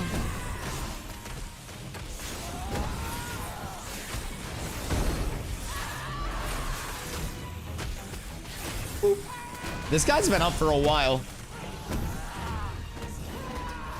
Did you guys end up getting your monitor spawn or no? Like at the 2-hour mark? Because you guys were past 2 hours waiting on that one spawn, right? Which is fucking insane to me, by the way. No? Weird. You report it. I use them when I don't have a bard. I never go Damn. Okay. Yeah, I'll have to pick some up. Can you just grab those in Halcyon at the lab? And get like fine enough tier? We'll definitely have to give those a try. Maybe Bard's overrated at this point. Maybe this is the death of Bards. I don't want the shield. Okay, hold on. I'll be right back 1 second. I have to pee. Chat, more DPS.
day, my lads. I'm gonna have an Easter dinner in 10 hours. Hey, John G, what up? Lake, a cleric, no DPS from me. Listen, my duels earlier would implicate that clerics do damage. I said do. I'm just putting that out there. Clerics can slap, given the right circumstances. And if you hit a reflect, I've learned that they can slap themselves, which is one of my favorite things. It's important to shape up your hedges. It's like getting a haircut. John G, is that a sign for me to get a haircut? What am I getting for a haircut? Chad, do I shave it all? Do we go with the full Ludwig? That might be the play. Grumpy, I hope you have a fantastic Easter dinner, by the way. I forgot that tomorrow's Easter. I celebrated my Easter previously. BTS boy band haircut, you already have the middle part. What's the difference between this and the boy band haircut? Isn't it just more voluminous in a boy band haircut? Because, like, I was low-key thinking, like, how would it go if I had the e-boy haircut? Wouldn't that be good? Bald as fuck. I can't shave my head bald. Like, I have a small head. So, I'm 6'5". Very lanky. And I have a tiny head. So if I go bald, it doesn't look good. It doesn't look good. Fortunately, both of my parents have good hair genes. So I don't think it's anything that I have to like immediately worry about. But yeah, I've said before, chat could be like, yo, Dusty, $1,000 right now, shave your head. And I'd be like, no, no chance. No chance. Like, 5K? 5K? Yeah. Yeah, 1,000 gifties, I would go get my head shaved tomorrow. I would come back here looking like an egg. Yeah. Yeah, 1,000 gifties, absolutely, I would shave my fucking head. Yeah. Yeah, like, this is a lot of hair, too. This is months.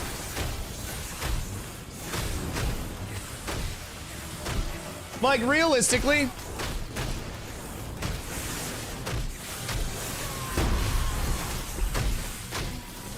Realistically, yeah, I feel like 1,000 gifties is where I would do it. Yo, McCoyski, what up? You look like Nick Carter from Backstreet Boys with that hairstyle. Was he one of your favorites? Or did you hate him? Where are your thoughts? Where are you aligned on this? Good or bad? There's no difference, you just need a blow dryer. Like, what does a blow dryer do? Like, I know what it does, but like aesthetically to hair, like, what? Wow, the stutter demons got me tonight. What does a blow dryer actually add aesthetically that I don't have now? I think I need a solid 3K to go bald. Like, dollars or subs?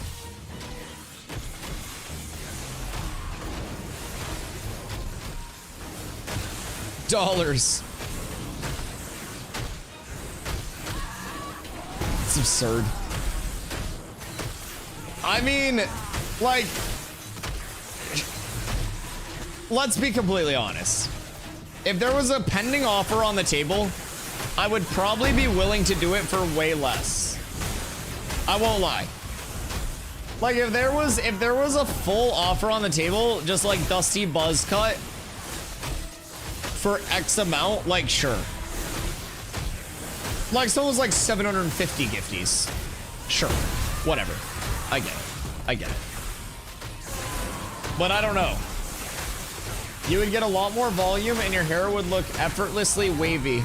Easy. Breezy. Beautiful. Dusty girl. I make 1K in a week and can't grow my hair in a week. My hair is months of growth, but I also stream full time, so I don't make much money. So I lose on both ends of this equation. You know what I mean? It's like there's no win for me there. It's like I don't make a lot of money, and it takes me a long time to grow hair. 3K, shave it all off, deal. Like, shave all of my hair off? I mean, $3,000? Yeah. I mean, I would just regrow it at that point. Like, not instantly, but... Oh, shit, we're almost there. Whoa. Johnny's starting the train. Holy shit. Oh, God, we're getting close. Johnny, thank you for the gifty. Thank you, thank you, thank you. Panda, congrats. Insane, insane. 2,994.49. Insane. I love the spirit. The positivity spreads throughout the community, man. It truly emanates. You guys inspire me daily. That's crazy. It's truly great being your content creator. A wonderfully creative bunch of people. That's what my mom always used to call me. We're so close. I don't think chat wants to see me with a shaved head. I'm not even gonna lie. I don't think that's like a good thing for anybody. You know what I mean? You know what I mean? If I ever won a big lottery, I would fuck with so many streamers and buy shit like that. Man, if anybody ever wins the lottery and they don't just come in and drop like 500 gifties, that's perfectly okay. But if you do win the lottery and you want to drop like 500 gifties, feel free. I won't stop you. I feel like technically, if you talk to the IRS about how poor I am, it could probably be classified as a charitable donation. I feel like it's viable. If I win the lotto, I'm not gifting. I'll write you a check. That is true. That's very true. Legendary. If I win 50 mil, I'll pay you 10K to do it on stream. How much of a conflicted decision would it be for you if you won like 35 mil? You know what I mean? Like, what if it wasn't like a full 50 mil? You know what I mean? If it was just like relatively close, where are you leaning? Are you still on board? This poll's so satisfying. Welcome to AoE pulls in Ashes of Creation. I love tanking in this game because of how good and fun AoE pulls can truly be. It is amazing. There are areas where you have your DPS pull for you and bring them back. There are areas where you have your tank pull, as I'm doing here. And we're currently in what a lot of people will call Daytona. I call it Snake Circle. There's so many names for it. But it is a very, very, very well-loved farm because you can group a lot of things up quite easily. Oh shit, Merc. They don't like Merc. Oh no. I don't know what happened there, but some of them did not like Merc. That is slightly less than ideal. I'm so sorry. The last time I hit this pole, I actually ended up crashing. So, thoughts and prayers.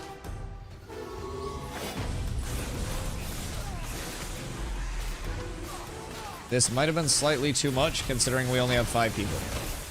But we're doing what we can here. It got a little hairy. I'm not used to the 5-person groups. I'm always used to 8. But this is fine.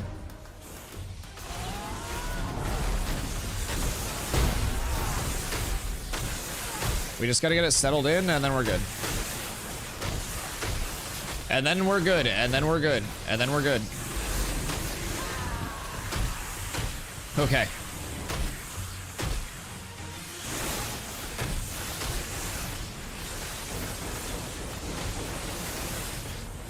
Jesus. They're hitting me like fucking trucks. I don't know what's changed recently here.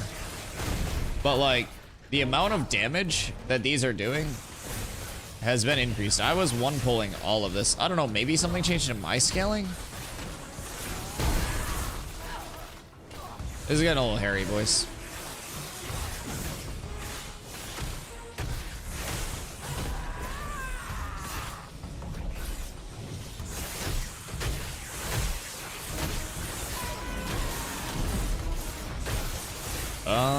Okay. Well, it's just me and Storm. Okay. Might have been slightly too many. Oh, Merc's back already. Huge. Large developments, chat.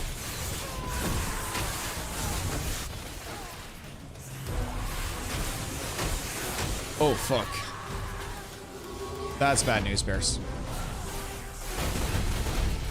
I'm so fucked here.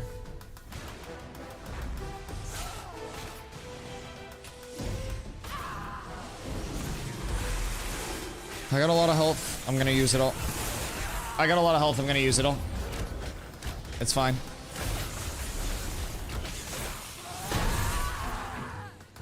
Everything's fine.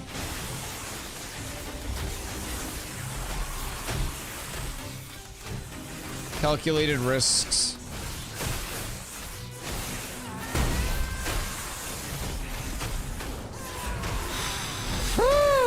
Okay. So anyways, pull is fine.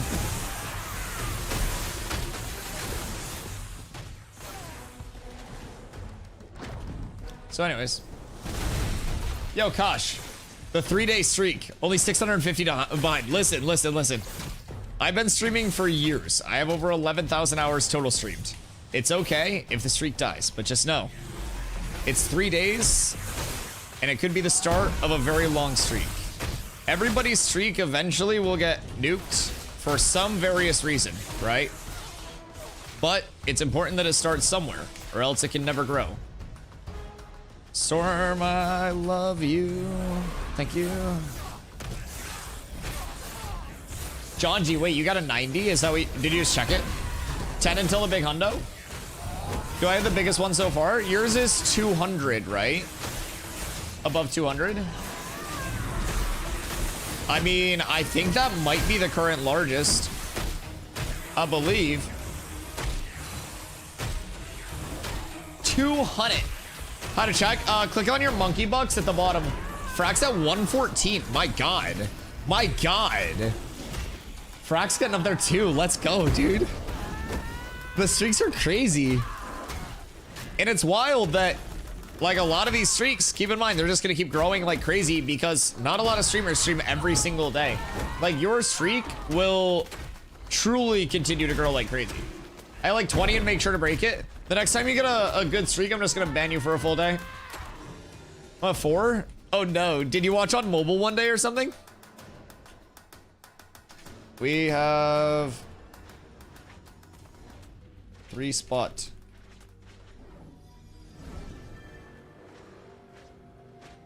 Would they like to join? Invite. Pull up. Come through. All right, they drop root. True. My life split. Fair. Corla is feeling better, hopefully. My character's stuck in a death loop. What's happening with it? My longest snap streak was like 150 with my ex-wife. A snap streak? I mean, a snap streak is way different than a Twitch watch streak. I mean, I guess technically you could just like pop in and be like, yo, Dusty, and then get your like minimum watch time to keep the streak going, and then just like half AFK, right? But I don't know. Any Audi semi style, my work phone supports this stream too. I fucking love that. That's the levels that we need. And then you got the lurk on the YouTube too. Oh, it's huge. It's huge. Unbelievable. Unbelievable levels of support. We need a key. Did you hear back? Did you write Intrepid a letter when you GM Lorraine? Or no? Like, are you back in yet? Or are you still cooked? Kai's grabbing that Ember Spring. Okay. 24th? Oh, huge. That's perfect. Wait, so did you get... How long is that? Was that a 2 week? Is it 2 weeks for impersonating a GM? Because we should be sourcing this information. I died and revived because he dead at the spawn. Even when I relog, I'm still dead. And it doesn't give you like an option to respawn at a different respawn? Well, that doesn't sound good. Never said, but Peter explained it was reduced to 1 week. It had already been a week. Oh shit. Wait, so what if it's a 1 month? Okay. 11 days until the fresh start. And a few games on my to-do list. Mass Effect Trilogy, Final Fantasy 7 and 10, Witcher 3. Peter's the GOAT. Fuck yeah, we love Peter. We love Peter. What do you think I should knock off before I'm consumed by ashes? Final Fantasy 10. Final Fantasy 7 is my brother's favorite Final Fantasy. But I personally, I just think 10 was so pretty. I love 10. Witcher 32. The new Cyberpunk evolution.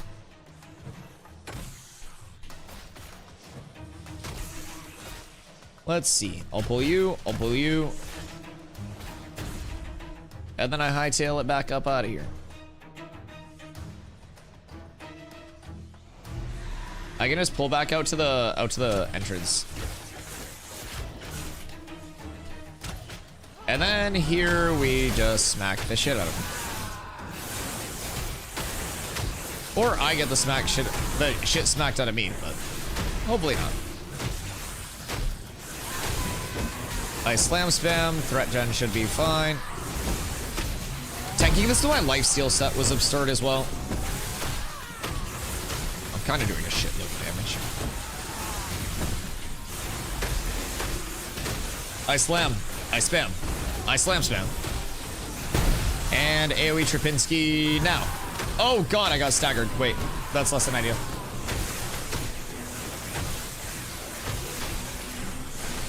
John G. I hope you have a fantastic one. Thank you for the lurk. I hope your call goes well. Don't mute Dusty's tab when the voice starts annoying you. Never mute the tab.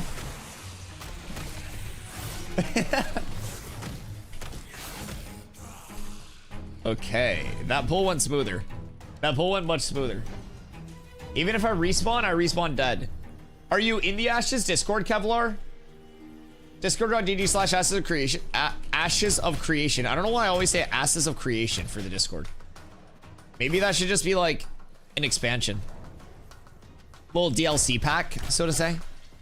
Yeah.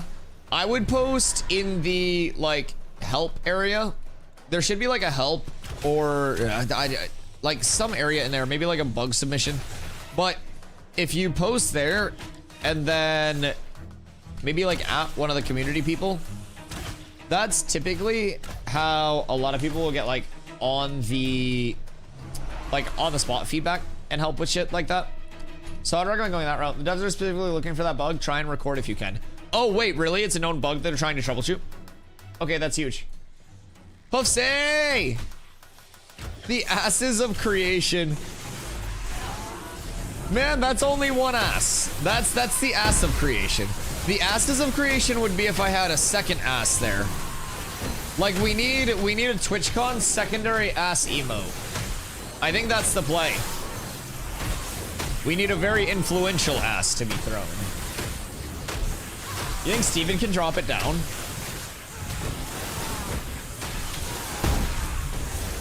Leon, are you an ass person or a Phoenix person? Which feature remind you like better? Captain America's ass than Dusty is Vera's ass. Jesus, the ass that propelled the entire game. Not that I'm really propelling shit, but I'm bouncing the entire world on my ass. Cockrock was simply built to compete with this. I love that so much.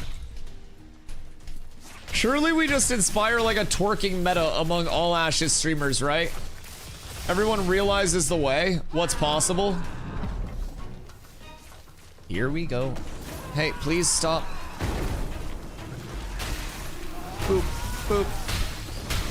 And we slam spam. And then everything dies. Just be careful they don't explode on you. I may or may not be bringing them back into you guys, but it's okay. Respawns here. Name mob will still be down for a little bit, but isn't John Cena's America's ass? But do I feel like John Cena is also America's ass? Am I just mixing things up now? Hey. Stop hitting my goddamn mobs. I'll kill them in front of you, you rapscallions. These are mine. Hey. Excuse me. Pardon me. I also need that one. These are all mine. John Cena's America's uncle. No, that's Snoop Dogg. You can't gaslight me. I know my celebrities. Snoop Dogg and John Cena are nothing alike. Snoop Dogg's a way better wrestler. John Cena just acts. Snoop Dogg actually puts the beat down on motherfuckers. Instead of a photo booth at TwitchCon where people have to recreate the I mean, there were a lot of photo things at TwitchCon last year. John Cena is America's sweetheart.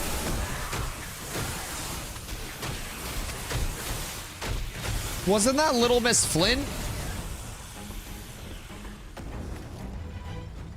I definitely feel like I'm getting shit mixed up. Snoop Dogg is the dog father. He's got his own class all cut out for him. I mean, he deserves it. He's put in the work. My head is America's flashbang. Stomps, have I told you about how I feel like they should bring back the meta of bald guys just polishing their head like crazy? I don't know. I feel like the old Mr. Clean style ass bald head where it's like polished to shit like a bowling ball. That should be the meta. Just like jacked guys in tight white t-shirts with shiny ass heads. Bald head needs to be shiny again. Yeah, everyone's just like competent, or like, not competent, that's the wrong word. I don't know where I'm going with that. Everyone's comfortable. That was where I was going with that. Just having like a mediocre, like, matte head, right? I feel like the days of shiny head need to come back. The shinier the head, the higher quality the man. I submitted a bug report. It's spawned several times in the last few days. Hope to save other people from this bug. Doing America's work and God's work. Kevlar, you're a legend. Hopefully they compensate you with some cool shit for being one of the front lines of it. Also, make sure you post in the Discord because they're definitely looking for that. In-game bug report, Discord bug report. And then depending on how much you want to do, you could kick around on an alt or you could just hang out and enjoy the big pulls. Because this is a real nice farming area. There's a reason why I like doing it. There's a lot that can drop. You get a lot of glint. And you can also level people up quite quickly. So Merc is probably just juicing XP being here. Merc, how is your XP over here? Insane, right? Like probably absolutely schmoving. The second you hit 21, it's fast. Already half a level. Yeah, that's absurd. I don't know if it's anything about helping people in the game to get better. Hey, well, if those are your two goals, you're gonna have a lot of fun here. Because those are two complete constants here. Everything that we do is building towards a better Ashes on launch and in the future. And my God, Intrepid is responsive to everything. I won't lie. I will not lie. They're like, how in touch with they are with their community has been one of the craziest things for me as someone who came over from New World, right? And AGS was just so out of touch with everything, right? It's just night and day. The vibe, the feel, the responsiveness, the content cadence, like everything. Everything. It's remarkably good. It's so fun to be a part of. So knowing that everything you run into, you find that bug, you source how it's created, helps every other player never run into that. Same thing. It's massive.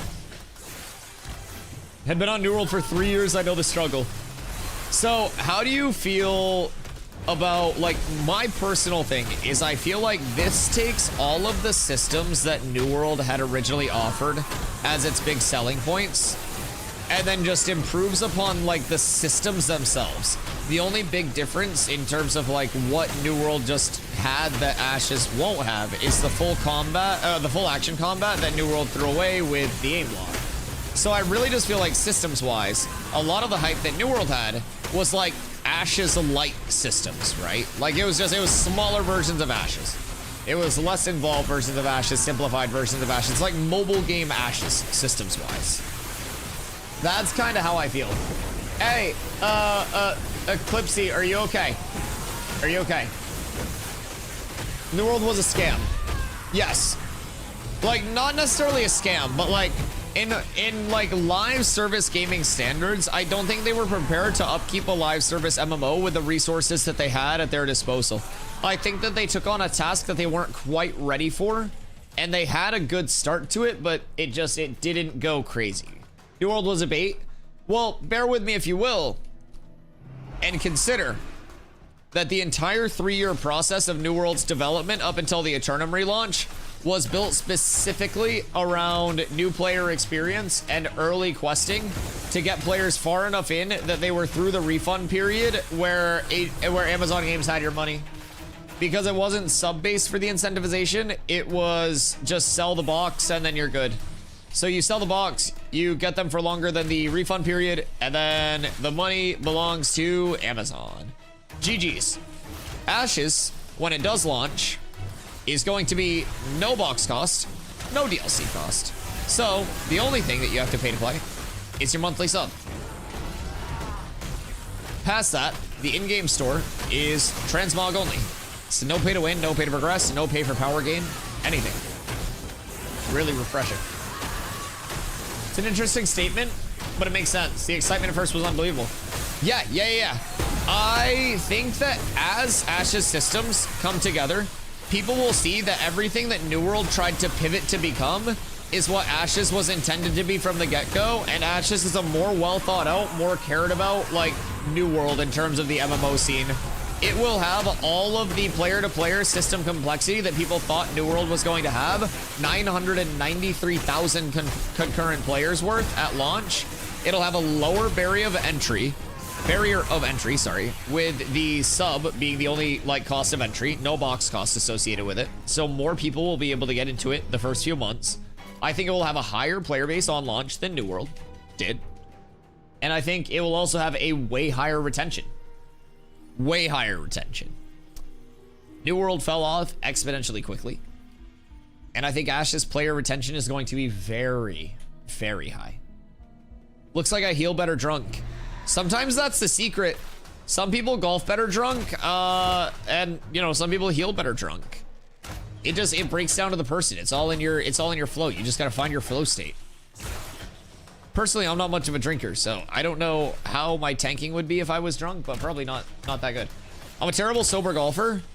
So I'm good at things when I'm like just chilling and smoking, right? I'm an okay golfer when I'm just vibing, when I'm relatively sober, and when I'm just, again, smoking, right? My brothers, whenever I go out with them, I don't really smoke, so I'll be pretty good. By the back nine, they make it a point to get me as sloshed as possible because I get significantly worse on the back nine, miraculously, anytime they get me drunk. Swear to God, it's my biggest weakness. It's crazy. I'm not the best drunk golfer. I'll do it, but it's like I feel like my short game gets better, my touch gets better, but like if you want me to play long ball off the tee, no, that goes out the window. It's like the depth perception and where those trees are located, that's where it goes out. It's exactly what I'm gonna have with the bait. They didn't care as long as they got that upfront value, but they didn't retain it all. Yeah, there was no emphasis on player retention over there. It's one of the biggest things. When I go golfing, I'm good at drinking and driving the cart. I mean, that's two of the three big things, and that's 66%. And in a lot of professional sports, if you have a 66% success rate in anything, you're in the Hall of Fame for that sport. So just consider that. I think you've got some really good attributes about yourself, Pac. You've got to have people that are good at everything. You pair yourself up with someone that's really good at golf, and you've got a pretty good duo. I got to 60 once in New World and quit. I had 8 max level warring characters. At my peak, I was warring over 20 times a week. And I had thousands of wars played. There was an achievement that was a 0.0% achievement that was for winning 100 wars on a single character. It was so limited because wars were so gate kept over there that it was a 0.0% overall. Again, I had it on multiple characters. I played too much New World. I played too much of that shit. But it taught me a lot, honestly. Taught me a lot about patience. Taught me a lot about being grateful. Taught me a lot about how slow a development process can be once a game goes into live service. What's the role about getting into the guilds to do the most just didn't? I mean, there was also a level of like no roadmap, not like a roadmap, so to say, but like no smooth path into wars for most players. So the territory system naturally limited how many wars could happen at once, how many, you know, people could be participating in wars. So the amount of effort that was required out of people who just wanted to like war but didn't want to put in the level to be like, you know, 40 hours a week plus playing New World, to VOD review, to study all of the shit, like that is definitely where I think the big fall off was. As someone that was in legitimately every war possible, right? It seemed like there were just large gaps in player progression. And when you were at the point where you're like, okay, I'm doing really well in Outpost Rush, I want to go into wars. Outpost Rush was a 20 versus 20 queuable mode where you could get like practice in. You're like, I want to transition into wars, right? The worst warring company that you can fight probably has 20 very good players already on alt accounts ready to war for them. And then on top of that, the difference between the worst warring company and the best non-warring company, just because of the like amount of like gating that was in the war scene naturally through the system, and like the difference in, you know, what was accessible, it was massive. Like the worst warring companies would hard farm the nearest company underneath it, and then they would get hard farmed by the next tier company above it. And there weren't many there. New World, the one where you can pay money to upgrade your gear? No, New World actually had no direct pay to win. It did end up with some pay for convenience in the form of like trade skill progression, like tokens and stuff like that that could speed up your leveling progress. But no like pay to upgrade your gear. I mean, unless you PayPal the crafter. Technically, you could pay to upgrade your gear, but not through the game. Not through the game. That was through PayPal and G2G. You knew that in Ashes too, though, if you try hard enough. Shout out Yichung. But yeah, I think the biggest thing with New World that kind of fucked it, no emphasis on like an accessible practice war mode early on. I had a full war like practice system that would have implemented like 2 wars a day for each company, regardless of like what tier you were, if you own territories, not 1 attack, 1 defense. And it would have been like a schedulable thing. So I had proposed basically in one of the neutral territories that you couldn't claim, they pop in a fort and they pop in basically the war camp that they would have needed in the map itself to accommodate a war spot. Then say Stomps and I want to have a practice war. I say, Ayo Stomps, we are going to declare on you at 9 p.m. and we're going to wager 1,000 gold, right? It would have been 15k for the minimum in New World, but just to put it in a more feasible number for like Ashes, right?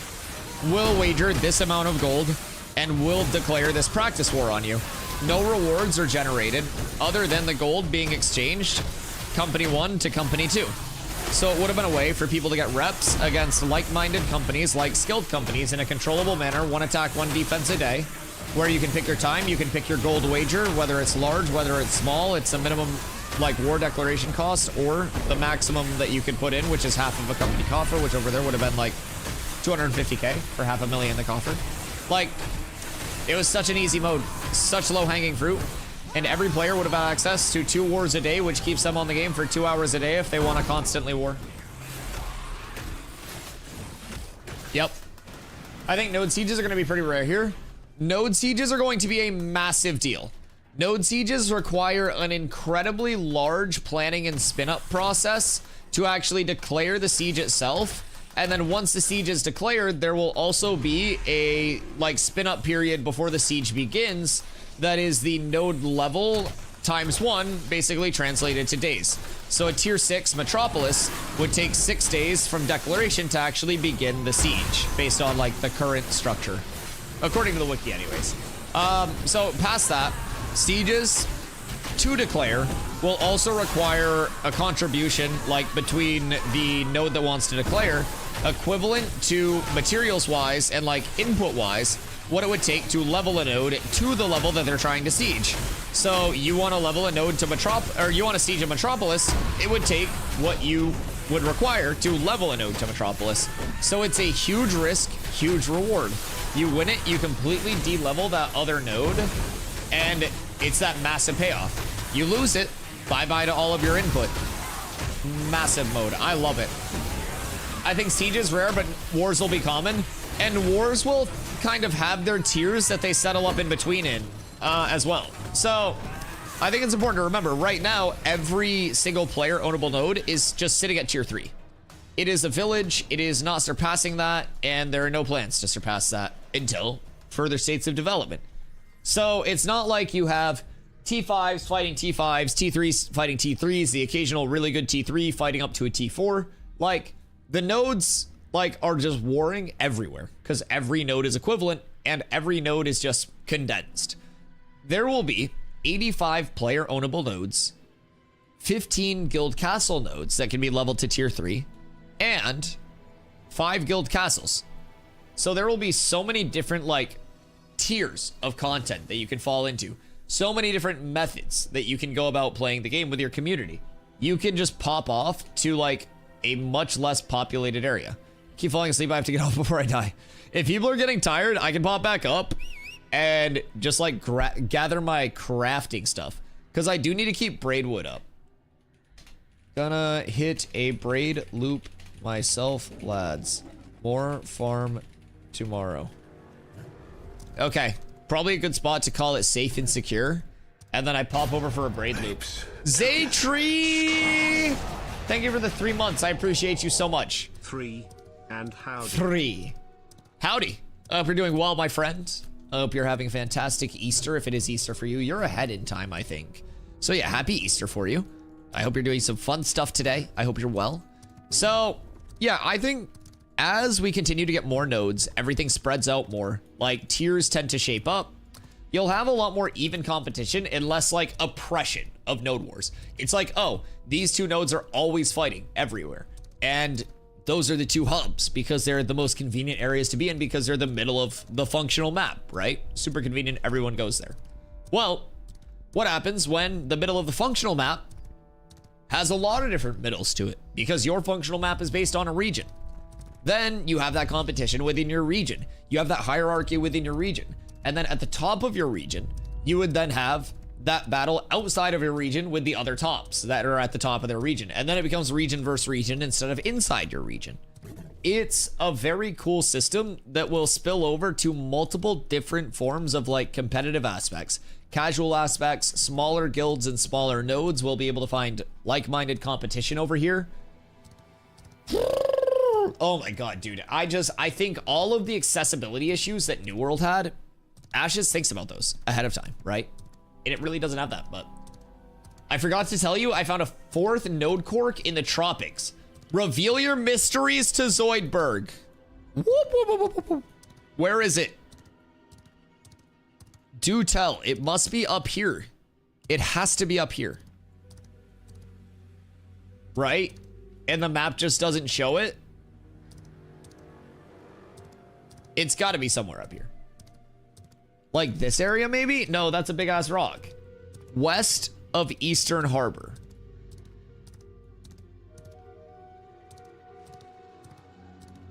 Like over in this area? These are going to be really close. These are going to be real close. Your other west.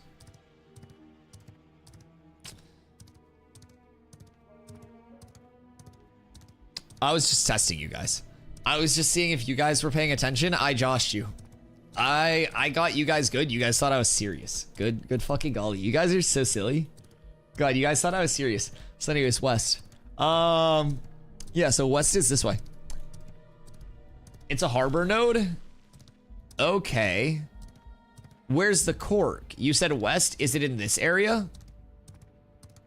Like right around this part? Oh wait, you said.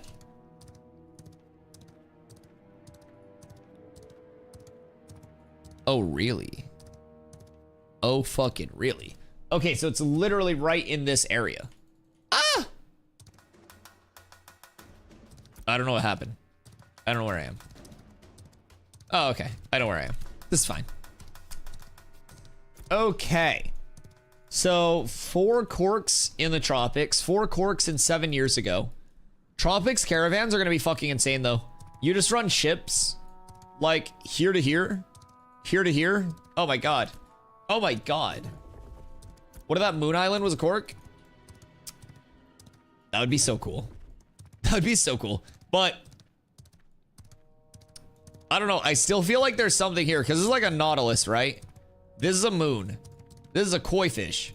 This is an Avengers A. So maybe there's something tied in here with like constellations. I don't really know too much about it, but like maybe you look at the shattered moon, you find the nautilus constellation, you find the koi fish constellation, and then that brings you to a relic. Like I might be slightly reaching, but I feel like I'm not too far off. There are constellations in game now? There have been constellations in game. So like any constellation could end up leading to a relic. So Ashes is the worst game to play if you're like a creative stoner, because any idea that you can come up with is valid. It's like their ideation phase. They just get around a table, they pass a bongski, and then they're like, all right, let's fucking cook, boys. And they're like, all right, relics behind the fucking stars. You look up in the stars, you see a certain relic, you tie that into another relic, you tie that into another relic, you solve a world puzzle tied to that relic, you do 6 quests tied to that world puzzle, and then you have your relic, bam. Like, constellations, not relics, sorry. But like, you look at all the constellations, you tie those constellations in, they're all interconnected. And then if you're looking at it in the right spot, boom, relic, boom, reward, everything.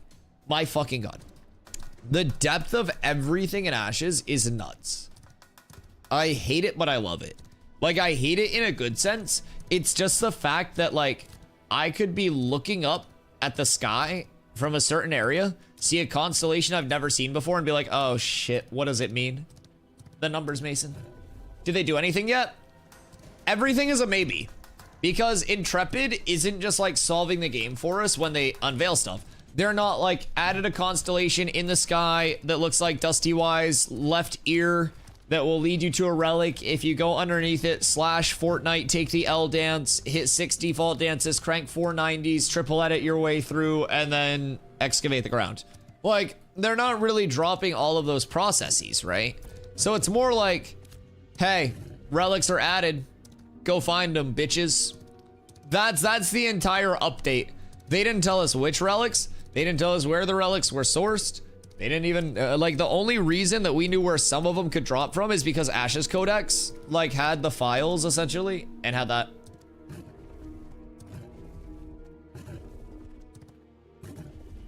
Zaytree, I know directions. I was literally just joshing you guys. Like, I live in the eastern United States. I know which side is which.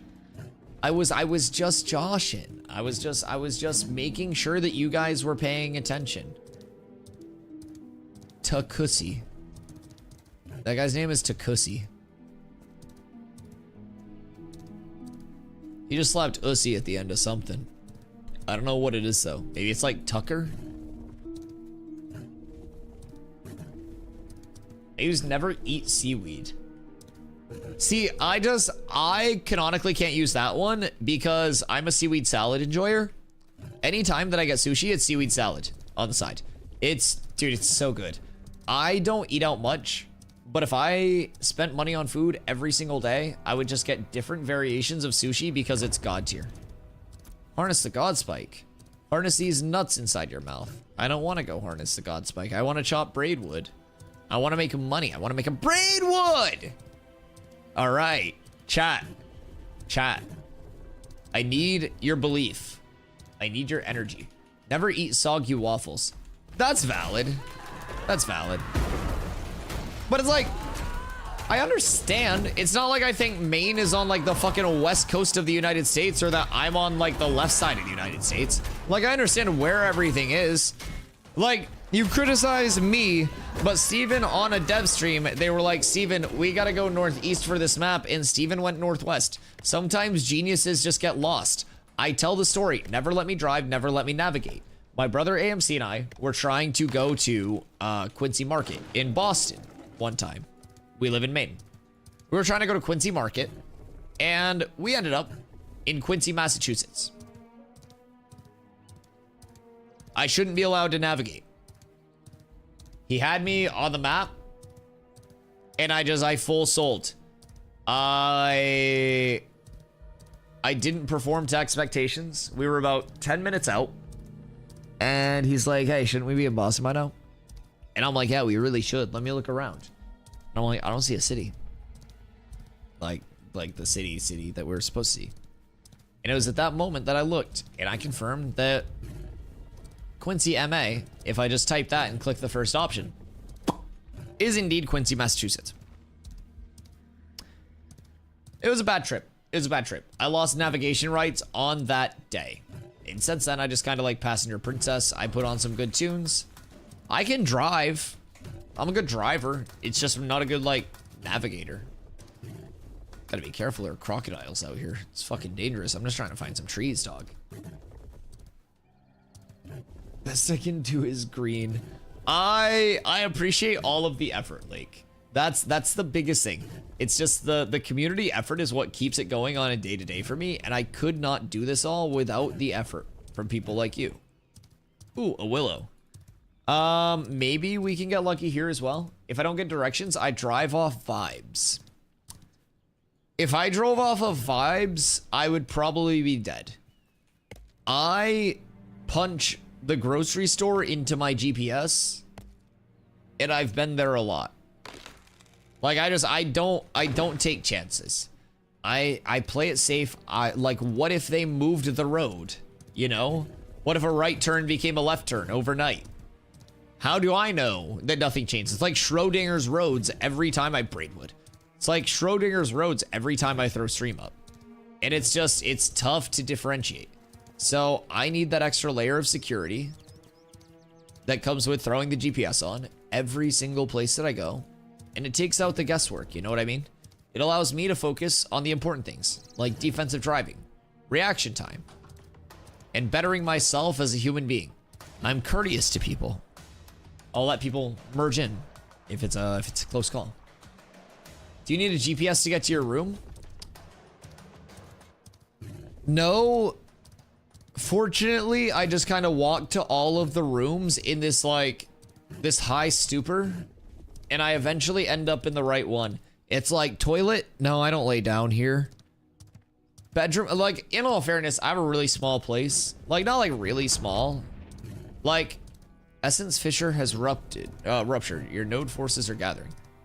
No one's gathering, dog. Don't overhype it. I'm gathering Braidwood. That's what I'm gathering.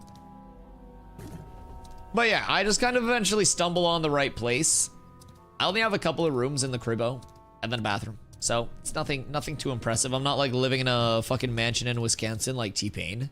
I live a humble life.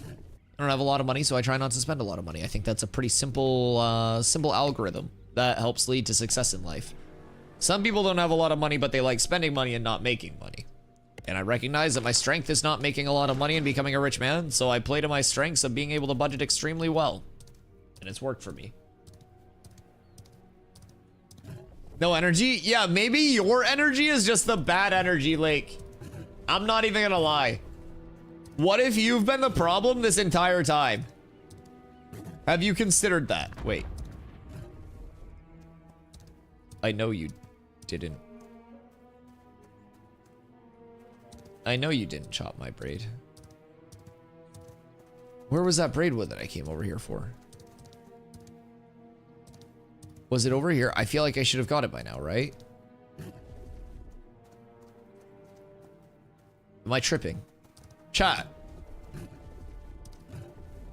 Where the fuck should that braid have been?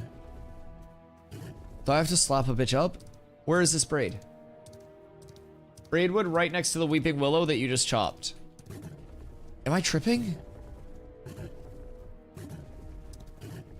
Wait, what?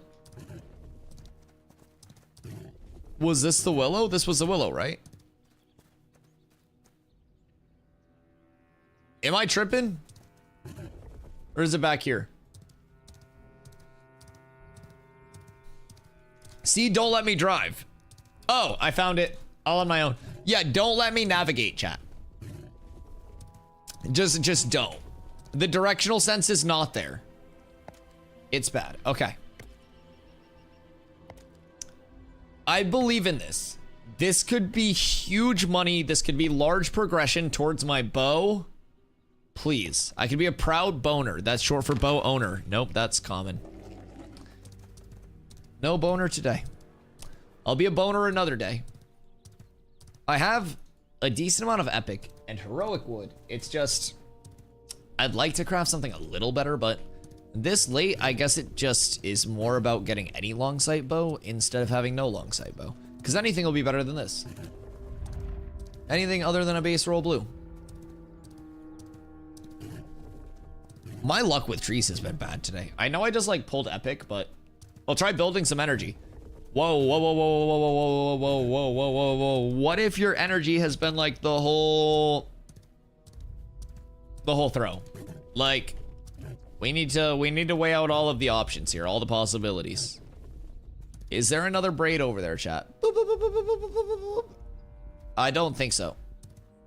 I'm not seeing any. Chat, anyone smart seeing braidwood over there before I leave? If one of you says yes and debates me and it's not over there, I swear to God, I will Thanos snap your shit so goddamn fast. So if you see it, you better be confident. I'm not seeing shit, chat.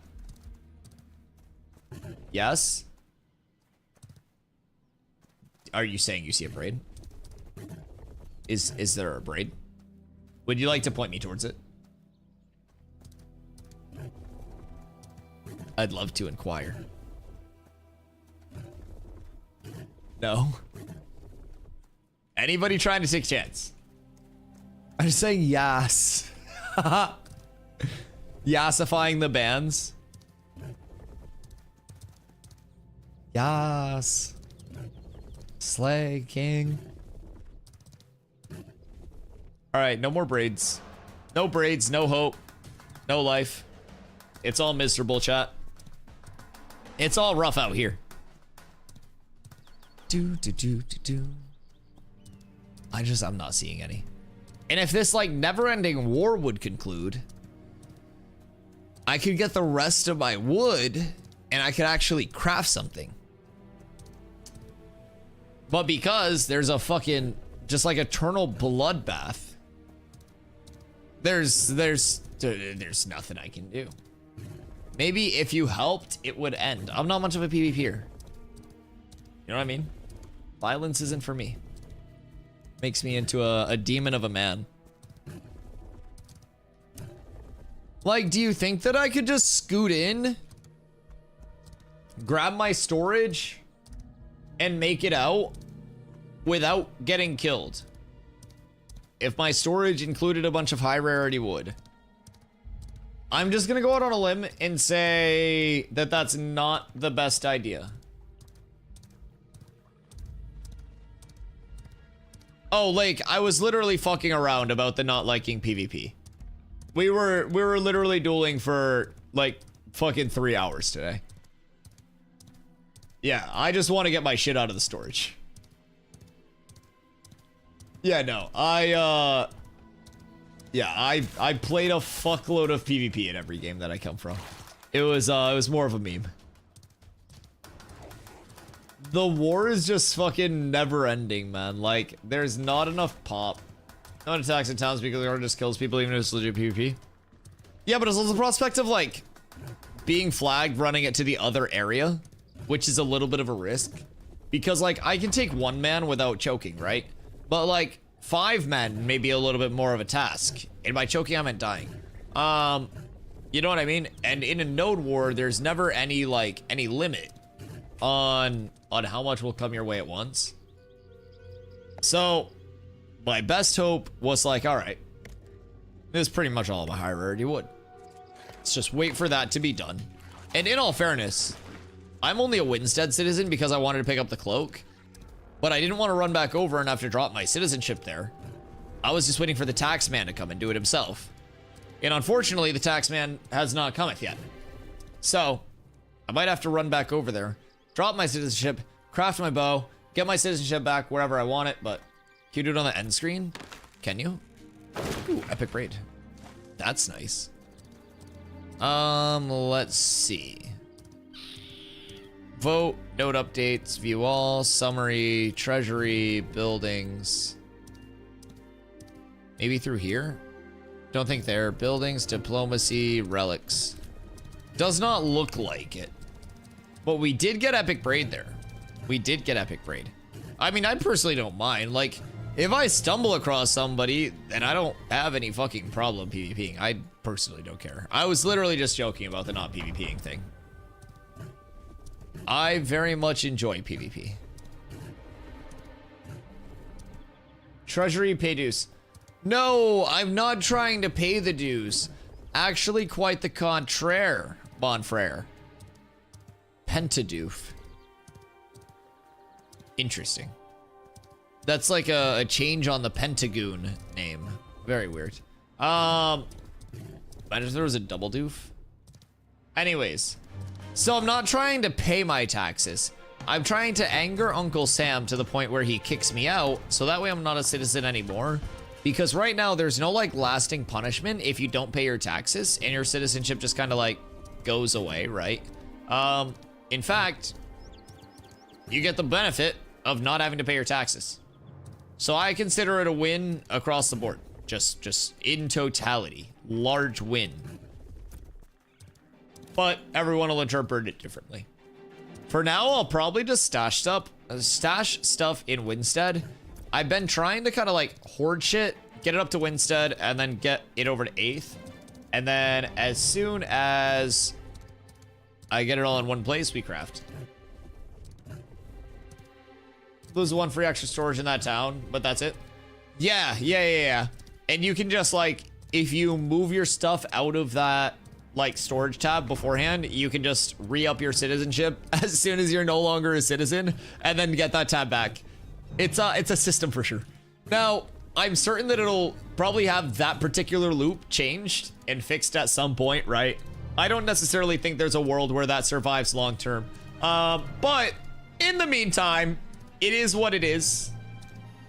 It's a very good way to avoid taxes. And I also think that the citizenship cloaks are an interesting stance because as of right now, Winstead Citizen's Cloak is overwhelmingly the best Fizz Power Cloak in the game. It just has like the highest Fizz Power scaling. So I could become a citizen of Winstead, equip the cloak, renounce my citizenship, and then keep wearing the cloak and get benefits from it. If I take the cloak off, I can no longer re-equip the cloak unless I am a citizen. Good or bad? Why, chat? Are you in favor of this? Should I be able to benefit from the cloak if I'm not actively a citizen? And is that good or bad for the economy if citizenship cloaks are giving deterministic bonuses and they're not all available? It's the same thing across the board. I'm deaf drunk, but stay with me. I'm with you, DOS. Montage to Yes by LMFAO. A montage of what? Because I'm down. Should I be shuffling? Like, should I learn how to shuffle for some B-roll in between? Like, I've never shuffled before, but I am trying to learn a mean crip walk before TwitchCon. I want to bust that one out. I'm working on the heel toe right now. The two-step was very simple as it's just rhythm-based. But yeah, we're getting the heel toe. The weirdest thing with the heel toe for me is getting, like, the middle to outward, like, heel toe positioning without looking awkward. I always feel like I'm a jack in the box, just like popping up and shit. So yeah, we'll see. We'll see. The heel toe is my op so far. The answer to your question is the name of the song. I have to learn shuffling. Okay. So we'll shuffle and we'll crip walk. Those will be the two learned dances that I'll carry with me to retirement. Those will be the two. And then like I already have Moist Criticals kind of like, where's my hug? And I'm excited to see you. So there are a few of those that we have in the repertoire as well. So for any classy dancing enjoyers, I think you shouldn't be able to wear it, but there should be an equivalent cloak somewhere else in the world that's harder to get. Yeah, I don't necessarily think citizenship cloaks should surpass the benefits of any dropped earned cloak in terms of their highest rolls, if that makes sense. So like, say there was a dropped cloak that had these equivalent stats, and becoming a citizen was just an easier way to get those stats. But if you're not a citizen, you can still go farm the dropped cloak that's the same thing.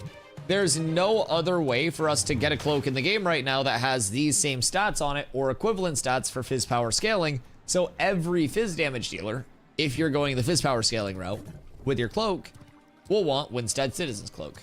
So everyone will get their citizenship in Winstead. They'll get the cloak, equip the cloak, leave Winstead, and then just kind of have their cloak. That's where I'm leaning. Can I get this Willow? Oh, fuck yeah, chat. Oh, fuck yeah. I think every city should just have a cape for every class. Yeah, but class restrictive is weird too. Because then it's like, you're saying how a class should be built, you know what I mean? Or do you mean just kind of like a fizz power, a magic power scaling? Just kind of like equivalent? I think having unique benefits to certain cities would be cool. Like, oh, this city just happens to have like the best fizz one, so it's a quality of life for fizz people to be in this city, right? But this is where you farm it if you're not in this city. I do feel like that would be a nice system. They should match the type of node. Military cloak has fizz damage. Academic has magic power. Divine is healing power. Ooh, what would economic be? Just power rating? Or like...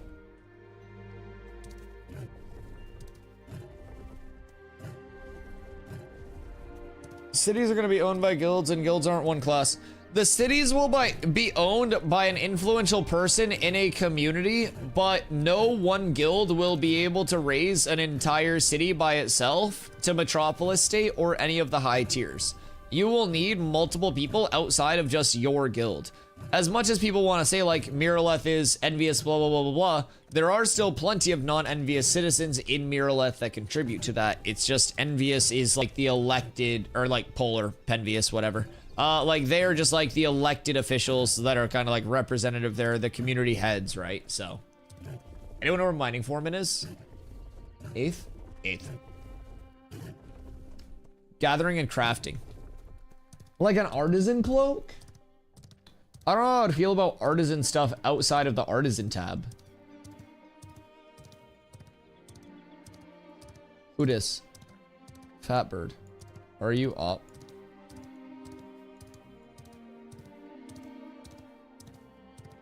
You know what? It's way over there.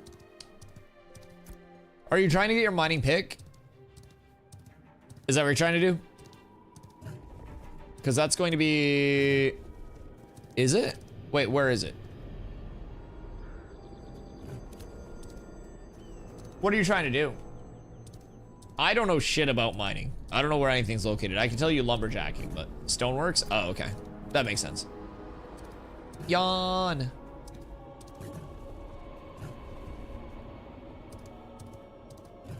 Upgrade to apprentice, then want to craft the pick. Okay, true. Now, keep in mind, I don't know if you've checked it out yet, but a lot of the artisan tools will have different kind of like recipes, 2 recipes that you can get for most. So there may be like an alternate pick as well. I don't know what would be your best choice, but... On that note, just got epic sandstone. Ayo. Ayo. Part of the reason why I'm rocking the obsidian rings is because sandstone and obsidian on the fresh start launches will be a very acquirable resource, and they're a level 10 ring that scales to any class. So technically I would have like more fizz power scaling from other ring options, but the cost input of those other rings would be much higher. So these are extremely replicatable, extremely achievable early on. So all of this gear set that I'm rocking right now is like a budget achievable gear set that I should be able to get regardless of where like server progression is on the fresh starts, both times. And I'll be able to scale up to this point very quickly, and then we'll be very ahead of the curve. Because this does feel great already. It's going to feel even better in group-based gameplay, but I'm pumped. Do I try to grab a willow that's surrounded by 3 oculars? That's a little fucking scary. Do I have my Maelstrom's crown still? How much HP does Maelstrom's crown have? 12k? Okay. What we're gonna do is go here and then...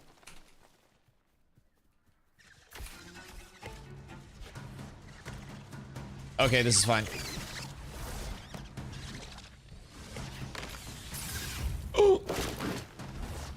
Oh, they don't hit like that hard. Oh my god, wait, I'm chain CC'd by them. Oh no.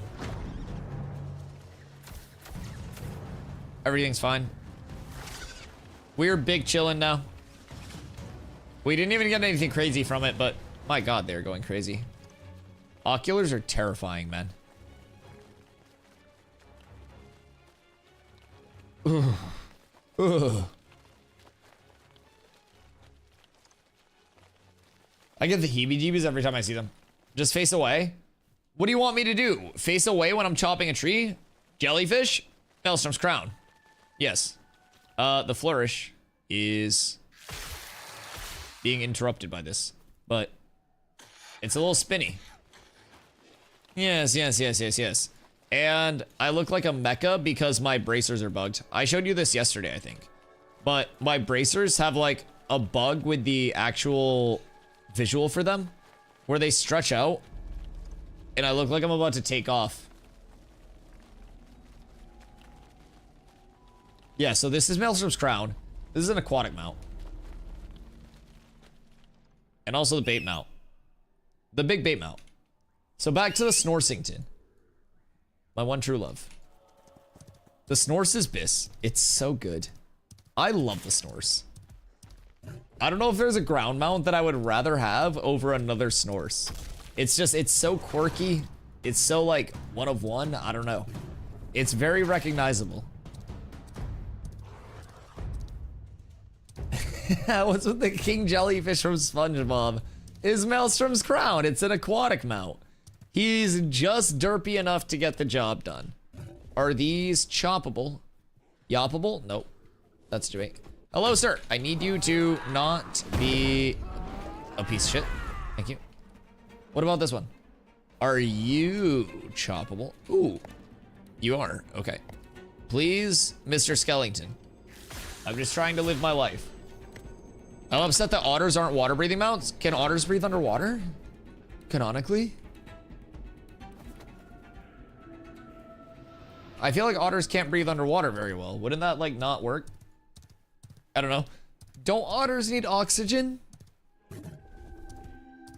I feel like otters would drown. I associate them with water. Yeah, but they're on top of the water, right? I feel like they're not in the water.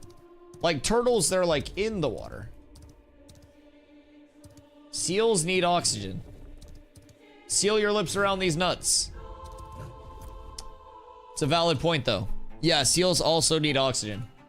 And also probably turtles. So do turtles. Yeah, but how much air? I mean, Maelstrom's crown's also a literal fucking jellyfish and doesn't have underwater breathing. So, humans too? Wait, what? Chris, are you fucking serious? Chad, I've been doing it wrong this entire time. My god. My god. But yapping without breathing? Holy shit. My breath control, if I was a singer, would be fucking immaculate with how much I'm just flapping my gums constantly. Oh my god. Oh my god.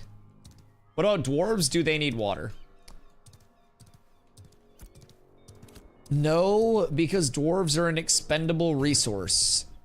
And with expendable resources, you don't need to worry about sustaining the life because you just replace it. Next question.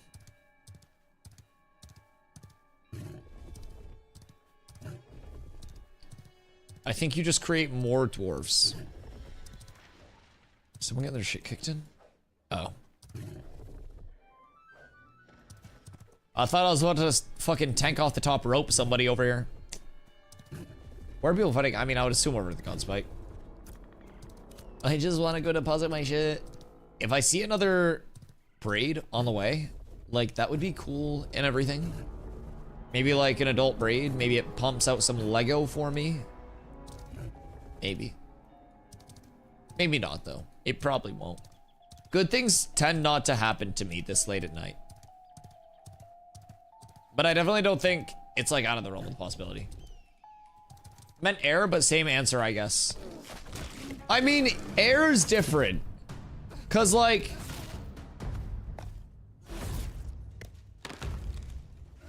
I feel like dwarves need a little bit of air, right? Because they have to be able to say hail. And you can't say hail if you don't have air. So they need like a little bit of air, maybe like 1 bag of air per dwarf, but it'll be like a small bag. And honestly, if they're doing it right and they're rationing properly, they could refill their bag of air too. So it's kind of just the gift that keeps on giving for us. Dwarves are made out of stone. WoW taught me this. WoW, when it was no longer a good game, taught you that. Dwarves shaped the stone. That's like humans creating AI, and then people eventually thinking that humans are AI, or AI is human. Like, if the dwarves shape the stone dwarves, and people think that stone dwarves are dwarves when the dwarves created the stone dwarves, then that's like thinking that AI is a human when humans created the AI. You're falling into a trap here, brother.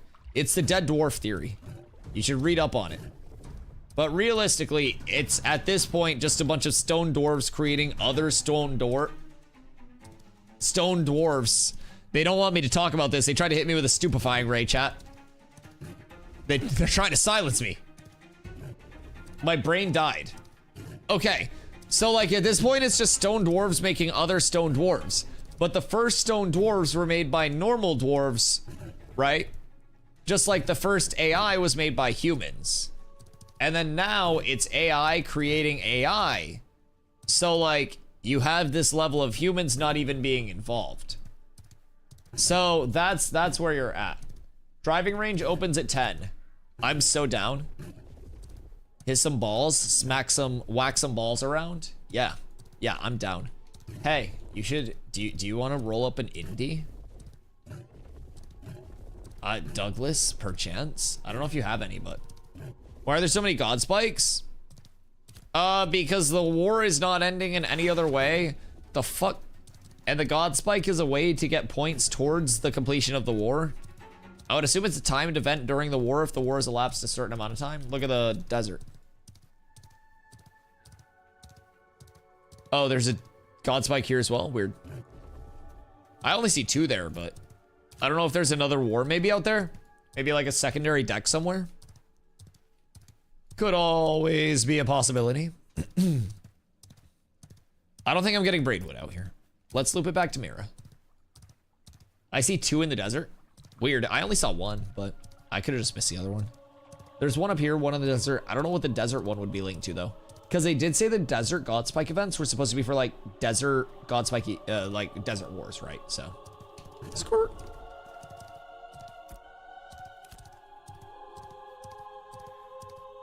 I think this is still the Carfin music, but this shit's so nice when it's actually playing.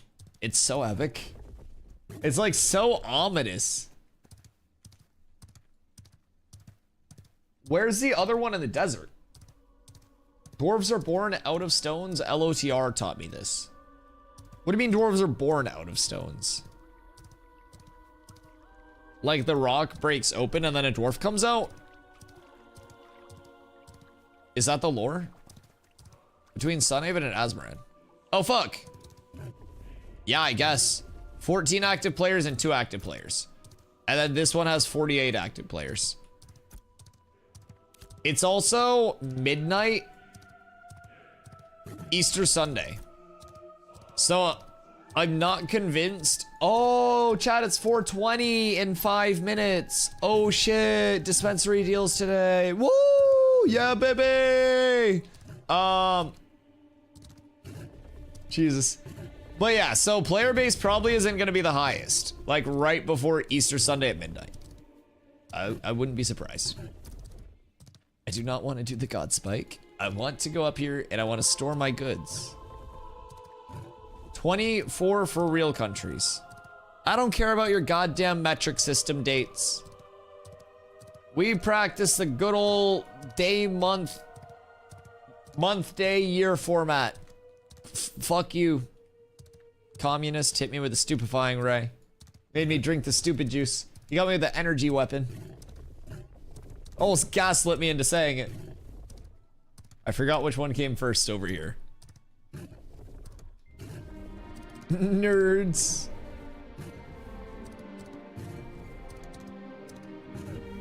Is this Envious's way to recruit people? It's a good plug. Anyone need a bard, tank, or cleric to help level? Discord.gg/enemies. That's fire. That's fire. We also have a lot of bards, tanks, and clerics. I'm just putting that out there. I specifically recruit bards, tanks, and clerics out the wazoo. That's one of the biggest things that I do recruit, if I'm being completely upfront. Excuse me. All right, we made it safely. Deposit all of this. I have 20 heroic braid. I have 4 epic here. I think I only have the 4 epic here. Over in Mira, I have more epic, right? I have 7 epic in Mira. So that's 11. Nuela, we have 2 epic. 13. No epic there.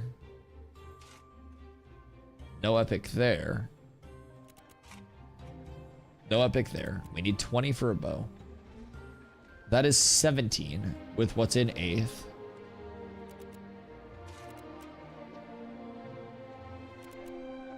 Although, I could just throw in... I think I have 2 Lego. But what do I have? I have 17 epic.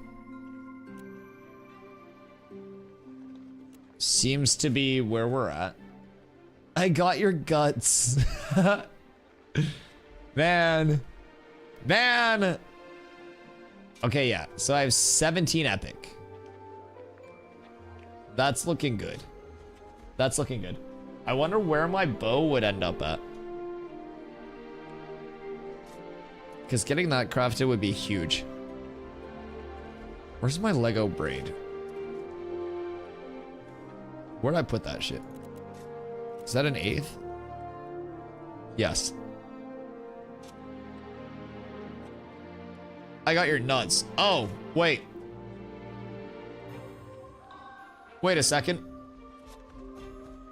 I can't read it all. I'm actually like devolving in front of your very eyes. Let me look at this. And then I'll wait, and then I'll throw in more damage. And like, it's really just all of that, right? Okay, where are we at? Where are we at? Oh, you're getting absolutely rickrolled this one. Oh, you're playing. Oh, the dodge. Nice iframe, nice iframe, nice iframe. I like that. I like that. That's a good play. It's a good play. He's a gamer, He's a fucking gamer. I don't know. I gotta get another smoke. We're good. I don't know the mana for this. I'm gonna have to dick him down quick. Call me Mr. Dick him down, because I'm dicking him down, chat. You may say, Dusty, what do you specialize in? Dicking him down. All right. Get back here, rogue man. Do we get stripped? Oh, we did. And they're in my mouth. Nice. GG. Gargled them. Gargled them. I just got to avoid the initial... Yeah, like, if I have mana, it's great. If I don't have mana, it's not so great, man. It's not so great without the mana. That's the biggest thing. Oh. Hey.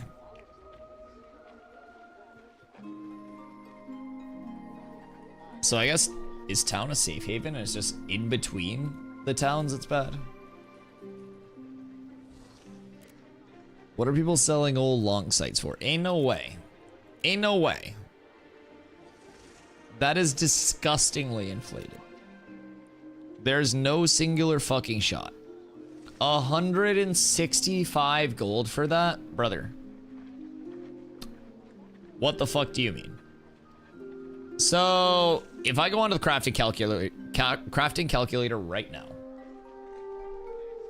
I go 17 epic planks, 3 heroic, 17 epic. I would need... What qual was the crafter? Yo, what up, Dre? Kind of look like Luka Modric. I hope you like how Luka looks and don't want to punch Luka in the face. 07 to you. Much love. Much love. It's all open to personal interpretation, but I hope it's like I hope it's a good reminiscent thing. And not like a, man, I really fucking hate how this guy looks. Because it could go either way, but hope you're having a good night, dude. Let's see.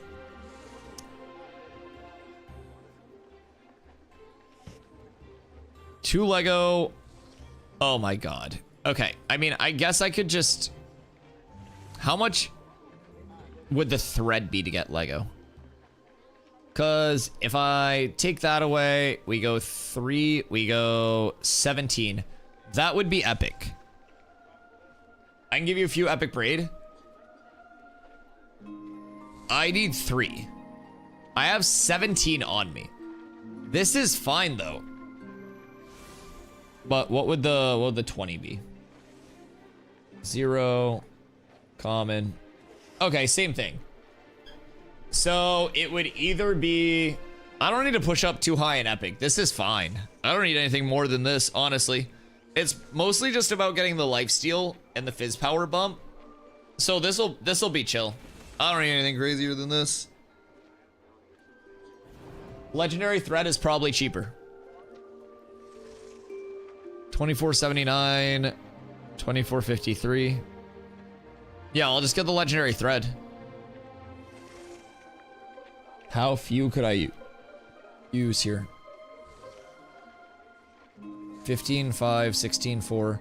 But this is assuming 800 qual. So if we go down to 600 qual,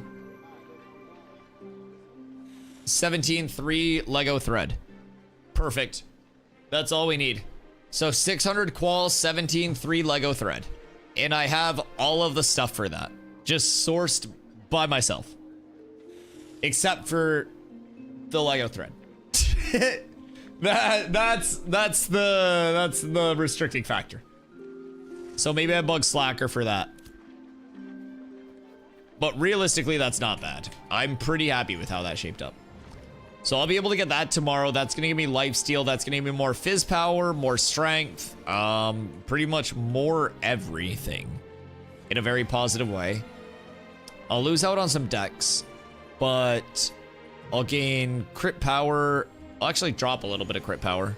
I'll lose decks, but I'll gain lifesteal. And the lifesteal alone is going to be a lot of sustain for me. Not like big burst sustain, right? But it'll be a bit of like pop-up sustain for me here and there. So I'll have that, because the way lifesteal works is a 25% chance to lifesteal for like that percentage of the damage that you do. So the second I add in that long sight bow tomorrow, I'll have a lifesteal percentage. So that's gonna be huge. Become a mining addict. Mining is so profitable, man. It's so profitable. Okay. You like the whip?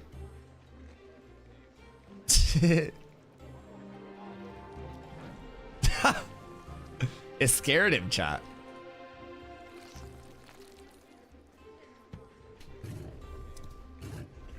Hey, what the hell? What's going on here? What are you getting ready to do? What are you doing in these parts? I love to play this game, but buying it seems so complicated, expensive, and then not even buy this game forever. So, I can break it down very simply if you'd like. We have fresh start servers coming on May 1st. That's your wave 3 pack. That's $100 USD, and it gets you in the entire time until the game launches. So when the game launches, it's no box cost and no DLC cost, so it's not like you have to pay another big upfront. It's gonna be $15 a month when the game does launch for a monthly sub. You don't have to pay anything else to play when it goes live. And if you buy the alpha pack, the wave 3 pack to play on May 1st at 100 USD, you get your first month of game time included with that. So your first month of sub time, $15, kicked back to you with that pack. And then there'll be an in-game store on launch as well. You get $15 for that. That in-game store is transmog only, no pay to win, no pay for convenience, no anything like that. It's just skins, dyes, transmogs. So you get $15 in that. And then my favorite part about it is that after the day of your alpha purchase, you have a 90-day period where no matter how many hours you play, you can get a full refund on the product if you're unhappy. It is absurdly safe as a player as well. If you haven't made your account yet, you can do !ashes in chat. That'll get you a link to create your account and support stream through creating your account as well. I would basically get in-game currency to use in that transmog store. So if you haven't made your account, you can click on that link if you're going to be joining us at any point. But yeah, with the pack, It's essentially the equivalent to like set aside a $100 bill. If you play on May 1st and you have 90 days from the day of your purchase, you play through that time, you're like, ah, shit, this isn't for me. I want to wait till it's launched. You get your $100 back. But if you end up liking it, you're in the entire development process. And then when the game launches, you get those kickbacks. So yeah, I don't have to pay on launch again. Nope, no. So no box cost or no DLC cost ever. The only monetization to play for the existence of Ashes will be the monthly sub. There's no incentivization to take part in the store because it's transmog only. And the coolest skins will be from earned content, like hard completable content in the game. So I really love how they're handling everything, like monetization wise, like earned rewards versus paid rewards, like in terms of, cosmetics and shit like that. Everything incentivizes playing and like earning the coolest shit. So I love it. I love it. And yeah, of course, dude. Happy to explain anything. It's definitely a little bit complicated, but it's a super safe purchase. And we have fresh starts, like I mentioned, on May 1st. That would be your Wave 3 pack. My community will be re-rolling over there as well. We have 5 guilds right now. Exclamation Discord is a place to be if you want to stay tuned on that. And then on August 4th, we'll also have another wipe. So that's going to be a full wipe of all of this character data. And then we all go to those new servers and start fresh there. That's going to be the longest phase starting on August 4th. And from there, we go into betas. Betas will be shorter, and then we launch. So it's honestly not too far away now. My guess is probably like 2.5 years. That's really where I'm guessing, 2.5. And I really am optimistic that by the time it does launch, it will be in a spot where it feels incredibly well polished, even more so than it does now. Like, for a true alpha, this shit feels way better than I expected it to ever feel in terms of like a playing it 10 hours a day vibe. I have so much to do. The actual inputs. Oh, fresh server summer followed by fresh server fall. I love it. So this wave 3 will last 2 years. So they will keep the alpha 2 like servers up. Right now, we're still technically in phase 3 access, but your bundle will last 2+ years. Yes. No matter how long the development takes, like if they happen to get it out before 2 years, then that'd be faster than projected. I don't think that's the case. But no matter how long development goes, whether it's 2 years, whether it's 3 years, 4 years, anything past that, your Wave 3 bundle gets you access the entire time, no matter what. The only thing to know is in between May 1st and August 4th, you'll have Tuesdays and Wednesdays that the servers could be down for development. So most Tuesdays and Wednesdays, I would expect the servers to be down, and there may be some where they're up, but it'll be Thursday, Friday, Saturday, Sunday, and Monday uptime for playability. Approximately 2 years plus minus. Yep, you got it. You got it. That's the projection. My personal bucket is 2.5 years. That's where I'm leaning. So yeah, you get a lot of game time from that $100 purchase. You break it down to the monthly cost and it's less than $5 a month. Like it's insane. So I think there's a ton of value. I think for a playtesting title, it feels a lot better to actually play than you would expect from like just an alpha state, right? You'd expect an alpha to be like a very poor core gameplay loop, like very rough around the edges, very like shoddily put together. It feels way more like a game than it should in this spot. Genuinely. So, I've been super impressed. All right, boyos. As much as nobody wants it to be that time may have come. So, it's been a beautiful 10 hours today. We even went a little bit over because there's just so much to do. We had some great PvP. We did a lot of mob grinding as well. Tomorrow, we're going to try to do some group versus group PvP. We're going to try to get out and on the mob grind earlier. I'm going to make my long sight bow, which I've been trying to save up for a while now. And it's going to be a beautiful day. So, we're going to pop over. And we're going to say hello to, apparently, I've been saying his name wrong this entire time, but Iso Derek. I'm going to keep calling him that. I make the decisions here. It's my stream. So, we're going to show some love. Boys, if you are new here, I appreciate y'all coming through. My name's Dusty. I stream every single day starting at 2 p.m. EST. I've streamed now for 660 days in a row. Again, I stream 70 hours a week, all Ashes, all the time. So, if you aren't already, make sure you drop the follow so you know when I go live daily. Exclamation socials to get you a link to everything. Discord.gg/DustyWhy to join the community Discord. We're going to go head over, hang out with Derek for a little bit. I'm gonna get some food, chill out before bed. Tomorrow, hit some golf balls before stream so you guys can make fun of me when I come back looking all winded and maybe sunburnt. But we'll have another 10-hour day. We got a lot on the agenda. These next, like, 10-ish days, considering 2 of them are gonna be down days anyways, are pivotal for us as a community to keep shaping up. Get ready for the fresh starts and hit the ground running. So, once again, come ready to grind, bring some good questions, and come ready to PvP tomorrow, boys. Much love. I appreciate y'all hanging out so much. Thank you once again for making this all possible. I love you guys. I appreciate y'all. Peace. Bye, YouTube. Have a great night, guys.